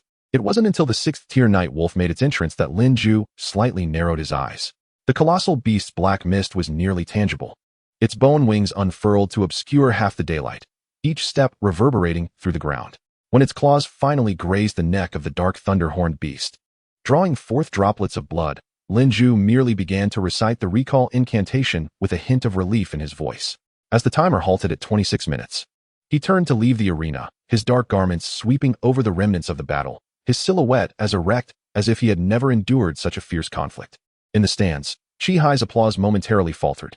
He suddenly recalled how Lin Ju had commanded the Dark Thunderhorn beast to evade a lethal strike, while even having the leisure to brush off a speck of dust from his shoulder. That composure was far from the naivete of youth. It exuded the steadiness of one seasoned in the crucible of battle. Below, Huang Ling stared at Lin Ju's retreating figure, abruptly releasing his clenched fists. He finally comprehended that the gap between him and Lin Ju extended far beyond the rank of their spirit beasts. It encompassed the unyielding confidence faced with life and death struggles, unwavering even in the face of impending doom. Recalling the bravado he had expressed to Lin Ju the previous day, he felt a twinge of embarrassment for having spoken so boldly in front of such a fierce individual. In the stands, the mid to high-ranking members of the beast hunting organization rose to their feet, offering enthusiastic applause. This acclaim was not solely a recognition of Lin Ju's prowess, but also a tribute to his indomitable courage. Undoubtedly, the potential and talent displayed by this young man were astounding, and his future brimmed with infinite possibilities. In the ensuing contests, none could endure for as long as Lin Ju, surpassing 25 minutes. As the strongest fighters from various towns gradually stepped before the spirit mirror, unleashing their utmost abilities. The luminous radiance emitted by the spirit beasts illuminated half the sky. Yet, their average combat prowess remained ensnared at the formidable yet limiting threshold of high-level bronze 6th stage. This was the pinnacle they could reach. Even Lu Mo Bai from Luyang Town, the youth who had persevered the longest, found himself entangled with a 4th stage night wolf for nearly 20 minutes. His twin-headed fearsome wolf narrowly escaped the night wolf's lethal claws, leaving a pool of eerie green blood on the ground, and ultimately, they both nearly perished together before the opponent's azure glow faded. Leaning against the edge of the spirit mirror, Lu Mo Bai struggled to regain his footing. His complexion pale as if soaked in water, and his exhausted fingers could not even untie the knot of his spirit beast pouch, rendering him unable to advance any further. Such a scene starkly contrasted with Lin Ju's earlier calm demeanor in the face of a 5th stage night wolf, as if they were worlds apart. In Shu City, Bai Chen rose from the resting area of his team upon hearing the familiar voice of Zheng Guanping. Under the watchful eyes of Lin Ju, Zhang Hao, and Ying Qing, he made his way toward the battlefield. This confrontation was pivotal for his future path. Chapter 25, The Final Battle. Standing at the center of the arena, Bai Chen's heart was a tumultuous sea of emotions. The trials of the Beast Hunting Hall had reached their final stage, and he was acutely aware that only by achieving a commendable rank and securing a prestigious position could he obtain greater resources and truly enhance his strength. This thought resonated within him like a taut string, constantly reminding him of the necessity for diligence. A sudden roar erupted, akin to thunderclaps on a clear day, abruptly shattering Bai Chen's concentration. He snapped back to reality, his gaze sharp and piercing as he followed the sound. The spirit mirror had been activated, showcasing its wondrous powers by conjuring a colossal night wolf. This 1st stage night wolf exuded a formidable aura that instilled dread, as if it could freeze the very air around it. With an eerie gait, the night wolf lunged toward Bai Chen with ghostly swiftness, its speed astonishing, as if it could traverse the distance in an instant and deliver a fatal blow. However, Bai Chen was undeterred by the night wolf's menacing presence. He observed its every movement with a calm demeanor, and as the beast closed in within mere steps, the radiant unicorn suddenly launched an attack. With a powerful stomp, the unicorn unleashed a tangible shockwave, akin to an earthquake, that surged toward the night wolf with the force of an arrow, sending it staggering several meters back. Clearly taken aback by the unicorn's unexpected counterattack, the night wolf momentarily lost its bearings. Yet, it did not relent, swiftly regaining its composure and preparing for another assault. But Bai Chen afforded it no respite. Just as the night wolf steadied itself, the radiant unicorn unleashed a torrent of blazing flames. The flames surged forth like a dragon of fire, racing toward the night wolf with blinding speed. The creature had no time to evade, and in an instant, it was engulfed by the inferno. The flames roared as they ensnared it, and the night wolf struggled desperately within the blaze, emitting anguished howls. Yet, its strength proved insubstantial against the flames. As time passed, the night wolf's struggles became increasingly feeble, its form gradually consumed by the fire. Ultimately, it dissipated into specks of blue light amidst its tortured roars, vanishing into the air. Those capable of passing the Beast Hunting Hall's quota test generally possessed combat strength of at least high-level bronze 4th stage or above. The 1st stage night wolf conjured by the spirit mirror was merely at the high-level bronze 4th stage. For most youths, conquering such a night wolf would not be an easy feat, often requiring prolonged combat to determine the victor. However, Bai Chen's ability to dispatch the battle so cleanly and efficiently undoubtedly showcased his prowess, far surpassing that of an ordinary youth. The spectators in the stands, upon witnessing this scene, garnered a renewed appreciation for Bai Chen's abilities. Indeed, he was worthy of having defeated Lin Feng, and perhaps his strength extended beyond what they had perceived. With a thunderous roar, the blue light of the spirit mirror ignited once more, and a resurrected second stage night wolf let out a furious howl, adopting a fierce stance as it lunged at Bai Chen. This second stage night wolf was even more robust than its predecessor, its muscular form clearly defined under the blue glow, exuding an aura of power. Its speed was astounding, akin to a streak of black lightning as it raced across the muddy ground. The arena, already rendered a quagmire due to various skills, erupted in splashes of mud as the wolf's blood-red hooves trampled upon it, as if the earth itself trembled beneath its weight. In the face of such a ferocious night wolf, Bai Chen stood resolutely, unwavering. As the beast approached within 5 meters, a pale light blade suddenly flashed forth like lightning from the side. This light blade struck with remarkable velocity, akin to a meteor slicing through the night sky, aimed directly at the night wolf's flank with astonishing precision. The night wolf, possessing keen combat instincts, swiftly sensed the impending attack and agilely evaded the radiant unicorn's light blade with uncanny swiftness. Yet, this did not deter its resolve.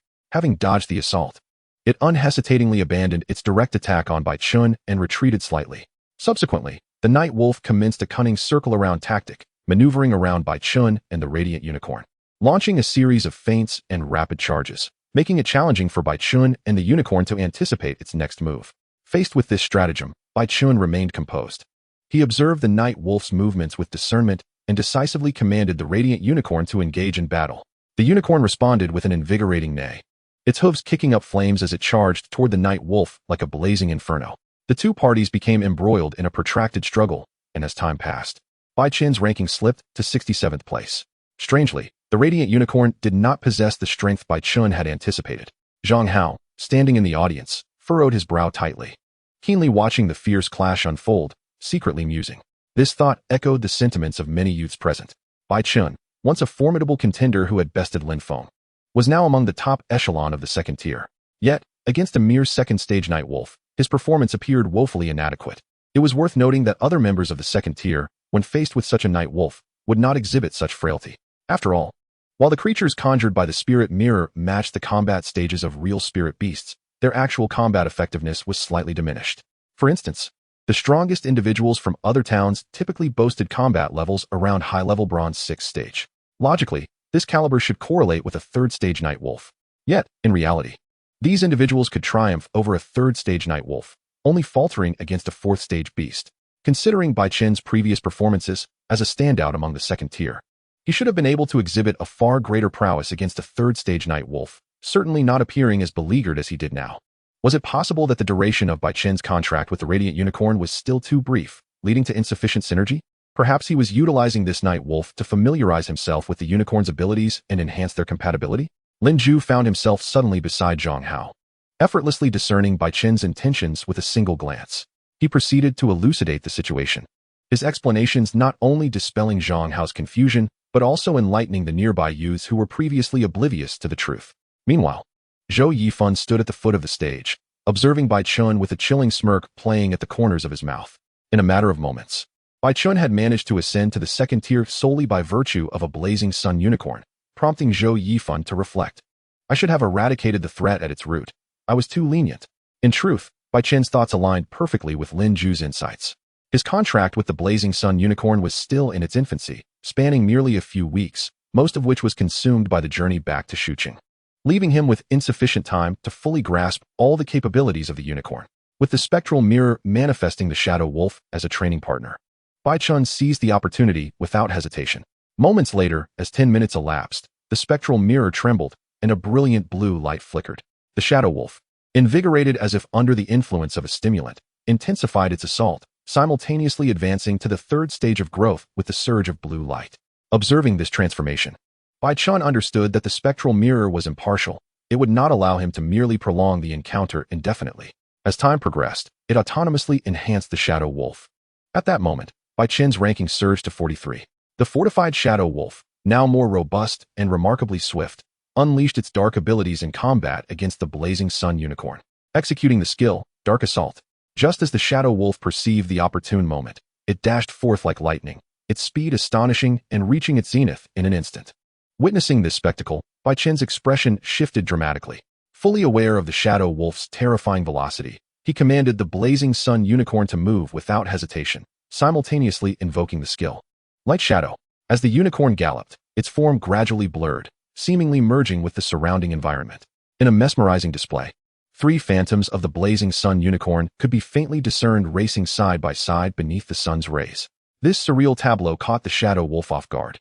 Its dark attack, relying on sheer luck, shattered 2 of the luminous phantoms. However, in that fleeting moment of respite for the Shadow Wolf, the blazing sun unicorn, concealed in the fiery glow, unleashed its premeditated skill, Solar Flame Spear. This strike seamlessly fused light and fire attributes, amplifying its power threefold. Unlike the impeccably balanced 3-pronged attributes of the perfect silver grade, the blazing sun unicorn possessed 3 attributes as well. Yet typically only one was principal with the other 2 as secondary. Naturally, those with sufficient resources might adjust their spirit beasts, allowing the blazing sun unicorn to wield 2 principal attributes.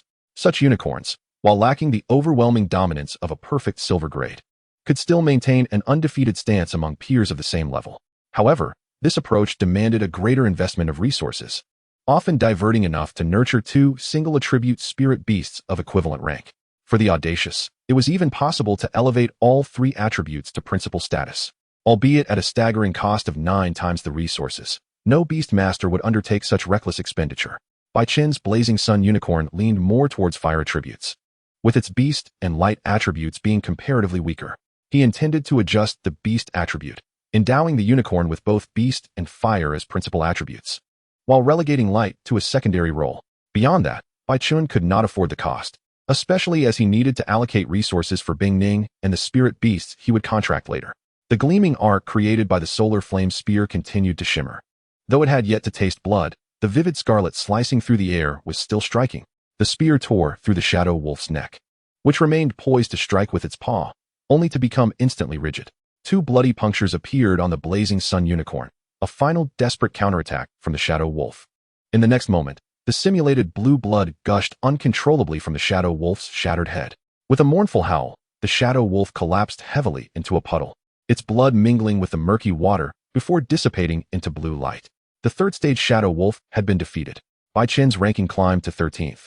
A brief stillness enveloped the scene, as spectators speculated that Bai Chen's journey had reached its culmination. The blazing sun unicorn was gravely injured, likely unable to withstand the forthcoming 4th-stage Shadow Wolf. Many believed he should withdraw the unicorn. After all, he had already entered the beast hunting hall, and there was no need to push his luck further, as the death of a spirit beast would have far greater repercussions for him. As anticipated by the youths, Bai Chen chanted the incantation to summon back the blazing sun unicorn. Grateful for the duration of their battle, Bai Chen felt satisfied with the unicorn's performance, confident that with a few more matches, they would achieve a synergy akin to that of Bing Ning. He then began to recite the summoning incantation. The ice blue sigils materialized, and a hazy figure gradually took form. The youths present began to murmur among themselves, speculating that Bai Chen had reached the rank of Spirit Master, with the recently unleashed blazing sun unicorn serving as the finest testament to his prowess. Furthermore, he possessed a 2nd-stage Shadow Ice Spirit, yet such a creature would likely be obliterated in an instant by the 4th-stage Shadow Wolf. Did Bai Chen harbor an even mightier spirit beast? As the light and shadows danced, the ice blue radiance faded, revealing the figure of Bing Ning within the summoning array, albeit still shrouded in ice concealment. Had Bai Chen lost his senses? Was he truly summoning the Shadow Ice Spirit? To delay time, had he become entranced? The Shadow Ice Spirit would hardly withstand even a single strike from the Shadow Wolf. The crowd buzzed with disbelief, their skepticism palpable. How could a 2nd-stage high bronze spirit beast possibly contend with a 4th-stage high silver spirit beast? Such an endeavor was sheer folly. Was Bai Chen out of his mind? Zhang Hao tugged at Lin Ju, exclaiming loudly, "This makes no sense. 13th place is commendable enough. Why risk further delays?" Bai Chen seems to be of sound mind. Lin Ju remained unfazed, offering no explanation to Zhang Hao. He understood that Bai Chen's abilities extended far beyond what was visible. The Shadow Ice Spirit? Preposterous. In truth, he eagerly anticipated the moment when these onlookers would witness the transformation of the Shadow Ice Spirit into the Frost Ice Elemental, their astonishment sure to be a delightful spectacle. With this thought, Lin Ju smiled, further agitating Zhang Hao. In such a critical moment, how could he still find amusement? Zhang Hao was exasperated, utterly confounded by Lin Ju's demeanor. Meanwhile, the high-ranking officials of the Beast Hunting Hall, witnessing Bai Chen's summoning of Bing Ning, wore expressions of disbelief. They were perplexed by Bai Chen's actions, entirely at a loss regarding his intentions. Did he merely aim to prolong the encounter using a shadow ice spirit? Beside them, Chi Hai reveled in the mockery of nearby town leaders, secretly relishing the impending spectacle. He mused, "Just wait and see. You'll soon be eating your words." Chi Hai smirked inwardly, for he had personally investigated Bai Chen and was well aware of the underlying truths. Had he not been privy to this knowledge, even he might have been deceived by the boy's fade. Yet amidst the clamor, only the Lord of Shuqing and the Master of the Beast Hunting Hall exchanged a knowing glance, a fleeting glimmer of insight passing between them. Ice concealment? Now that was a commendable hidden skill. Chapter 26. The Curtain Falls. The fourth stage Shadow Wolf fixed its gaze on the diminutive shadow ice spirit before it, emitting a low, ominous growl from deep within its throat. The roar exuded no semblance of hesitation, only an affronted fury. In its eyes, the diminutive creature, cloaked in icy blue, was scarcely worthy of consideration. It harbored no inclination to probe. Its form abruptly dissipated, enveloped in a shroud of dark energy, akin to an arrow released from its bow, hurtling toward the ice barrier. Bai Chen's voice resonated with an unsettling calm, reminiscent of a frozen lake's surface. 5 walls of ice arose in response, crystalline spires interweaving to form a sudden bastion of ice. The foremost 2 walls shattered upon impact with the dark force, fragments scattering like stars, while the third wall bore spiderweb-like fissures, yet ultimately withstood the residual force. With a crisp crack, the dark energy dissolved before the fourth wall. The night wolf stood frozen, its skeletal wings fluttering slightly, emitting a sound of bewilderment. The spectators erupted in astonishment. Could a second-tier dark ice spirit's ice walls truly withstand the assault of a fourth-tier night wolf? A youth from Xuan Yuan town rubbed his eyes in disbelief, as though witnessing an illusion. Just yesterday, his Gale Wolf had faltered against the attack of a third-tier night wolf, its defenses shattered with ease. This ice wall's resilience was indeed perplexing. The youths from Luyang town exchanged glances. Some had encountered genuine dark ice spirits before, whose ice walls were as thin as glass, incapable of resisting even a second-tier night wolf's charge. Zhou Yifan wore a cold smile. He was well aware of Bai Chen's capabilities. Frost spirit. The night wolf's confusion was fleeting. It suddenly crouched low, its bone wings unfurling like twin blades, their edges glimmering with a ghostly purple light, each scale reflecting a menacing gleam in the sunlight. Enough of this. Let my wing slash speak for itself. Ice domain. Bai Chen commanded, and the icy blue radiance surrounding Bing Ning surged abruptly, a tide of chill expanding outward. The arena's ground rapidly froze around her, crystals climbing through the fissures until they enveloped the entire field. The once muddy terrain transformed into a smooth ice sheet, the air turning frigid. The onlookers instinctively drew their necks in, their breath crystallizing into mist before their eyes. Is this a domain skill? Zhang Hao exclaimed, his eyes wide as saucers. He had never heard of a high-grade bronze-tier dark ice spirit wielding a domain skill. Such ability was typically reserved for at least silver-tier spirit beasts. The night wolf unleashed its wing slash, the dark winds it generated shredding through the icy fog. Yet, upon reaching the edge of the ice domain, its speed noticeably diminished. It cleaved through the remaining 2 walls of ice, shards cascading like a torrential downpour. However, the moment it stepped into the ice domain, its limbs suddenly faltered, the frigid air seeping through its claws, causing its muscles to stiffen slightly. Bing Ning's figure flickered in the icy mist, her petite claws gently tapping the ice surface, summoning a barrage of ice spikes to erupt beneath the night wolf. The creature reacted swiftly, leaping into the air, the winds from its wings tilting the ice spikes askew. Yet, as soon as it landed, another set of ice shards shot forth from the side. The situation on the arena utterly overturned everyone's perceptions. No one anticipated that a second-tier dark ice spirit could engage a fourth-tier night wolf in such a fierce exchange. Bing Ning's ice spikes targeted the night wolf's joints with precision, while ice swords concealed within the fog unexpectedly slashed toward its neck. Although most strikes were deflected by the night wolf's wings, they nonetheless left shallow grazes upon its form. Conversely, while the night wolf's claw strikes and wing slashes could obliterate Bing Ning's skills, they could never truly close the distance. Within the ice domain, ice walls and spikes surged forth like an endless tide, hampering its movements.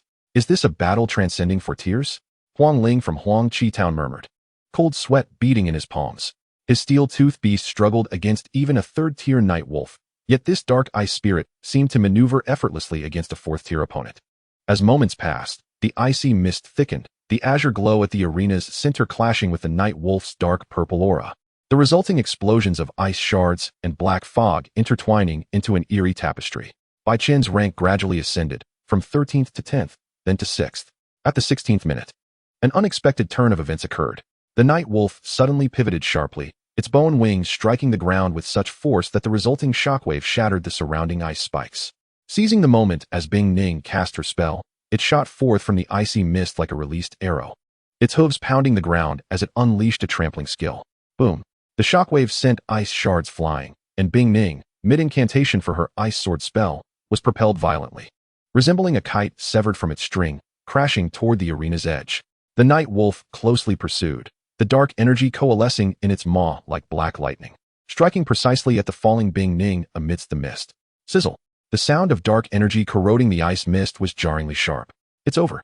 No defense, however formidable, could withstand the full force of a fourth-tier night wolf. The crowd erupted in glee. After all, the gap was insurmountable. Cross-dire battles were hardly so simple. Earlier victories had merely been the result of luck, encountering a spirit beast that lacked agility. The strongest among Luoyang Town exhaled in relief. One murmured, "Thank goodness this boy didn't turn the tables, or our esteemed faces would be in tatters." Yet, just as the icy mist began to dissipate, all voices ceased abruptly. In the center of the mist stood not the diminutive dark ice spirit, but a towering figure of nearly 2 meters, a colossal frost beast, entirely encased in heavy ice armor. The armor's patterns flowed like water, reflecting a chilling light, and sharp ice spikes adorned its form. Though the chest plate of the ice armor bore fractures, beneath the transparent icy skin, a faint blue energy coursed slowly. The frost spirit. It stood there, exuding no trace of fear, only a cold, resolute battle spirit. The aura of cold surrounding it halted the movement of the mist, even the candle flames at the arena's edge flickering in response to the chill. This is Guomeng from Xuan Yuan Town, having just lifted his teacup, dropped it with a clatter, the tea splattering his robes, utterly oblivious. Not a dark ice spirit, but a frost spirit. It had been in disguise all along. The murmurs from the audience erupted like thunder. Those who had previously mocked and relished in schadenfreude now stared wide-eyed, disbelief etched across their faces. On the platform, Lord Li Song of Shuqing paused, a knowing smile playing on his lips. Ice Veil skill. This little one has hidden his talents well. Ice Veil is a high-level disguise technique of the frost spirit, capable of perfectly mimicking the aura of lower-tier ice spirits, even fooling spiritual perception. Who would have thought it would manifest in a young boy's spirit beast? The expressions of the previously derisive town leaders turned ashen. In Chihai's team, not only did they possess Lin Ju as an ace, but they also harbored a 4th-tier frost spirit in Bai Chen, their town's strongest, at best a high-grade bronze tier, paled in comparison to this frost spirit by 2 tiers. Chihai lifted his teacup, concealing his amused smile. He had long known of Bing Ning's true nature, but chose to remain silent, waiting for this moment. The expressions of these town leaders, who had always held themselves in high regard, were far more satisfying than any reward. In the arena, Bai Chen gazed at Bing Ning's unveiled form, a flicker of relief passing through his eyes. He had intended to refine their synergy under the ice veil, yet found himself compelled to reveal his strength due to the night wolf's pressure. So be it. Since concealment was no longer an option, he would fully unveil his brilliance. Slow down formation. The voice of Bai Chen resonated through the icy mist, imbued with an undeniable power. The delicate hand of Bing Ning was raised, and the frigid air within the ice realm abruptly thickened. The roaring night wolf, caught off guard, found its limbs weighed down as though filled with lead. Each movement became laboriously difficult, and the combined effects of the sluggishness in the ice realm reduced its speed by a staggering 30%. Before it could break free, Bing Ning's ice blue eyes suddenly glimmered. 50 meters away, several 5-meter-long ice swords materialized from thin air, their blades glimmering with a coldness exceeding that of the night wolf's fangs. Enhanced by the ice realm, these ice swords seemed to possess life, swirling with faint cyclones. Whoosh whoosh. The speed of the ice swords slicing through the air was astonishing, bridging the 50-meter distance in the blink of an eye, just as the night wolf lifted its bony wings to defend itself. The foremost ice sword cut towards its neck with surgical precision. The defense of its bony wings was a fraction too slow, with a sharp sound. A gaping wound appeared at its throat, deep enough to see bone. Blood, simulated in blue light, erupted like a fountain, splattering onto the ice surface, where it instantly froze into crystalline formations. The night wolf staggered, its massive body crashing heavily onto the ice, producing a dull thud before dissipating into specks of blue light. The entire arena fell into an eerie silence. All eyes were fixed upon the frost ice spirit standing in the center of the ice realm. Its heavy ice armor reflecting a cold light, the surrounding chill seemingly capable of freezing time itself. This was no longer the frail dark ice spirit. It unmistakably embodied a general commanding the power of frost. At the fourth stage of growth, a youthful voice trembled, breaking the silence. It had concealed 2 stages of power. No wonder it could withstand a 4th stage night wolf. A swift kill. Had a 4th stage night wolf truly been dispatched in an instant? Such prowess was likely second only to Lin Ju.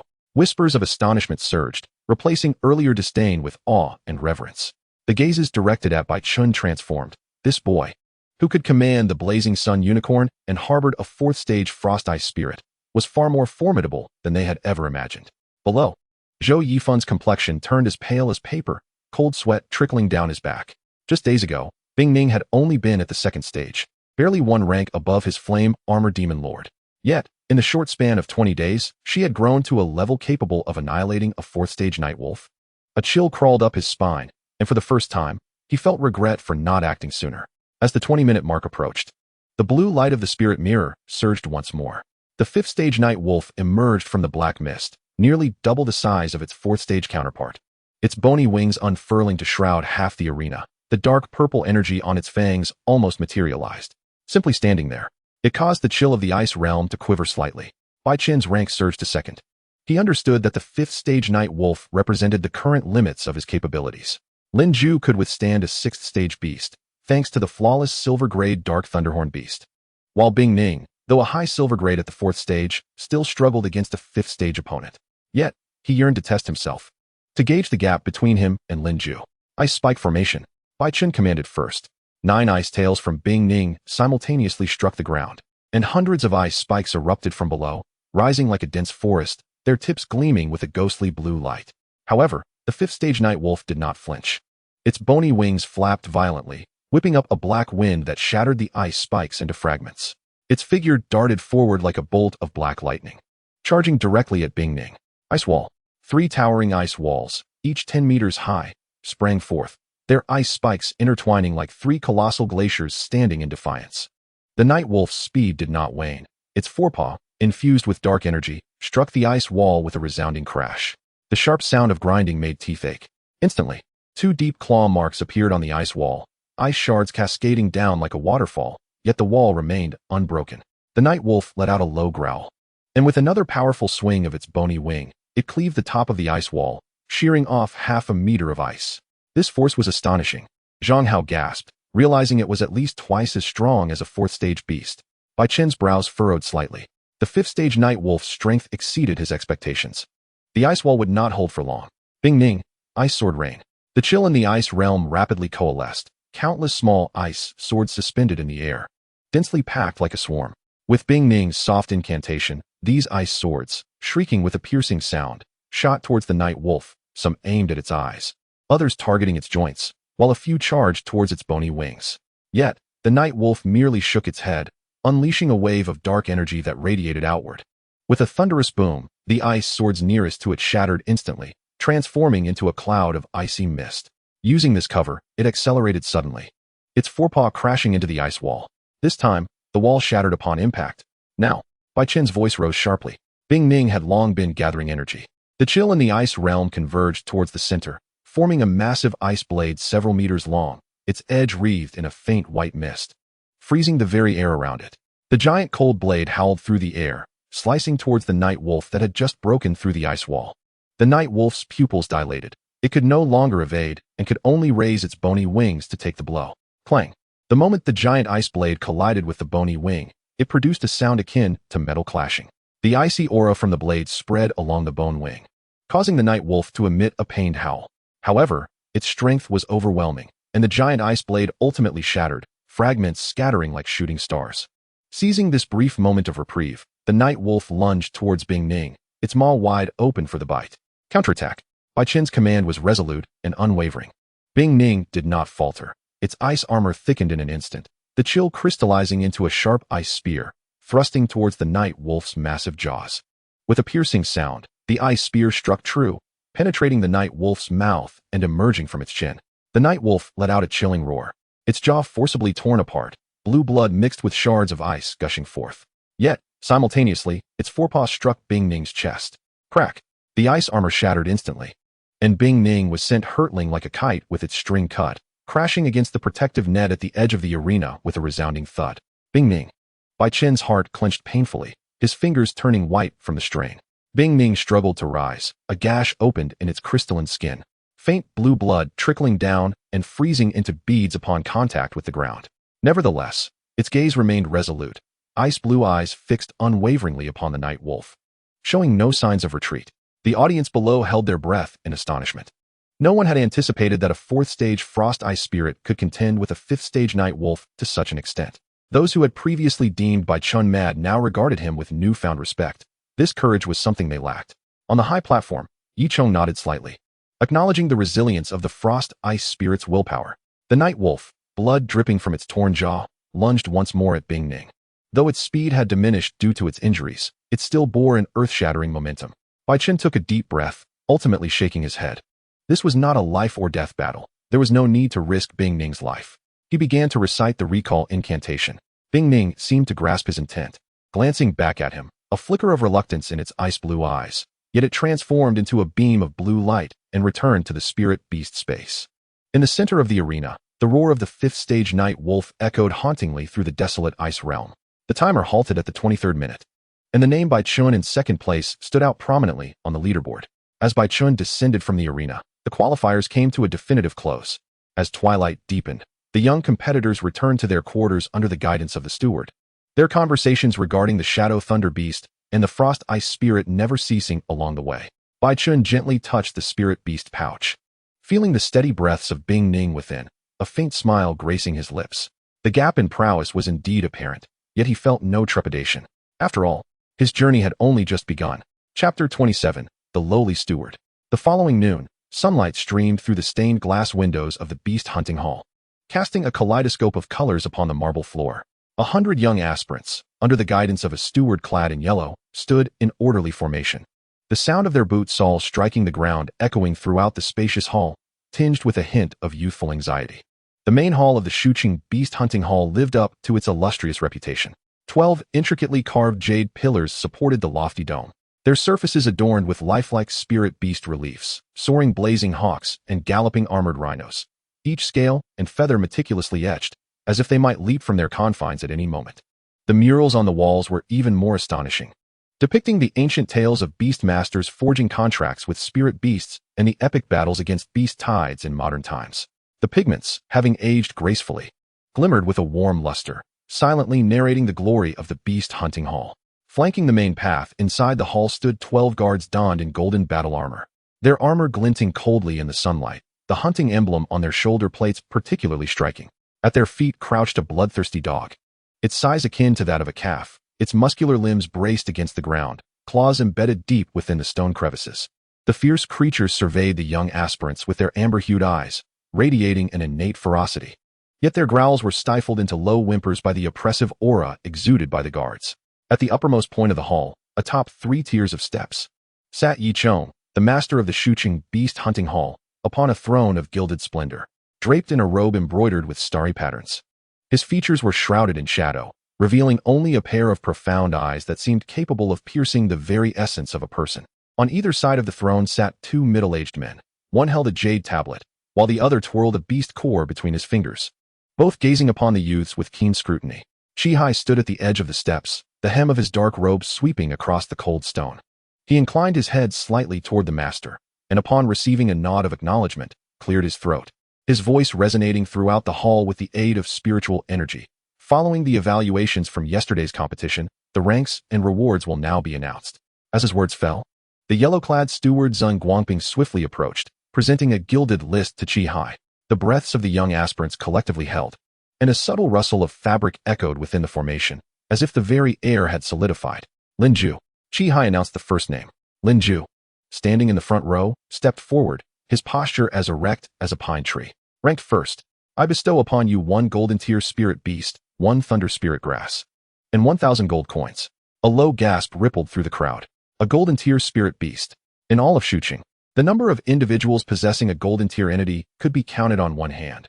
This was indeed a remarkable bestowal, not to mention the thunder spirit grass, A treasure capable of elevating a thunder-type spirit beast by several stages, scarce and exorbitantly priced in the outer markets. A flicker of surprise crossed Lin Ju's face, but he soon regained his composure, bowing his head slightly in anticipation of further announcements. Chi paused momentarily before revealing even more astonishing news. You are granted the second-tier title of Blue Hunter and appointed as a mid-level steward of the Shuqing Beast Hunting Hall. A collective gasp erupted, even from the most composed of youths. The second-tier title of Blue Hunter meant access to numerous resources within the Beast Hunting Hall. Typically, a Beast Master would need to remain at the first-tier title for at least a year and achieve notable accomplishments to earn such a rank. Furthermore, the position of mid-level steward bypassed the apprentice and low-level ranks, directly entering the management echelon, a groundbreaking honor, albeit the lowest tier of management. Bai Chen, standing nearby, couldn't help but marvel at the audacity of the Beast Hunting Hall. He observed Lin Ju as the latter received a brocade box from the yellow-clad steward, within which lay a sapphire badge, the words Blue Hunter inlaid with silver threads, shimmering with a warm glow under the light. Lin Ju clasped the badge tightly, bowing deeply toward the master. I shall not disappoint your expectations. His voice rang clear, imbued with a rare conviction for one so young. Bai Chen. When his turn arrived, Bai Chen stepped forward, his back straightening with resolve. Ranked second, Chi-Hi's gaze lingered on him for a moment. I bestow upon you one high-tier silver spirit beast, one ice-cold fruit, 500 gold coins, and appoint you as a low-level steward with the title of Green Hunter. Though not as shocking as Lin Ju's rewards, it was enticing enough. A high-tier silver spirit beast represented the ultimate goal for many beast masters. And the ice-cold fruit was a crucial item for the advancement of ice-type spirit beasts, perfectly suited for Bingning. The gazes around him were a blend of envy and awe, all recalling the astonishing performance of this usually silent youth during the qualifiers. The yellow-clad steward approached with another brocade box. Bai Chen accepted it, his fingertips grazing the intricately carved surface, cool to the touch.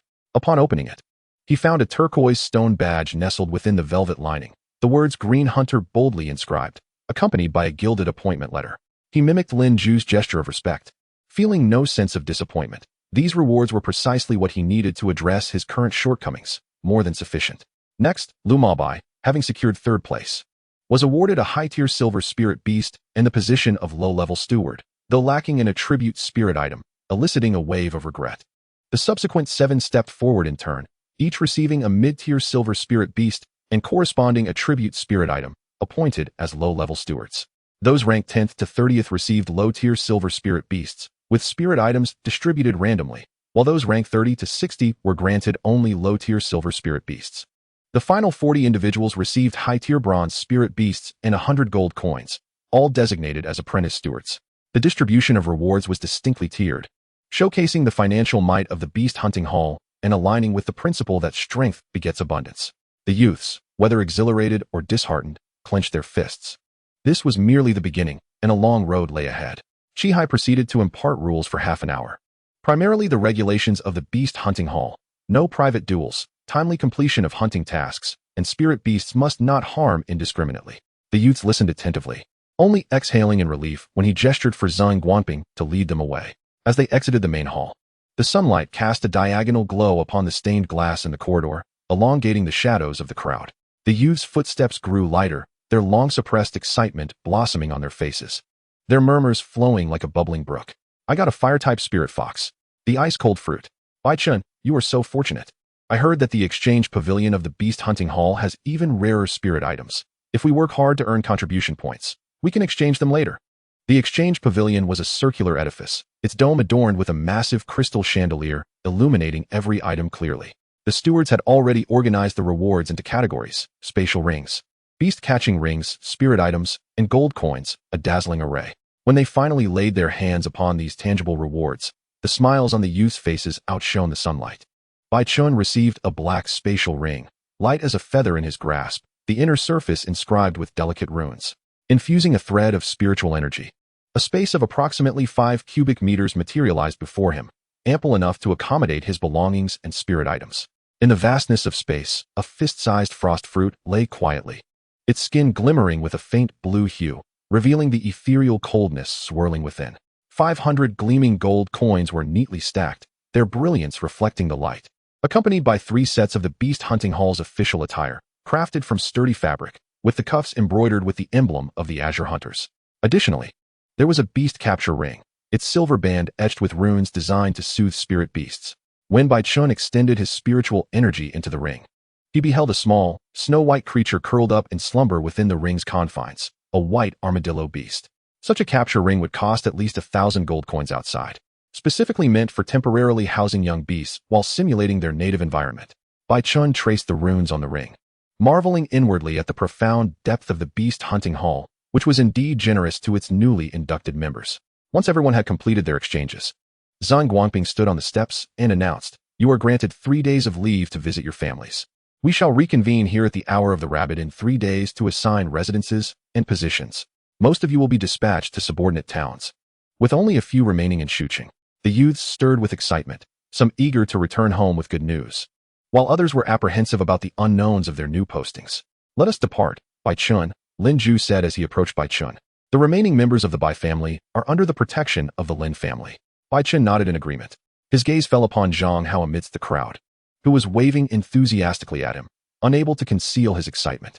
He had acquired a medium-grade silver rock armadillo beast, sufficient to boast among his neighbors.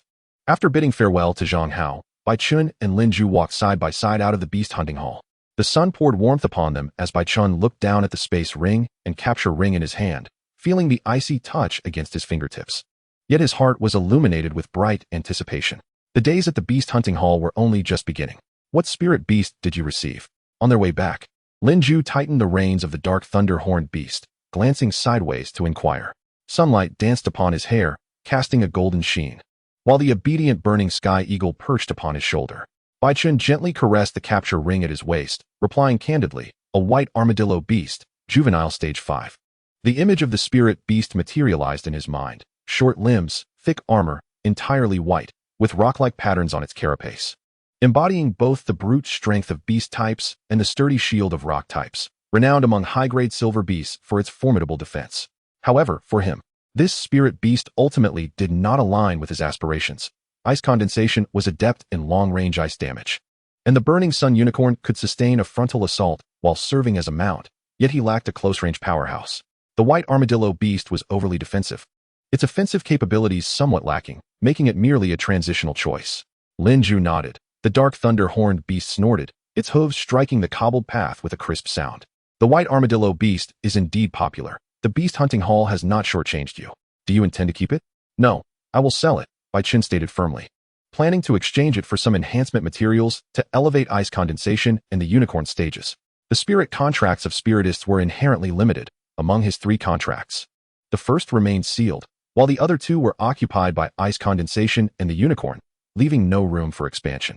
Furthermore, nurturing 3 spirit beasts required an enormous investment of resources. Rather than spreading his focus thin, it was far more prudent to concentrate on enhancing his current 2.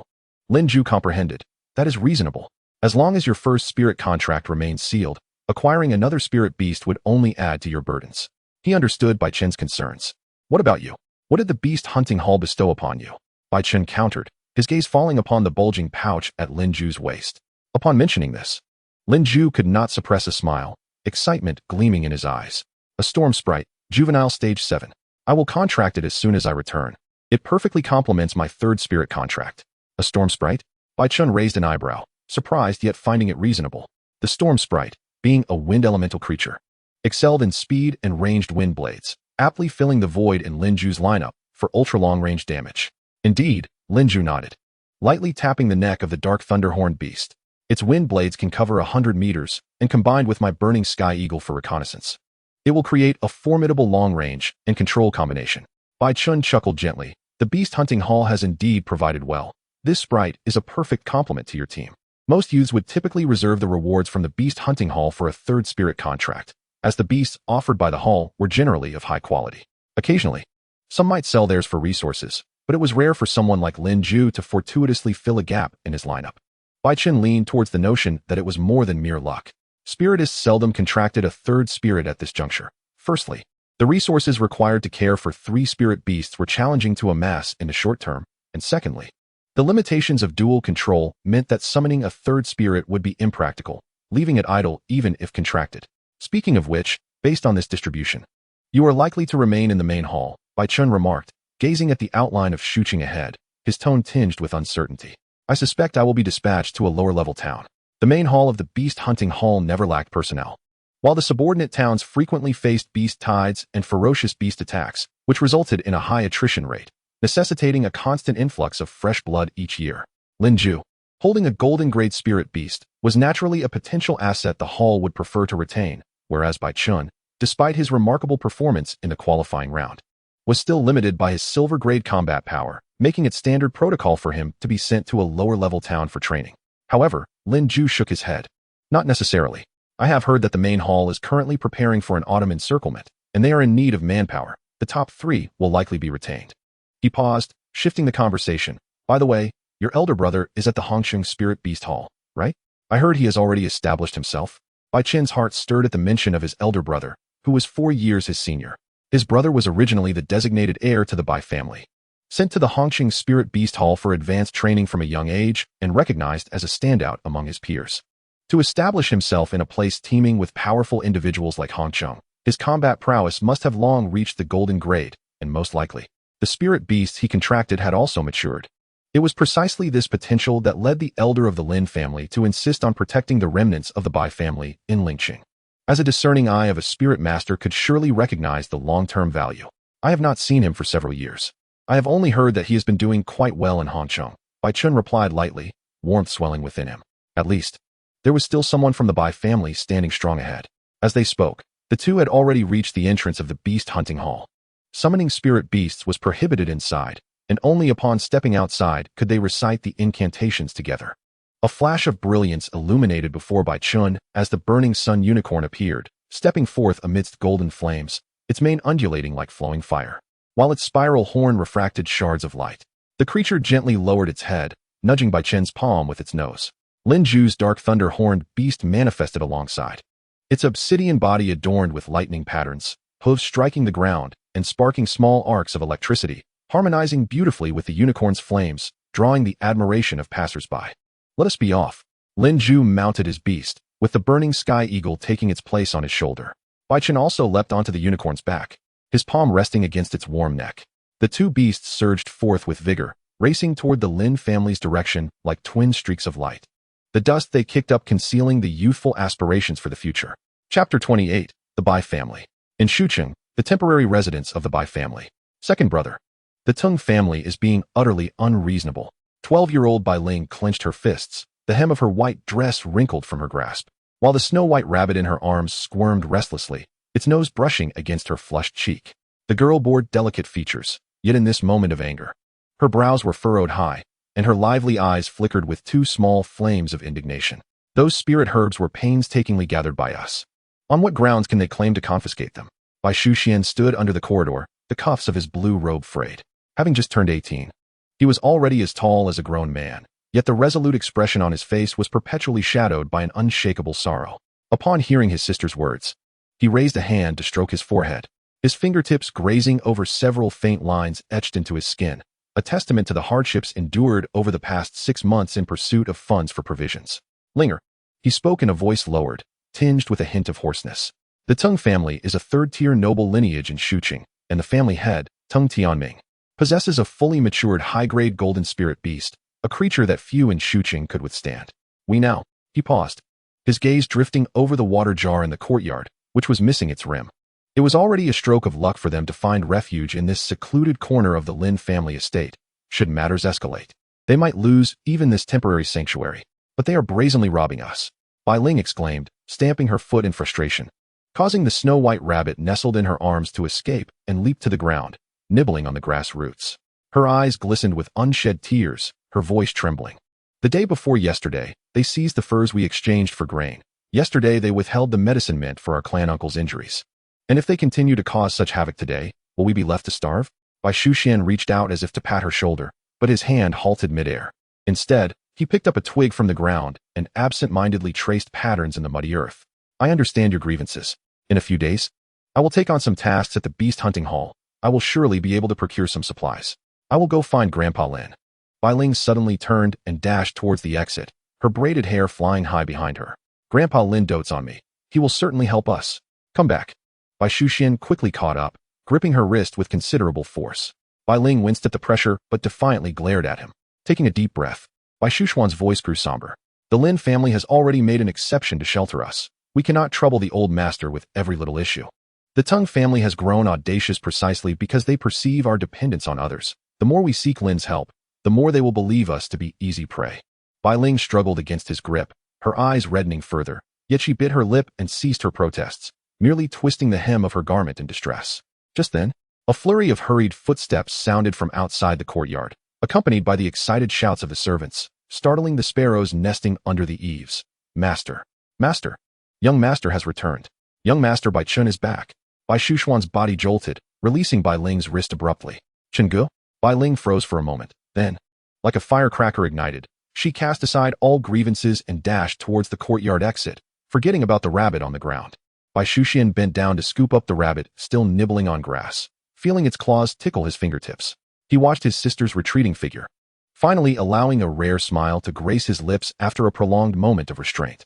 Turning to the still breathless Xiao Gui at the door, he instructed, quickly, summon the kitchen to kill a chicken and warm a jar of last year's rice wine.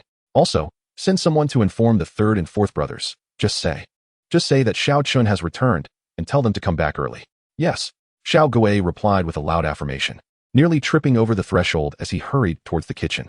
Bai Xuan stood in place, cradling the snow-white rabbit, gazing up at the courtyard entrance. The wind lifted the hem of his long robe, causing a string of dried chili peppers to sway and clatter against each other, producing a delicate sound. He absent-mindedly stroked the warm back of the rabbit nestled in his arms, his throat tightening slightly. It had been a year and 3 months since Bai Chen had ventured into the Tianji Mountains. During this time, he often found himself reminiscing about his reticent younger brother.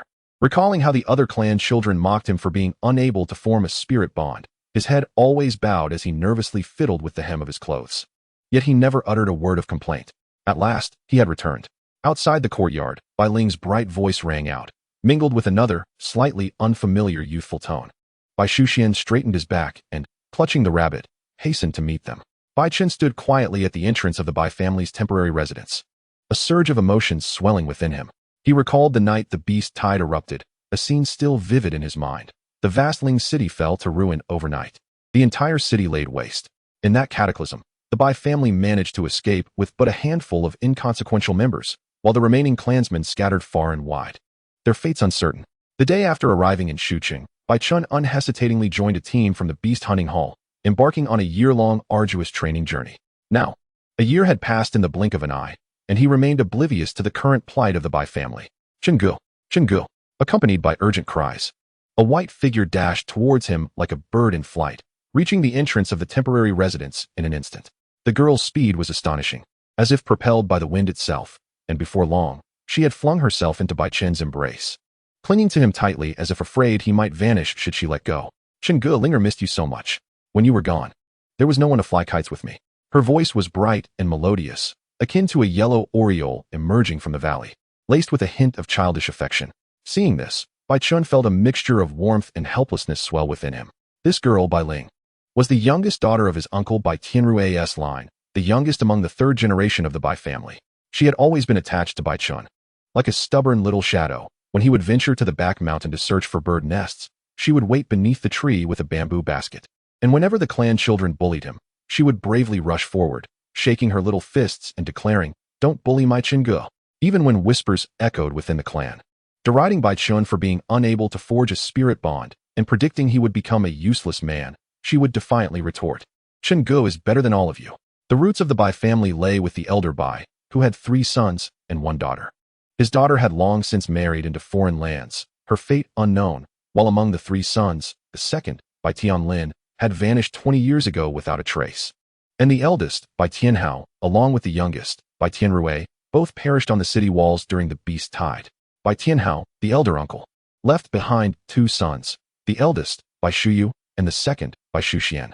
Bai Shuyu, as the eldest grandson, had always been held in high regard by the elder. It seemed he was born to be a beast master. By 3 years old, he could discern the aura of spirit beasts, and by 5, he could empathize with low-tier spirit beasts. At the age of 12, he was sent to the Spirit Pet Hall in Hongsheng through the elder's connections. Bai Chen's impression of this elder brother was limited to vague childhood memories and a few indistinct portraits. In those images, the youth had sharp features, accompanied by a majestic silver wolf. He had heard that Bai Shuyu had now reached the realm of a spirit master.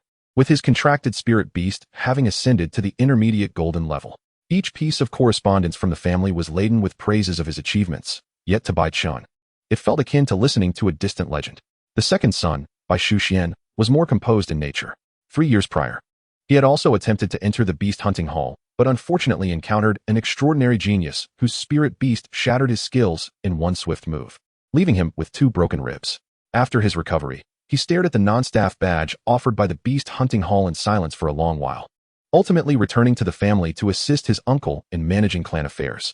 As for Bai Chen, he was the only child of Bai Tianlin from the second branch. His origins were shrouded in mystery within the clan. His father had gone missing while he was still an infant, and the identity of his mother remained ambiguous. Even the eldest clan uncle could only say she was a very beautiful woman who had departed in haste, having grown up without parents. He had become the target of ridicule among the clan children when he faltered at forming his first spirit bond, mocked with remarks like, "He can't even form a spirit bond. How could he aspire to be a beast master?" And indeed, the second branch's lineage is a failure. Such words echoed in Bai Chen's ears for a decade. He never retorted, merely lowering his head, his fingernails digging deep into his palms. To the eyes of outsiders, he may appear timid, yet only he knows that he is merely biding his time, determined to prove that even without a spiritual contract, he can remain steadfast. Within his clan, those who treat him sincerely are few and far between. The twins from his third uncle's family, Bai Shuheng and Bai Shuqi, who are a year his senior, have always delighted in teasing him, often branding him as a useless burden. However, when faced with bullying from outsiders, these two would readily seize wooden sticks and rush to his defense, shouting, "Who are you to insult a member of the Bai family?" The ones who protect him most fervently are Bai Ling and Bai Shuxian. Bai Ling often slips him the spiritual fruit candy she has saved, saying, "Brother Chen, eat this, and you'll be able to form a spiritual contract." Bai Shuxian appears during the most brutal moments of his beatings, saying nothing, but silently tending to his wounds, and then handing him a worn copy of the basic guide to spiritual beasts. These small gestures of warmth, akin to embers in the frigid winter, grant Bai Chen the strength to endure in the depths of the Bai family. "Bai Chen, I must return to the Lin family as well. I shall seek you out tomorrow." Seeing Bai Chen reunited with Bai Ling, Lin Ju deemed it inappropriate to intrude and promptly took his leave. Before Bai Chen could respond, another voice resonated from within. "Why the haste, young Master Lin? I have prepared a meal. Do stay and share it with us." Bai Shuxian emerged from the room, smiling, and upon noticing Bai Chen, he inclined his head slightly. "Brother Bai, why call me young master? It is not that I wish to decline, but I have not seen my family in ages. I must return swiftly," Lin Ju replied. "Very well, then make haste," Bai Shuxian said, simultaneously placing a jar of spiritual wine into Lin Ju's hands. "I had intended to pay my respects to the old master today and prepared this jar of Qingyuan spiritual wine. Since my younger brother has returned, I entrust it to you to take back. Please remember to convey my regards to the old master Lin." Lin Ju accepted the jar of spiritual wine and summoned his Dark Thunderhorn beast, heading towards East City. "Dark Thunderhorn beast," Bai Shuxian murmured, his heart filled with awe, realizing that the Lin family still possessed their profound heritage. Observing Lin Ju as he departed, Bai Shuxian turned his attention back to Bai Chen, scrutinizing him earnestly, seemingly seeking confirmation of his well-being. "Little brother, it is truly wonderful to see you return safely," Bai Shuxian remarked, a hint of worry and relief lacing his voice. "Had anything untoward happened to you in the Tianji Mountains, I would not know how to explain it to our second uncle." As he spoke, Bai Shuxian gently pulled Bai Ling away from Bai Chen. Bai Ling, clearly reluctant, pouted, "Second brother, I was simply too happy to see Brother Chen." Seeing this, Bai Chen quickly interjected with a smile, "It's quite all right, second brother. I understand that Linger missed me dearly. Besides, it was my own insistence to venture to the Tianji Mountains, so there is no need for you to feel overly guilty." Back in the family, Bai Chen was no longer the taciturn youth of the beast hunting hall. He revealed the emotions of a young man. In truth, he also understood that had it not been for the fall of Ling City and his decision to heed Master Mo's advice to participate in the beast hunting hall selection ceremony, his growth would not have been so swift. After all, the Bai family had fallen into decline and relying solely on their strength. It would have been challenging for him to achieve his current accomplishments. Bai Shuxian opened his mouth, as if wishing to say more, but ultimately sighed and remarked, "I have already brought back our third and fourth brothers. Let us head inside." With that, he turned towards their temporary residence. "Xiao Gui, quickly prepare the young master's room." Bai Shuxian instructed the young servant beside Bai Chen. "Yes, master," the servant named Xiao Gui responded promptly, hastening into the temporary abode. "Master?" Bai Chen inquired, a hint of confusion in his voice.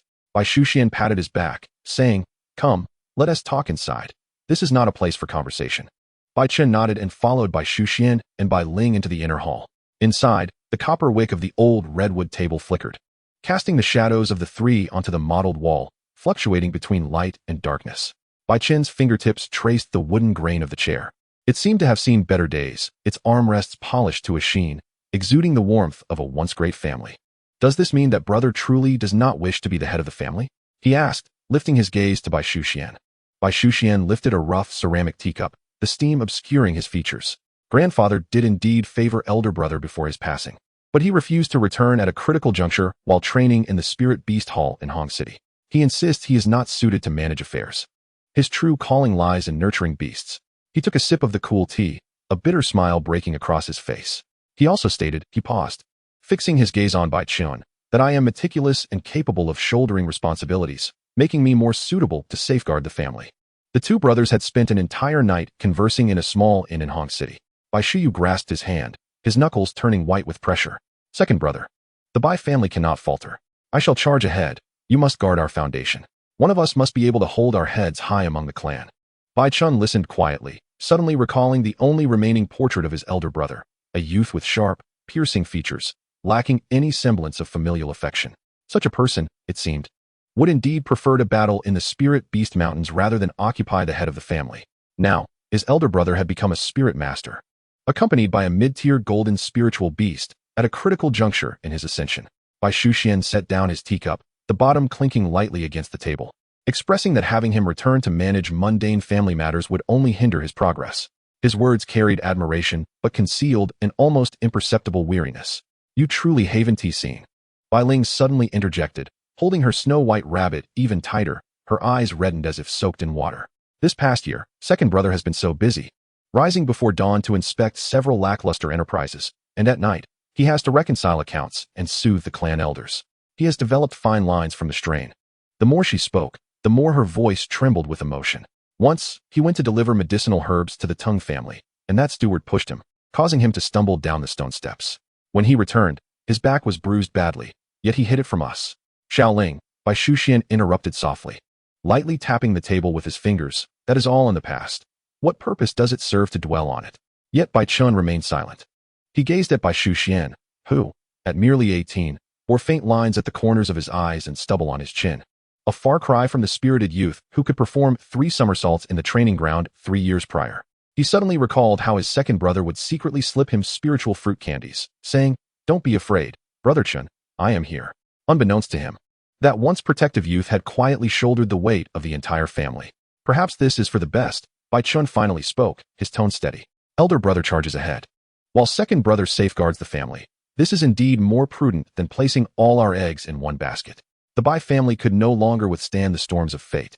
Among the distant relatives, the highest combat strength barely reached the mid-level silver tier, though the guest elders had yet to depart. The monthly tributes were becoming increasingly difficult to gather, and no one could predict how long they could hold on. They could barely maintain their status as a first-tier family, all thanks to Bai Xuan's efforts to patch up the gaps. Bai Xian regarded him with a sudden smile, the weariness in his eyes fading somewhat.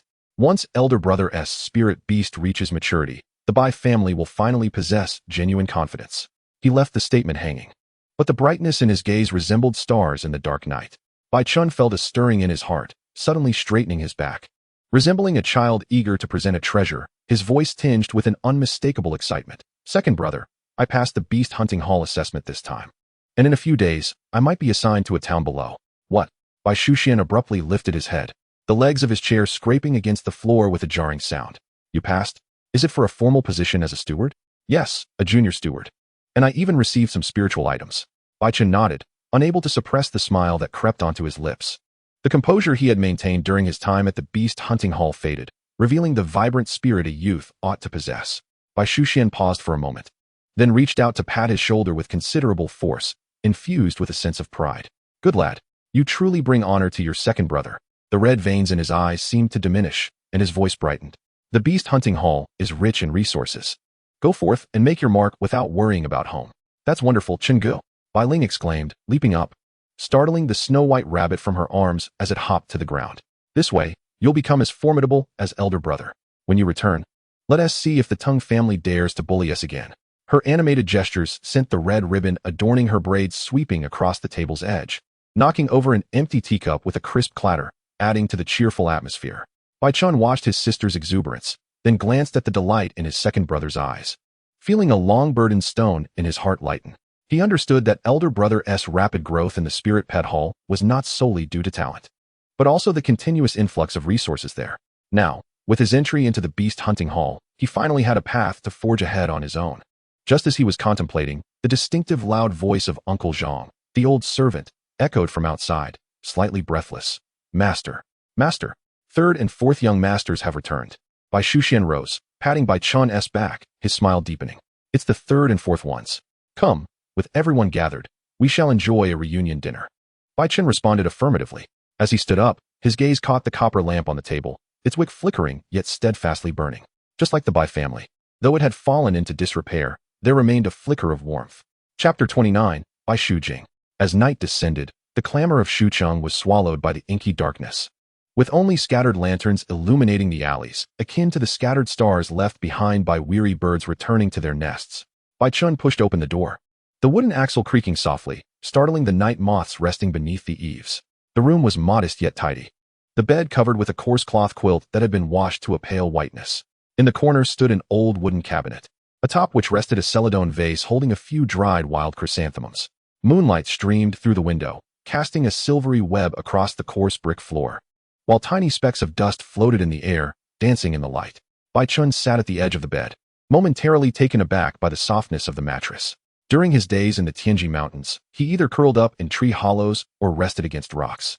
This gentle sensation felt almost foreign. He closed his eyes, lightly pressing his fingertips against the quilt, then focused his mind to channel his spiritual incantation. A figure of ice, Bing Ning, materialized in the moonlight, her crystalline body refracting scattered light, resembling a piece of cold jade soaked in moonlight. Having just emerged from the soul space, she appeared slightly languid, rubbing her small paws against her eyes. Upon seeing Bai Chen, she immediately floated over joyfully, nudging her forehead against the back of his hand. Bai Chen retrieved the ice-cold fruit from his spatial ring. The fruit, roughly the size of a fist, glimmered with an icy blue sheen, its surface adorned with delicate frost patterns. Even from a distance, a biting chill seeped through, enveloping the air in a faint white mist. This time, consuming it should allow her to reach the 6th stage of growth, he murmured, offering the ice-cold fruit to Bing Ning's mouth. Her eyes instantly brightened, the icy blue pupils reflecting the fruit's image, and a melodious trill escaped her throat. Her small paws instinctively curled, clearly yearning for this ice-cold fruit for a long time. She gently opened her mouth, cradling the fruit within, not swallowing it immediately, but tilting her head slightly to let the fruit's chill seep slowly through her tongue. A surge of overwhelming ice attribute energy suddenly erupted from Bing Ning's body. The cold aura surrounding her surged dramatically, the crystalline strands in her hair elongating by half a foot. In the corner, a copper basin filled with clear water instantly froze solid, as if the trajectory of moonlight filtering through the window had also been frozen into gleaming silver lines. Bai Chen could even hear the sound of moisture in the air condensing. The outer layer of the window paper soon cloaked in a layer of white frost, blurring the lights outside. Bing Ning closed her eyes, her small face slightly lifted, the crystalline armor surrounding her shimmering with a flowing luster, as if countless tiny ice shards were growing and reorganizing beneath her skin. Her aura visibly skyrocketed, breaking through the bottleneck of the 5th stage of growth and steadily advancing towards the 6th stage. Bai Chen watched quietly, his fingers hovering in the air, ready to respond to any potential surge of spiritual energy. However, Bing Ning absorbed the energy with remarkable steadiness, meticulously refining the power of the ice-cold fruit into the purest ice attribute spiritual energy, gradually filling her core. After about the time it takes for a stick of incense to burn, the cold aura surrounding Bing Ning suddenly began to recede. The wildly growing crystalline strands retracted. The ice in the copper basin slowly melted back into water, and the white frost on the window paper quietly dissipated, with the room's temperature gradually rising, leaving only a faint chill. Looking at Bing Ning again, she resembled an exquisite ice sculpture, quietly suspended in midair. Her crystalline body had solidified more than before, the armor's patterns glowing faintly with a blue light, and her small face relaxed, the corners of her mouth even curling into a hint of satisfaction, evidently immersed in the afterglow of her advancement. It seems to have gone smoothly. Bai Chen let out a sigh of relief, reaching out to gently touch her cheek. The icy sensation now carried a hint of warmth, no longer as piercing as before. He knew that Bing Ning would require about a day to stabilize her realm. So he carefully stored her back into the soul space. The room returned to silence, save for the occasional barking of dogs outside. Bai Chen lay on the bed, gazing blankly at the wooden grain on the ceiling. The assignments from the beast hunting hall would likely be to lower-tier towns. He recalled the words of Zheng Guanping, mentioning that those subordinate third- and second-tier town posts constantly contended with beast tides from the surrounding mountains, suffering rapid personnel losses, which necessitated reinforcements from newcomers like them. His fingertips unconsciously traced the wooden grain of the windowsill, remembering how Bai Ling had chattered during the family banquet about sewing him a new pouch, and the warmth in his second brother's eyes when he raised his cup. A gentle pang struck his heart. Having just returned, did he already have to part again? Yet, thinking of the brutal battles in the Tianji Mountains, recalling the ruthlessness of Liao Yifan and the sanctified light of the radiant unicorn, that twinge of reluctance was swiftly suppressed. The Bai family needed to rise again. He could not remain sheltered under Shuqing's protection indefinitely. The resources of the beast hunting hall and the practical experience at the town posts were the fastest avenues for his growth. He suddenly smiled, turning over and burying his face in the soft quilt. The scent of sun-dried grass and wood enveloped him, a long-lost sense of stability. During the more than 300 days and nights in the Tianji Mountains, he had always fallen asleep to the roars of beasts. Rising at dawn to cultivate his spiritual power, even his dreams were filled with the clash of Ice Ning's icy domain and the flames of the radiant unicorn. Tonight, he found it rare to be free from thoughts of spiritual energy, contracts, and battles. Let me just sleep for a while, he told himself. Yet, in truth, it was the same resilience that had propelled him to the rank of intermediate spiritualist at such a young age, that had kept him from resting even a single day in the Tianji Mountains. Bai Chen's courtyard lay at the easternmost edge of the Bai family's temporary residence. The courtyard walls recently plastered with yellow mud, wild morning glories climbing over the top, morning dew rolling on the purple flowers, sparkling under the light of the sky. Pushing open the creaking wooden window, one is greeted by an expanse of vegetable plots, with the distant Donghua of Shuqing visible on the horizon, resembling a cotton thread softened by morning mist, exuding a hazy white. At the break of dawn, a gray-feathered dove flits over the vegetable beds, the wind from its wings stirring the dogtail grass along the field's edge. As the sun ascends higher, the first golden-red rays will pierce through the window frame, casting a slanted light upon the wooden table at the head of the bed, illuminating the confiscated celadone teacup from the previous night, making the tea stains at the bottom glimmer as if gilded. This slumber was particularly deep. Upon waking, Bai Chen stared at the delicate linen patterns on the canopy for a moment, his senses devoid of the decaying leaf odor of the Tianji Mountains, nor the roars of beasts or the howling winds. Only the clucking of a hen outside and the crackling of firewood from the distant kitchen broke the silence. In that moment of daze, it felt as though he had returned to a morning in the old residence of Lingqing. He used to indulge in lingering in bed until the sun warmed the bedding, at which point his aunt would stand by the bedside with a bowl of hot porridge, playfully chiding him for his laziness. With a creak, the wooden door was gently pushed open, and the maid, Chuntao, entered with a bronze basin, her footsteps as light as if treading on cotton. She was a distant relative from the family of his third uncle, sent to assist at the temporary residence last year. Upon noticing Bai Chen awake, she hurriedly knelt and greeted him. "Young master, you are awake? The water has just been heated." Wisps of steam rose from the basin, and a damp cloth rested atop it. As Bai Chen rose, Chuntao deftly folded the bedding, retrieving a set of blue cloth long robes from the wooden cupboard, specially made by his second brother, with fine stitching that fit him much better than the standard attire he wore at the beast hunting hall. Having spent over a year in the Tianji Mountains, he had grown accustomed to fetching water, mending clothes, and starting fires. Suddenly being waited upon for dressing and washing made him feel somewhat at a loss. When Chuntao fastened his belt, he instinctively reached to do it himself, their fingertips brushing together, causing both to freeze momentarily. Chuantao's cheeks flushed slightly as she lowered her head and whispered, "Young master has just returned. You should rest." After washing up, Bai Chen seated himself at the table for breakfast. A bowl of plain porridge, a plate of pickled vegetables, and 2 warm wheat cakes, culinary delights from Aunt Zhang in the kitchen, filled his meal. The aroma of wheat mingled with a hint of sesame, reminiscent of the flavors from the old residence in Lingqing. He chewed slowly, his gaze drifting to the windowsill where a coarse pottery bowl sat. Used the previous night to collect dew for Bing Ning, a thin layer of frost still clung to its rim. He summoned Bing Ning and the fiery unicorn from his soul space in turns. The unicorn foal nuzzled against his pant leg, the warmth of its breath forming a mist in the morning light. Bai Chen shared half a wheat cake with the unicorn and tossed the seed core of an ice spirit fruit to Bing Ning, which still contained traces of icy energy, making it a perfect treat. "Young master, Chuntao spoke softly as she cleared the dishes. The head of the family requests that you join him for morning tea in the main hall. Bai Chen responded with a brief acknowledgement. The previous night's family banquet had included members from the second branch and third uncle's line. Today, he was to meet the collateral relatives. He recalled how, during his childhood, several clan uncles would frown upon seeing him, lamenting that he could not form a spirit contract and bringing shame to the Bai family. Their coldness akin to shards of ice, uncomfortable to bear. However, now he felt little disturbance within, having witnessed much life and death in the Tianji Mountains. Such disdain was no longer of concern to him. He remembered those who treated him kindly, while those who were indifferent he regarded as mere weeds in the courtyard, no need to uproot them. As he set down the dishes, the sunlight had already spread across half the wall, elongating his shadow.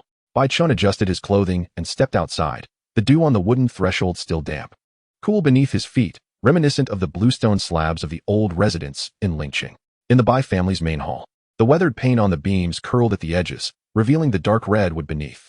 Morning light streamed through the intricately carved window frames, casting a lattice of light spots upon the blue brick floor, where motes of dust danced in the beams, mingling with the lingering scent of sandalwood from the incense altar, creating an atmosphere of solemn antiquity. As Bai Chen crossed the threshold, he felt a multitude of gazes converge upon him, far more than the previous night's banquet. With distant relatives from the third uncle's branch, collateral clan uncles, and several unfamiliar young men, clearly indicating that all branches had gathered for a significant matter. Bai Chen, come here, summoned by Xu Xian from the seat of honor beside the main table, clad in a somewhat worn dark blue long robe with sleeves rolled to his elbows, revealing several faint scars, likely from an accidental scrape while handling clan affairs yesterday. He gestured for Bai Chen to sit beside him. His voice, though not loud, echoed clearly throughout the hall. Sit here. This action garnered a number of discreet exchanged glances among the attendees. The position beside the head of the family was traditionally reserved for trusted confidants or senior clan elders. For Bai Chen, a mere junior just returned to the clan, to receive such preferential treatment was unexpected. As Bai Chen complied and settled onto the chair, he felt the coolness of the seat beneath his fingertips. Bai Xian turned to face the assembly, his tone steady as stone. There should have been a banquet to welcome Xiao Chun, but given the ongoing issues with the Teng family and the need to reconcile the clan's accounts, I truly cannot spare the time. He paused, scanning the hall. Today, I have called everyone here for two matters. First, a piece of good news. Bai Chen has successfully passed the assessment of the Beast Hunting Hall and has become an official steward. A murmur of mixed reactions rippled through the assembly, some nodding in approval, others pursing their lips, their gazes flitting over Bai Chen before hastily averting. Second, the serious matter at hand. Bai Xian's tone shifted, taking on a somber note. A few days ago, the Teng family raided our supply convoy. I sought the city lord's intervention, and they agreed to return the supplies but demanded a contest. 5 young men to compete, and if we win, not only will we get our goods back, but they will also compensate us with 30 boxes of high-grade bronze spirit cores. If we lose, they will take 30% of our spirit land's yield for the next 6 months. What? A voice gasped in disbelief. The spirit land was the lifeblood of the family. Losing even 30% felt like a severe loss. Bai Chen's fingers paused momentarily. He recalled Bai Ling mentioning the Teng family's theft yesterday, but he had not anticipated their audacity in demanding a gamble on the spirit land's profits. The murmurs in the hall grew more chaotic until Bai Xian raised his hand, gradually restoring silence. His gaze swept over several young men in the front row. I will lead the competition, and the members are set. Bai Shuqin, Bai Shuheng, Bai Shujing, and Bai Shuhua. As soon as he finished speaking, a young man in the corner, dressed in a satin long robe, snickered derisively. It was Bai Shujing, leaning against a pillar. Toying with a bronze beast core, he wore an air of habitual arrogance. Hearing his name, he lazily lifted his gaze, surveying Bai Chen before smirking with a hint of mockery. The head certainly knows how to choose people. I wonder, though, if some who have just entered the beast hunting hall should really be included? Let us hope they don't say we're taking advantage of his inexperience. The sting in his words was palpable, recognized by all present. Bai Shuheng stood up abruptly, towering half a head over Bai Shujing, his arms, honed from years of training, rippling with muscle. Bai Shujing, watch your mouth. Xiao Chun is an official steward of the beast hunting hall. Who are you to pass judgment? I was merely speaking offhand. Bai Shujing shrugged, glancing at Bai Xian. The head wouldn't let him participate if he didn't think he was up to the task, would he? Beside him, a square-faced middle-aged man cleared his throat and shook his head at Bai Shujing. It was Bai Tian Nan, the second family head and Bai Shujing's father. Bai Chen curled his fingers within his sleeve but remained silent. He remembered the dynamic between this father and son when he had been unable to form a spirit contract. Bai Chen would often lament before the clan elders that the second line was bound to end, while Bai Jing would frequently corner him, deriding him as a waste and a burden to the Bai family. Xiao Chun had just returned from the Tianji Mountains, and his spiritual power had yet to stabilize. The voice of Bai Shuxian resonated at an opportune moment, disrupting the undercurrents of the conversation. The contest was perilous. There was no need for him to take such a risk. However, if Xiao Chun participated, what could Bai Shuqing possibly contend for? At that moment, Bai Shuqing tugged at his sleeve. Shuqing shook his head, his gaze sweeping over Bai Shujing's smug face, a flicker of cold disdain flashing in his eyes. This fool truly believed that Bai Chen remained the pliable, soft persimmon of yesteryears? The family head was indeed correct. Suddenly, Bai Shuqing spoke, his tone calm, yet imbued with undeniable authority. Xiao Chen has just returned and ought to rest. Coincidentally, our little sister has been expressing a desire to contract the spirit beast. How about we let Xiao Chen accompany her to the forest outside the city? It would serve both as a respite and an opportunity for her to explore spirit contracts. Meanwhile, the third brother and I can practice our skills to avoid hindering the competition. This remark seamlessly provided Bai Shuxian with an escape route while silencing Bai Shujing. A glimmer of approval passed through Bai Shuxuan's eyes as he turned to Bai Chen. What do you think? Bai Chen lifted his gaze. Meeting the provocative glare of Bai Shujing, whose eyes clearly conveyed the message, one can evade the first but not the 15th. He suddenly smiled, though the mirth did not reach his eyes, and nodded slightly. All right. He indeed required time to acclimatize to the solar unicorn, and the forest outside the city was an ideal setting. As for Bai Shujing, his experiences in the beast hunting hall had taught him that when dealing with rabid dogs, one need not rush to strike. With sufficient strength, a single blow would suffice to instill fear. Bai Tianen opened his mouth, seemingly ready to interject, but ultimately fell silent. He glanced at his son and noticed Bai Shujing, head bowed, toying with a beast core, a smirk of indifference playing at the corner of his lips. It was evident that the lad did not regard Bai Chen as a formidable opponent. Very well, the affairs of youth should be settled amongst themselves. Thus, it was settled. Bai Shuxian rose, the hem of his robe sweeping across the ground, stirring a gust of wind. The competition was set for 3 days hence at the hour of the snake. Shuqing, you will accompany me to the training ground in preparation. The rest of you may return to your duties. The crowd bowed in acknowledgement, filtering out as murmurs erupted anew. I heard Bai Chen has contracted a solar unicorn? A high-level silver beast, no less. Is that true? That beast possesses triple attributes, far superior to Bai Shujing's iron-hide leopard. The Tung family's youngsters are ruthless. Let us hope for victory. Bai Chen remained seated, unperturbed, as he listened to their chatter, his fingers lightly tapping the armrest. Chapter 30, Growth Period, Level 6. The incense in the grand hall had burned down to its end, the last wisp of blue smoke spiraling upwards, swirling beneath the beams before dissipating. Sunlight slanted through the threshold, casting the remaining 4 into a realm of chiaroscuro. Bai Shuqing stood, fists clenched. Bai Shuqing leaned against the chair, fingers fidgeting. Bai Shuxian sat in the main seat, lightly drumming his fingers on the table, while Bai Chen stood calmly to the side, his expression serene. Second brother, what on earth are you thinking? Bai Shuqing stepped forward, urgency lacing his tone as the veins on his forehead throbbed. I know I have had my differences with Bai Chen in the past, but that was then. He can now enter the beast hunting hall, and has contracted a solar unicorn. Why should he be excluded? Are we to watch Bai Shujing embarrass himself? Is it truly your wish to spare Bai Chen from this risk? But what about the resources at stake? Bai Shuxian did not meet his gaze. His attention instead fixed on Bai Chen, his voice steady and measured, akin to cotton soaked in water. Xiao Chen, what is your perspective? Bai Chen raised his eyes to meet his tone calm and unwavering. The family had fears for my safety. Now that my identity within the beast hunting hall has been established, sustaining an injury during the competition would be counterproductive. He paused before adding, moreover, you intend for me to spend a few years in the beast hunting hall, solidifying my strength before returning to support the family. Only then did Bai Shuxian slowly nod, his fingers halting on the table, a complex emotion flickering in his eyes, part satisfaction, part an elusive melancholy. You speak wisely. He raised a hand to massage his temples, his voice softening. In my youth, I too underwent the selection for the beast hunting hall, nearly succeeding, yet ultimately returned.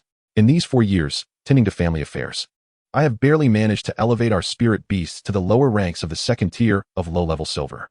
He turned his gaze towards Bai Chen. Sincerity etched in his eyes. The resources and training opportunities offered by the beast hunting hall are beyond what the current Bai family can provide. You are still young. There is no need to hastily shoulder these burdens. Bai Shuqing nodded in agreement. Second brother is correct. The Tung family's youngsters can be quite brutal. Bai Chen has just returned from the mountains, and his spiritual energy is still unstable. There is no need to confront them head-on. Bai Shuheng's ire subsided somewhat. Yet he still muttered, "But that fool Bai Shujing. He is the only son of the second family head. Some decorum must be maintained," Bai Shuxian interjected.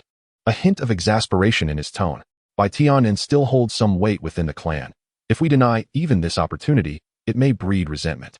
At this juncture, the Bai family cannot afford internal discord. Bai Chen's hands, resting at his sides, curled slightly. He understood well that the family's plight extended far beyond the matter of the Teng family. The sentiments of the collateral branches were wavering. The offerings from the guest elders were nearing termination, and the profits from the spiritual lands dwindled year by year. These intricate troubles could not be resolved by a mere victory in a competition. "It is good that you understand." Bai Shuxian rose and approached Bai Chen, resting a hand on his shoulder. The warmth from his palms seeped through the fabric, imbued with a steady strength. "I was concerned you might feel aggrieved. After all, the duties of the beast hunting hall should not be concealed thus." "I will not," Bai Chen replied, shaking his head, a rare, gentle smile gracing his lips. Accompanying Linger to the forest outside the city would be beneficial, providing an opportunity to bond with the unicorn. Bai Shuxian chuckled, his worries easing somewhat. "That is good to hear. Should you require any spiritual items or healing medicine, do not hesitate to inform me. The monthly allowance from the beast hunting hall has yet to be distributed. Though our household is not affluent, we can still manage to scrape together some resources. Thank you." Family head. Bai Chen inclined his body slightly in gratitude. "Go now. Linger has likely been waiting at the door for quite some time." Bai Shuxian waved his hand dismissively. Bai Chen turned and exited, the hem of his azure robe brushing against the ground, leaving behind a faint shadow. His stride was steady, devoid of youthful exuberance or the gloom of neglect, until the threshold swallowed his figure, the sound of his receding footsteps lingering in the hall. "This lad," Bai Shuqing remarked, gazing at the doorway, a note of surprise in his voice. Earlier, when Bai Shujing was so provocative, he didn't even flinch. Such composure is rare among his peers. Bai Shuheng nodded in agreement, snorting slightly, far superior to those who can only talk big. Bai Shuxian returned to his seat at the head of the table, his fingers resuming their rhythmic tapping on the surface. His gaze fell on the now empty doorway, his eyes gradually lighting up. Akin to stars descending, he will bring hope to the Bai family. Having departed from the Grand Hall, facing the Bai family's current temporary residence, Bai Chen stood there, resembling a statue frozen in time. After a prolonged moment, a smile slowly manifested on his face, and he silently vowed, "I shall restore the family's former glory." Bai Tiannan's quarters were somewhat more modest than the main courtyard, the window paper marred by a small hole, allowing the evening breeze to sweep in, causing the candlelight to flicker uncertainly, casting his shadow upon the mottled wall, fluctuating in length. He had just pushed aside the account books, his fingertips still stained with ink, when the sound of hurried footsteps echoed from outside, accompanied by his son's characteristic exclamations. "Father, it's me. Come in." Bai Tiannan's voice carried a hint of fatigue as he did not lift his head. The door creaked open, and Bai Shujing burst in, shaking his sleeves. The hem of his brocade robe speckled with mud. He must have rushed back from the hall, brushing against the muddy ground at the courtyard's edge. He hurried to the table, pressing his hands down on the account books, his knuckles whitening. "Father, on what grounds is Bai Chun being barred from participating? I have no desire to fight those lunatics from the Teng family." Beneath the surface of his eyes simmered an inexplicable fury, a tumultuous blend of fear towards the Teng family, jealousy over being overshadowed by Bai Chun, and resentment towards the tranquility Bai Chun now enjoyed. Was he not merely admitted to the beast hunting hall? Who had not laughed at him back in Ling City, mocking him as a useless waste incapable of even forming a first spirit contract? And now, how splendid it was that he had become a prized possession, compelling us to fight for our lives? And what of Bai Shuxian? His agitation grew, his voice rising in pitch. Was it solely because he was of the main family's direct lineage? "Father, you are the only spirit master of our Bai family aside from the offerings. In terms of strength and seniority, the position of head of the family should have long since been ours." With a resounding smack, Bai Tianen slammed his palm against the table, causing the candlelight to flicker wildly, and the ink on the ledger to ripple with the impact. "You insolent wretch." He glared at his son, the bloodshot veins in his eyes gleaming brighter than the candle flame. "Back when your grandfather was alive, I did entertain such thoughts. But now, seated in this dual family head position, I understand the immense difficulties he faced." I take a deep breath, pressing my knuckles against my brow, my voice lowering. "Do you truly believe the Bai family is still a fourth-tier clan? We barely qualify as a first-tier fringe. If it weren't for old Master Lin's nostalgia in granting us this temporary residence, we wouldn't even be able to enter the gates of Shuqing. At this juncture, internal strife? We risk falling into disrepute, no better than a destitute household, unworthy even to carry another's shoes." Bai Shujing shrank back at his father's roar, yet stubbornly retorted, but I cannot go. The eldest of the Tung family, his voice dwindled to a nearly inaudible murmur. I do not wish to die, you spineless fool. Bai Chen trembled with rage, lifting his hand as if to strike, but he abruptly withdrew, slapping his thigh instead. Your grandfather spoiled you. You've grown accustomed to the life of a fourth-tier family, thinking the sky would always be upheld by your elders. Now that the family is in decline, you've learned to cower. He fixed his gaze upon his son, filled with both hatred and pain. You are defiant within, yet meek outwardly. With this temperament, you will inevitably stumble into calamity. Bai Shujing's face flushed crimson from the scolding, yet he clenched his teeth and declared, I simply will not go. Bai Chen scrutinized him for a long moment before heaved a heavy sigh, the sound more burdensome than the evening breeze. Very well. I owe you from the last life. He rose and approached the window, gazing into the ink-black night sky outside. I will visit your third uncle's house. His son, Xuan, is 16 this year. Though his strength is slightly inferior to yours, he is still a steady option. I will swallow my pride and ask him to take your place. Bai Chen had 4 brothers, and he, as the eldest, had seen the second and fourth perish in Ling City during battle. Only he and the third had managed to evade disaster, dealing with business outside. The third family still had a 16-year-old son, of a similar age to Bai Shujing, with slightly lesser strength. And he hoped to persuade the third family to join the fray. Upon hearing this, Bai Shujing became agitated. No, Xuan must not go. He has been close to me since childhood, and his green-faced monkey has only just reached the 5th tier. Sending him would be akin to delivering him to his doom. Father, you should speak to the family head and let Bai Chen go. Is he not formidable? Bai Chen turned, his eyes as frigid as ice. Suppress those thoughts. He articulated each word with precision. Bai Chen has just entered the beast hunting hall. His future is limitless. Should he fall in this competition, our hopes for the Bai family's resurgence would be irrevocably shattered. Do you think the family head's reluctance to let him participate is favoritism? It is to protect the last flicker of our family's flame. Father, Bai Shujing attempted to voice further protests. But the icy glare from Bai Chen left him speechless. With a sullen demeanor, he turned away, his sleeves swishing audibly, nearly tripping over the threshold as he stormed off in a huff. The room fell into a heavy silence, save for the flickering candlelight. Bai Chen approached the table, his fingertips gliding over the glaring red ink in the ledger column detailing spirit income, and he suddenly sighed softly. Back in Ling City, Huan yearned for their own lineage to surpass the main family. Yet it was only when calamity struck that one understood the truth. The so-called direct and collateral lines were akin to grasshoppers tied to the same string in the face of survival. He lifted the wine jug from the table and drank deeply, the sharp liquor causing him to cough. The wind outside howled more fiercely, causing the broken window to creak ominously, reminiscent of the day Ling City fell, echoing with the cries of the clansmen. What a pity, he murmured to the darkened sky. So many remain oblivious, not venturing to the door first. The disturbance in the spiritual space compelled Bai Chen to return to his quarters, instructing the servant beside him to summon Bai Ling to his courtyard.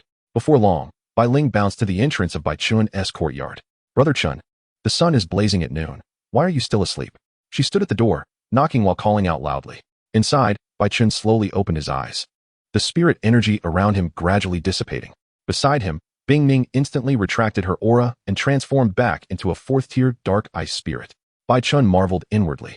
The effect of this ice-cold fruit is truly remarkable. Bing Ning had successfully ascended to the 6th tier of growth, and his own spirit power had seen notable enhancement.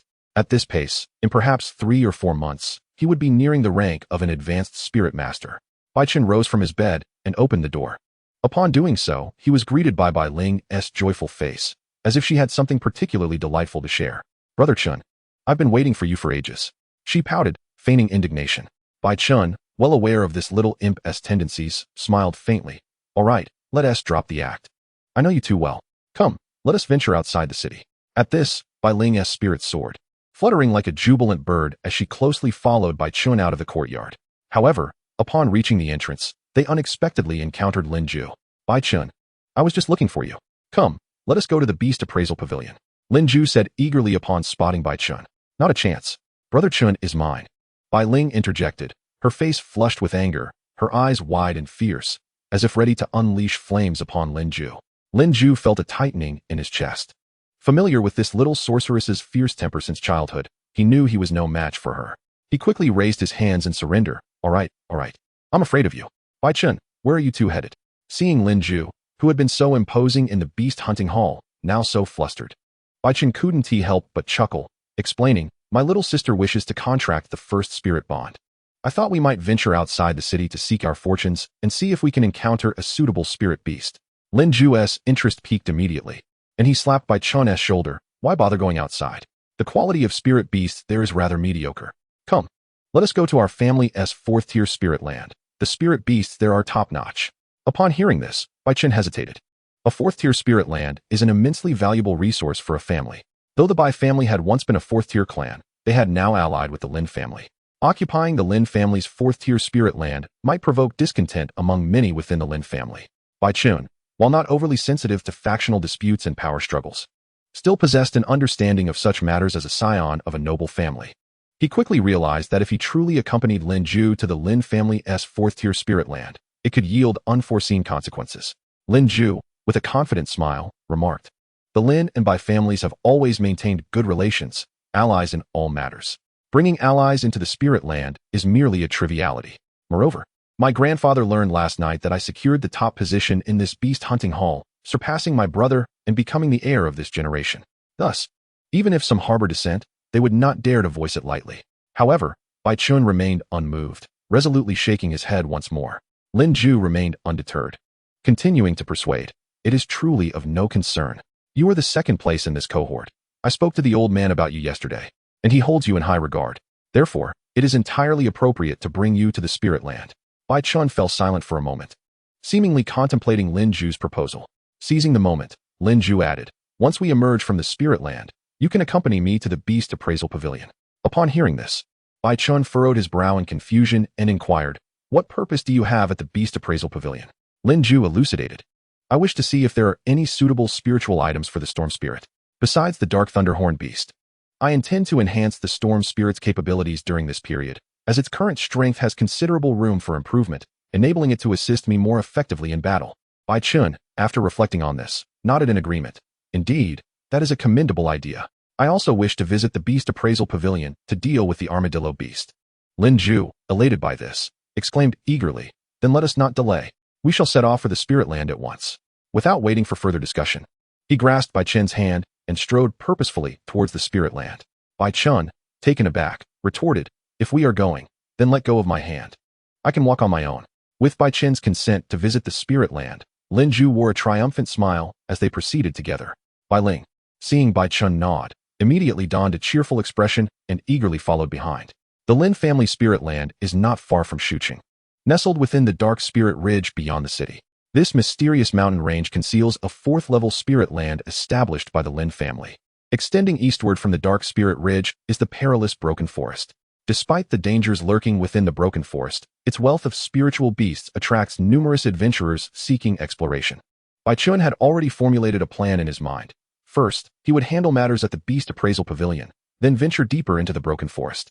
This approach would allow the spiritual beast, Liang, to undergo thorough training and enhance its strength, while also addressing his financial constraints. Moreover, should fortune favor him, he might discover precious spiritual items within the Broken Forest to exchange for necessary goods. Chapter 31. The Lin family's spirit land. Upon ascertaining their destination, Bai Ling was filled with excitement, eagerly urging Bai Chen to hasten to the spirit land. Bai Chen and Lin Zhu, riding the elegant Dark Thunderhorn Beast and the Liang Unicorn, dashed into the Dark Spirit Ridge with breathtaking speed. The Dark Spirit Ridge, as its name suggests, is a realm imbued with mystery and shadows. The towering, dense trees make it difficult for sunlight to pierce through the foliage and reach the ground, rendering the entire forest eerie and enigmatic. However, upon their arrival at the Lin family's spirit land, they discovered it to be distinctly different from other areas of the Dark Spirit Ridge.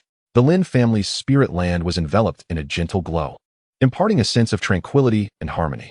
The family retainers, already informed, respectfully awaited at the entrance to the spirit land.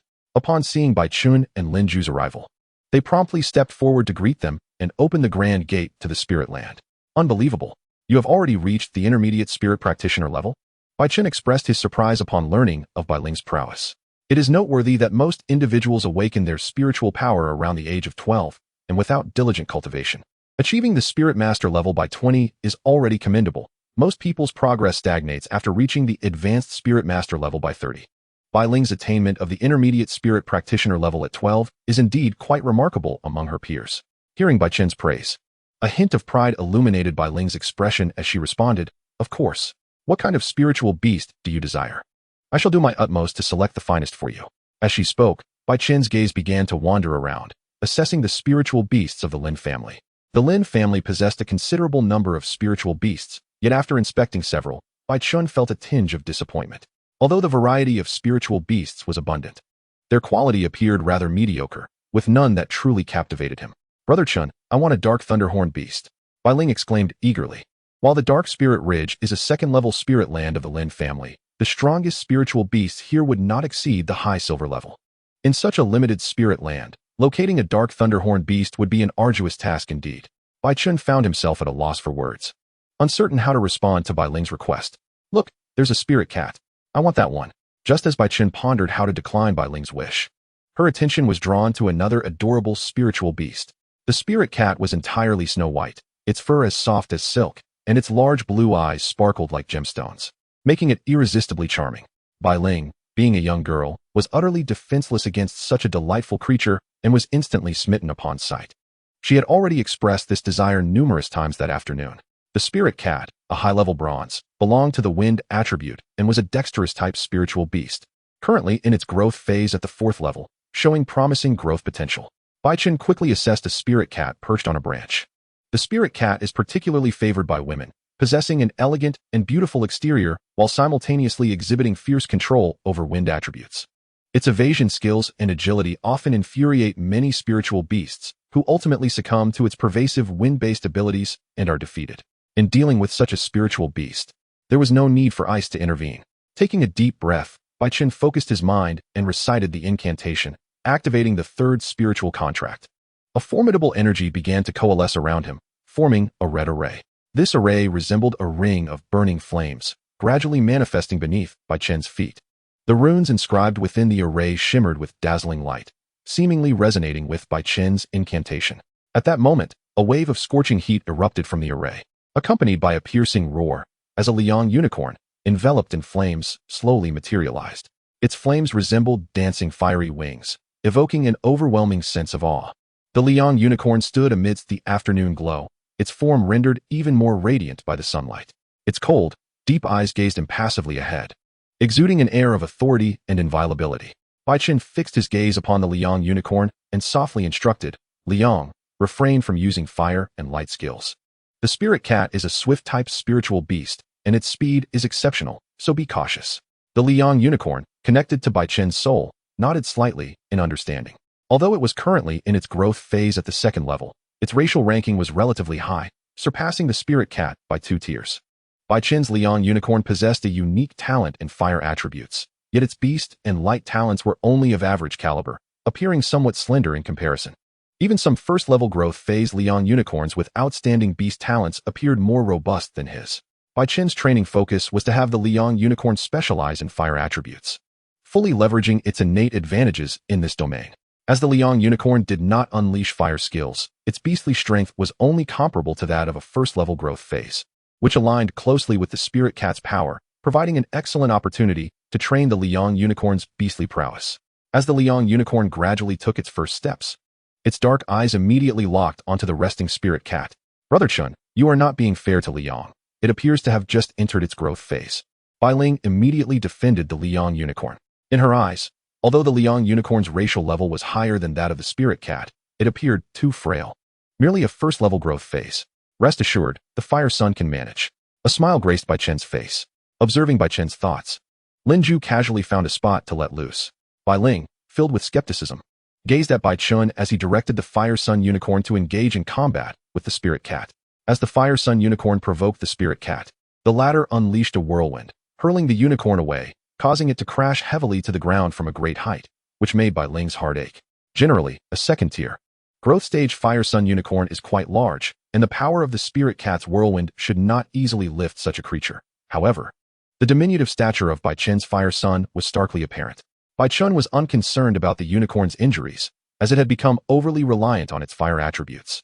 Its previous battles had revolved around flames engulfing opponents, rarely engaging in close combat. It was time for the Fire Sun to experience the strength of beastly might. Brother Chun, perhaps you should choose another spirit beast. The Fire Sun looks so pitiful, Bai Ling lamented, her heart growing heavier with each glance. Even if I wish to call it back, it may not comply, Bai Chen replied. Indeed, The Fire Sun Unicorn possessed a stubborn temperament. Faced with a creature it could easily incinerate with flames, it would never concede. As the tussle ensued, the Fire Sun found itself at a disadvantage, sustaining several hits from the Spirit Cat. Just as Bai Ling was about to voice her concerns, she was taken aback to see the Fire Sun Unicorn seemingly propelled by an invisible force, suddenly springing into action. The unicorn's speed accelerated dramatically, resembling a bolt of lightning streaking across the sky, leaving onlookers astonished. Its slender and agile form leveraged against a tall tree, launching itself skyward with the swiftness of an arrow, reaching a height of 10 meters. This astonishing display left Bai Ling utterly stunned, her eyes wide with disbelief as she absorbed the spectacle before her. Typically, the Fire Sun does not initiate attacks lightly. However, when it decides to strike, each stomp is assuredly lethal. In her astonishment, Bai Ling witnessed as the Fire Sun Unicorn's hefty iron hooves descended upon the Spirit Cat, akin to a mountain crashing down. A sharp crack resonated, and the Spirit Cat's body seemed to shatter instantaneously, half of it rendered nearly obliterated. The sheer force of this blow was breathtaking. Without a moment's pause, the Fire Sun Unicorn, with the ferocity of a tiger, continued to trample downward. The impact was akin to a mountain crushing an egg, forcing the Spirit Cat deep into the earth, stripping it of any ability to leap or run. Bai Ling stood aghast, her mouth agape, utterly speechless. She had not anticipated that this seemingly docile Fire Sun Unicorn could unleash such terrifying power, decisively vanquishing a Spirit Cat of second-tier growth stage. The Spirit Cat's combat capabilities were rather mediocre, and its wind attribute talent was quite limited.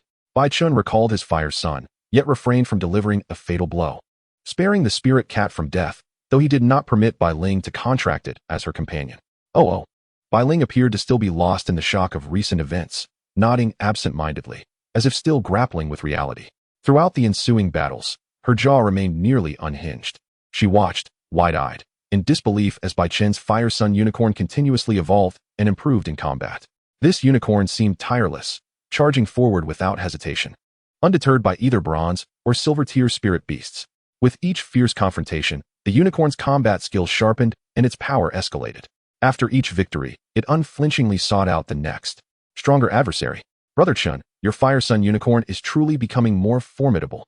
Bai Ling finally regained her composure, exclaiming in awe to Bai Chen. Bai Chen nodded, firmly believing that through the Fire Sun's diligence and his targeted nurturing, it would undoubtedly transcend its inherent limitations, evolving into an exceptionally powerful spirit beast. Bai Ling's choice of spirit beast could not be made hastily. Along their journey, she had encountered several appealing candidates, yet Bai Chen deemed their potential insufficient, refraining from allowing her to form contracts with them. The afternoon sun should have been radiant, yet inexplicably, a swirling mass of demonic energy emerged from the western side of the dark spirit ridge, conjuring a peculiar and ominous wind that swept across the mountains. What is happening? It was just fine a moment ago, and now this black wind appears? Bai Ling shielded her face with her hand, peering at the ominous clouds swirling in the distance. It could be the work of a powerful spirit beast, Lin Zhu remarked, glancing at the position of the dark clouds, a smile gracing his features. Bai Chen, riding alongside on his Fire Sun Unicorn, concurred, there is something amiss about those clouds. Should we retreat? Bai Ling inquired timidly, her courage wavering. No need to worry. Continue searching for a suitable spirit beast, Lin Zhu reassured her nonchalantly. If there is indeed a powerful spirit beast, the city lord would be more anxious than we are. You maintain quite a good attitude, Bai Chen commented. As they traversed a valley, Bai Chen discovered a fitting spirit beast, a phosphorescent butterfly-type spirit, perched upon a tree wide enough for two to embrace. Twilight Butterfly. Bai Chen recognized this spirit. The Twilight Butterfly is a distinguished spirit beast, adored by many noble maidens. Its elegant appearance, combined with formidable combat prowess among high-tier bronze species, makes it quite appealing. The Twilight Butterfly belongs to both the insect and spirit categories. In terms of attributes, insect-based creatures often possess remarkable regenerative abilities, their robust vitality envied by other spirit beasts, while spirit beings are known for their elusive maneuvers and explosive power, resulting in a formidable combat capability when cultivated. Wow, what a beautiful spirit beast. Brother Chun, I want this one, Bai Ling exclaimed. Bai Chen nodded, and the Fire Sun surged forward towards the Twilight Butterfly. The butterfly, still in its juvenile stage at level 8, was startled into flight as the Fire Sun charged at it. Yet, in the mere 20 meters of distance, before the butterfly could ascend high, it was caught off guard by the gust of wind from the Fire Sun's approach, resulting in a shockwave that knocked the butterfly down. The Twilight Butterfly lay quietly in the deep crater, weakly flapping its wings. Go, form a contract, Bai Chen encouraged Bai Ling, observing the butterfly. A joyful smile spread across Bai Ling's face as she eagerly nodded and hastened to the side of the twilight butterfly. Cautiously, she extended her hand, gently touching the butterfly's wings to sense its faint breath. Then, closing her eyes, she concentrated and began to invoke the first spirit contract. The process unfolded seamlessly, as the severely injured twilight butterfly lacked the strength to resist the contract's power. As Bai Ling recited her incantation, a stream of white light surged from her hand, enveloping the twilight butterfly entirely. The radiance intensified, ultimately coalescing into a vast luminescent cocoon. Within this cocoon, a special spiritual mark flickered between Bai Ling and the twilight butterfly, akin to two hearts resonating in harmony. As the radiance gradually faded, the bond between Bai Ling and the twilight butterfly was officially established. Bai Ling opened her eyes, gazing at the twilight butterfly before her, her heart brimming with joy. Eagerly, she recited the recall incantation, albeit somewhat clumsily. Yet, with determination, she successfully summoned the twilight butterfly back into her soul space. "Brother Chen, I did it.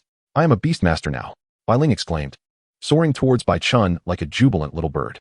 Bai Chen smiled, gently ruffling Bai Ling's hair, and said softly, "Congratulations, Linger. However, you must practice diligently to master the art of beast taming." Bai Ling nodded vigorously.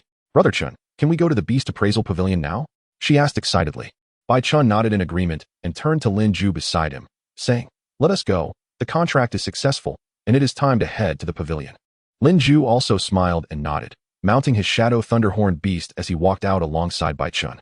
Chapter 32, Heart of the Beast Soul. Shu City. Beast Appraisal Pavilion. The Beast Appraisal Pavilion is situated in the bustling commercial district to the north of Shu City, its vintage architecture strikingly grand. The first floor is designated for appraisal, attracting numerous beast masters seeking to sell or pawn their spirit cores, spirit herbs, and other valuable items. In this area, professional appraisers are present to evaluate these items, determining their quality and worth. The second floor serves as the marketplace for spirit beasts and spirit items.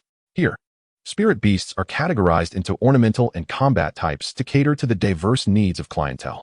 Meanwhile, spirit items are classified according to varying levels for convenient selection.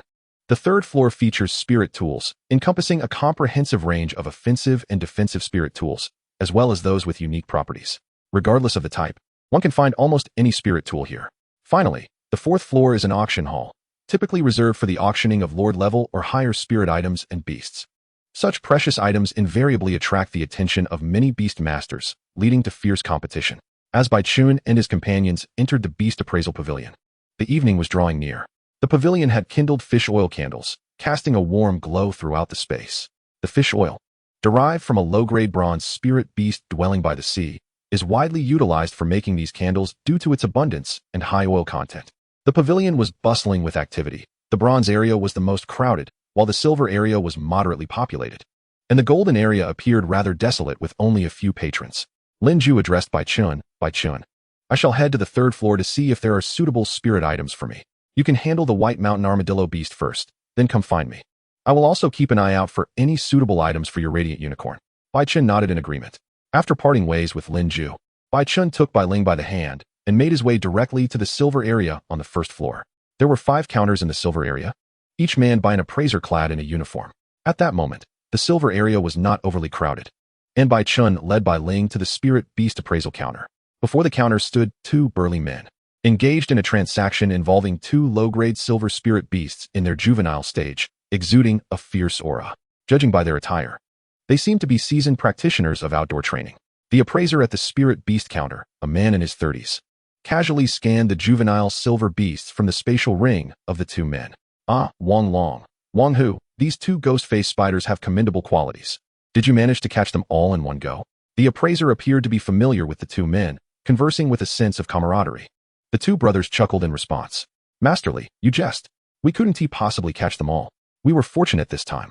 The ghost-faced spider and the green serpent beast got into a scuffle just outside the forest, and we managed to snag 2. You must offer us a good price this time." My little Bai was almost ready to evolve. Wang Long, the more talkative of the 2, promptly replied to Masterly. Masterly smiled gently, his voice warm and inviting, creating a comfortable atmosphere. He deftly manipulated an abacus, the beads clinking melodiously as he calculated the price. "For the 2 ghost-faced spiders, I can offer you 30 gold coins. What do you say?" Upon hearing this offer, Wang Long frowned slightly, sensing it was a bit low. "Masterly, isn't that price a tad low?" Master Li looked up at Wang Long, explaining, "These ghost-faced spiders are still quite young. Under normal circumstances, I would only offer 28 gold coins. 30 is already the highest price. If they were in their growth stage, I could offer 40. Wang Long nodded, understanding the rationale. He was aware that in the spirit beast trade, juvenile beasts and those in their growth stage were the most sought after, as they were easier to contract and nurture for beast masters. Conversely, mature beasts were nearly impossible to contract, with only their valuable parts being sold. Generally, growth stage beasts were worth more than juvenile ones, while juvenile beasts were easier to contract. Growth stage beasts provided greater returns for their beast masters and could quickly become formidable allies in battle. Very well, I will leave it to you, Master Li. After a moment's hesitation, Wang Long ultimately agreed to the transaction, realizing he might need to devise new means to acquire additional gold coins. Master Li nodded, signaling to a young assistant behind him to fetch a capture ring. The assistant swiftly retrieved the ring and handed it to Master Li, who then transferred the two ghost-faced spiders from Wang, whose capture ring, into the new one. Once the assistant returned the capture ring to Wang Long, Master Li turned to the back of the counter. Moments later, he emerged holding a gleaming string of gold coins. The coins sparkled brilliantly in the sunlight, seemingly narrating their value. "Count them, Wang Long," Master Li said, gently pushing the coins towards him. Seeing this, Wang Long's face lit up with joy. He quickly waved his hand, saying, "No need, no need. I trust Master Li. There are others waiting, so I won't take up any more of your time. My brother and I must head upstairs to see what spirit items are available." With that, Wang Long and Wang Hu, elated, made their way to the second floor. Just as Wang Long and Wang Hu departed, Master Li's gaze fell upon Bai Chen standing behind them. He scrutinized Bai Chen from head to toe, then inquired, "Young lad, what do you wish to appraise?" "I would like to appraise a spirit beast. Could you assist me, Master Li?" Master Li nodded slightly, understanding, and extended his hand to accept the capture ring Bai Chen offered. He held the ring in his palm, and his spiritual power scanned its interior.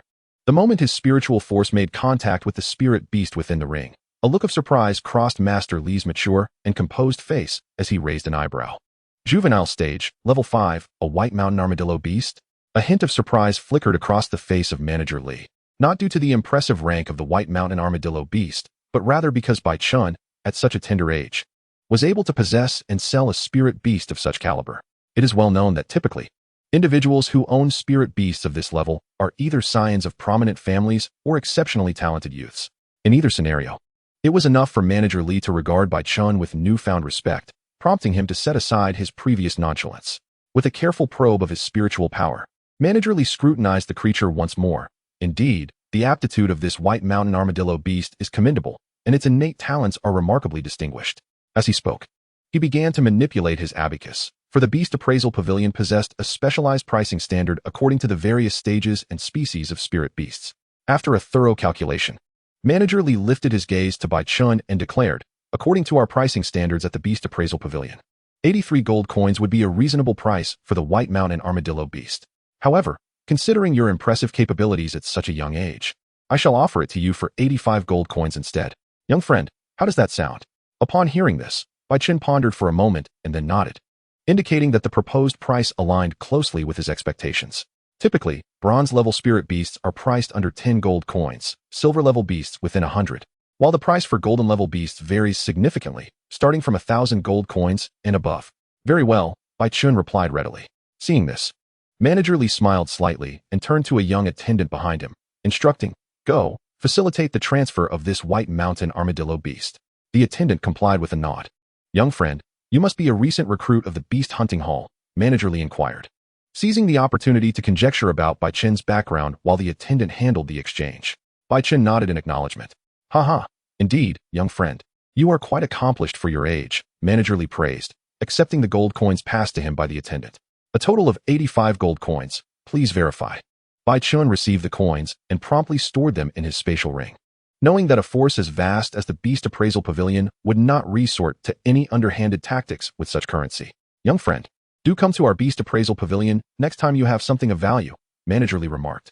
"Thank you, Manager Li," Bai Chen replied, nodding as he led Bai Ling toward the second floor. On the second floor of the Beast Appraisal Pavilion, the decor was markedly different from that of the first. To the right lay an area dedicated to spirit beasts, while the left showcased various spiritual items. As Bai Ling and Bai Chen ascended the stairs, Bai Ling's gaze was immediately drawn to a spirit beast display. She excitedly tugged at Bai Chen's hand, pointing at a beautiful white fox on the shelf, and exclaimed, "Brother, look at that adorable white fox." The spirit beast display was, in fact, a spirit tool, internally compressed to create a space suitable for the survival of spirit beast cubs. Outside the display, a pane of glass-like crystal allowed for a clear view of the interior. Following Bai Ling's indication, Bai Chen indeed spotted a stunning white fox, possessing 3 tails and lying gracefully in its domain, sleeping peacefully. Its fluffy tails enveloped its delicate, pinkish-white nose, exuding an irresistible charm.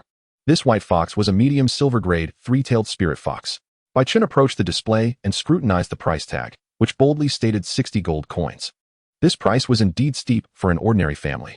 Bai Ling seemed particularly enamored with the white fox, but as she shifted her attention to the other spirit beasts on the display, her heart overflowed with affection for the other charming creatures as well. "Bai Ling, stay here for a moment. I'll check out the spiritual item section over there." "Don't wander off," Bai Chen said, somewhat helplessly, as Bai Ling was momentarily captivated. I know, Bai Ling replied, her eyes still glued to a phoenix tail feather beast. Upon reaching the spiritual item section, Bai Chen spotted Lin Ju. "Have you found a suitable item?" Bai Chen inquired. Lin Ju turned upon hearing Bai Chen's voice and said, "You arrived just in time. I'm struggling to choose between this thunder herb and that night heart. Which do you think I should select?" Lin Ju indicated a particularly rare spirit herb within the thunder attribute section. The thunder herb was a relatively uncommon third-tier spiritual item. Previously, Bai Chen had used 2 second-tier items to concoct a single third-tier item. Second-tier spiritual items could only accelerate the growth process at the silver level, without directly enhancing the stage. Only third-tier items could facilitate advancement. Conversely, second-tier items could directly impact the progression of bronze-level spirit beasts. Bai Chen observed the item and then moved to a nearby shelf of dark attributes, where he noticed a pulsating mass of black spiritual essence. "Are you planning to concoct thunder essence?" Bai Chen queried. Previously, the Beast Hunting Hall had rewarded Lin Ju with a third-tier thunder herb, which could enhance the growth stage of the Dark Thunderhorn beast. If combined with the thunder herb, they could extract their essences to create thunder essence, which, while not reaching the level of a 4th-tier item, could at least elevate 2 stages, with the combined effect surpassing that of a single thunder herb. The Night Heart, on the other hand, was a spiritual item derived from the remains of dark attribute elemental creatures and could enhance a spirit beast's mastery over dark attributes and potentially awaken dark attribute skills. Bai Chen glanced at the prices. The thunder herb was 25 gold coins, while the Night Heart was 60 gold coins. Yes, I too lean toward concocting thunder essence, though the Night Heart has its merits as well. Are you concerned about the Thunderhorn beast's absorption? Bai Chen continued. In truth, Lin Ju could have easily purchased both items with the 1,000 gold coins previously awarded by the Beast Hunting Hall, but spirit beasts have limits to their absorption. They cannot continuously rely on spiritual items for enhancement. A spirit beast that is solely nurtured with spiritual items, without any combat experience, becomes akin to a product of mere catalysis, superficial in stage, but lacking genuine combat prowess. Indeed, that makes the decision difficult, Lin Ju admitted. Opt for the thunder herb. It is more suitable for your dark thunderhorn beast, Bai Chen advised. With Bai Chen's affirmation, Lin Ju no longer hesitated. He approached the counter in the spiritual item area, stated the item code, and after a brief inquiry by the shopkeeper, Lin Ju made his payment. A young attendant then handed him a glass vial crafted from a special crystal, which could preserve the spiritual item for an extended period without the loss of spiritual energy. After assisting Lin Ju, Bai Chen began to peruse the shelves himself. Now, possessing nearly 600 gold coins, he felt quite affluent. While he intended to reserve the majority to see if there were suitable spiritual tools on the upper floor, purchasing silver-grade spiritual items would surely be more than sufficient. It must be said, the Beast Hunting Hall indeed exuded generosity. As Bai Chen glanced over the fire attribute items, he noticed several that could be suitable for the Radiant Sun, yet he did not plan to enhance Radiant Sun with fire attributes. Its innate fire attribute talent already surpassed many third-tier Radiant Sun unicorns. While surveying the Beast attribute spiritual items, Bai Chen's eyes were drawn to a few suitable options, all priced around 60 gold coins. The Beast Soul Heart, Armored Beast Blood, and Earth Dragon Essence. The Beast Soul Heart was the heart of a powerful beast-type creature, typically only nurtured by fully grown silver-grade spirit beasts or above, containing immense strength and applicable to many beast-type spirit beasts. Armored Beast Blood was an exceedingly rare spiritual item found solely within the bodies of armored beast-type spirit beasts. This blood possessed unique properties that could significantly enhance the defense and attack capabilities of armored beasts. From the quality of the blood before him, it appeared to be sourced from an adult silver-grade armored beast. Its value was undoubtedly substantial. Earth Dragon Essence, on the other hand, was the spiritual core of the Earth Dragon beast, also a precious spiritual item. Its primary function was to directly enhance the owner's skin defense. However, in Bai Chen's opinion, this was not the most pressing need for Radiant Sunday, due to the current deficiencies in the phases and beast attributes of Li Huaying.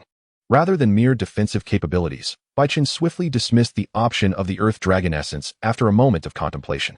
His gaze fell upon the third spiritual object, the Beast Soul Heart. At that instant, Lin Ju, unbeknownst to him, had completed his transaction and approached Bai Chen. He glanced at the spiritual object in Bai Chen's hand and smiled, saying, "Indeed, the Beast Soul Heart is more suitable for Li Huaying." Bai Chen nodded in agreement. Recognizing that the absorption of the Beast Soul Heart could swiftly rectify Li Huaying's shortcomings in beast attributes and accelerate its growth phase, which was crucial for its development. Having made his decision, Bai Chen unhesitatingly made his way to the counter to finalize the transaction, while Lin Ju remained behind, as the spirit artifact area on the upper floor was their primary destination. Chapter 33, Complete Set of Spirit Gear. The third floor of the Beast Appraisal Pavilion was currently empty, devoid of any other patrons. Bai Chen and Lin Ju hurriedly scanned the shelves displaying spirit artifacts and gear.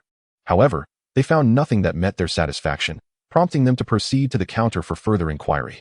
The term spirit artifact is somewhat generic. In reality, spirit artifacts are primarily utilized by beast masters, including items like spatial rings and beast-catching rings. In contrast, spirit gear is specifically designed for spirit beasts, significantly enhancing their capabilities. Compared to spiritual objects and spirit beasts, the prices of spirit artifacts and gear are several times higher.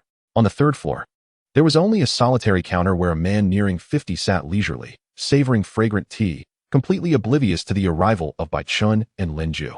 It was only when a young attendant cautiously nudged him with his elbow that the man slowly set down his teacup and rose to his feet. "How may I assist you, gentlemen?" he asked in a somewhat hoarse voice. His short stature was largely concealed by the counter, preventing Bai Chen from seeing his full figure. Save for the half-captain's hat perched atop his head, Lin Ju took the lead and inquired, "Do you have any silver-level spirit gear?" The old man, seemingly still immersed in the lingering aroma of tea, slowly shook his head and softly replied, "I do have one piece of silver-level offensive spirit gear that can enhance spirit beasts." However, before he could finish his sentence, Bai Chen abruptly interrupted, "I want a complete set of spirit gear." His tone was resolute and decisive, leaving no room for negotiation. It is important to note that there exists a vast array of spirit beast species, each with distinct methods of attack. The term offensive spirit gear is, in fact, a rather broad concept. Specifically, offensive spirit gear can transform into lethal weapons tailored to the characteristics and needs of spirit beasts, such as claws, fangs, bone horns, wing blades, and arms. In contrast, a complete set of spirit gear represents a more advanced category. It not only fulfills the spirit beast's offensive and defensive requirements, but, more importantly, it can elevate their phases, rendering them significantly more formidable. Undoubtedly, the price of a complete set of spirit gear is considerably higher than that of a singular offensive piece. Yet, for Bai Chen and Lin Ju, this was not a concern, as they were acutely aware that only with a complete set of spirit gear could a spirit beast achieve comprehensive enhancement, thereby maximizing its potential in battle. In fact, prior to entering the Beast Appraisal Pavilion, Bai Chen and Lin Ju had already determined their purchasing direction, a complete set of spirit gear. The old man was momentarily taken aback, leaning over the counter to see two youths before him. "A complete set of spirit gear is not inexpensive, young lad. Perhaps you should have your guardian discuss this with me," he mused inwardly, questioning how such young children could possibly afford a complete set. However, Lin Ju confidently replied, "No need, we will be using it ourselves." His tone was assertive and self-assured, as if he had complete faith in his decision. The old man, upon hearing this, regarded Lin Ju and Bai Chen with a penetrating gaze. He noted that despite their youth, their eyes conveyed a maturity and composure beyond their years. "Very well. Just now several sets of silver-level spirit gear arrived from Hongqing. Xiao San, go fetch the newly stored sets of silver-level spirit gear," the proprietor instructed the nearby young attendant. Upon hearing this, the attendant promptly complied and swiftly returned from the back room with 3 exquisitely adorned square boxes. These boxes were finely crafted, adorned with intricate patterns. After acquiring the boxes, the proprietor opened them one by one, proudly presenting their contents. "This is a level 2 dark attribute spirit gear, priced at 450 gold coins. It can enhance a spirit beast's combat power by 2 tiers, while significantly augmenting the skill effects of dark attribute spirit beasts." Next, he opened another box, continuing, "This is a level 2 attribute-less spirit gear, priced at 550 gold coins. It can elevate a spirit beast's power by 1 tier and is suitable for all attribute spirit beasts, making it highly practical." Finally, he unveiled the third box, stating, This is a level 2 Beast Attribute Spirit Gear, priced at 480 gold coins. It can enhance a Spirit Beast's combat power by 2 tiers, but is exclusively applicable to Beast-type Spirit Beasts, increasing their defensive and offensive capabilities. Similar to spiritual objects, Spirit Gear and artifacts are categorized by level, with Bronze level classified as Tier 1 and Silver level as Tier 2. However, unlike spiritual objects, Level 2 Spirit Gear can be directly applied to Silver level Spirit Beasts, significantly boosting their combat prowess. In contrast, while Level 2 spiritual objects can also promote the growth of Silver level Spirit Beasts, a Level 3 spiritual object is necessary to directly elevate their phases. Bai Chen mentally calculated his finances. The beast hunting hall had provided him with 500 gold coins, and after selling the White Mountain Armadillo, he had gained an additional 85 gold coins, totaling 585 gold coins, along with some sporadic income from previous sales of spiritual cores. Naturally, he would need to deduct the 63 gold coins spent on the beast's soul heart. After careful calculation, Bai Chen realized he had approximately 525 gold coins remaining. "I would like a set of Beast Attribute Spirit Gear," Lin Ju stated without much hesitation, swiftly making his choice. Upon uttering this phrase, a flicker of surprise crossed the old man's face, though he soon regained his composure. Lin Ju appeared oblivious to the old man's reaction, promptly retrieving around 500 gold coins from his spatial ring and meticulously counting them. After a short while, Lin Ju completed the counting and presented the coins to the old man. The attendant, witnessing this, skillfully accepted the coins, producing a delightful jingling sound as he counted. After verifying the quantity, the attendant nodded at the old man to confirm accuracy.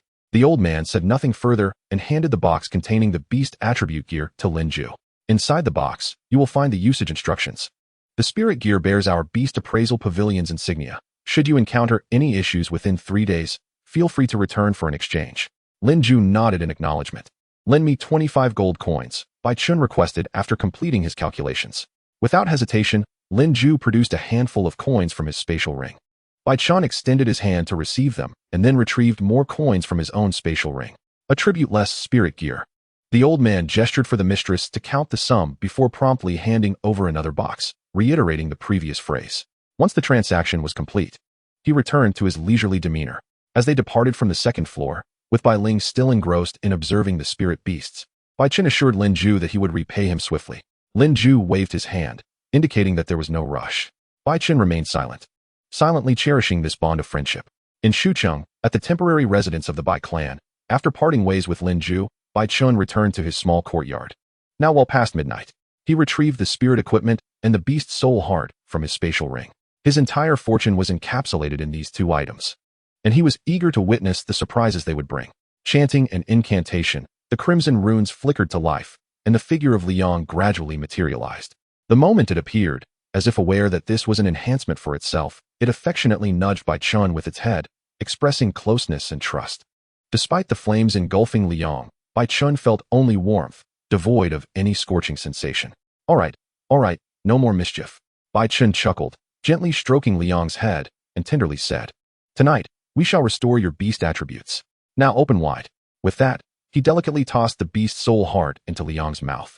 As the heart entered, it instantly transformed into a pure surge of energy, swiftly flowing into Liang's entire being like a crystal-clear spring. This energy coursed through Liang, causing its body to tremble slightly, as if undergoing a profound metamorphosis. With the continuous infusion of energy, Liang's fiery aura began to overflow uncontrollably. The roaring flames resembled an enraged beast, clawing to break free from its bonds. Had the courtyard not been spacious enough, this sudden eruption of flames could have ignited a catastrophic inferno. Fortunately, Bai Chen had anticipated this. Prior to entering the courtyard, he had instructed the young servant outside to allow no one to disturb him. Thus, although the household servants might have sensed the unusual happenings inside, none dared to intrude recklessly, anxiously waiting outside. At that moment, Liang's essence surged like tumultuous waves, wildly saturating the entire courtyard. These violent, beastly energies tinged Liang's flames with a layer of ominous radiance. This dark glow, akin to lightning in the night, primarily emanated from the singular horn atop Liang's head. At this moment, intricate magical patterns appeared densely across the horn, growing increasingly vibrant with the release of light, as if pulsating with the rhythm of life. This brilliance harbored a fierce and primal ferocity, reminiscent of ancient behemoths roaring in the distance, sending shivers down one's spine. It was awakening the ancient beastly power dormant within Liang. Suddenly, Liang let out a piercing cry, a sound akin to thunder, reverberating through the heavens. This cry seemed to signify the unshackling of ancient energies, fully unleashing themselves. Its body quaked, muscles tensed, each hair standing on end as if bearing an immense burden. Yet, rather than succumbing to this pressure, it ignited a greater potential within. It was transforming, it was breaking through. Once a second-tier creature in its growth phase, Liang was now advancing at an astonishing rate, its power continuously escalating, the awakening of its beastly attributes rivaling even its fiery essence. At this moment, Bai Chen distinctly felt his own spiritual power surging, this transcendent energy crashing against the confines of his soul space like a torrential flood. The force was so potent that Bai Chen's very soul trembled, as if on the brink of being torn asunder.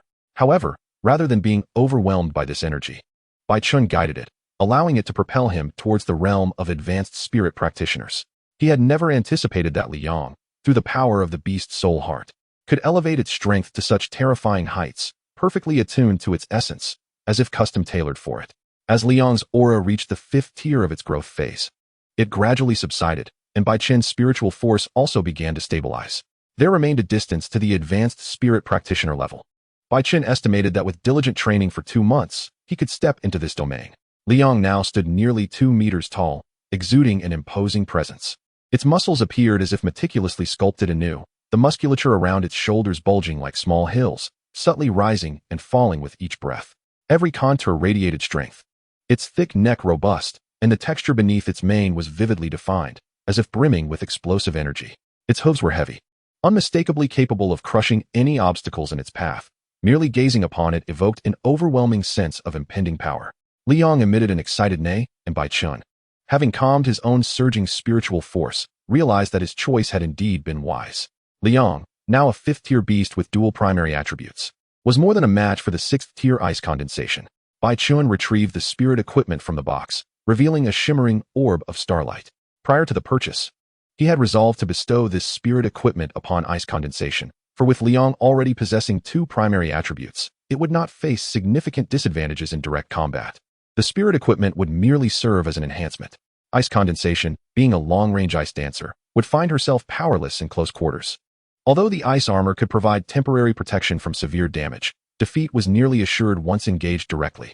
Augmenting her with the spirit equipment would greatly enhance her control over ice, affording her some means of self-preservation when threatened. After recalling Liang, Bai Chen began summoning ice condensation. As a chill spread through the courtyard, her figure materialized upon the blue sigil. Upon her arrival, ice condensation let out a joyful cry. Having spent the last few days summoning Liang, she had grown weary of lingering in the soul space. Floating in midair, she flitted around Bai Chen gleefully. Snow-white ice crystals and petals cascading around him, creating a beautiful and ethereal tableau. All right, let us try out the spirit equipment. Bai Chen managed to catch the fluttering ice condensation and said, holding the spirit equipment before her. He carefully placed the energy orb upon her forehead, watching as it slowly merged into her body as if magnetically drawn.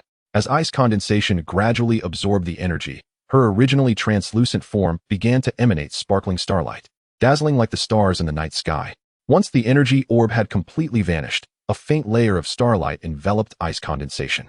She curiously examined her now altered arm, noticing it was cloaked in a translucent energy layer, glimmering with a soft starlight, as if composed of countless tiny stars. Ice condensation could distinctly sense that this energy layer not only made her body lighter, but also enhanced her control over the surrounding ice and snow. With a gentle flick of her arm, the ice and snow around her rapidly coalesced into various shapes, a significant improvement in speed compared to before. Under the influence of the spirit equipment, her essence ascended to the 7th tier of her growth phase. Chapter 34, The Tongue Family. Xucheng, the Battle Arena. The following day at noon, under a bright sun, Bai Xuxian arrived punctually at the battle arena with several participants in tow. By this time, members of the Tongue family had long awaited their arrival. As a manifestation of the fierce rivalries among noble families, this martial competition has garnered significant attention, drawing numerous spectators eager to witness the event. The Lord of Xucheng has been invited to serve as a mediator to ensure the fairness and integrity of the contest. Within the opulent private chamber of the Xucheng martial arena, the fragrant incense entwines around the gilded beams, casting a dim haze over the midday sunlight. Lord Li Song of Xucheng reclines in a grand chair draped in white tiger fur, his fingers delicately caressing a jade-green teacup, the tea reflecting the unfathomable depth of his gaze. He does not glance at the raucous arena below. Instead, His attention rests on the tense visage of Teng Tianming, the head of the Teng family, seated across from him, as he leisurely swirls the tea in his cup. Is everything in order? He inquires, his voice unassuming yet resonating like a stone cast into still waters, reverberating heavily within the chamber. Teng Tianming sits rigidly in a pearwood chair, his knuckles whitening as he grips the armrest. Clad in a dark brocade robe with an open collar that reveals the bulging veins of his neck, it is evident that he harbors a simmering anger. Rest assured, my lord, all measures against the Lin family are shrouded in secrecy, he replies in a gravelly tone, as if speaking with a stone lodged in his throat, maintaining the facade of a noble contest where no faults could be pointed out. Li Song merely hums in acknowledgement, his fingertips lightly scraping the rim of the teacup, leaving a faint mark in their wake. As he raises his gaze, it sweeps over Teng Tianming with an air of indifferent sharpness. I am aware that you have long coveted the position of the Lin family. Yet it is prudent to pause your plans for now. The upcoming position contest is of great significance. Lin Ju, that young man, is highly regarded by Yi Chong. He pauses, observing the sudden tightening of Teng Tianming's brow, and adds, I have heard he is to be recommended to Hansheng for specialized training over the next 3 years. Teng Tianming's countenance darkens abruptly, as if doused with cold water. He clenches his fists tightly, the sound of cracking knuckles escaping him, and mutters, a genius? What worth is a dead genius? Preposterous. Li Song's teacup crashes onto the table, the sharp clink of porcelain startling the incense into a tremor. When he lifts his gaze, the previously tranquil glint in his eyes sharpens into a blade-like intensity as it slices through Teng Tianming's demeanor. You dare to touch those from the beast hunting hall? I have yet to show impatience, yet you seem to have lost your composure? Teng Tianming, chastened by the glare, instinctively retracts his neck, but defiantly retorts, my lord. The Lin family has suppressed our Teng family for a decade. And what of that? Li Song interjects, taking a sip from his teacup. The bitterness of the tea washes over his tongue, yet he savors it as though it were nectar. At this age, Lin Ju has already contracted a perfect silver-grade creature. His ascension to the realm of spirit masters is assured. Such talent is beyond your reach. He sets down the teacup, his tone softening yet imbued with authority. Exercise patience. The heavens of Xucheng have not yet changed at will. Teng Tianming remains silent, his expression oscillating between hues of green and white. The chamber falls into a silence, punctuated only by the crackling of burning incense, until Li Song's gaze shifts to the young members of the Bai family preparing for battle below. What is the situation with the Bai family? He inquires. Teng Tianming's eyes flicker, as if struck at a vulnerable spot. I had originally intended to leverage them to draw out that old fool from the Lin family, but it appears I underestimated the complexity of the situation. He glances at Li Song, and upon noticing his lack of anger, dares to continue. Who would have thought the Bai family would fall so low, yet still dare to engage in battle? Li Song suddenly exhales a sigh, tinged with a sense of nostalgia mingled with the incense. What a pity for the Bai family. In his prime, Old Master Bai elevated them to the 4th rank. The Bai family of Lingqing was renowned throughout the West Lin region, basking in glory. He taps his fingers on the table. Are you aware of the news from Hansheng? Bai Shiyu has already reached the intermediate level of Spirit Master, with no rival among his peers. The Spirit Beast Hall has declared that should he advance to the advanced level by year's end, he will be directly awarded a 4th level title. A 4th level title. A 4th level title. Teng Tianming's visage shifts dramatically, for such a title is not easily attained. Even the Lord of Xucheng himself holds but a 4th level title. The Spirit Beast Hall's favor towards Bai Shiyu raises the question, do they truly believe he can ascend to the Spirit Sect? After the age of 30, the growth of one's spiritual power tends to slow considerably. Without extraordinary opportunities, the prospect of advancing through one's own efforts becomes nearly impossible. This is why various factions place such immense importance on the cultivation of the younger generation. Their potential remains largely untapped, brimming with infinite possibilities. Having entered the Spirit Sect in his late 20s, Lord Li Song is now in his 30s. If Bai Shiyu has indeed crossed into the Spirit Sect, he would undoubtedly be a paragon among his peers in the West Lin region. To offend the Bai family now offers no benefit to us, Teng family, Li Song states. Observing Teng Tianming's increasingly troubled expression, Teng Tianming is acutely aware that the Lord of Xucheng speaks the truth. He has unwittingly dug his own grave. Li Song regards him with a hint of mockery. Did you think the Spirit Beast Hall would elevate a scion of a fallen family without reason? He slowly rises and strides to the window, gazing down at the young figures of the Bai family in the arena. If Bai Shiyu truly becomes a Spirit Sect member, who would still dare to look down upon the Bai family in Xucheng? Are you intent on hastening the demise of the Teng family? Teng Tianming stands frozen, his face alternating between shades of red and white. He recalls how he had undermined the Bai family by seizing their supply caravans, and coercing them into gambling over spirit land profits. Now, a chill runs down his spine. This was not merely suppression, but a veritable minefield he had laid for himself. Yet, the entire city is aware of the impending competition if he suddenly withdraws. His voice trails off, laden with reluctant bitterness and the awkwardness of being caught between a rock and a hard place. The face of the Tang family. Li Song turns to face him, sunlight streaming through the window, casting half of his face in light and the other half in shadow, much like his tone. Face. In the presence of absolute strength, what value does face hold?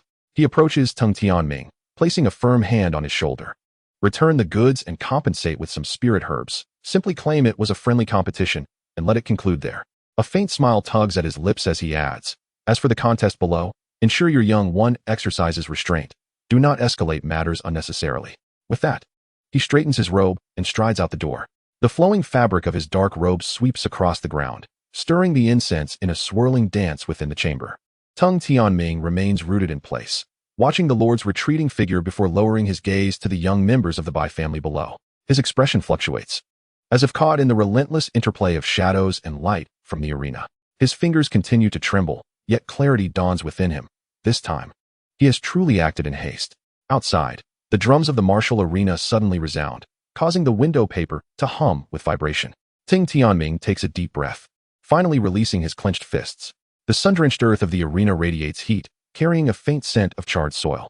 The factions of the Bai and Tang families occupy opposite sides, their banners snapping in the wind, one adorned with the faded emblem of the Bai family, the other emblazoned with the fiery insignia of the Tang family, tension crackling in the air.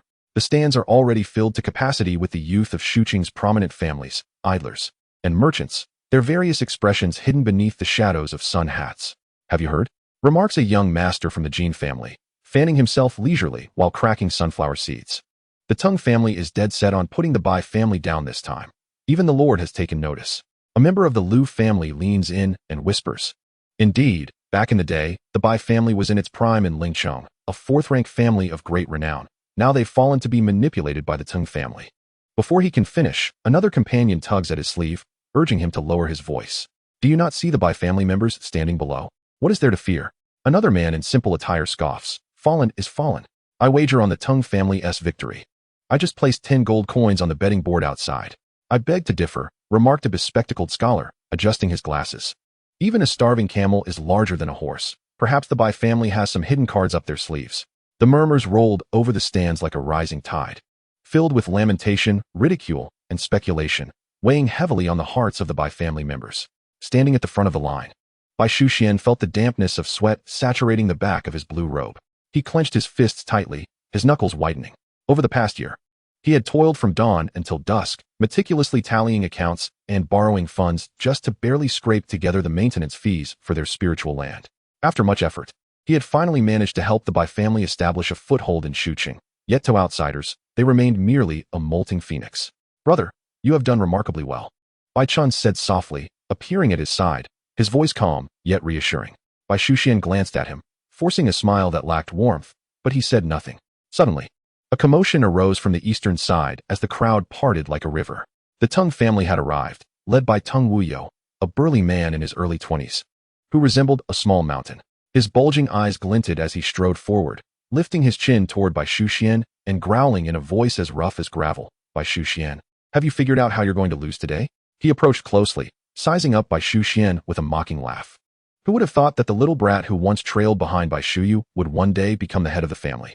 Unfortunately, the position of the main family leader is not one that everyone can hold steadfastly. His words struck the Bai family like a slap, igniting Bai Shuheng's fury as he lunged forward, only to be restrained by Bai Shuxian. With a cold gaze, Bai Shuxian replied, Tang Wuyo, you're already 22 and still stuck at the silver level. I have not forgotten how you cried for your mother after being defeated by my elder brother. You're courting death. Tang Wuyo's face flushed crimson, akin to a firecracker, as he clenched his fists, ready to retaliate, but was held back by his clan members. He struggled unsuccessfully, glaring at Bai Shuxian, squeezing out a single word through gritted teeth. You. Ultimately, he was half-dragged, half-persuaded away by his kin. Everyone knew that Tang Wuyo harbored a grudge. Years ago, he had participated in the Spirit Pet Hall selection in Hongcheng alongside Bai Shuyu, who emerged as a core disciple while Tang Wuyo returned in disgrace after failing to establish a spirit contract. Now, even Bai Shuxian, who was 4 years his junior, was close to surpassing him, a reality he could hardly swallow. Both sides prepare. The referee's shout pierced through the clamor as the clang of the bronze gong resonated, sending tremors through the hearts of the spectators. On the Bai family side stood Bai Shuxian, Bai Shuhao, Bai Shujing, Bai Shuqing, and Bai Shuang, all lined up with their hands resting on their spirit contracts, their expressions grave. Nearby, clan members shouted encouragement, though their voices seemed somewhat feeble. Bai Tianen stood at the back, clutching a medicine box, his brow furrowed. As the sole spiritual master of the Bai family, he knew that his chances against Teng Tianming were slim. The Teng family's first contender was Teng Wupan, a young man from the second branch, whose face bore a sinister expression. He raised his hand to summon a spirit beast, and a chilling wind swept through as a ghost-faced winged eagle soared into the air, its wingspan nearly 10 feet wide. It was a growth stage 7, low-level silver beast. The feathers on its wings formed 2 eerie masks, grinning grotesquely, sending shivers down the spines of onlookers. Leading the charge for the Bai family was Bai Shahao. Taking a deep breath, he summoned forth a spiked fisher-toothed demon, a growth stage 7, high-level bronze beast. Bronze against silver? Is the Bai family truly at such a loss? Gasped someone from the stands. Yet Bai Shahao did not falter. Fisher-tooth, charge, he commanded.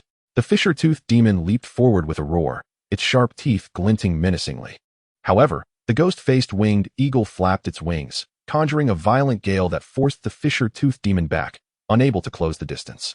In swift succession, the eagle unleashed a barrage of wind blades, each strike landing with a sickening thud as the fisher-toothed demon howled in agony, deep gashes appearing on its body. Summon the second one. Bai Shuhao gritted his teeth, veins bulging on his forehead as he chanted an incantation. The formation glimmered, and a heavily armored Nido beast materialized, a low-level silver, growth stage 5. With the Nido beast's support, the tide of battle momentarily stabilized. The fisher-toothed demon harried from the side while the Nido beast braced against the gale, sparks flying from its armored shell. Yet the ghost-faced winged eagle, being 2 levels higher and experienced, circled in the air before executing a sudden dive, its wings sweeping toward the Nido beast. Bam! The Nido beast staggered from the impact, its shell cracking, green blood seeping from the fissures. Before it could regain its footing, the ghost-faced winged eagle seized its shell and soared into the air, the Nido beast struggling helplessly. Down below, the fisher-toothed demon spun in frustration, unable to reach its airborne companion. Swish, swish, swish. The ghost-faced winged eagle struck 3 times in rapid succession, shattering the Nido beast's shell, which emitted a heart-wrenching wail. With a final, brutal toss, it slammed the Nido beast back to the ground, where it lay still, devoid of life. Bai Shuhao coughed up a mouthful of blood, collapsing to his knees, gripping his chest as his face turned ashen. The death of the spirit beast and the backlash from their soul link caused his body to convulse, sweat mingling with blood rolling down his brow. The stands erupted in chaos. This has turned serious. The Teng family intends to annihilate us. The Bai family suffered a devastating blow. In the western section of the Teng family's resting area, Teng Tianming furrowed his brow, muttering a curse under his breath before beckoning a servant over and whispering a few instructions. The servant nodded and hurried toward the central arena. Teng Tianming straightened his robe and strolled leisurely toward the Bai family area. At that moment, Bai Shuxian was supporting Bai Shahao, whose face was as pale as death, while Bai Tianen crouched beside them, administering a healing pill. Head of the Teng family, Bai Tianen stood, his voice as frigid as ice as he addressed Teng Tianming. There is no need for such ruthless measures in a friendly sparring match, is there? Though slightly younger and less powerful than Teng Tianming, he stood tall. For Bai Shahao belonged to his faction. If he retreated now, who would trust him in the future? Teng Tianming displayed no emotion, yet his arrogance had diminished. It appears the young ones below lack restraint. He paused, then turned to Bai Shuxian. Regardless of the outcome today, I shall return the previously withheld supplies in full, plus an additional 50 pounds of beast core powder. What say you? Bai Shuxian was taken aback. The shift in attitude was too abrupt. Teng family had previously ignored even the city lord's mediations regarding the supplies. He studied Teng Tianming intently, then replied coolly, the injury was to the elder's faction. My word alone does not suffice. It depends on the elder's decision. Teng Tianming nodded, gesturing to Bai Tianen. Elder Bai, may I have a word with you? Bai Tianen hesitated, then followed him aside. Meanwhile, in the center of the arena, the referee was loudly announcing, next up, from the Bai family, Bai Shujing. His voice abruptly halted. The crowd turned to the Bai family team, searching for Bai Shujing, who had seemingly vanished without a trace. The wind swept across the arena, and an eerie silence enveloped the space, leaving only scattered murmurs from the stands, piercing through the hearts of all present. Where's Bai Shujing? Bai Xian's voice rose abruptly, slicing through the din of the arena like a sharp blade. He suddenly turned his head, his gaze sweeping across the Bai family's camp. The figure that had just stood in line was now conspicuously absent, leaving behind not even a trace of fabric. The referee's voice boomed once more. Bai family. Next participant. What are you dawdling for? The murmurs from the stands surged like a tidal wave, brimming with unabashed mockery. Oh, are they afraid? Did they just run away? A first-rate family indeed. They can't even muster 5 members. Bai Xuan's knuckles whitened as he clenched his fists, his nails nearly embedding into his palms. He fixated on the vacant spot, his Adam's apple bobbing violently. The competition rules dictated that 5 individuals must take turns, with the victors continuing to fight. Now that Bai Shujing had vanished, it was tantamount to losing a member before even engaging in battle, a humiliation that not only signified a loss, but also trampled upon the prestige of the Bai family. Patriarch, a neighboring clansman, drenched in sweat, exclaimed, "We have scoured the resting area and alleys, but not a single shadow has been found. Incompetent fools." Bai Xuxian muttered under his breath, his voice laced with suppressed fury. He inhaled deeply, forcing himself to maintain composure. Now was not the time for rage, but for resilience. He turned to Bai Xuqing, his expression grave as iron. "Xuqing, you go first." Without a moment's hesitation, Bai Xuqing stepped forward, the soles of his boots thudding against the yellow earth. As he passed by Bai Xuxian, he whispered, "Second brother, don't worry. I'll hold the line. Find him. Dig 3 feet into the ground, if necessary." Bai Xuxian bellowed at his clansmen, his voice trembling with anger. In the battle arena, as Bai Xuqing summoned the Qingfeng Sparrow, the derisive jeers from the stands momentarily subsided. The spirit bird, at the 8th rank of growth, shimmered with a luminous sheen, evidently enhanced by wind attribute spirit crystals. Capable of executing layered skills, much like Bai Chen's ice condensation. Elemental control? Quite intriguing, someone murmured from the stands. Bai Ling clutched Bai Chen's sleeve, her small face taut with anxiety. "Brother Chen, can third brother win?" Bai Chen gazed at the swirling hurricane on the arena, calmly replying, "Teng Wupan won't last long." The wind blades lashed against the Guamian winged hawk with relentless force, the Qingfeng Sparrow's dominance exceeding expectations. Yet, Bai Xuan's heart remained heavy. His gaze frequently darted toward the entrance, hoping to catch a glimpse of that troublemaker. However, only the empty corridor remained, flapping banners swaying in the wind. Just then, Bai Tiannin strode in from the sidelines, his complexion darker than before, as if frozen in ice. "Patriarch," he lowered his voice, his tone laced with gritted teeth. "That rascal has fled. I inquired with the gatekeeper, and he slipped out of the arena half an hour ago." Bai Xuan's face drained of color, his lips turning pale. He shut his eyes briefly, and when he opened them again, only a chilling resolve remained. "I understand." As for the Teng family, Bai Tiannin hesitated before revealing the negotiation results. All supplies returned, compensation of 50 gold coins to Shuhai, plus 2 third-tier spirit items. Bai Xuxian raised an eyebrow. This offer was excessively generous, far too lenient for the Teng family's usual conduct. What were they after? To finish this match, Bai Tiannin smiled wryly. Otherwise, it would end with a whimper, losing face for them. "Huh?" Bai Xuxian chuckled darkly, his laughter dripping with derision. He turned his attention back to the arena, where Bai Xuqing had just defeated the Guamian winged hawk and was now entangled in a fierce battle with Teng Wupan's second spirit beast, currently holding the upper hand. But this was far from sufficient. The Teng family still had Teng Wuzuan and Teng Wei, formidable adversaries that Bai Xuqing could not withstand for long. "Patriarch, I will go look again," Bai Tiannin insisted, still eager to search for him. "No need," Bai Xuxian interjected suddenly, his voice eerily calm. His gaze slowly swept over the clansman beside him, ultimately resting on Bai Chen. Bai Chen met his eyes, already comprehending the unspoken words. Bai Xuxian approached, each step akin to treading upon a razor's edge. He halted before Bai Chen, his throat constricting as he struggled to find words. A profound sense of helplessness in his tone. "Little brother, I know I shouldn't let you take risks." He paused, glancing at the still vacant entrance, and finally steeled himself. "But now, there's no one left. It must be you." There were no embellishments, no flowery rhetoric, only the stark reality of their predicament and a heavy burden of trust. Bai Chen observed the crimson veins in his second brother's eyes, the new streaks of white in his hair, recalling the previous night when he had said, "You and eldest brother are the hope of the Bai family." He straightened his back, his voice resonating like jade striking against stone. "Second brother, don't worry. I will go." No hesitation, no evasion. Bai Xuxian abruptly grasped his shoulder, the force nearly crushing his bones. He opened his mouth to say something, but ultimately released only a low sigh. "Be careful." The yellow earth of the arena was scorched by flames, the rising heat distorting the air, just as Teng Wupan's defeated form was dragged from the field. Tung Wuzuan stepped into the arena, his muscles taut beneath his dark attire, emanating the aura of a high-level spirit master that pressed down heavily on those present. High-level spirit master, Bai Chen furrowed his brow slightly. Tung Wuzuan's presence was not inferior to Bai Xuan's, evidently one of the formidable youths of the Tung family. As Tung Wuzuan raised his hand to summon his spirit beast, the crowd gasped collectively. Flame beast. The spirit beast, its entire body enveloped in flowing flames, shimmered like molten gold, its feline form barely discernible amidst the inferno. With each step, the ground beneath it hissed as smoke billowed forth, its low-level silver pressure emanating like a scorching wave. Shuqing, concede. Bai Xuan's voice cut through the clamor. The Qingfeng Sparrow, at the 8th stage of growth, was 3 tiers below the flame beast. This was not a contest, it was a death sentence.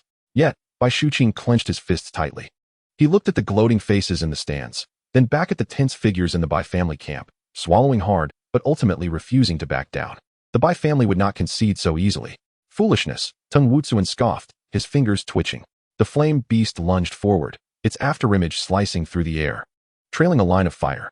Bai Xuqing hastily summoned a wind shield, but the pale blue barrier was shattered almost instantly by the fiery claws, cracking and splintering with a resounding snap. Boom! The flame beast was upon him, its tail sweeping like a burning whip, striking the Qingfeng Sparrow's wing. The spirit bird let out a heart-wrenching cry, violently plummeting to the ground, kicking up a cloud of dust. But it was not over. Tung Wuzuan's gaze turned icy.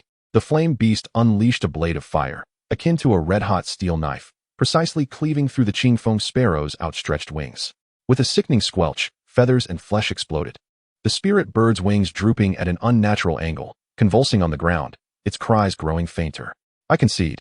Bai Xuqing's voice rose abruptly, choked with emotion. He summoned back the Qingfeng Sparrow, stumbling 2 steps back, his face as pale as paper. Those wings were ruined, and without a high-tier spirit to follow, the Qingfeng Sparrow would never fly again. Bai Xuqing leaped onto the stage, catching his swaying younger brother, his knuckles whitening with rage. Are you out of your mind? He bellowed, his eyes brimming with tears. I'm sorry, Bai Xuqing's voice was barely a whisper. I didn't want them to laugh at us. Bai Xuqing gently closed his eyes from the sidelines. He patted Bai Xuqing's shoulder, his palm radiating warmth and reassurance. It's all right, just come back safe.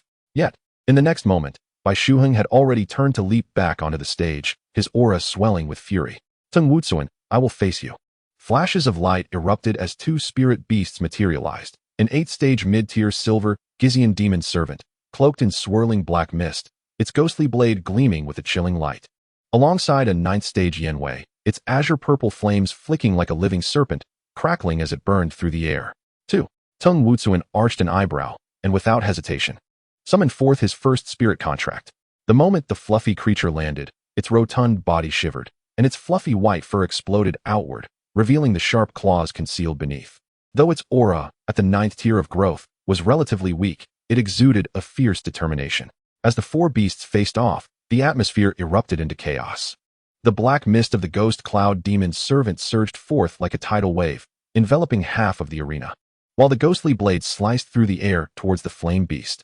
The flame beast reared back, unleashing a fiery curtain that clashed with the blade with a resounding clang, followed by a counterattack as its fiery claws met the ghostly blade, sending sparks cascading down like a shower of stars. Meanwhile, the flame tail maneuvered to the flank, 3 massive tails of azure-purple flames coalescing to sweep toward the fluffy creature, forcing it back. Yet, the creature displayed remarkable agility, darting through the gaps in the flames like a white fur ball, occasionally leaping to inflict a few bloody scratches, inciting furious roars from the flame tail. Sinister slash. Bai Xuqing called out sharply. The blade of the ghost cloud demon's servant suddenly darkened, resembling a stroke of ink as it struck towards the flame beast. Tung Wuzuan was already prepared. Flame ceremony. The flames emitted by the flame beast abruptly dispersed, transforming into a dozen small fireballs that cascaded down like a meteor shower towards the ghost cloud demon's servant and the flame tail. How intriguing, Bai Chen's eyes glimmered. The dispersed assault of the flame ceremony bore a resemblance to his own heavenly flame. The 3 tails of the flame tail swung fiercely, akin to whips, striking at the fireballs. The explosive sounds echoed as the fireballs were knocked away one by one, igniting flickers of red light within the black mist. At that moment, the ghost cloud demon servant, shrouded in black mist, approached the flame beast. Flame burst. Tung Wuzuan's command was as swift as lightning. The flames surrounding the flame beast surged dramatically, unleashing a crimson shockwave that erupted outward. The ghost cloud demon servant, caught off guard, was violently hurled away, crashing into the stone pillar at the edge of the arena, the black mist around it thinning momentarily before it managed to steady itself. The flame tail was also pushed back several steps by the force, its azure-purple flames dimming for an instant. Now's the time. Tung Wuzuan seized the opportunity. The fluffy creature transformed into a white orb, lashing out toward the injured ghost cloud demon servant. Cloud dispersal. Bai Shuheng reacted swiftly. The body of the ghost cloud demon servant instantly dissolved into countless wisps of black mist, leaving the fluffy creature to pounce at nothing. As it landed, its white fur fluffed up, muscles bulging, entering a frenzied state. The beastly skill heightened its aura temporarily, allowing it to momentarily ascend to the first tier of maturity. The black mist reformed, and the ghost cloud demon's servant engaged in a fierce struggle with the frenzied fluffy creature, their claws and blades intertwining, making it difficult to determine a victor. The flame tail took over the offensive, charging towards the flame beast amidst the flames. However, being of the same elemental type, yet of a higher race, the flame beast swiftly seized control in their encounters. The flame tail was repeatedly pushed back, sustaining several burn marks, and in desperation, it too unleashed its frenzy, its azure-purple flames surging, barely managing to hold its ground. I anticipated you would employ this tactic. Tung Wuzuan's smile bore a hint of mockery. The flame beast suddenly let out a deafening roar, a brilliant red light enveloping it as its muscles swelled by nearly half, signaling its own frenzy. This is bad. Bai Chen's heart sank. The frenzied flame beast moved with uncanny speed, a rending claw slicing through the air, striking the flame tail's left shoulder with a thud. 3 deep wounds, revealing bone, instantly opened, blood gushing forth to stain its fur. The flame tail emitted a heart-wrenching cry, staggering as it nearly collapsed. The audience erupted in uproar. The Tung family is solidifying their position. The Bai family's resources are clearly insufficient. Whispers pierced through Bai Ling's ears like needles. Gripping Bai Chen's sleeve tightly, her knuckles turned white, her voice tinged with tears. Third brother, he. The flame beast, emboldened by its advantage, pressed forward relentlessly, its fiery claws striking with lethal intent. The flame tail, dragging its wounded body, attempted to evade, leaving bloodied scorch marks on the ground, clearly at its wit's end. Are you attempting to buy time until the fluffy creature's frenzy subsides? Tung Wuzuan discerned Bai Shuheng's intentions, a cold smile gracing his lips. There isn't enough time for that. Inferno, great flame torrent. The flame beast abruptly halted its pursuit, flames swirling chaotically towards its mouth, coalescing into a fireball the size of a basketball. The ball spun faster and faster, the surrounding air warping in response to the intense heat, emitting a sizzling sound, sending waves of heat that urged even the spectators to retreat. Shuheng, get away. Bai Shuxuan's voice cracked in urgency, but it was too late. The fireball, trailing a crimson tail like a miniature sun, hurtled towards the flame tail. The flame tail desperately sought to evade, while the ghost cloud demon servant unleashed a frenzied assault on the fluffy creature, trying to force back the opponent and create a momentary respite. Yet, this was an indiscriminate area attack. Chapter 36, Bai Chen takes the stage. The smoke was swept away by a gust of wind, twisting into pale white whirls above the arena, revealing a battlefield in disarray below. The flame tail lay in the earth, half of its fur charred, exposing swollen flesh beneath. Its azure-purple flames flickering feebly, reminiscent of a candle flame about to extinguish in the wind. Struggling, it lifted its head, its gaze towards Bai Shuheng filled with remorse, soft whimpers escaping its throat. The ghost cloud demon's servant fared slightly better, yet was still in dire straits. The black mist had dissipated significantly. The once solid ghostly blade now marred by a gaping wound, and several cracks marred its dark armor, each movement causing it to sway, evidently suffering from considerable shock damage. Bai Shuheng gazed at the 2 spirit beasts, swallowing hard before finally raising his hand to summon them back. In that fleeting moment of brilliance, his complexion paled further, the backlash from his injured spirit companions piercing through his soul like needles, causing cold sweat to bead on his forehead. Only Tung Wuzuan's 2 spirit beasts remained on the arena. The flame beast panted heavily, its flames significantly dimmed, clearly drained from the recent great flame torrent. While the fluffy creature's frenzied state had faded, curling up disheartened at its master's feet, its once fluffy white fur now soiled with soot, appearing far less formidable.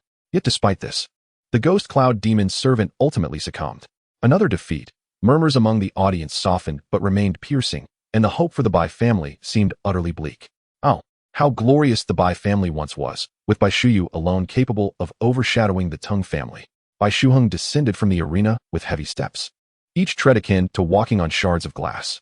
As he passed by Tung Wuzuan, the latter suddenly turned, a faint smile playing at the corners of his mouth. his voice low yet clear. Bai Shuheng, years have gone by, and you seem to have made not a whit of progress. Those words struck Bai Shuheng like a searing brand upon his heart. He clenched his fists tightly, nails digging into his palm. Years prior, in Ling City, Tung Wuzuan had come with his kin for business, and one brash youth dared to provoke a woman from the Bai family branch. It was he who had kicked the door open, incapacitating the youth before the astonished Tung Wuzuan, who was then merely a spirit practitioner, could utter a word of protest. How resplendent the Bai family was back then, and how spirited Bai Shuheng had felt. But now, what do you wish to convey? Bai Shuheng's voice was hoarse, as if rubbed against sandpaper. Tung Wuzuan chuckled softly, saying nothing more, simply turning to stride towards the center of the arena, his posture straight, as if to flaunt his victory. That laughter echoed in Bai Shuheng's ears, more grating than any mockery. He glared at that retreating figure until his eyes stung, then whirled around, hastening towards the Bai family's camp. I'm sorry, head of the family, I have failed. Bai Shuheng stood before Bai Shuxian, his head bowed low, his voice brimming with despair. Bai Shuxian regarded him, a deep sorrow flickering in his gaze. He was acutely aware of Bai Shuheng's remarkable talent. Had it not been for the interruption of resources over the past year, not only would Tung Wuzuan be no match for him, but even Tung Jiedao, the eldest son of the Tung family, would likely falter against him. This is none of your concern, Bai Shuxian said, placing a reassuring hand on his shoulder, the warmth of his palm providing comfort. It is my inadequacy that has prevented me from gathering sufficient cultivation resources for you. Taking a deep breath, he adjusted his robe and stepped towards the arena. Now, he was the only one left, even if it meant sustaining grave injuries from the spirit beast. He had to restore some pride for the Bai family. Second brother, let me go. Suddenly, a hand pressed against his arm, gentle yet imbued with undeniable resolve.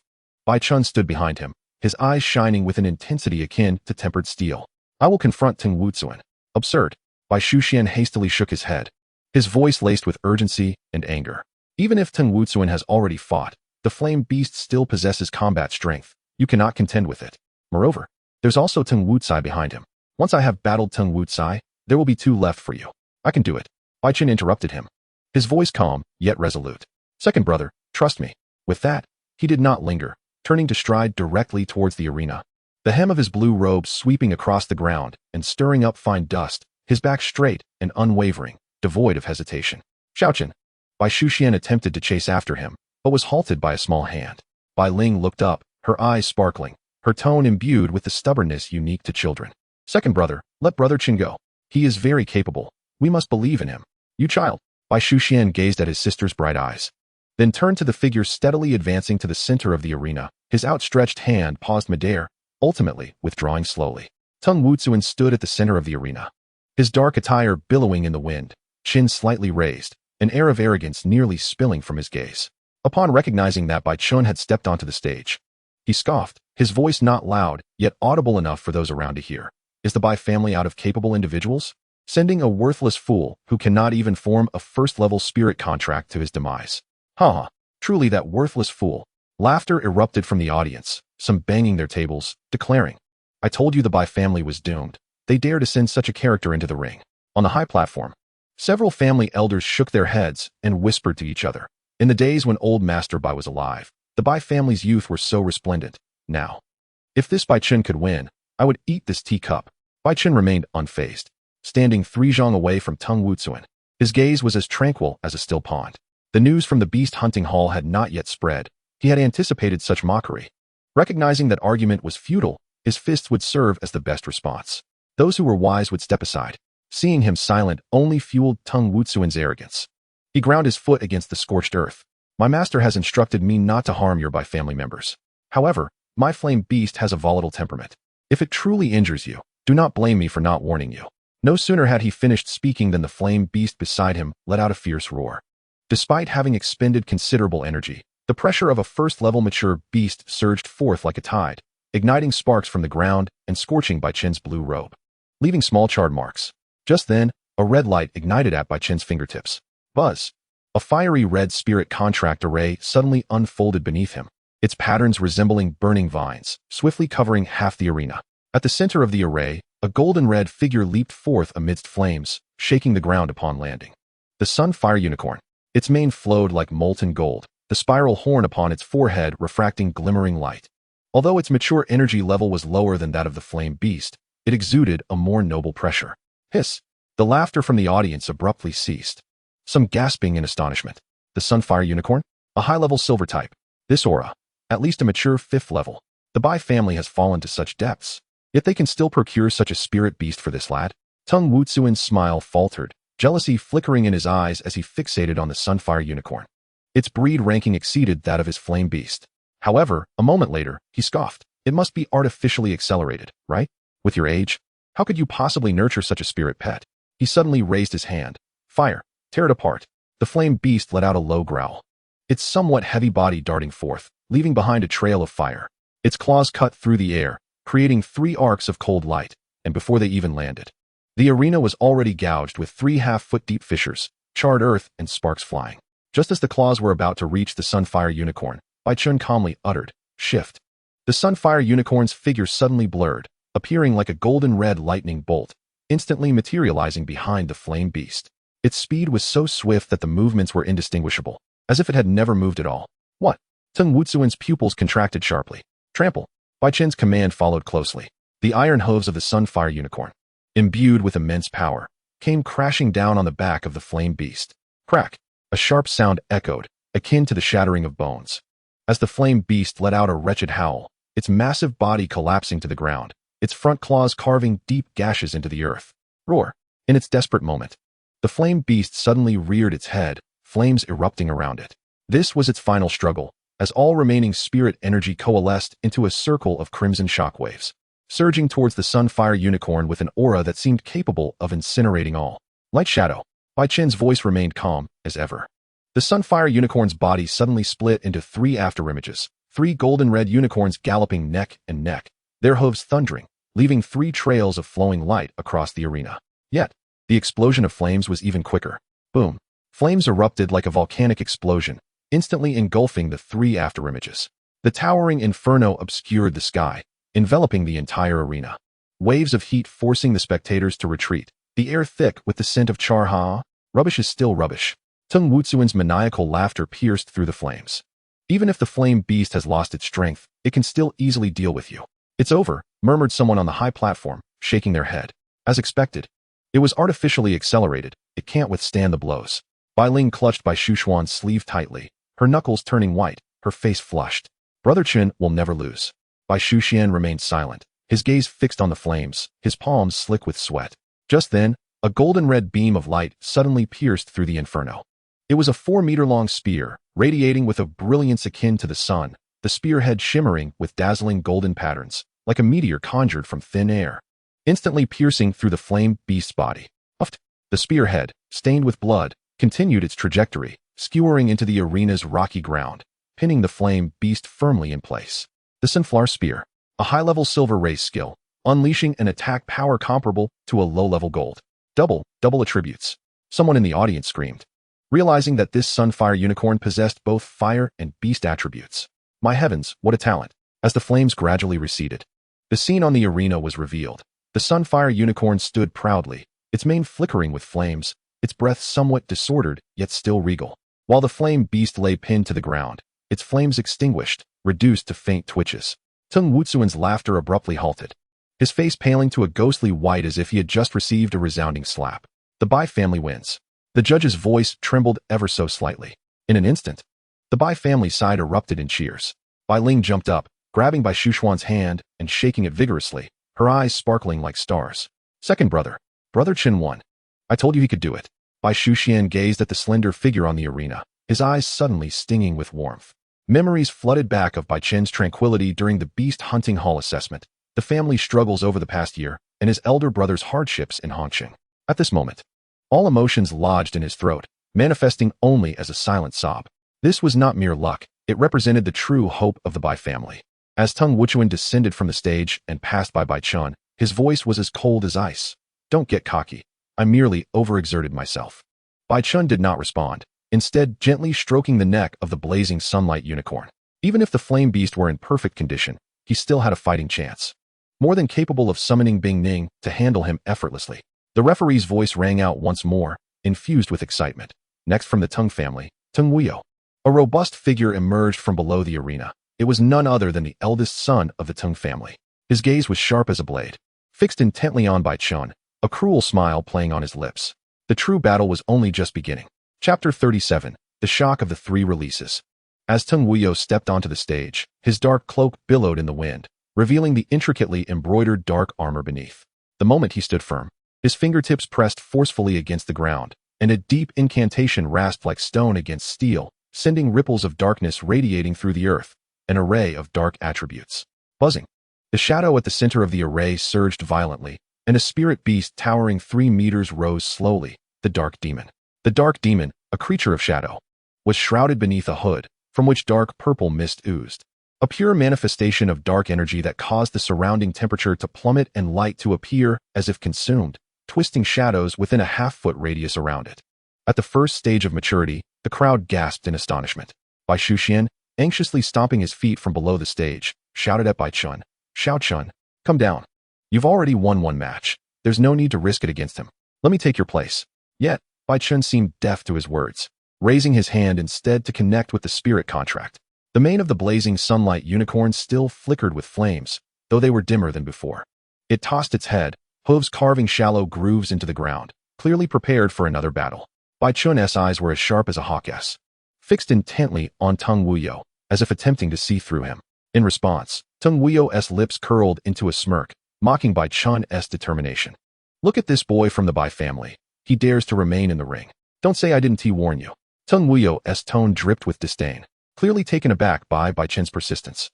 Despite Bai Chen's recent victory over Tung Wuyo remained indifferent, believing that Bai Chen's success was merely a result of Tung Wuchuan's prior exhaustion.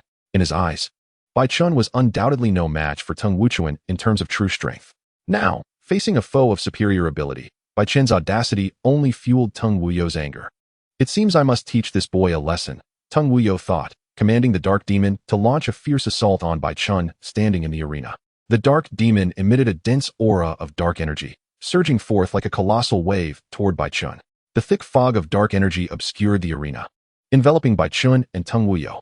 Within the mist, light was utterly devoured, leaving only the blurred outlines of the stone pillars at the arena's edge. Bai Chen, amidst the fog, relied solely on the soul link to sense the position of the blazing sunlight unicorn, while Tung Wuyo, utilizing the Dark Demon's shared vision, observed the arena's movements with clarity. The blazing sun and the Dark Knight Demon shared many similarities, making victory exceedingly difficult. The Dark Knight Demon was not like the flame beast before, merely a shadow of its former self. It was in peak condition. The Dark Knight Demon unleashed its advanced dark attribute skill, Nightfall. How intriguing! Tung Wuyo's voice emerged from the mist, laced with a cat-and-mouse mockery. "Not so pleasant. Is it, to be enveloped in darkness?" The blazing sun anxiously pawed at the ground, its fire attribute energy heavily suppressed within the dark fog, its flames flickering like a candle in the wind. Suddenly, a shadow darted from the mist, the Dark Demon's claws slicing through the air toward the blazing sun's flank. With a cry of pain, the blazing sun attempted to evade, yet its side was still slashed open, dark purple mist seeping into the wound, causing the surrounding fur to wither rapidly. Although Bai Chen could not witness the fierce battle firsthand, he could clearly sense the blazing sun's condition through their soul bond. The situation appeared grim, tightening Bai Chen's heart. In that moment, a thought flashed in his mind. The light attribute of the blazing sun. Light and dark were inherently opposing forces, with light serving as the nemesis of darkness. If that were the case, the blazing sun's holy light might yield unexpected results in this battle. Resolute, Bai Chen commanded, "Blazing sun, immediately unleash the holy light baptism." Responding to the command, the blazing sun summoned its entire reservoir of light attribute energy. This energy, seemingly guided by an unseen force, began to surge from beyond the realm of darkness, gradually coalescing into a colossal solar orb of light, resembling a brilliant pearl suspended in the dark sky. As the solar orb continued to gather strength, its radiance intensified, blindingly bright. Yet, just as the brilliance reached its zenith, the sun abruptly shattered. Countless beams of light erupted like shooting stars, indiscriminately piercing every corner of the dark realm. The immense energy contained within these beams caused the entire dark domain to tremble. They penetrated the dark barrier effortlessly, targeting the Dark Knight Demon's form directly. Caught off guard by Bai Chen's sudden maneuver, the Dark Knight Demon staggered as the beams of light struck with ferocity. The audience, including Tung Wuyo, watched in astonishment as the Dark Knight Demon was momentarily forced out of the shadows. Tung Wuyo, who had previously underestimated Bai Chen, was now taken aback by the boy's quick thinking in such a critical moment. However, the Dark Knight Demon, despite its initial shock from the holy light baptism, quickly regained its composure, leveraging its substantial power, which far surpassed that of the blazing sun, to reclaim the initiative in the battle. With a furious roar, the Dark Knight demon unleashed countless black chains that shot forth like venomous serpents from its form. These chains intertwined in midair, forming an impenetrable black barrier that deflected the blazing sun's attacks. Within the realm of dark attributes, dark chains began to materialize, ensnaring the blazing sun unicorn. As the Dark Knight demon executed its binding skill, the blazing sun was instantly immobilized to the ground. Despite its frantic struggles, it could not break free. Dark Knight Blade. From the dark realm emerged numerous pitch-black energy blades, instantly slicing into the blazing sun unicorn. Had it not been for the enhancement from the soul beast heart, the blazing sun would undoubtedly have sustained grave injuries from this strike. At this moment, the dark blades inflicted wounds upon the body of the radiant unicorn, accompanied by the unique corrosive effect of the dark attribute, preventing any self-healing. As the radiant unicorn gradually weakened, Bai Chen realized that it had lost the ability to contend with the night demon. Without further ado, he recited the incantation and began to slowly retract the radiant unicorn. The spectators outside sighed upon witnessing Bai Chen's action, with some murmuring softly, "Is the Bai family truly conceding? This kid Bai Chen is not as impressive as he seems. I reckon this is the extent of his capabilities." Meanwhile, Tung Wuqing stood on the platform, observing Bai Chen's actions with a hint of disdainful amusement. He mused to himself, "It is a miracle that this brat possesses a radiant unicorn. Surely he no longer has any fighting strength left." With this thought, Tung Wuqing glanced triumphantly at Bai Shuxian below, letting out a provocative laugh. However, just as everyone assumed the battle was drawing to a close, Bai Chen suddenly made a new move. His garments fluttered in the wind, as if propelled by a powerful force. Almost immediately, a cerulean array materialized beneath his feet, radiating a dazzling light. In an instant, an icy aura surged forth from the array, swiftly enveloping the entire arena, causing the temperature to plummet dramatically. As the array appeared, an intensely frigid breath swept through like a tempest, as if the very space had been frozen. Simultaneously, the icy domain it emanated surged forward like a tumultuous tide, encroaching upon the realm of darkness. "What creature is this? Such a chilling aura!" Someone exclaimed in terror. "It's freezing." "Mommy," a child cried out, overwhelmed by the cold. With the emergence of the ice, the initially brilliant azure runes began to dim, as if being consumed by the frost. At the center of the white radiance, the silhouette of the ice spirit began to manifest slowly. Could it be a fifth-tier ice spirit in its growth phase? Someone exclaimed in astonishment. Is Bai Chen courting death? A spirit of this level appearing before the night demon would likely be obliterated in a single blow. Another person indignantly remarked. Has this Bai kid gone mad with ambition? How could he risk his life so recklessly? Someone sighed. "Xiao Chun, you need to come down immediately." Bai Shuxian shouted anxiously from the sidelines, desperate to prevent his little brother from jeopardizing his future due to a moment of impulse. After all, the Tung family had already promised to return the supplies, making the continuation of the battle unnecessary. It was merely to accommodate the Bai family. Tung Wuqing chuckled upon witnessing Bai Chen summon a fifth-tier ice spirit in its growth phase. "Bai Chen, is this truly all you are capable of? A fifth-tier ice spirit is 6 tiers beneath me. I could easily annihilate both you and your beast with a single skill." He then added, "Bai Chen, our family head has instructed that this battle should not result in any fatalities. You should withdraw and allow us to witness the duel between me and your brother." Yet, Bai Chen remained silent, casting a glance at the ice spirit. Instantly, the ice armor, a skill bestowed by the ice spirit, enveloped Bai Chen, augmenting his defensive capabilities against ice. The ice spirit raised its small hand, and countless shards of ice began to coalesce on the battlefield. Sharp, crystalline swords of ice emerged, forming a formidable barrier across the dark domain. Ice swords. The ice crystals simultaneously surged towards the night demon. The night demon, quick to react, did not even need to chant an incantation. Its cloaked arm extended to wave, conjuring rows of dark stone pillars to obstruct the icy onslaught. However, these pillars were swiftly shattered, while the two colossal ice serpents fiercely lunged towards the night demon. Double release. It's a double release. Many seasoned spirit masters outside began to murmur amongst themselves. Bai Chen's ice spirit is extraordinary. Is it really just a fifth-tier ice spirit in its growth phase? Within the private box, Lord Shu Cheng observed the unfolding battle with a smile. He was well aware of the creature's true nature. During the previous qualification round, Bai Chen had not exhibited this dual release ability, indicating that he had only recently mastered it. This boy's potential was indeed remarkable. The Bai family spectators were left in awe of Bai Chen's performance, while Bai Shuxian felt a mix of emotions. Indeed, Spirit masters emerging from the beast hunting hall were entirely different from ordinary beast tamers. Many ordinary beast tamers possessed mediocre spirit beast qualities and lacked such techniques. Even with high levels and stages, they faltered when faced with true experts, while genuine masters had long trained their spirit beasts to wield formidable abilities. Unbelievable. The control over ice is beyond anything I have ever witnessed from a fifth-tier ice spirit. The audience gasped in astonishment, unable to believe their eyes. The scene before them completely subverted their understanding of tier levels. A fifth-tier ice spirit could exert such dominance over the night demon was nothing short of miraculous. Doubts began to circulate regarding the true identity of this ice spirit. Was it genuinely a high-tier bronze spirit beast? This defied all logic. Many high-level spirit masters displayed expressions of skepticism, scrutinizing every movement of the ice spirit in an effort to discern its nature. Just as the crowd was engulfed in confusion, someone suddenly shouted, "It's ice concealment. It's the skill of ice concealment." This exclamation seemed to awaken the crowd, who began to realize that the ice spirit might not be a true ice spirit at all, but rather a hybrid ice-type spirit beast. But what exactly was it? The spectators buzzed with speculation, suggesting various possibilities: an ice elf, an ice demon, or perhaps a frost spirit.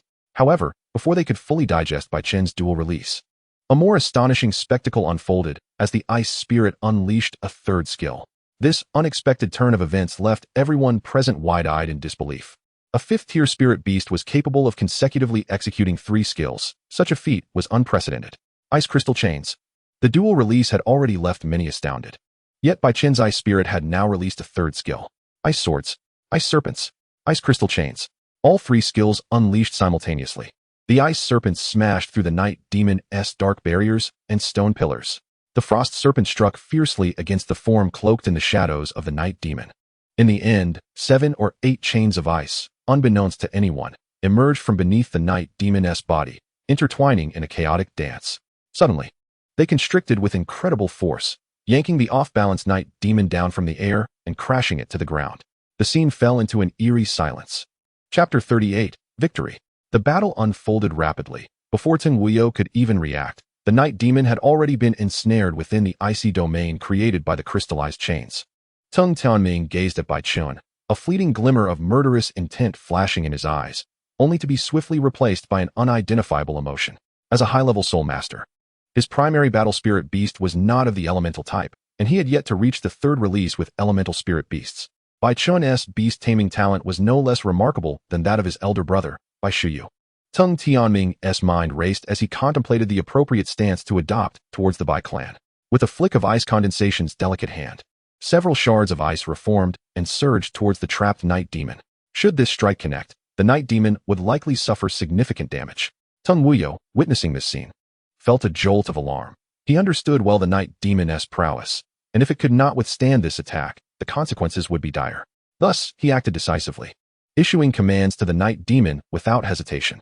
Darkness, dark theft. With Teng Wuyo's furious shout, the night demon seemed to respond to an enigmatic force, its body suddenly flickering with a strange dark glow. In an instant, it escaped the binding chains like a phantom.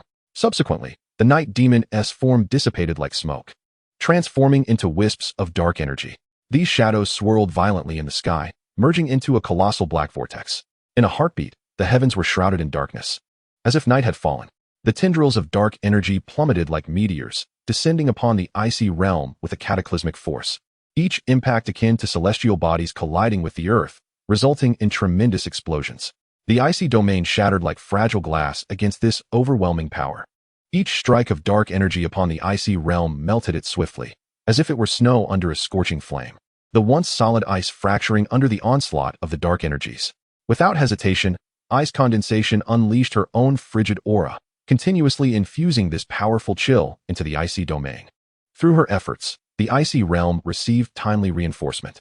The once unstable ice regained its firmness, resisting wave after wave of dark energy assaults. Should the icy domain be breached, ice condensation's offensive capabilities would be severely diminished, a catastrophic loss for her. At this critical juncture, Teng Wuyo seized the opportunity, summoning his second spirit contract without delay. An advanced bronze-class Gale Sparrow emerged. This Gale Sparrow had evidently endured numerous battles and undergone spiritual enhancement.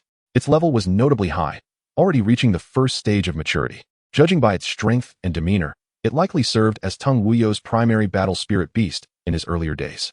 Amidst the fierce contest for dominance between ice condensation and the night demon, the Gale Sparrow soared like a bolt of lightning, swiftly executing a high-level wind technique. Wind Shadow Blade. In an instant, countless wind blades ravaged the icy prison, scattering ice shards in every direction, the chill palpable.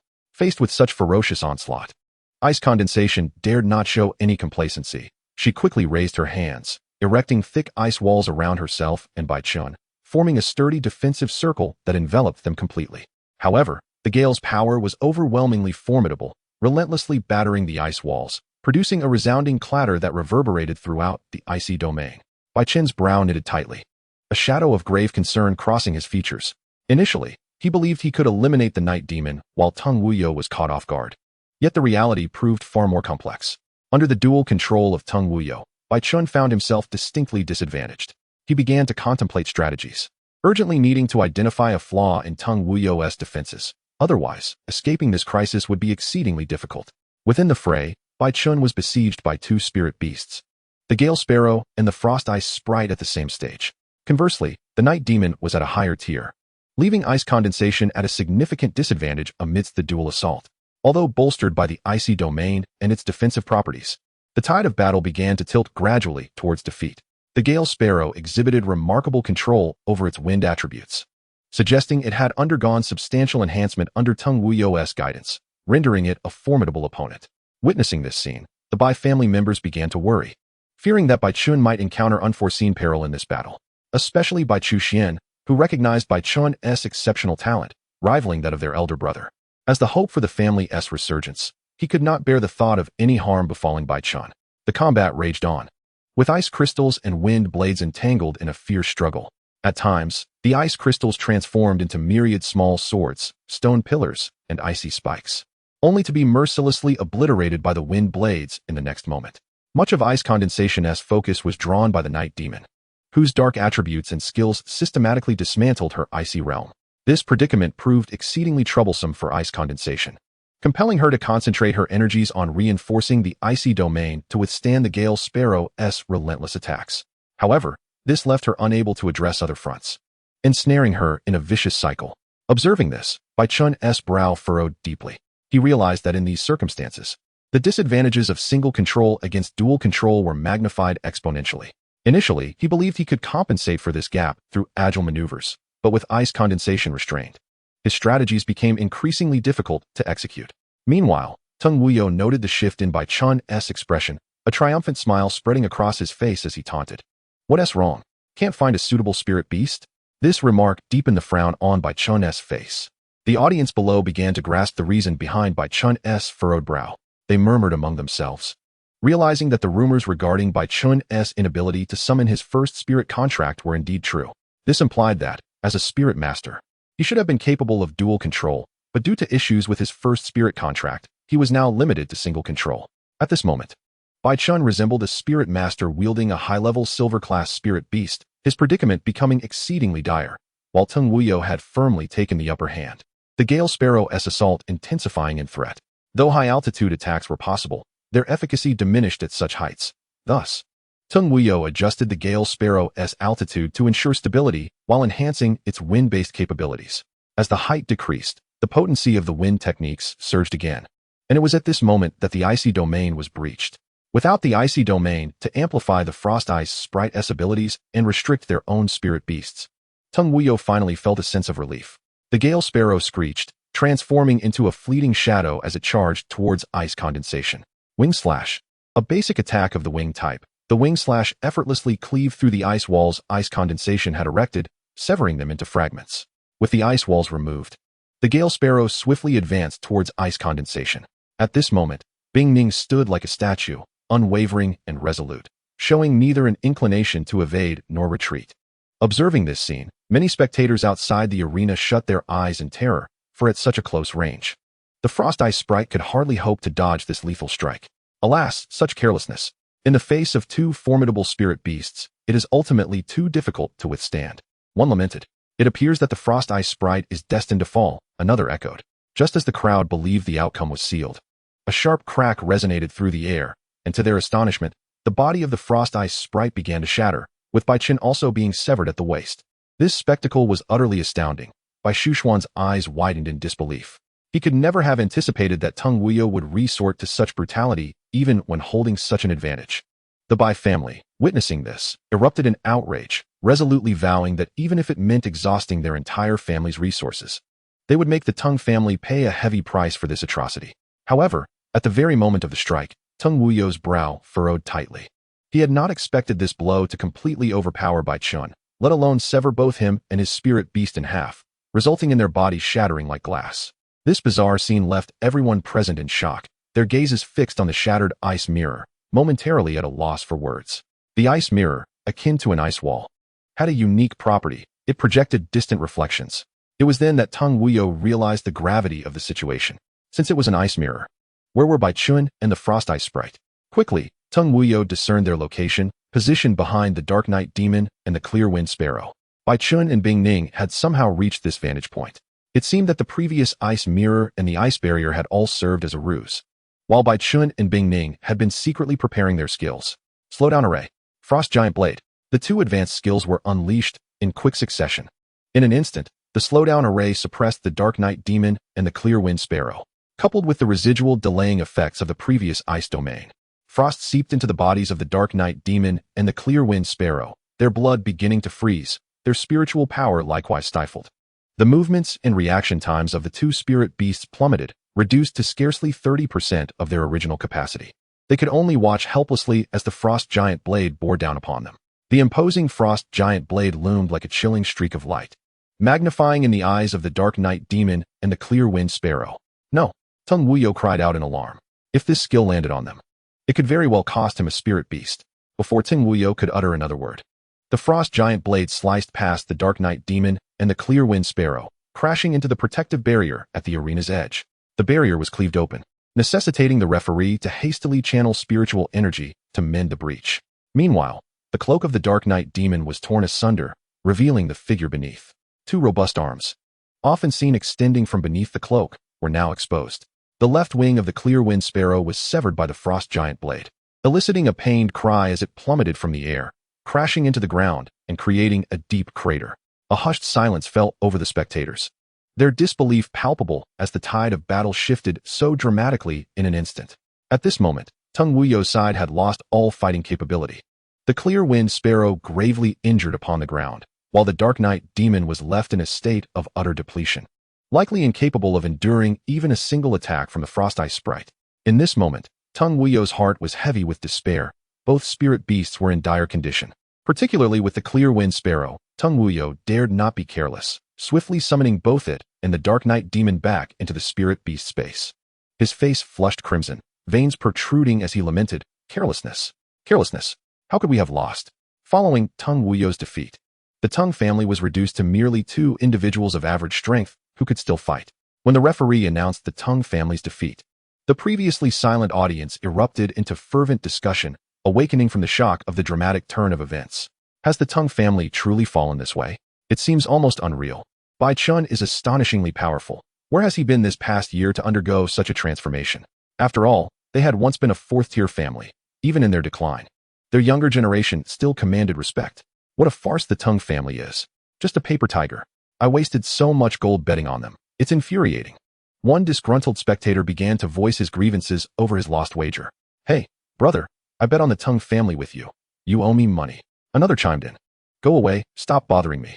Your failure is your own business." The accused retorted impatiently, attempting to shake off the annoyance. Meanwhile, witnessing Teng Wuyo's defeat, Teng Tianming's expression darkened. This battle had truly backfired, not only alienating the Bai family, but also causing the Teng family to lose face among the clans of Xuqing. The Lord of Xuqing, observing the scene, could not help but applaud. Bai Chen had exceeded all expectations. His innate talent for battle was remarkable, using an ice mirror to ensnare Teng Wuyo, who had been unwittingly led to the back, preparing his ultimate attack, thereby crushing the Teng family's advantage. It seemed that tomorrow he must seek an opportunity to converse with this remarkable individual. Next up, the Teng family. With this announcement, all eyes turned toward the Teng family's direction. Unexpectedly, the remaining two survivors of the Teng family exchanged glances, hesitating, seemingly filled with trepidation. After witnessing Bai Chen's brutal combat style and formidable strength, they understood that stepping into the fray would not only fail to alter the situation, but would likely further tarnish the Teng family's reputation. Recognizing the futility of continuing, the two ultimately made the decision to concede. Though this choice was born of reluctance, it was the wisest course of action. With the Tung family surrender, the duel officially came to a close, with the Bai family achieving a resounding victory. Chapter 39. The Beast Hunting Commander of Miaozhu Town. In the grand hall of the Bai family's temporary residence in Shuqing, the incense flickered in the bronze censer, casting dancing shadows upon the intricately carved beams. Bai Shuxian sat regally upon a pearwood chair, absent-mindedly tracing the rim of his cup. His voice tinged with a subtle melancholy that echoed in the spacious hall. "Are you truly leaving, little brother?" Turning to face him, Bai Chen stood in the center of the hall, garbed in meticulously arranged dark attire, his travel pack carefully wrapped in cloth at his waist, clearly prepared for departure. He inclined his head slightly to Bai Shuxian, his tone calm, yet resolute. "Indeed, second brother. The days at the Beast Hunting Hall are fixed. When the time comes, I must go to accept my assignment without delay." Bai Shuxian sighed softly, rising from his seat and approaching Bai Chen to pat his shoulder. His broad, warm hand conveyed the unique warmth of an older brother. "Very well. In this contest, you have rendered great service, restoring honor to the family and reaping substantial tangible benefits. Your contributions are etched in the memories of our kin." He paused, as if suddenly recollecting something, and added, "By the way, the punishment for Bai Shujing has been handed down. That fellow had previously escaped on his own accord, and the clan has ultimately decreed a year of confinement as his penalty." Bai Chen raised an eyebrow at this news. A year of confinement is neither light nor heavy. Particularly for the proud Bai Shujing, a year without involvement in family affairs equates to a significant loss of opportunities. Moreover, considering that Bai Shujing's father is the clan's elder, it must have required considerable effort for Bai Tiannan to acquiesce to such a punishment. He chose not to dwell on the intricate power struggles within the family. For the pressing matter at hand was his journey to the Beast Hunting Hall. Bai Chen cupped his hands in respect towards Bai Shuxian, his tone brisk. "Second brother, I take my leave." Brother Chen. Suddenly interjecting was Bai Ling, clad in a delicate yellow dress, clutching a half-embroidered talisman, her eyes slightly reddened. Upon noticing Bai Chen's gaze, she hurriedly pressed the talisman into his hands, her voice laced with a hint of childlike charm. "Take good care of yourself over there. And remember to come back and visit me often." Bai Chen accepted the warm talisman, his fingertips brushing against her cool hand. And his heart softened as a rare smile graced his lips. "I will, little sister. I promise to return." With that, he wasted no more time, turning to stride purposefully out of the hall. Outside, the carriage awaited, the sound of its wheels rolling over the cobblestones fading into the distance as it carried him towards a new journey at the Beast Hunting Hall. Inside the main hall of the Shuqing Beast Hunting Hall, the scent of sandalwood mingled with an air of solemnity. Over 100 men and women clad in fitted attire stood in orderly formation. Their expressions were meticulously composed, as stern as granite, reflecting their reverence for the hall's regulations. Yet the flicker of excitement in their eyes could not conceal their anticipation for the forthcoming announcement of positions. Each person clenched their fists, knuckles whitening under the pressure. The crisp, rhythmic sound of footsteps echoed from outside the hall, striking the hearts of all present like a hammer. In unison, they raised their heads to see the hall master, adorned in a dark brocade robe with a gilded insignia at his waist, walking steadily at the forefront. Following closely was Chief Steward Chi Hai, donned in emerald green official garb, his countenance resolute, surveying the assembly with an air of undeniable authority. As the two ascended the high platform within the hall, the murmurs instantly ceased, leaving only the faint rustle of sandalwood in the air. At that moment, Zheng Guangping hastily approached, holding a thick stack of documents, the edges of the pages worn from repeated handling, clearly a pre-prepared roster of positions.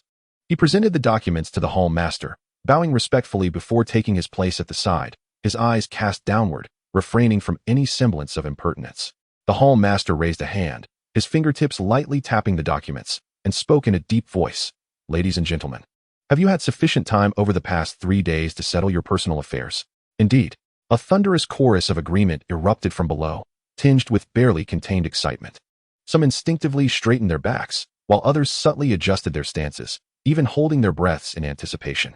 The hall master nodded in satisfaction, picking up the topmost document, and proclaimed, "Very well. I hereby announce your respective positions." He paused, scanning the crowd. Lin Ju, head of the 7th group of the Shuqing Beast Hunting Hall. Lin Ju, standing at the front left, suddenly looked up, a glimmer of surprise flashing in his eyes, before bowing to accept. "Thank you, Hall Master." Bai Chen, Chief Hunter of Miaozhu Town. Bai Chen stepped forward, his salute crisp and decisive. "I accept the command." Lu Maobai, Chief Hunter of Wuxuan Town. Zhou Yifan, Deputy Chief Hunter of Wuxuan Town. Zhang Hao, steward of Wushuan Town. One by one, names were called, and figures stepped forth in response. Some faces beamed with joy, while others, despite unmet aspirations, solemnly accepted their roles. The names on the roster were called out, positions falling like raindrops. A new web of power was slowly unfurling against the backdrop of this solemn, yet electrifying atmosphere. As Bai Chen and Lin Zhu confirmed their respective postings in a corner of the training ground, the steward responsible for dispatching orders urged them for the third time. According to regulations, after receiving their commands, they were to embark within a day to assume their duties. Bai Chen, this parting may be difficult. We may not meet again soon. Lin Zhu gripped the dispatch in his hand, his knuckles turning white. He was assigned to a defensive fortress on the outskirts of Xuqing. While Bai Chen's destination lay at the border town, their paths diverged like two rivers suddenly branching apart, unlikely to converge again. Bai Chen clapped a hand on his shoulder, a relaxed smile gracing his lips. Nonsense. You will surely have opportunities to patrol the borders in the future, right? When that time comes, come visit me. I shall treat you to the strongest beast blood wine, and let you savor the roasted beast ribs of the border town. Lin Zhu chuckled at his jest, the tension in his shoulders easing somewhat. It's a promise. I will frequently report back to the headquarters of the Xuqing Beast Hunting Hall, and I will certainly seek you out. Just then, a steady set of footsteps approached from afar. A steward clad in gray robes hastened towards them, the copper insignia at his waist glinting coldly in the sunlight, indicating he was from the third group of stewards. Commander Bai, the Hall Master requests your presence in the Hall Master's palace. Bai Chen paused, a flicker of confusion crossing his mind. Ordinarily, after positions are assigned, preparations for departure would follow. The Hall Master's summons at this juncture seemed to carry a special directive. He quickly composed himself, exchanging a glance with Lin Zhu to signal he would attend to the matter alone. Lin Zhu nodded in understanding, a hint of concern in his gaze. The Hall Master's sudden request felt rather unusual. Bai Chen adjusted his attire, cupping his hands respectfully towards the gray-robed steward. I appreciate your efforts. I shall follow you now. The gray-robed steward nodded impassively and turned to lead the way. They traversed the corridors of the Beast Hunting Hall, the cobblestones beneath their feet worn smooth by countless passers-by. Along the way, they occasionally encountered other newly appointed officials engaged in hushed conversations, their faces reflecting either excitement or trepidation. In contrast, Bai Chen's demeanor remained notably tranquil. As they neared the Hall Master's palace, the guards became increasingly vigilant, their hawk-like gazes scrutinizing the two men before allowing them to pass after confirming their identities. Inside the Hall Master's palace, light streamed through the intricately carved window panes, casting dappled shadows upon the floor. A figure clad in black knelt in a corner, his dark attire nearly merging with the surrounding shadows, only the slight trembling of his shoulders betraying his anxiety. Speak. What have you discovered? Came the low voice from the Master's seat, as the Hall Master drummed his fingers against the armrest, his tone inscrutable. The figure in black took a deep breath, his voice barely above a whisper. In response to the Hall Master, Lord Shu has dispatched subordinates to investigate the matter concerning Ling City. It has been confirmed that this incident is no mere coincidence. It is highly likely to have been orchestrated by human hands. The Hall Master responded with a non-committal hum. As if he had anticipated this. Continue. Ling City borders a 5th-level tribe under the jurisdiction of the 7th-level tribe, and now, during the period of the lunar tide, the reproductive rate of the tribes surges dramatically. However, with limited territorial resources, outward expansion is commonplace, often leading to beast tides in previous years. The figure in black hesitated, adopting a more serious tone. Yet, the walls of Ling City are sturdy, and its defensive formations are sound. They were breached overnight, indicating an unseen hand at work. We have observed a persistent force undermining the cities under the control of the Xuqing Beast Hunting Hall, seemingly intent on methodically eroding our foundations. The Hall Master abruptly rose, his robes sweeping the floor and stirring a breeze. The Demon Dao Hall? The Spirit Beast Palace? Or perhaps an insider from the Spirit Alliance? Do we have any concrete leads? The figure in black shook his head, beads of sweat forming on his brow. Their operations are too clandestine. I have been unable to uncover any substantial evidence. However, there have been frequent disturbances in Miaozhu Town recently, leading my subordinate to suspect that they may be plotting something there. The Lord of the Hall approached the window, gazing at the distant skyline. I had previously noted this place as well, and I sincerely hope we do not repeat the tragic fate of Ling City. The figure in black trembled slightly, lowering his head further in fear of speaking. The horrific scene of Ling City still lingered vividly in everyone's mind. The night, illuminated by raging flames, had become a thorn in the hearts of all members of the Xuqing Beast Hunting Hall. At that moment, a servant's announcement came from outside. Lord of the Hall, Bai Chen has arrived. Let him in. As Bai Chen pushed open the door, he coincidentally encountered the Lord of the Hall turning around, a gentle smile adorning his face, while the cloaked figure remained half kneeling on the ground, resembling a silent statue. He quickly bowed and said, "I am Bai Chen, paying my respects to the Lord of the Hall." The Lord of the Hall raised his hand, signaling him to rise, personally preparing a cup of tea and placing it before him. "Try this. It is the cloud tea from Lingwu Mountain, refreshing and invigorating." Amidst the fragrant tea steam, the Lord of the Hall slowly spoke, "Bai Chen, your talent is remarkable. Mastering triple-layer release at your age is quite rare in the Xuan Beast Hunting Hall. I have also heard about your family's matters. You exhibit a sense of responsibility." He shifted his tone. "Initially, I plan to keep you and Linju in Xucheng City, seeking opportunities to send you both to Hong City for further training." Bai Chen tightened his grip on the teacup, subtly sensing that the ensuing words would not be simple. However, due to the recent unrest in Miaozhou town, showing signs of beast tides, I require someone to investigate the situation on my behalf. The Lord's gaze settled on his face with scrutiny. "Qi Hai is my confidant. His intentions are too apparent, and Zhang Guangping will investigate discreetly. You, however, are my visible pawn. Will you accept this task?" Bai Chen hesitated. "Not at all. I willingly accept."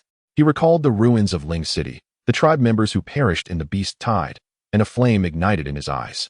The Lord of the Hall nodded in satisfaction. "Rest assured, I will ensure your safety.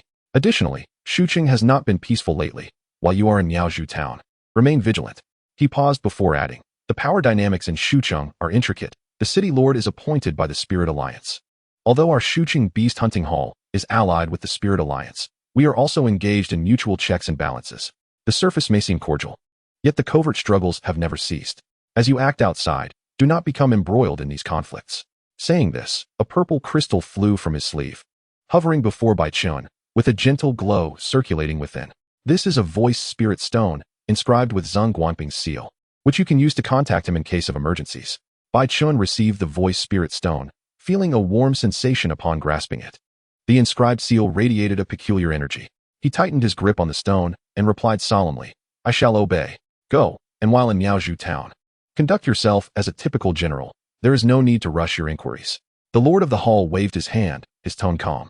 "The remaining undercurrents will be monitored by Zhang Guanping.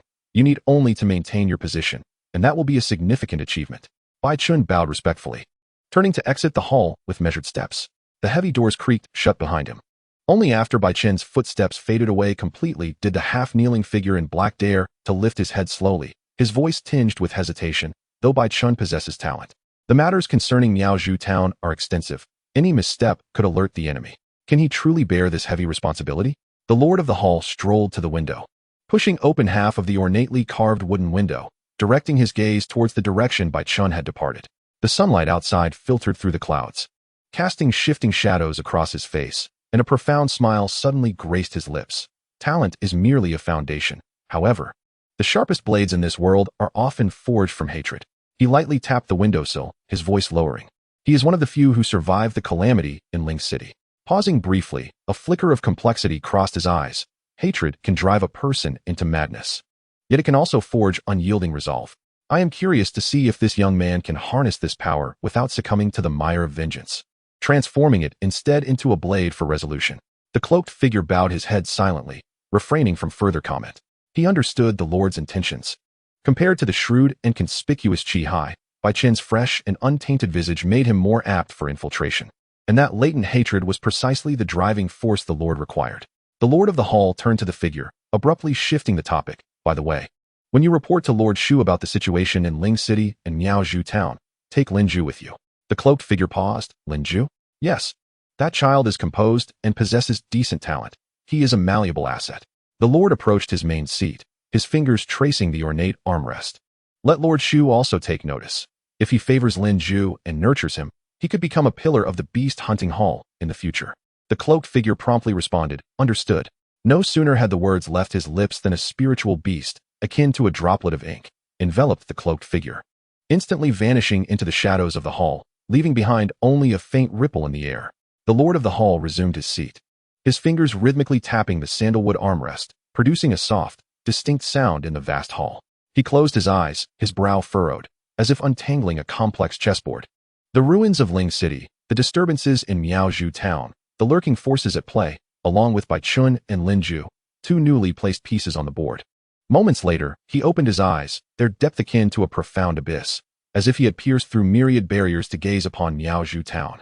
1,000 miles away, the winds there, it seemed, had already begun to stir restlessly.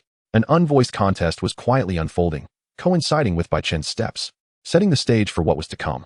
Chapter 40, Miaozhu town. The twilight resembled a deepening ink wash, gradually spreading along the horizon. Bai Chen tightened his grip on the reins, his knuckles pressing lightly against the smooth neck of the dark star steed beneath him. The steed shifted restlessly, its bronze mane catching the evening breeze and glimmering with fragments of light. The dark star steed, capable of understanding simple commands, was cultivated by the Beast Hunting Hall for its members' travel. Its streamlined body concealed astonishing endurance, yet it was now agitated by its master's tense aura. "General, we will reach Miaozhu town in another 20 miles, Huang Ling said, his voice slightly hoarse from the dust of travel. He steered his horse closer, the insignia at his waist jingling softly with the motion. "Look at the sky. It's nearly burning on the western horizon. Why not find a village along the way to rest? I know of a hunter with the surname Zhao. He has a place where we can tether our horses, and he always has warm tea brewing." Being a native of Huangqi town, which is subordinate to Miaozhu town, he was intimately familiar with the area, knowing even which woods harbored the plumpest hares. His brow furrowed, clearly feeling that they were rushing too much.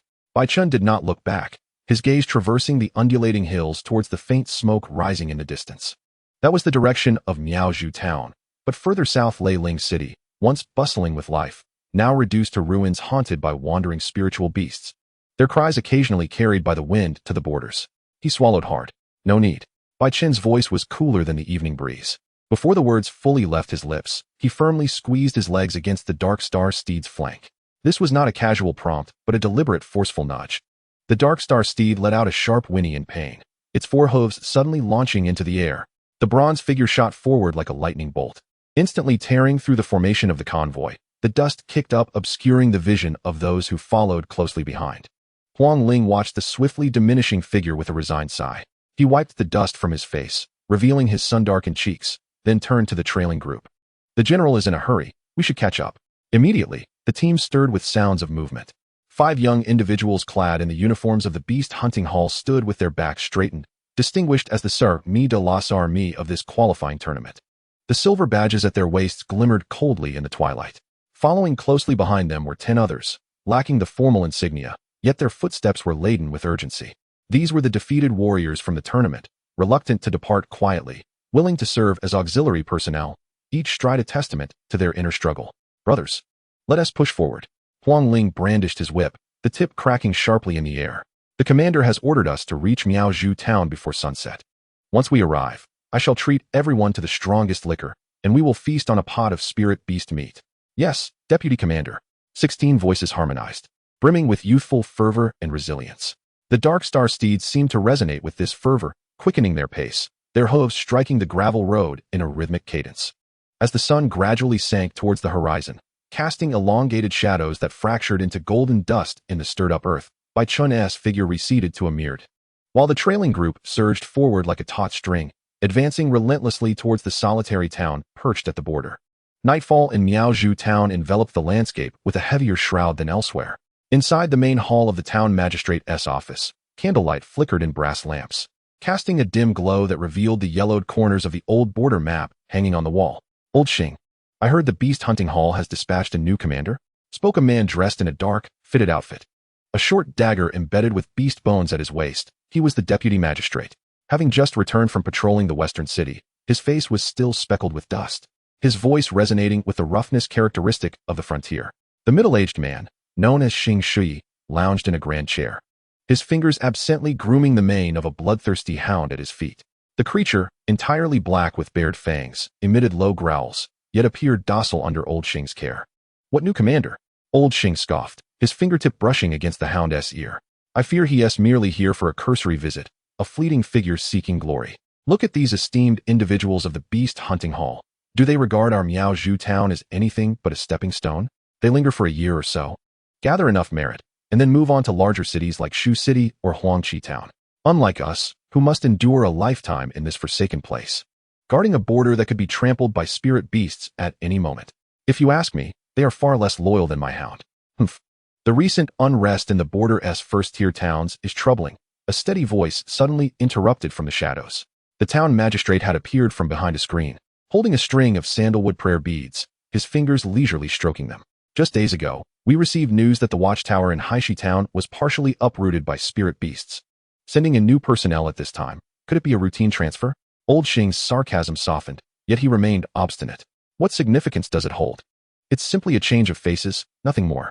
I've long been displeased with those from the beast hunting hall, each adorned in uniforms embroidered with silver, flaunting their airs as if the scent of our toil could tarnish their vision. His thoughts drifted to the previous commander, igniting his ire. That impetuous youth, relying on the hall's regulations, had upended the granary case in the West Town within 3 months of his posting, resulting in the incarceration of his nephew, who had been working there, still languishing in jail to this day. The magistrate did not engage with his grievances, instead redirecting his gaze to Old Xing regardless. They are sent by higher authorities. We must extend them the courtesy they deserve. I suspect they will be weary from travel, likely resting in a village outside the city tonight before entering tomorrow. He paused, adding, Old Xing, please make the effort to greet them at the east gate in the morning.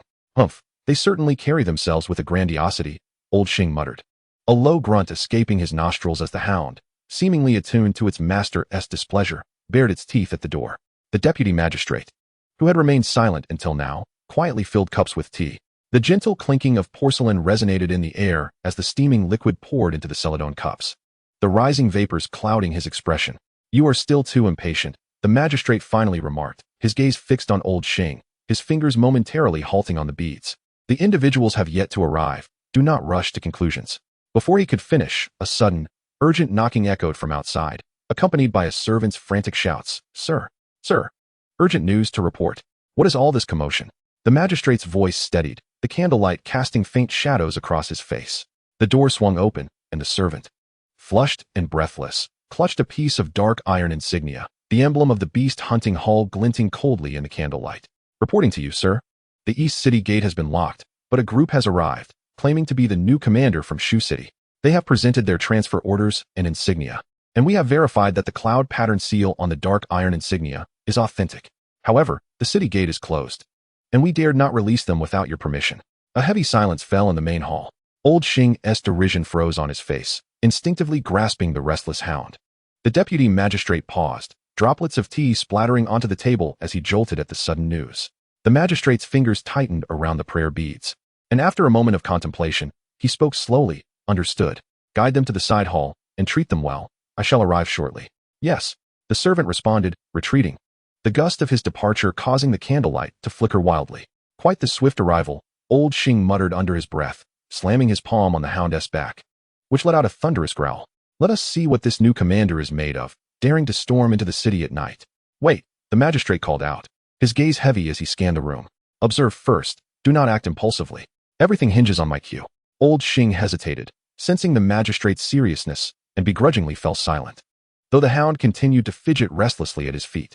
At this moment, the deputy magistrate, who had been quiet, rose to his feet, his dark robes sweeping across the floor, creating a subtle breeze. Old Xing, I will accompany you. His voice, though not loud, carried an undeniable certainty.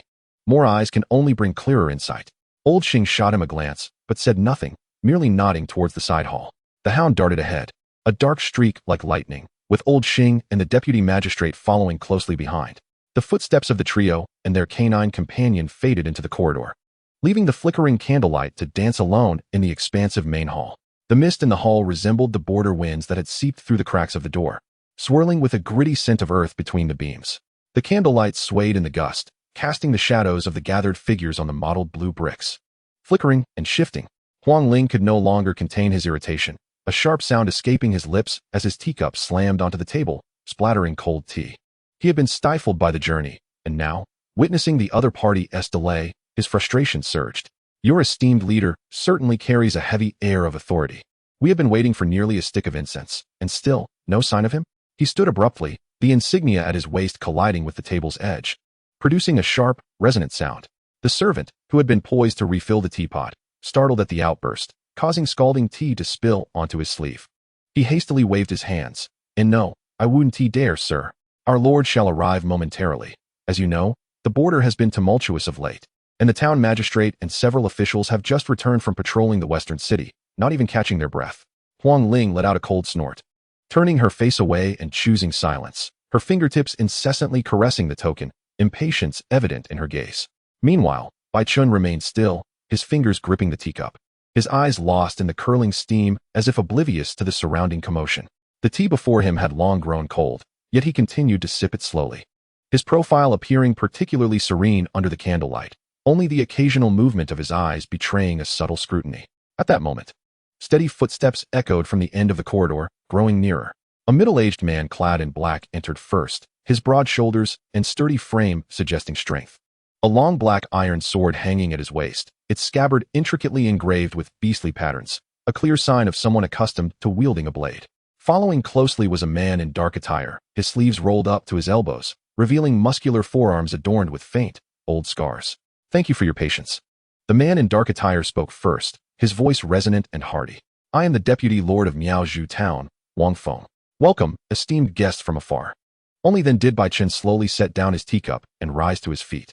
He stood tall, his plain hunting uniform shimmering softly in the candlelight. While the 16 individuals behind him rose in unison, their movements precise and imbued with a disciplined vigor.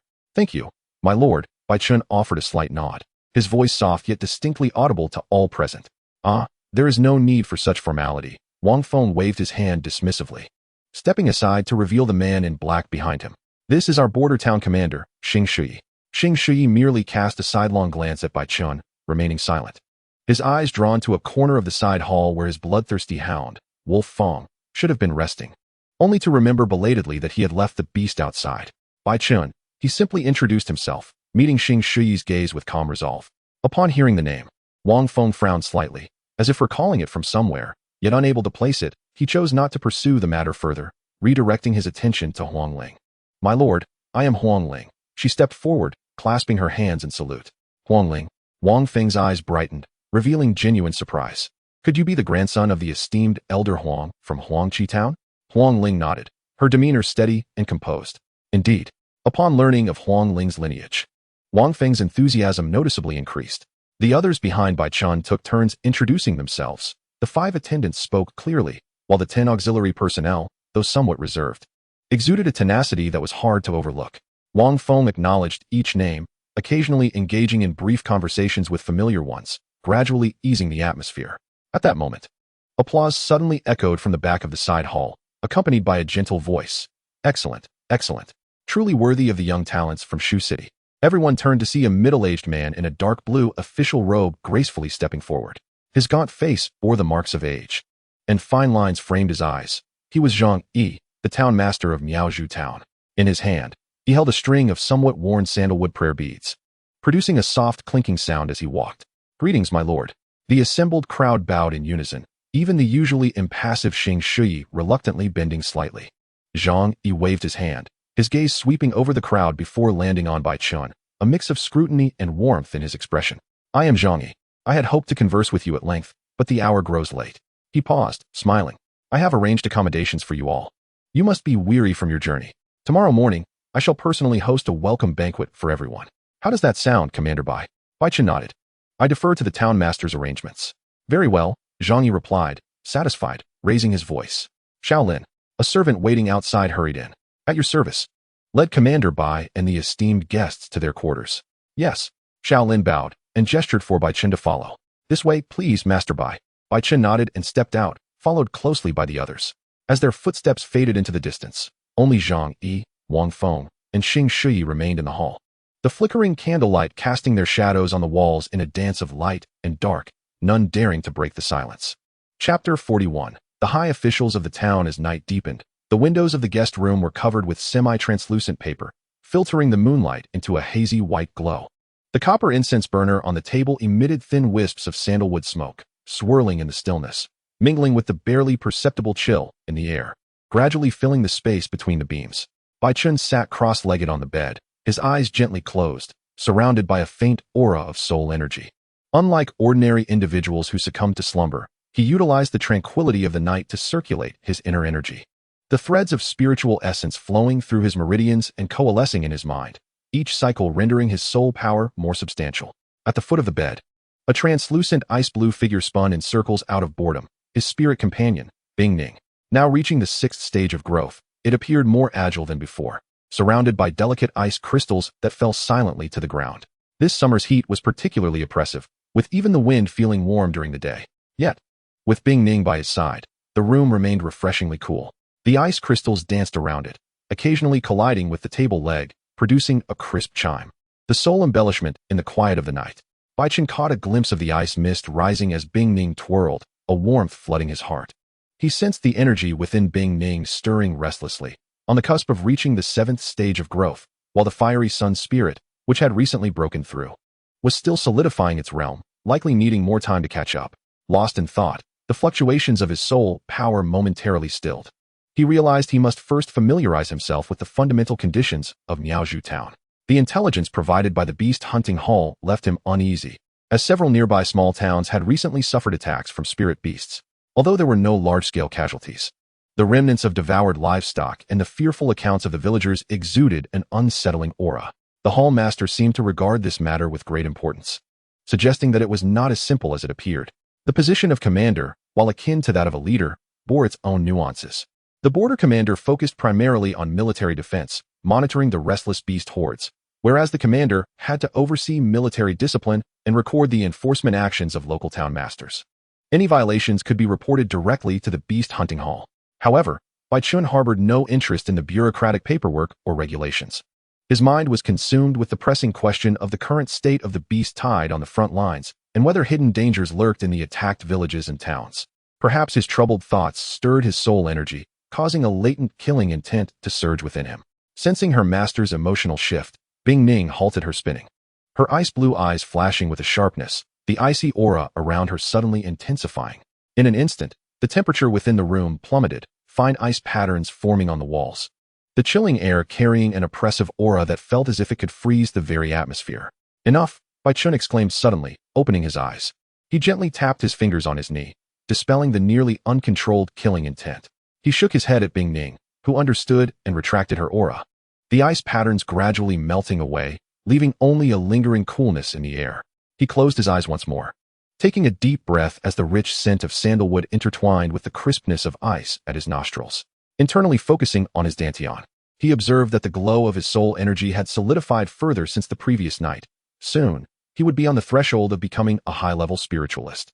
At that point, he would possess greater confidence when facing the beast tide at the border. Outside the window, the moonlight remained steadfast, the sandalwood incense continued to waft gently. And within the guest room, all distractions were cast aside, leaving only the subtle sounds of soul energy circulating, quietly accumulating strength in the stillness of the night. The following afternoon, within the 3-story private chamber of the central tavern in Miaozhu Town, the Rosewood Round Table was already occupied by a full assembly of guests. The intricately carved window shutters stood ajar, offering glimpses of the bustling pedestrians on the streets below and the distant, undulating rooftops. The air was suffused with the fragrant aromas of wine and cuisine, mingling delightfully with the faint sounds of commotion from outside, creating a lively atmosphere that was more vibrant than the previous night's secluded chamber.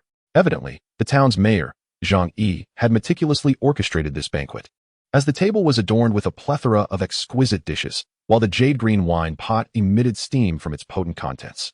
In his 30s, clad in a brocade robe, his square visage bore the marks of a seasoned bureaucrat, with a hint of shrewdness etched between his brows. Yet, the occasional glint in his eyes hinted at an astuteness not to be underestimated.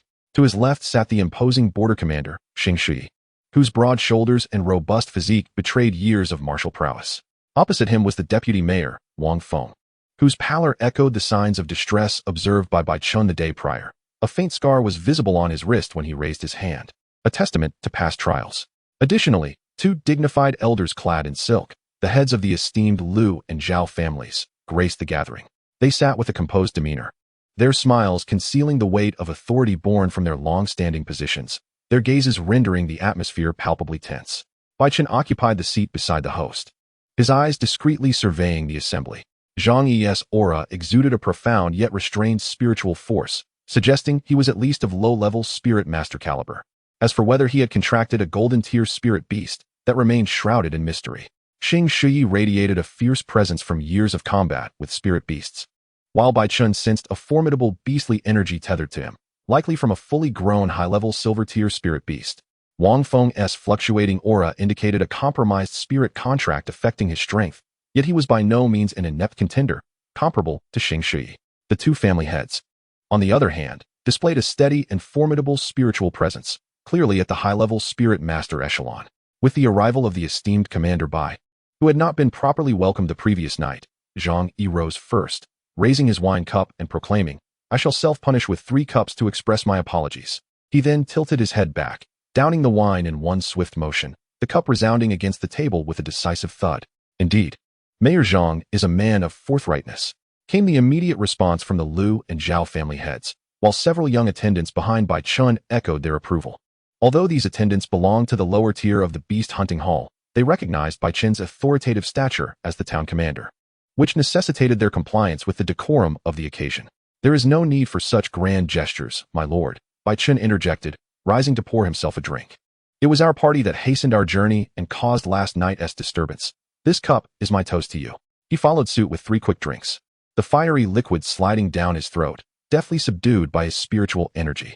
Observing this, his companions, including Huang Ling, hastily raised their own cups, and as they downed their drinks, the atmosphere grew markedly warmer.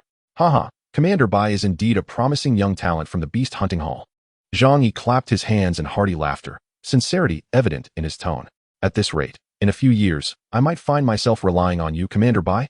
Bai Chen, unskilled in the art of flattery, merely clasped his hands in gratitude. "You flatter me, my lord."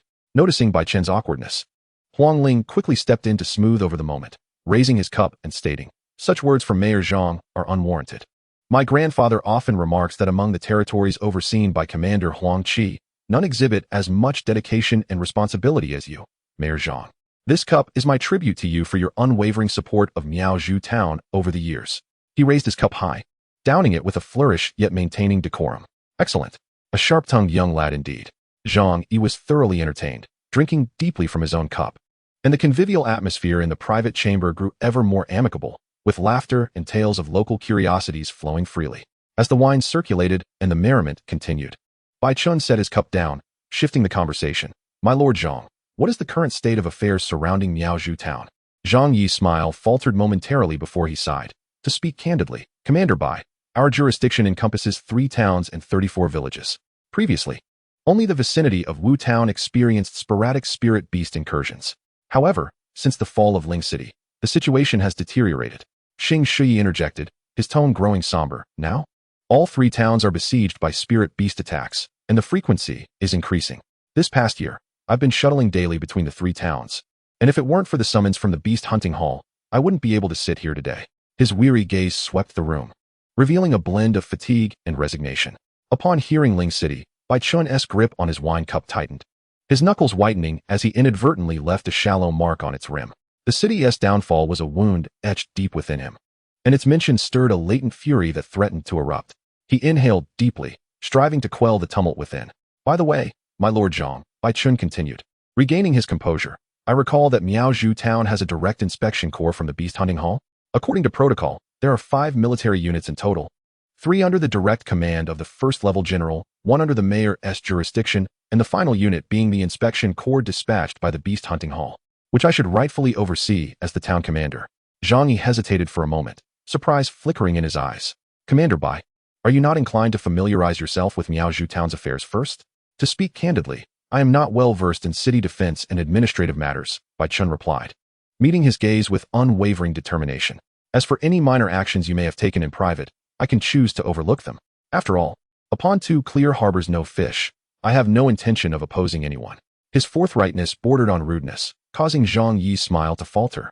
While the Liu and Zhao family heads paused mid-bite, the air in the chamber thickening with tension. However, upon reflection, it became clear that Bai Chen's willingness to overlook his clandestine maneuvers was a boon, alleviating Zhang Yi's concerns. A wave of satisfaction washed over Zhang Yi, and he quickly responded, "Commander Bai speaks with admirable candor. Certainly.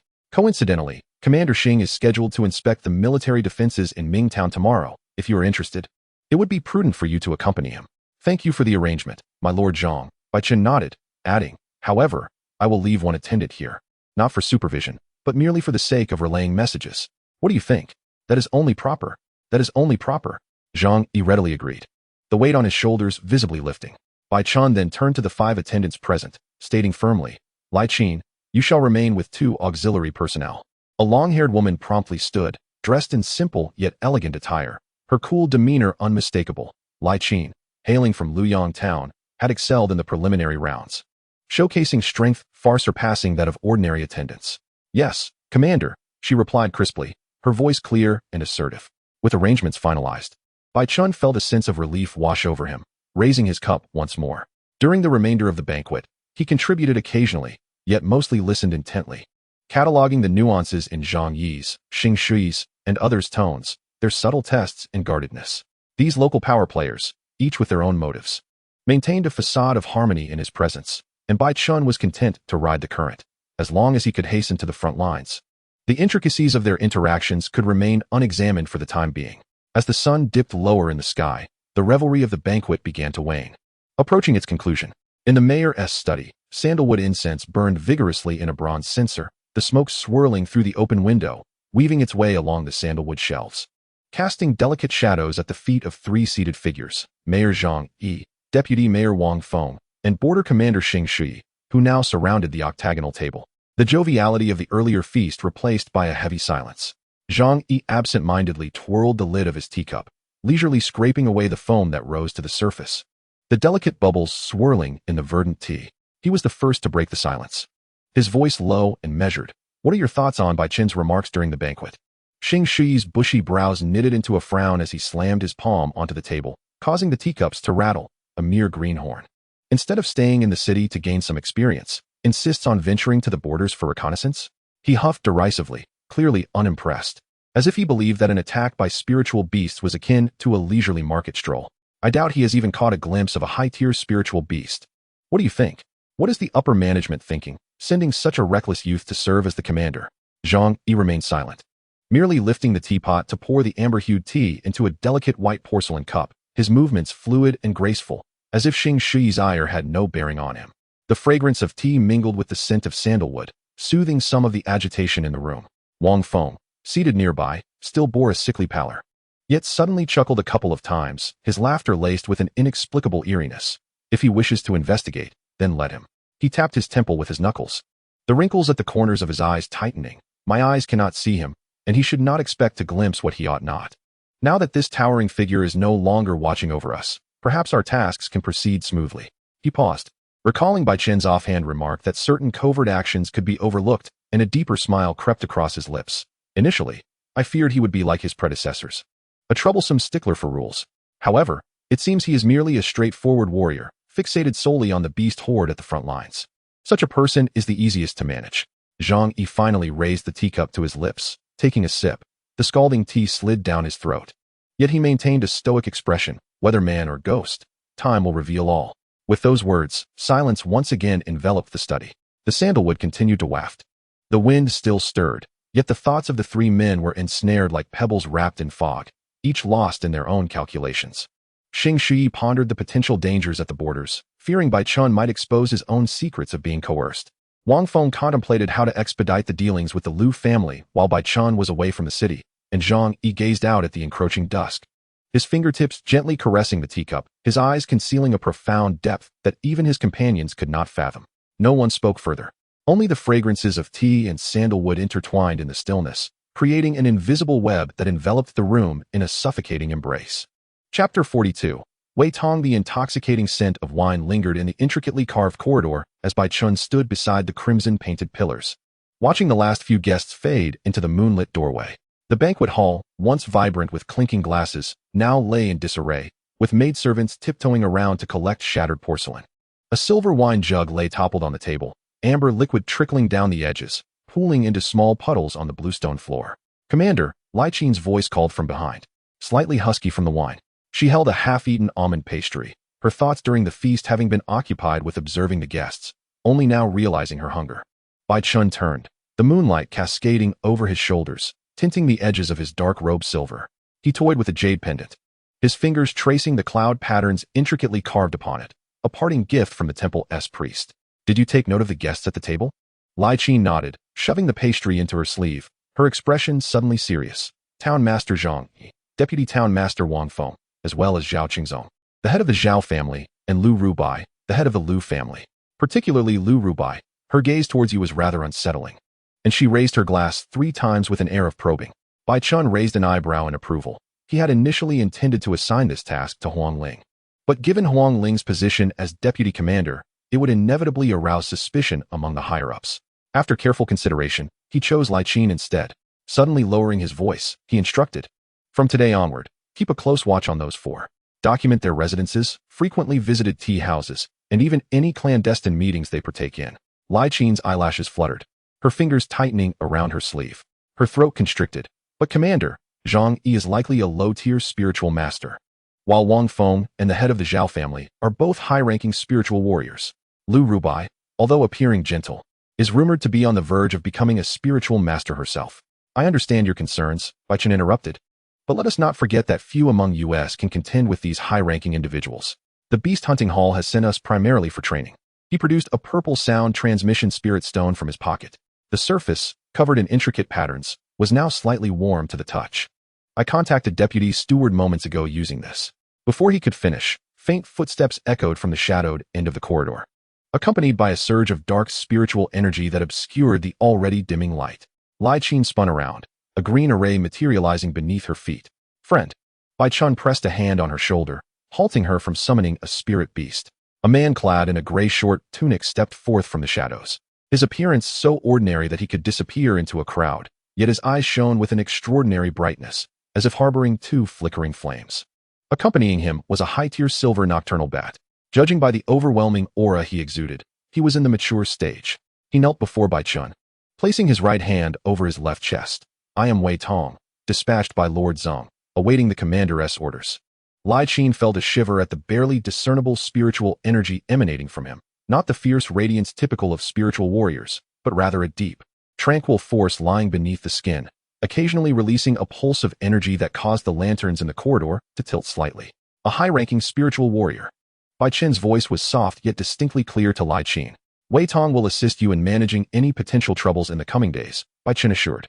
As Wei Tong stood, Bai Chen noticed he towered over her by a head, his posture relaxed like a pine tree, exuding an unspoken authority even in his coarse attire.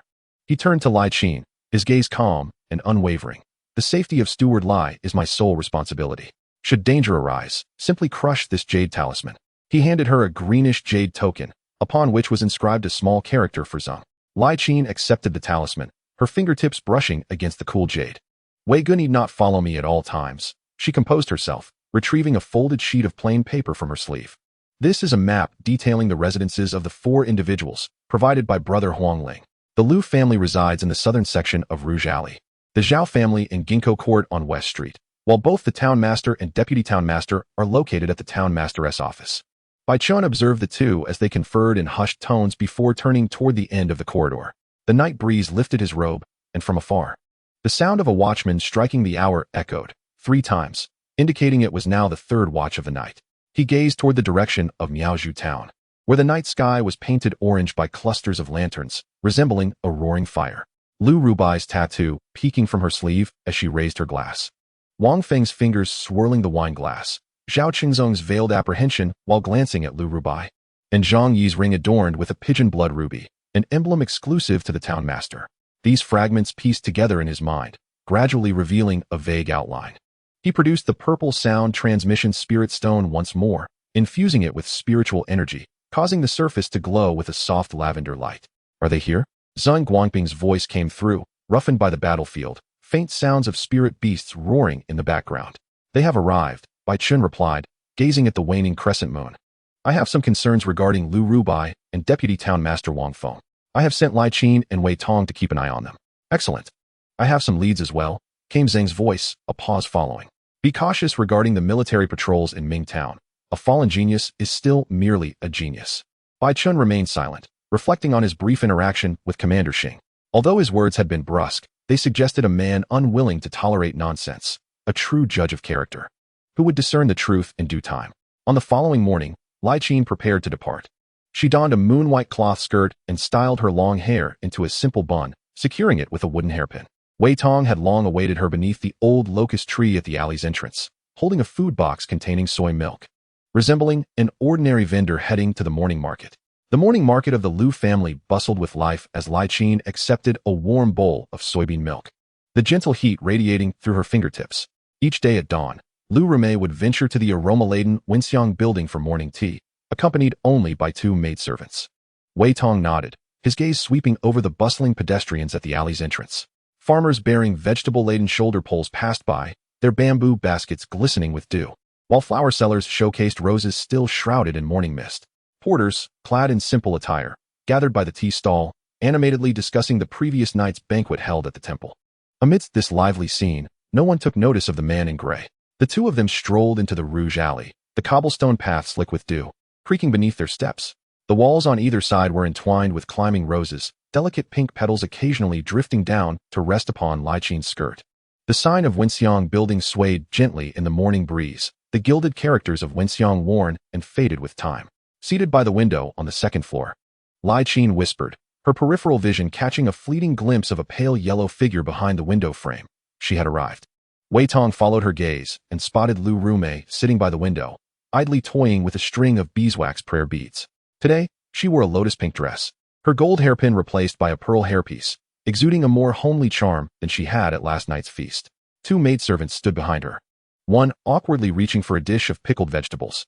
He discreetly approached the grocery store opposite Wenxiang building, feigning interest in selecting a bamboo basket while his ears attuned to the sounds from the second floor.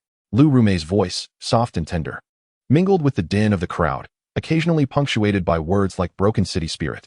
As the sun rose higher, the alley grew more crowded. Bai Chen followed a few women into the fabric shop next door to the Lu residence, where the shopkeeper was dozing at the counter, pretending to browse through the fabrics. She peered through the gap in the curtain towards the side door of Lu's estate. The vermilion door stood firmly shut, the copper rust on the knocker glinting a verdant hue in the sunlight. Two gatekeepers leaned against the doorposts, their long halberds lazily resting on their shoulders, appearing somewhat lethargic. The guard rotation at Lu's residence had changed, and Bai Chen murmured to her reflection in the mirror, where Wei Tong's figure appeared behind her, holding a wooden comb as if choosing. At dawn, it's these two. At noon, we'll switch to another four. One of whom bears a scar on his left cheek and is a high-level spirit user.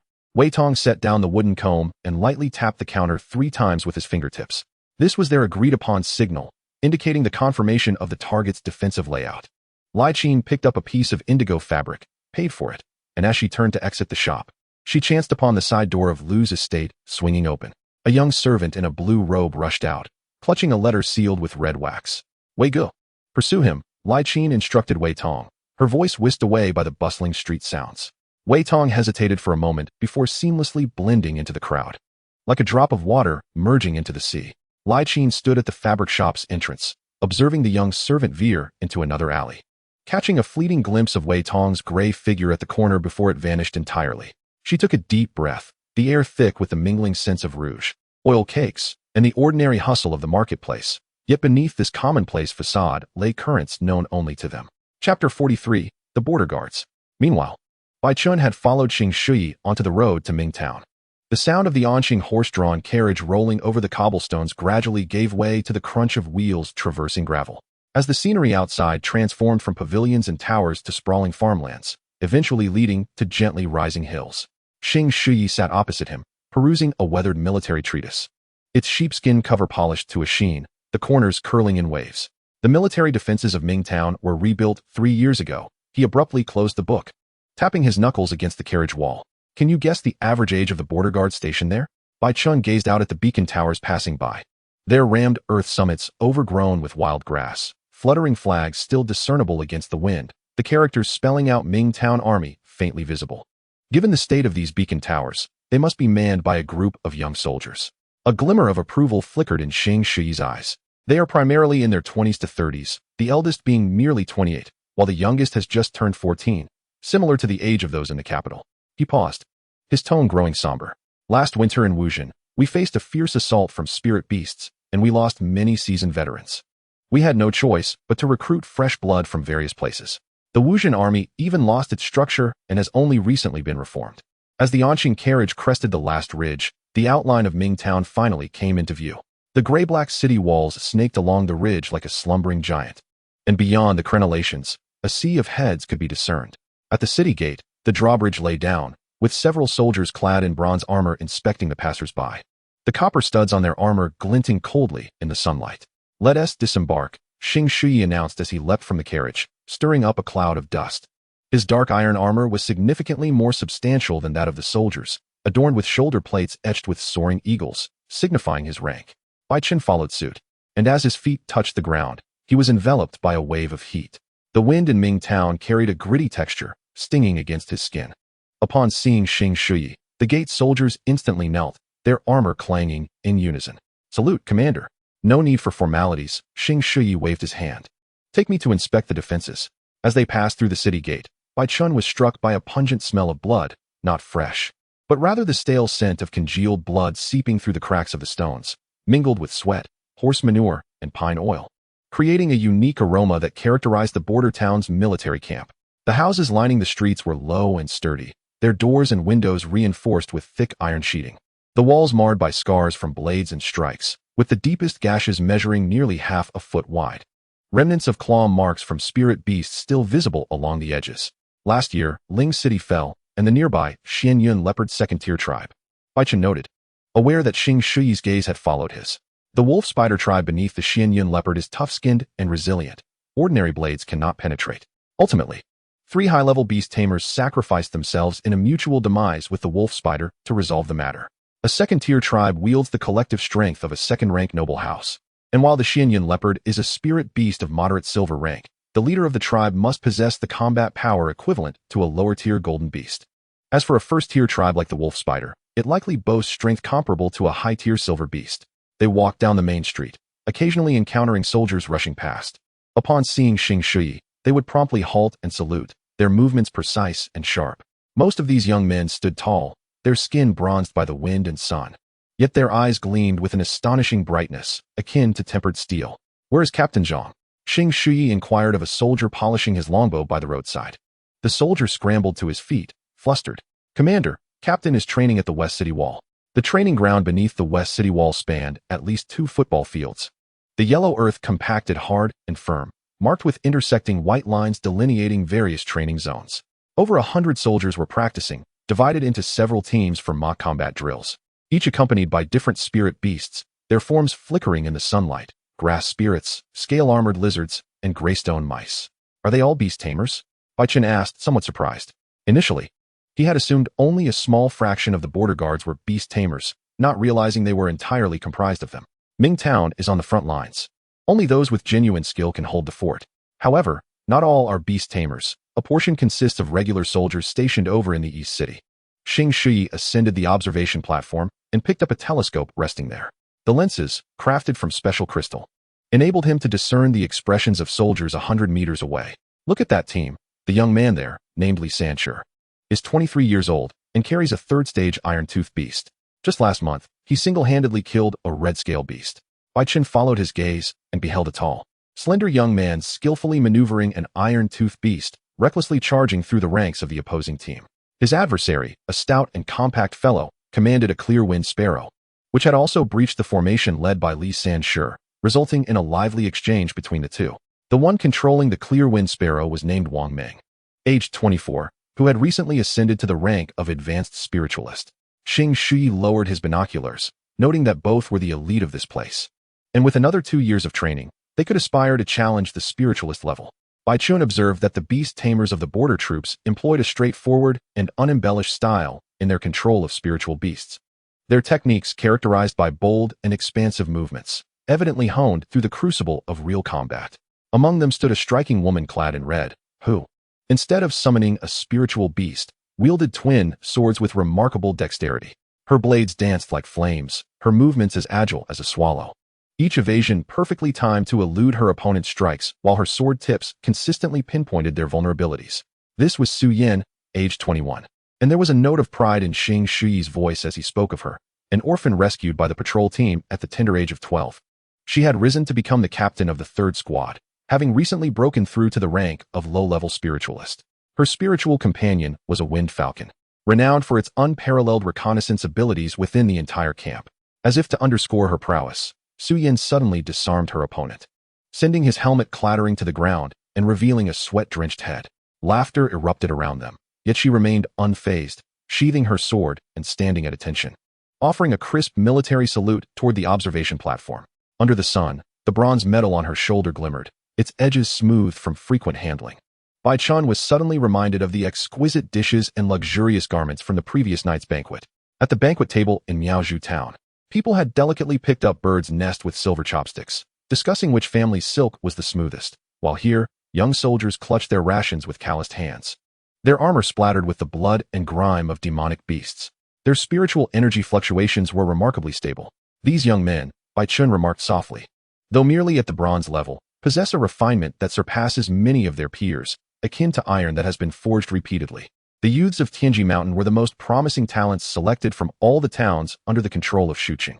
Although they progressed rapidly, in a one-on-one confrontation at the same stage, they would likely not stand a chance against those tempered by the trials of life and death. Of course, this comparison disregarded age and suggested that had those youths matured to this age, they would likely have already mastered the golden level. With a regimen of 10-mile weighted runs each day, 4 hours of practical combat training, and nightly studies of formations, it was difficult for Xing Shuyi not to feel a sense of stability as he observed the fierce battles unfolding in the training ground. Abruptly, he pointed toward the southwestern corner, where the new recruits were stationed. Shall we take a look? The training regimen for the new recruits was more rudimentary. A group of 16 to 17-year-old boys practiced their swordplay, their movements still quite awkward, beads of sweat forming on their foreheads, yet none dared to cease their training. Nearby, their spiritual beasts played in a lackadaisical manner, passing the time. An old soldier, limping and supporting himself with a cane, patrolled the area. His voice hoarse like a cracked bell. Put more effort in. Try harder. The beasts won't show mercy just because you're young. Bai Chen noticed the old soldier's empty left sleeve and the long knife wrapped in cloth at his waist.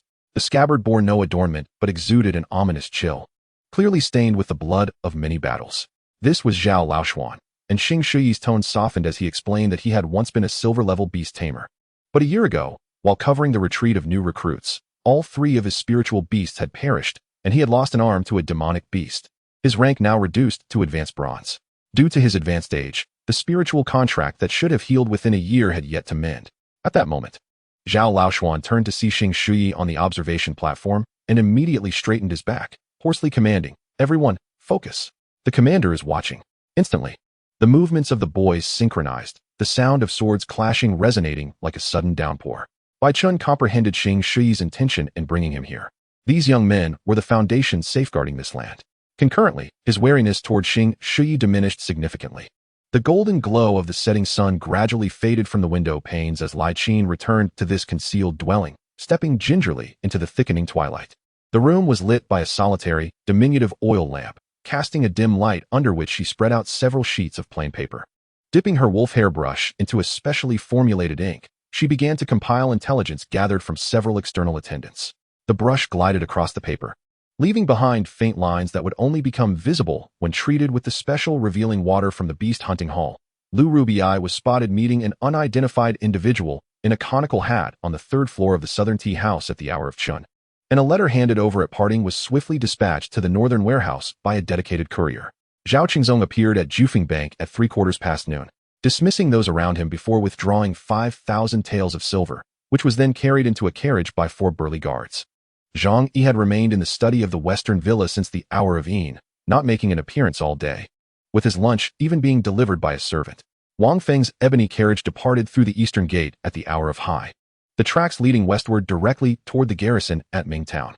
As she concluded the last line, Bai Chen hesitated, her fingers circling the name Wang Feng. The glow of the oil lamp cast a faint shadow on the paper, resembling her furrowed brow. The deputy mayor of Miaozhu Town. Neglecting the town's pressing affairs to venture into the heavily guarded Ming Town at such an hour? The intrigue felt akin to a venomous serpent lurking in the darkness, sending a chill down her spine.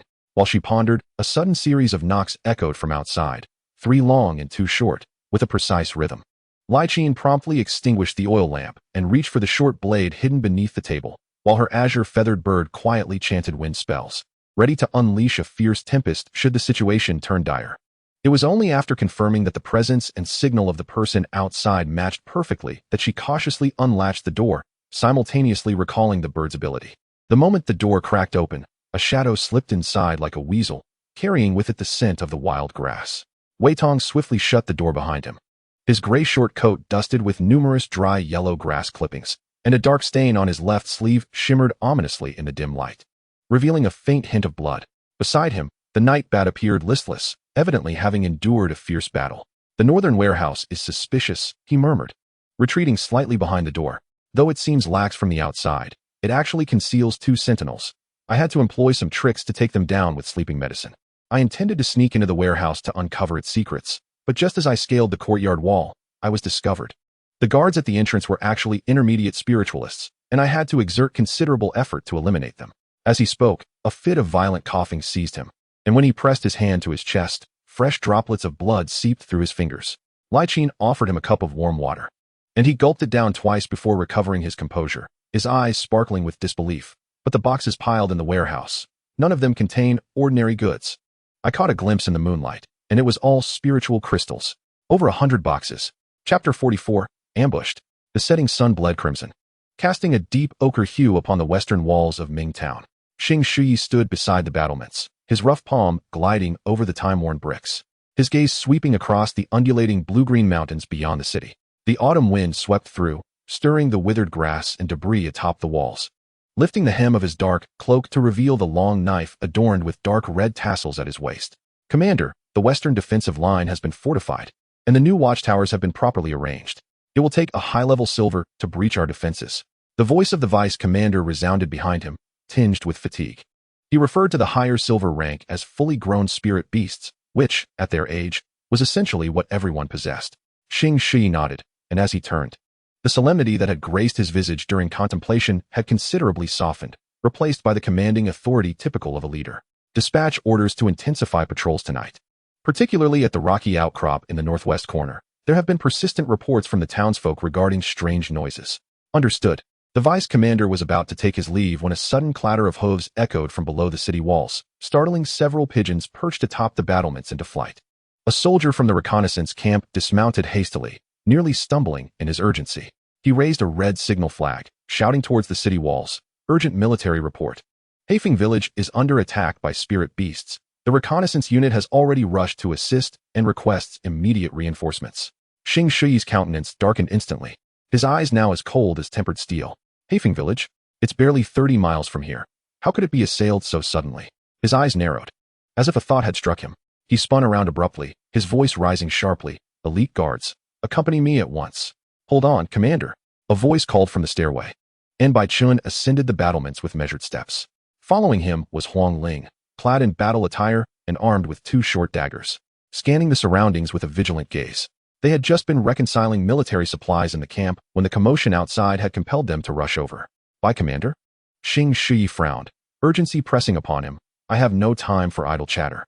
Despite the recent interactions that had somewhat softened his view of Bai Chen, he still perceived him as a mere opportunist seeking to enhance his reputation. In the heat of the moment, his words had naturally taken on a harsher tone. "Hefeng village falls under the jurisdiction of Ming Town. As the inspector commander, it is only fitting that I investigate this incident." Bai Chen remained unfazed by Xing Shui's demeanor, stepping closer with a calm yet unyielding insistence in his gaze. "Moreover, the reconnaissance unit has only sent a messenger. The specifics of the situation remain unclear. It would be prudent to have additional personnel." Xing Shui scrutinized him for a moment. Bai Chen's expression was devoid of emotion, save for a hint of inquiry in his eyes. Suddenly, Xing Shui broke into a smile, clapping Bai Chen on the shoulder. "Very well, then let us proceed, Bai Commander. Huang Vice Commander, gather your men and keep close." Bai Chen instructed as he turned to descend the stairs. 5 auxiliary attendants awaited at the camp's entrance, clad in the standard armor of the border troops, over which they wore the gray uniforms of the Beast Hunting Hall. Their expressions varied. Some were tense, others excited. While the lone youth, Tu Shengsheng, standing at the outer edge, furtively cast a glance towards Bai Chen. "Move out." Xing Shui mounted his horse, the dark cloak trailing behind him like a swift arc in the twilight. 20 elite guards followed closely, the dust kicked up by their hooves soon enveloping the street corner. As Bai Chen, accompanied by Huang Ling and the auxiliary attendants, swiftly followed suit, the 2 groups converged into a single surge, racing towards the northwest direction of Hefeng village. On the official road outside Hefeng village, the scent of blood wafted far on the evening breeze. As Bai Chen reined in his horse, the first sight that met his eyes was the old locust tree at the village entrance, severed at its trunk, with the edges smeared with a dark green viscous substance. Several soldiers from the reconnaissance unit were gathered around a villager's corpse, and upon seeing the reinforcements, they hurriedly saluted. "Commander," the leading scout, his face smeared with blood and his voice hoarse, reported, "By the time we arrived, the village had already been ravaged by spirit beasts. 39 villagers perished, and the rest are hiding in the cellar, too terrified to speak." Xing Shui dismounted and forcefully kicked open the half-closed wooden door, its hinges creaking ominously. The stone mill in the yard lay toppled, the grinding plate marred with a spiderweb of cracks, while the adjacent chicken coop had collapsed partially. Feathers from several dead chickens strewn across the ground, clearly indicative of a fierce struggle. Where are the survivors? Xing Shuyi's voice echoed in the empty courtyard. In the back cellar, the scout leader guided them around to the rear of the house, lifting a heavy slab of blue stone. A musty, sweat-laden odor assaulted them as they entered the cellar, where a dozen men, women, and children huddled together. Upon spotting the soldiers in uniform, some began to sob quietly, only to quickly stifle their cries, as if fearing to disturb something. Xing Shuyi bent down before a woman clutching a child. Did you see what kind of spirit beast it was? The woman flinched, the child in her arms wailing in fright. She shook her head in panic, her gaze evasive. No, I couldn't see clearly. It was too dark. I only heard rustling sounds, and there were many eyes. Rustling sounds? Bai Chen pressed. Did it sound like many feet scuttling across the ground? The woman suddenly looked up, a flicker of fear crossing her features before she quickly lowered her head again, mumbling. I can't remember. I was too scared. Bai Chen exchanged glances with Huang Ling, both sensing the strangeness of the villagers' reactions, as if they were utterly terrified yet intentionally concealing something. He noted a distinct bruise encircling the wrist of an old man, resembling a mark left by a rope. And another young woman had grass clippings on her skirt that did not belong to the area, specifically, the triangular grass found near the barracks of Mingtown. Commander Xing. Bai Chen approached the cellar entrance, lowering his voice. These villagers appear to have been coerced. We may not elicit much information. Xing Shuyi emerged from the cellar, brushing off the dust from his attire, his expression inscrutable. It is difficult to ascertain coercion. The reconnaissance unit will remain to secure the scene and comfort the villagers. By Commander, we must pursue the tracks of the spirit beasts. We cannot allow them to escape. Just then, a scout rushed over, holding aloft a fragment of shattered carapace. Commander, we found this. It's the shell of a ghost spider.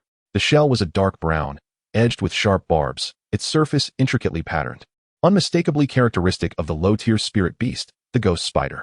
Yet, as Bai Chen took the shell, he felt an unexpectedly cold, slick sensation beneath his fingertips, causing his brow to furrow involuntarily.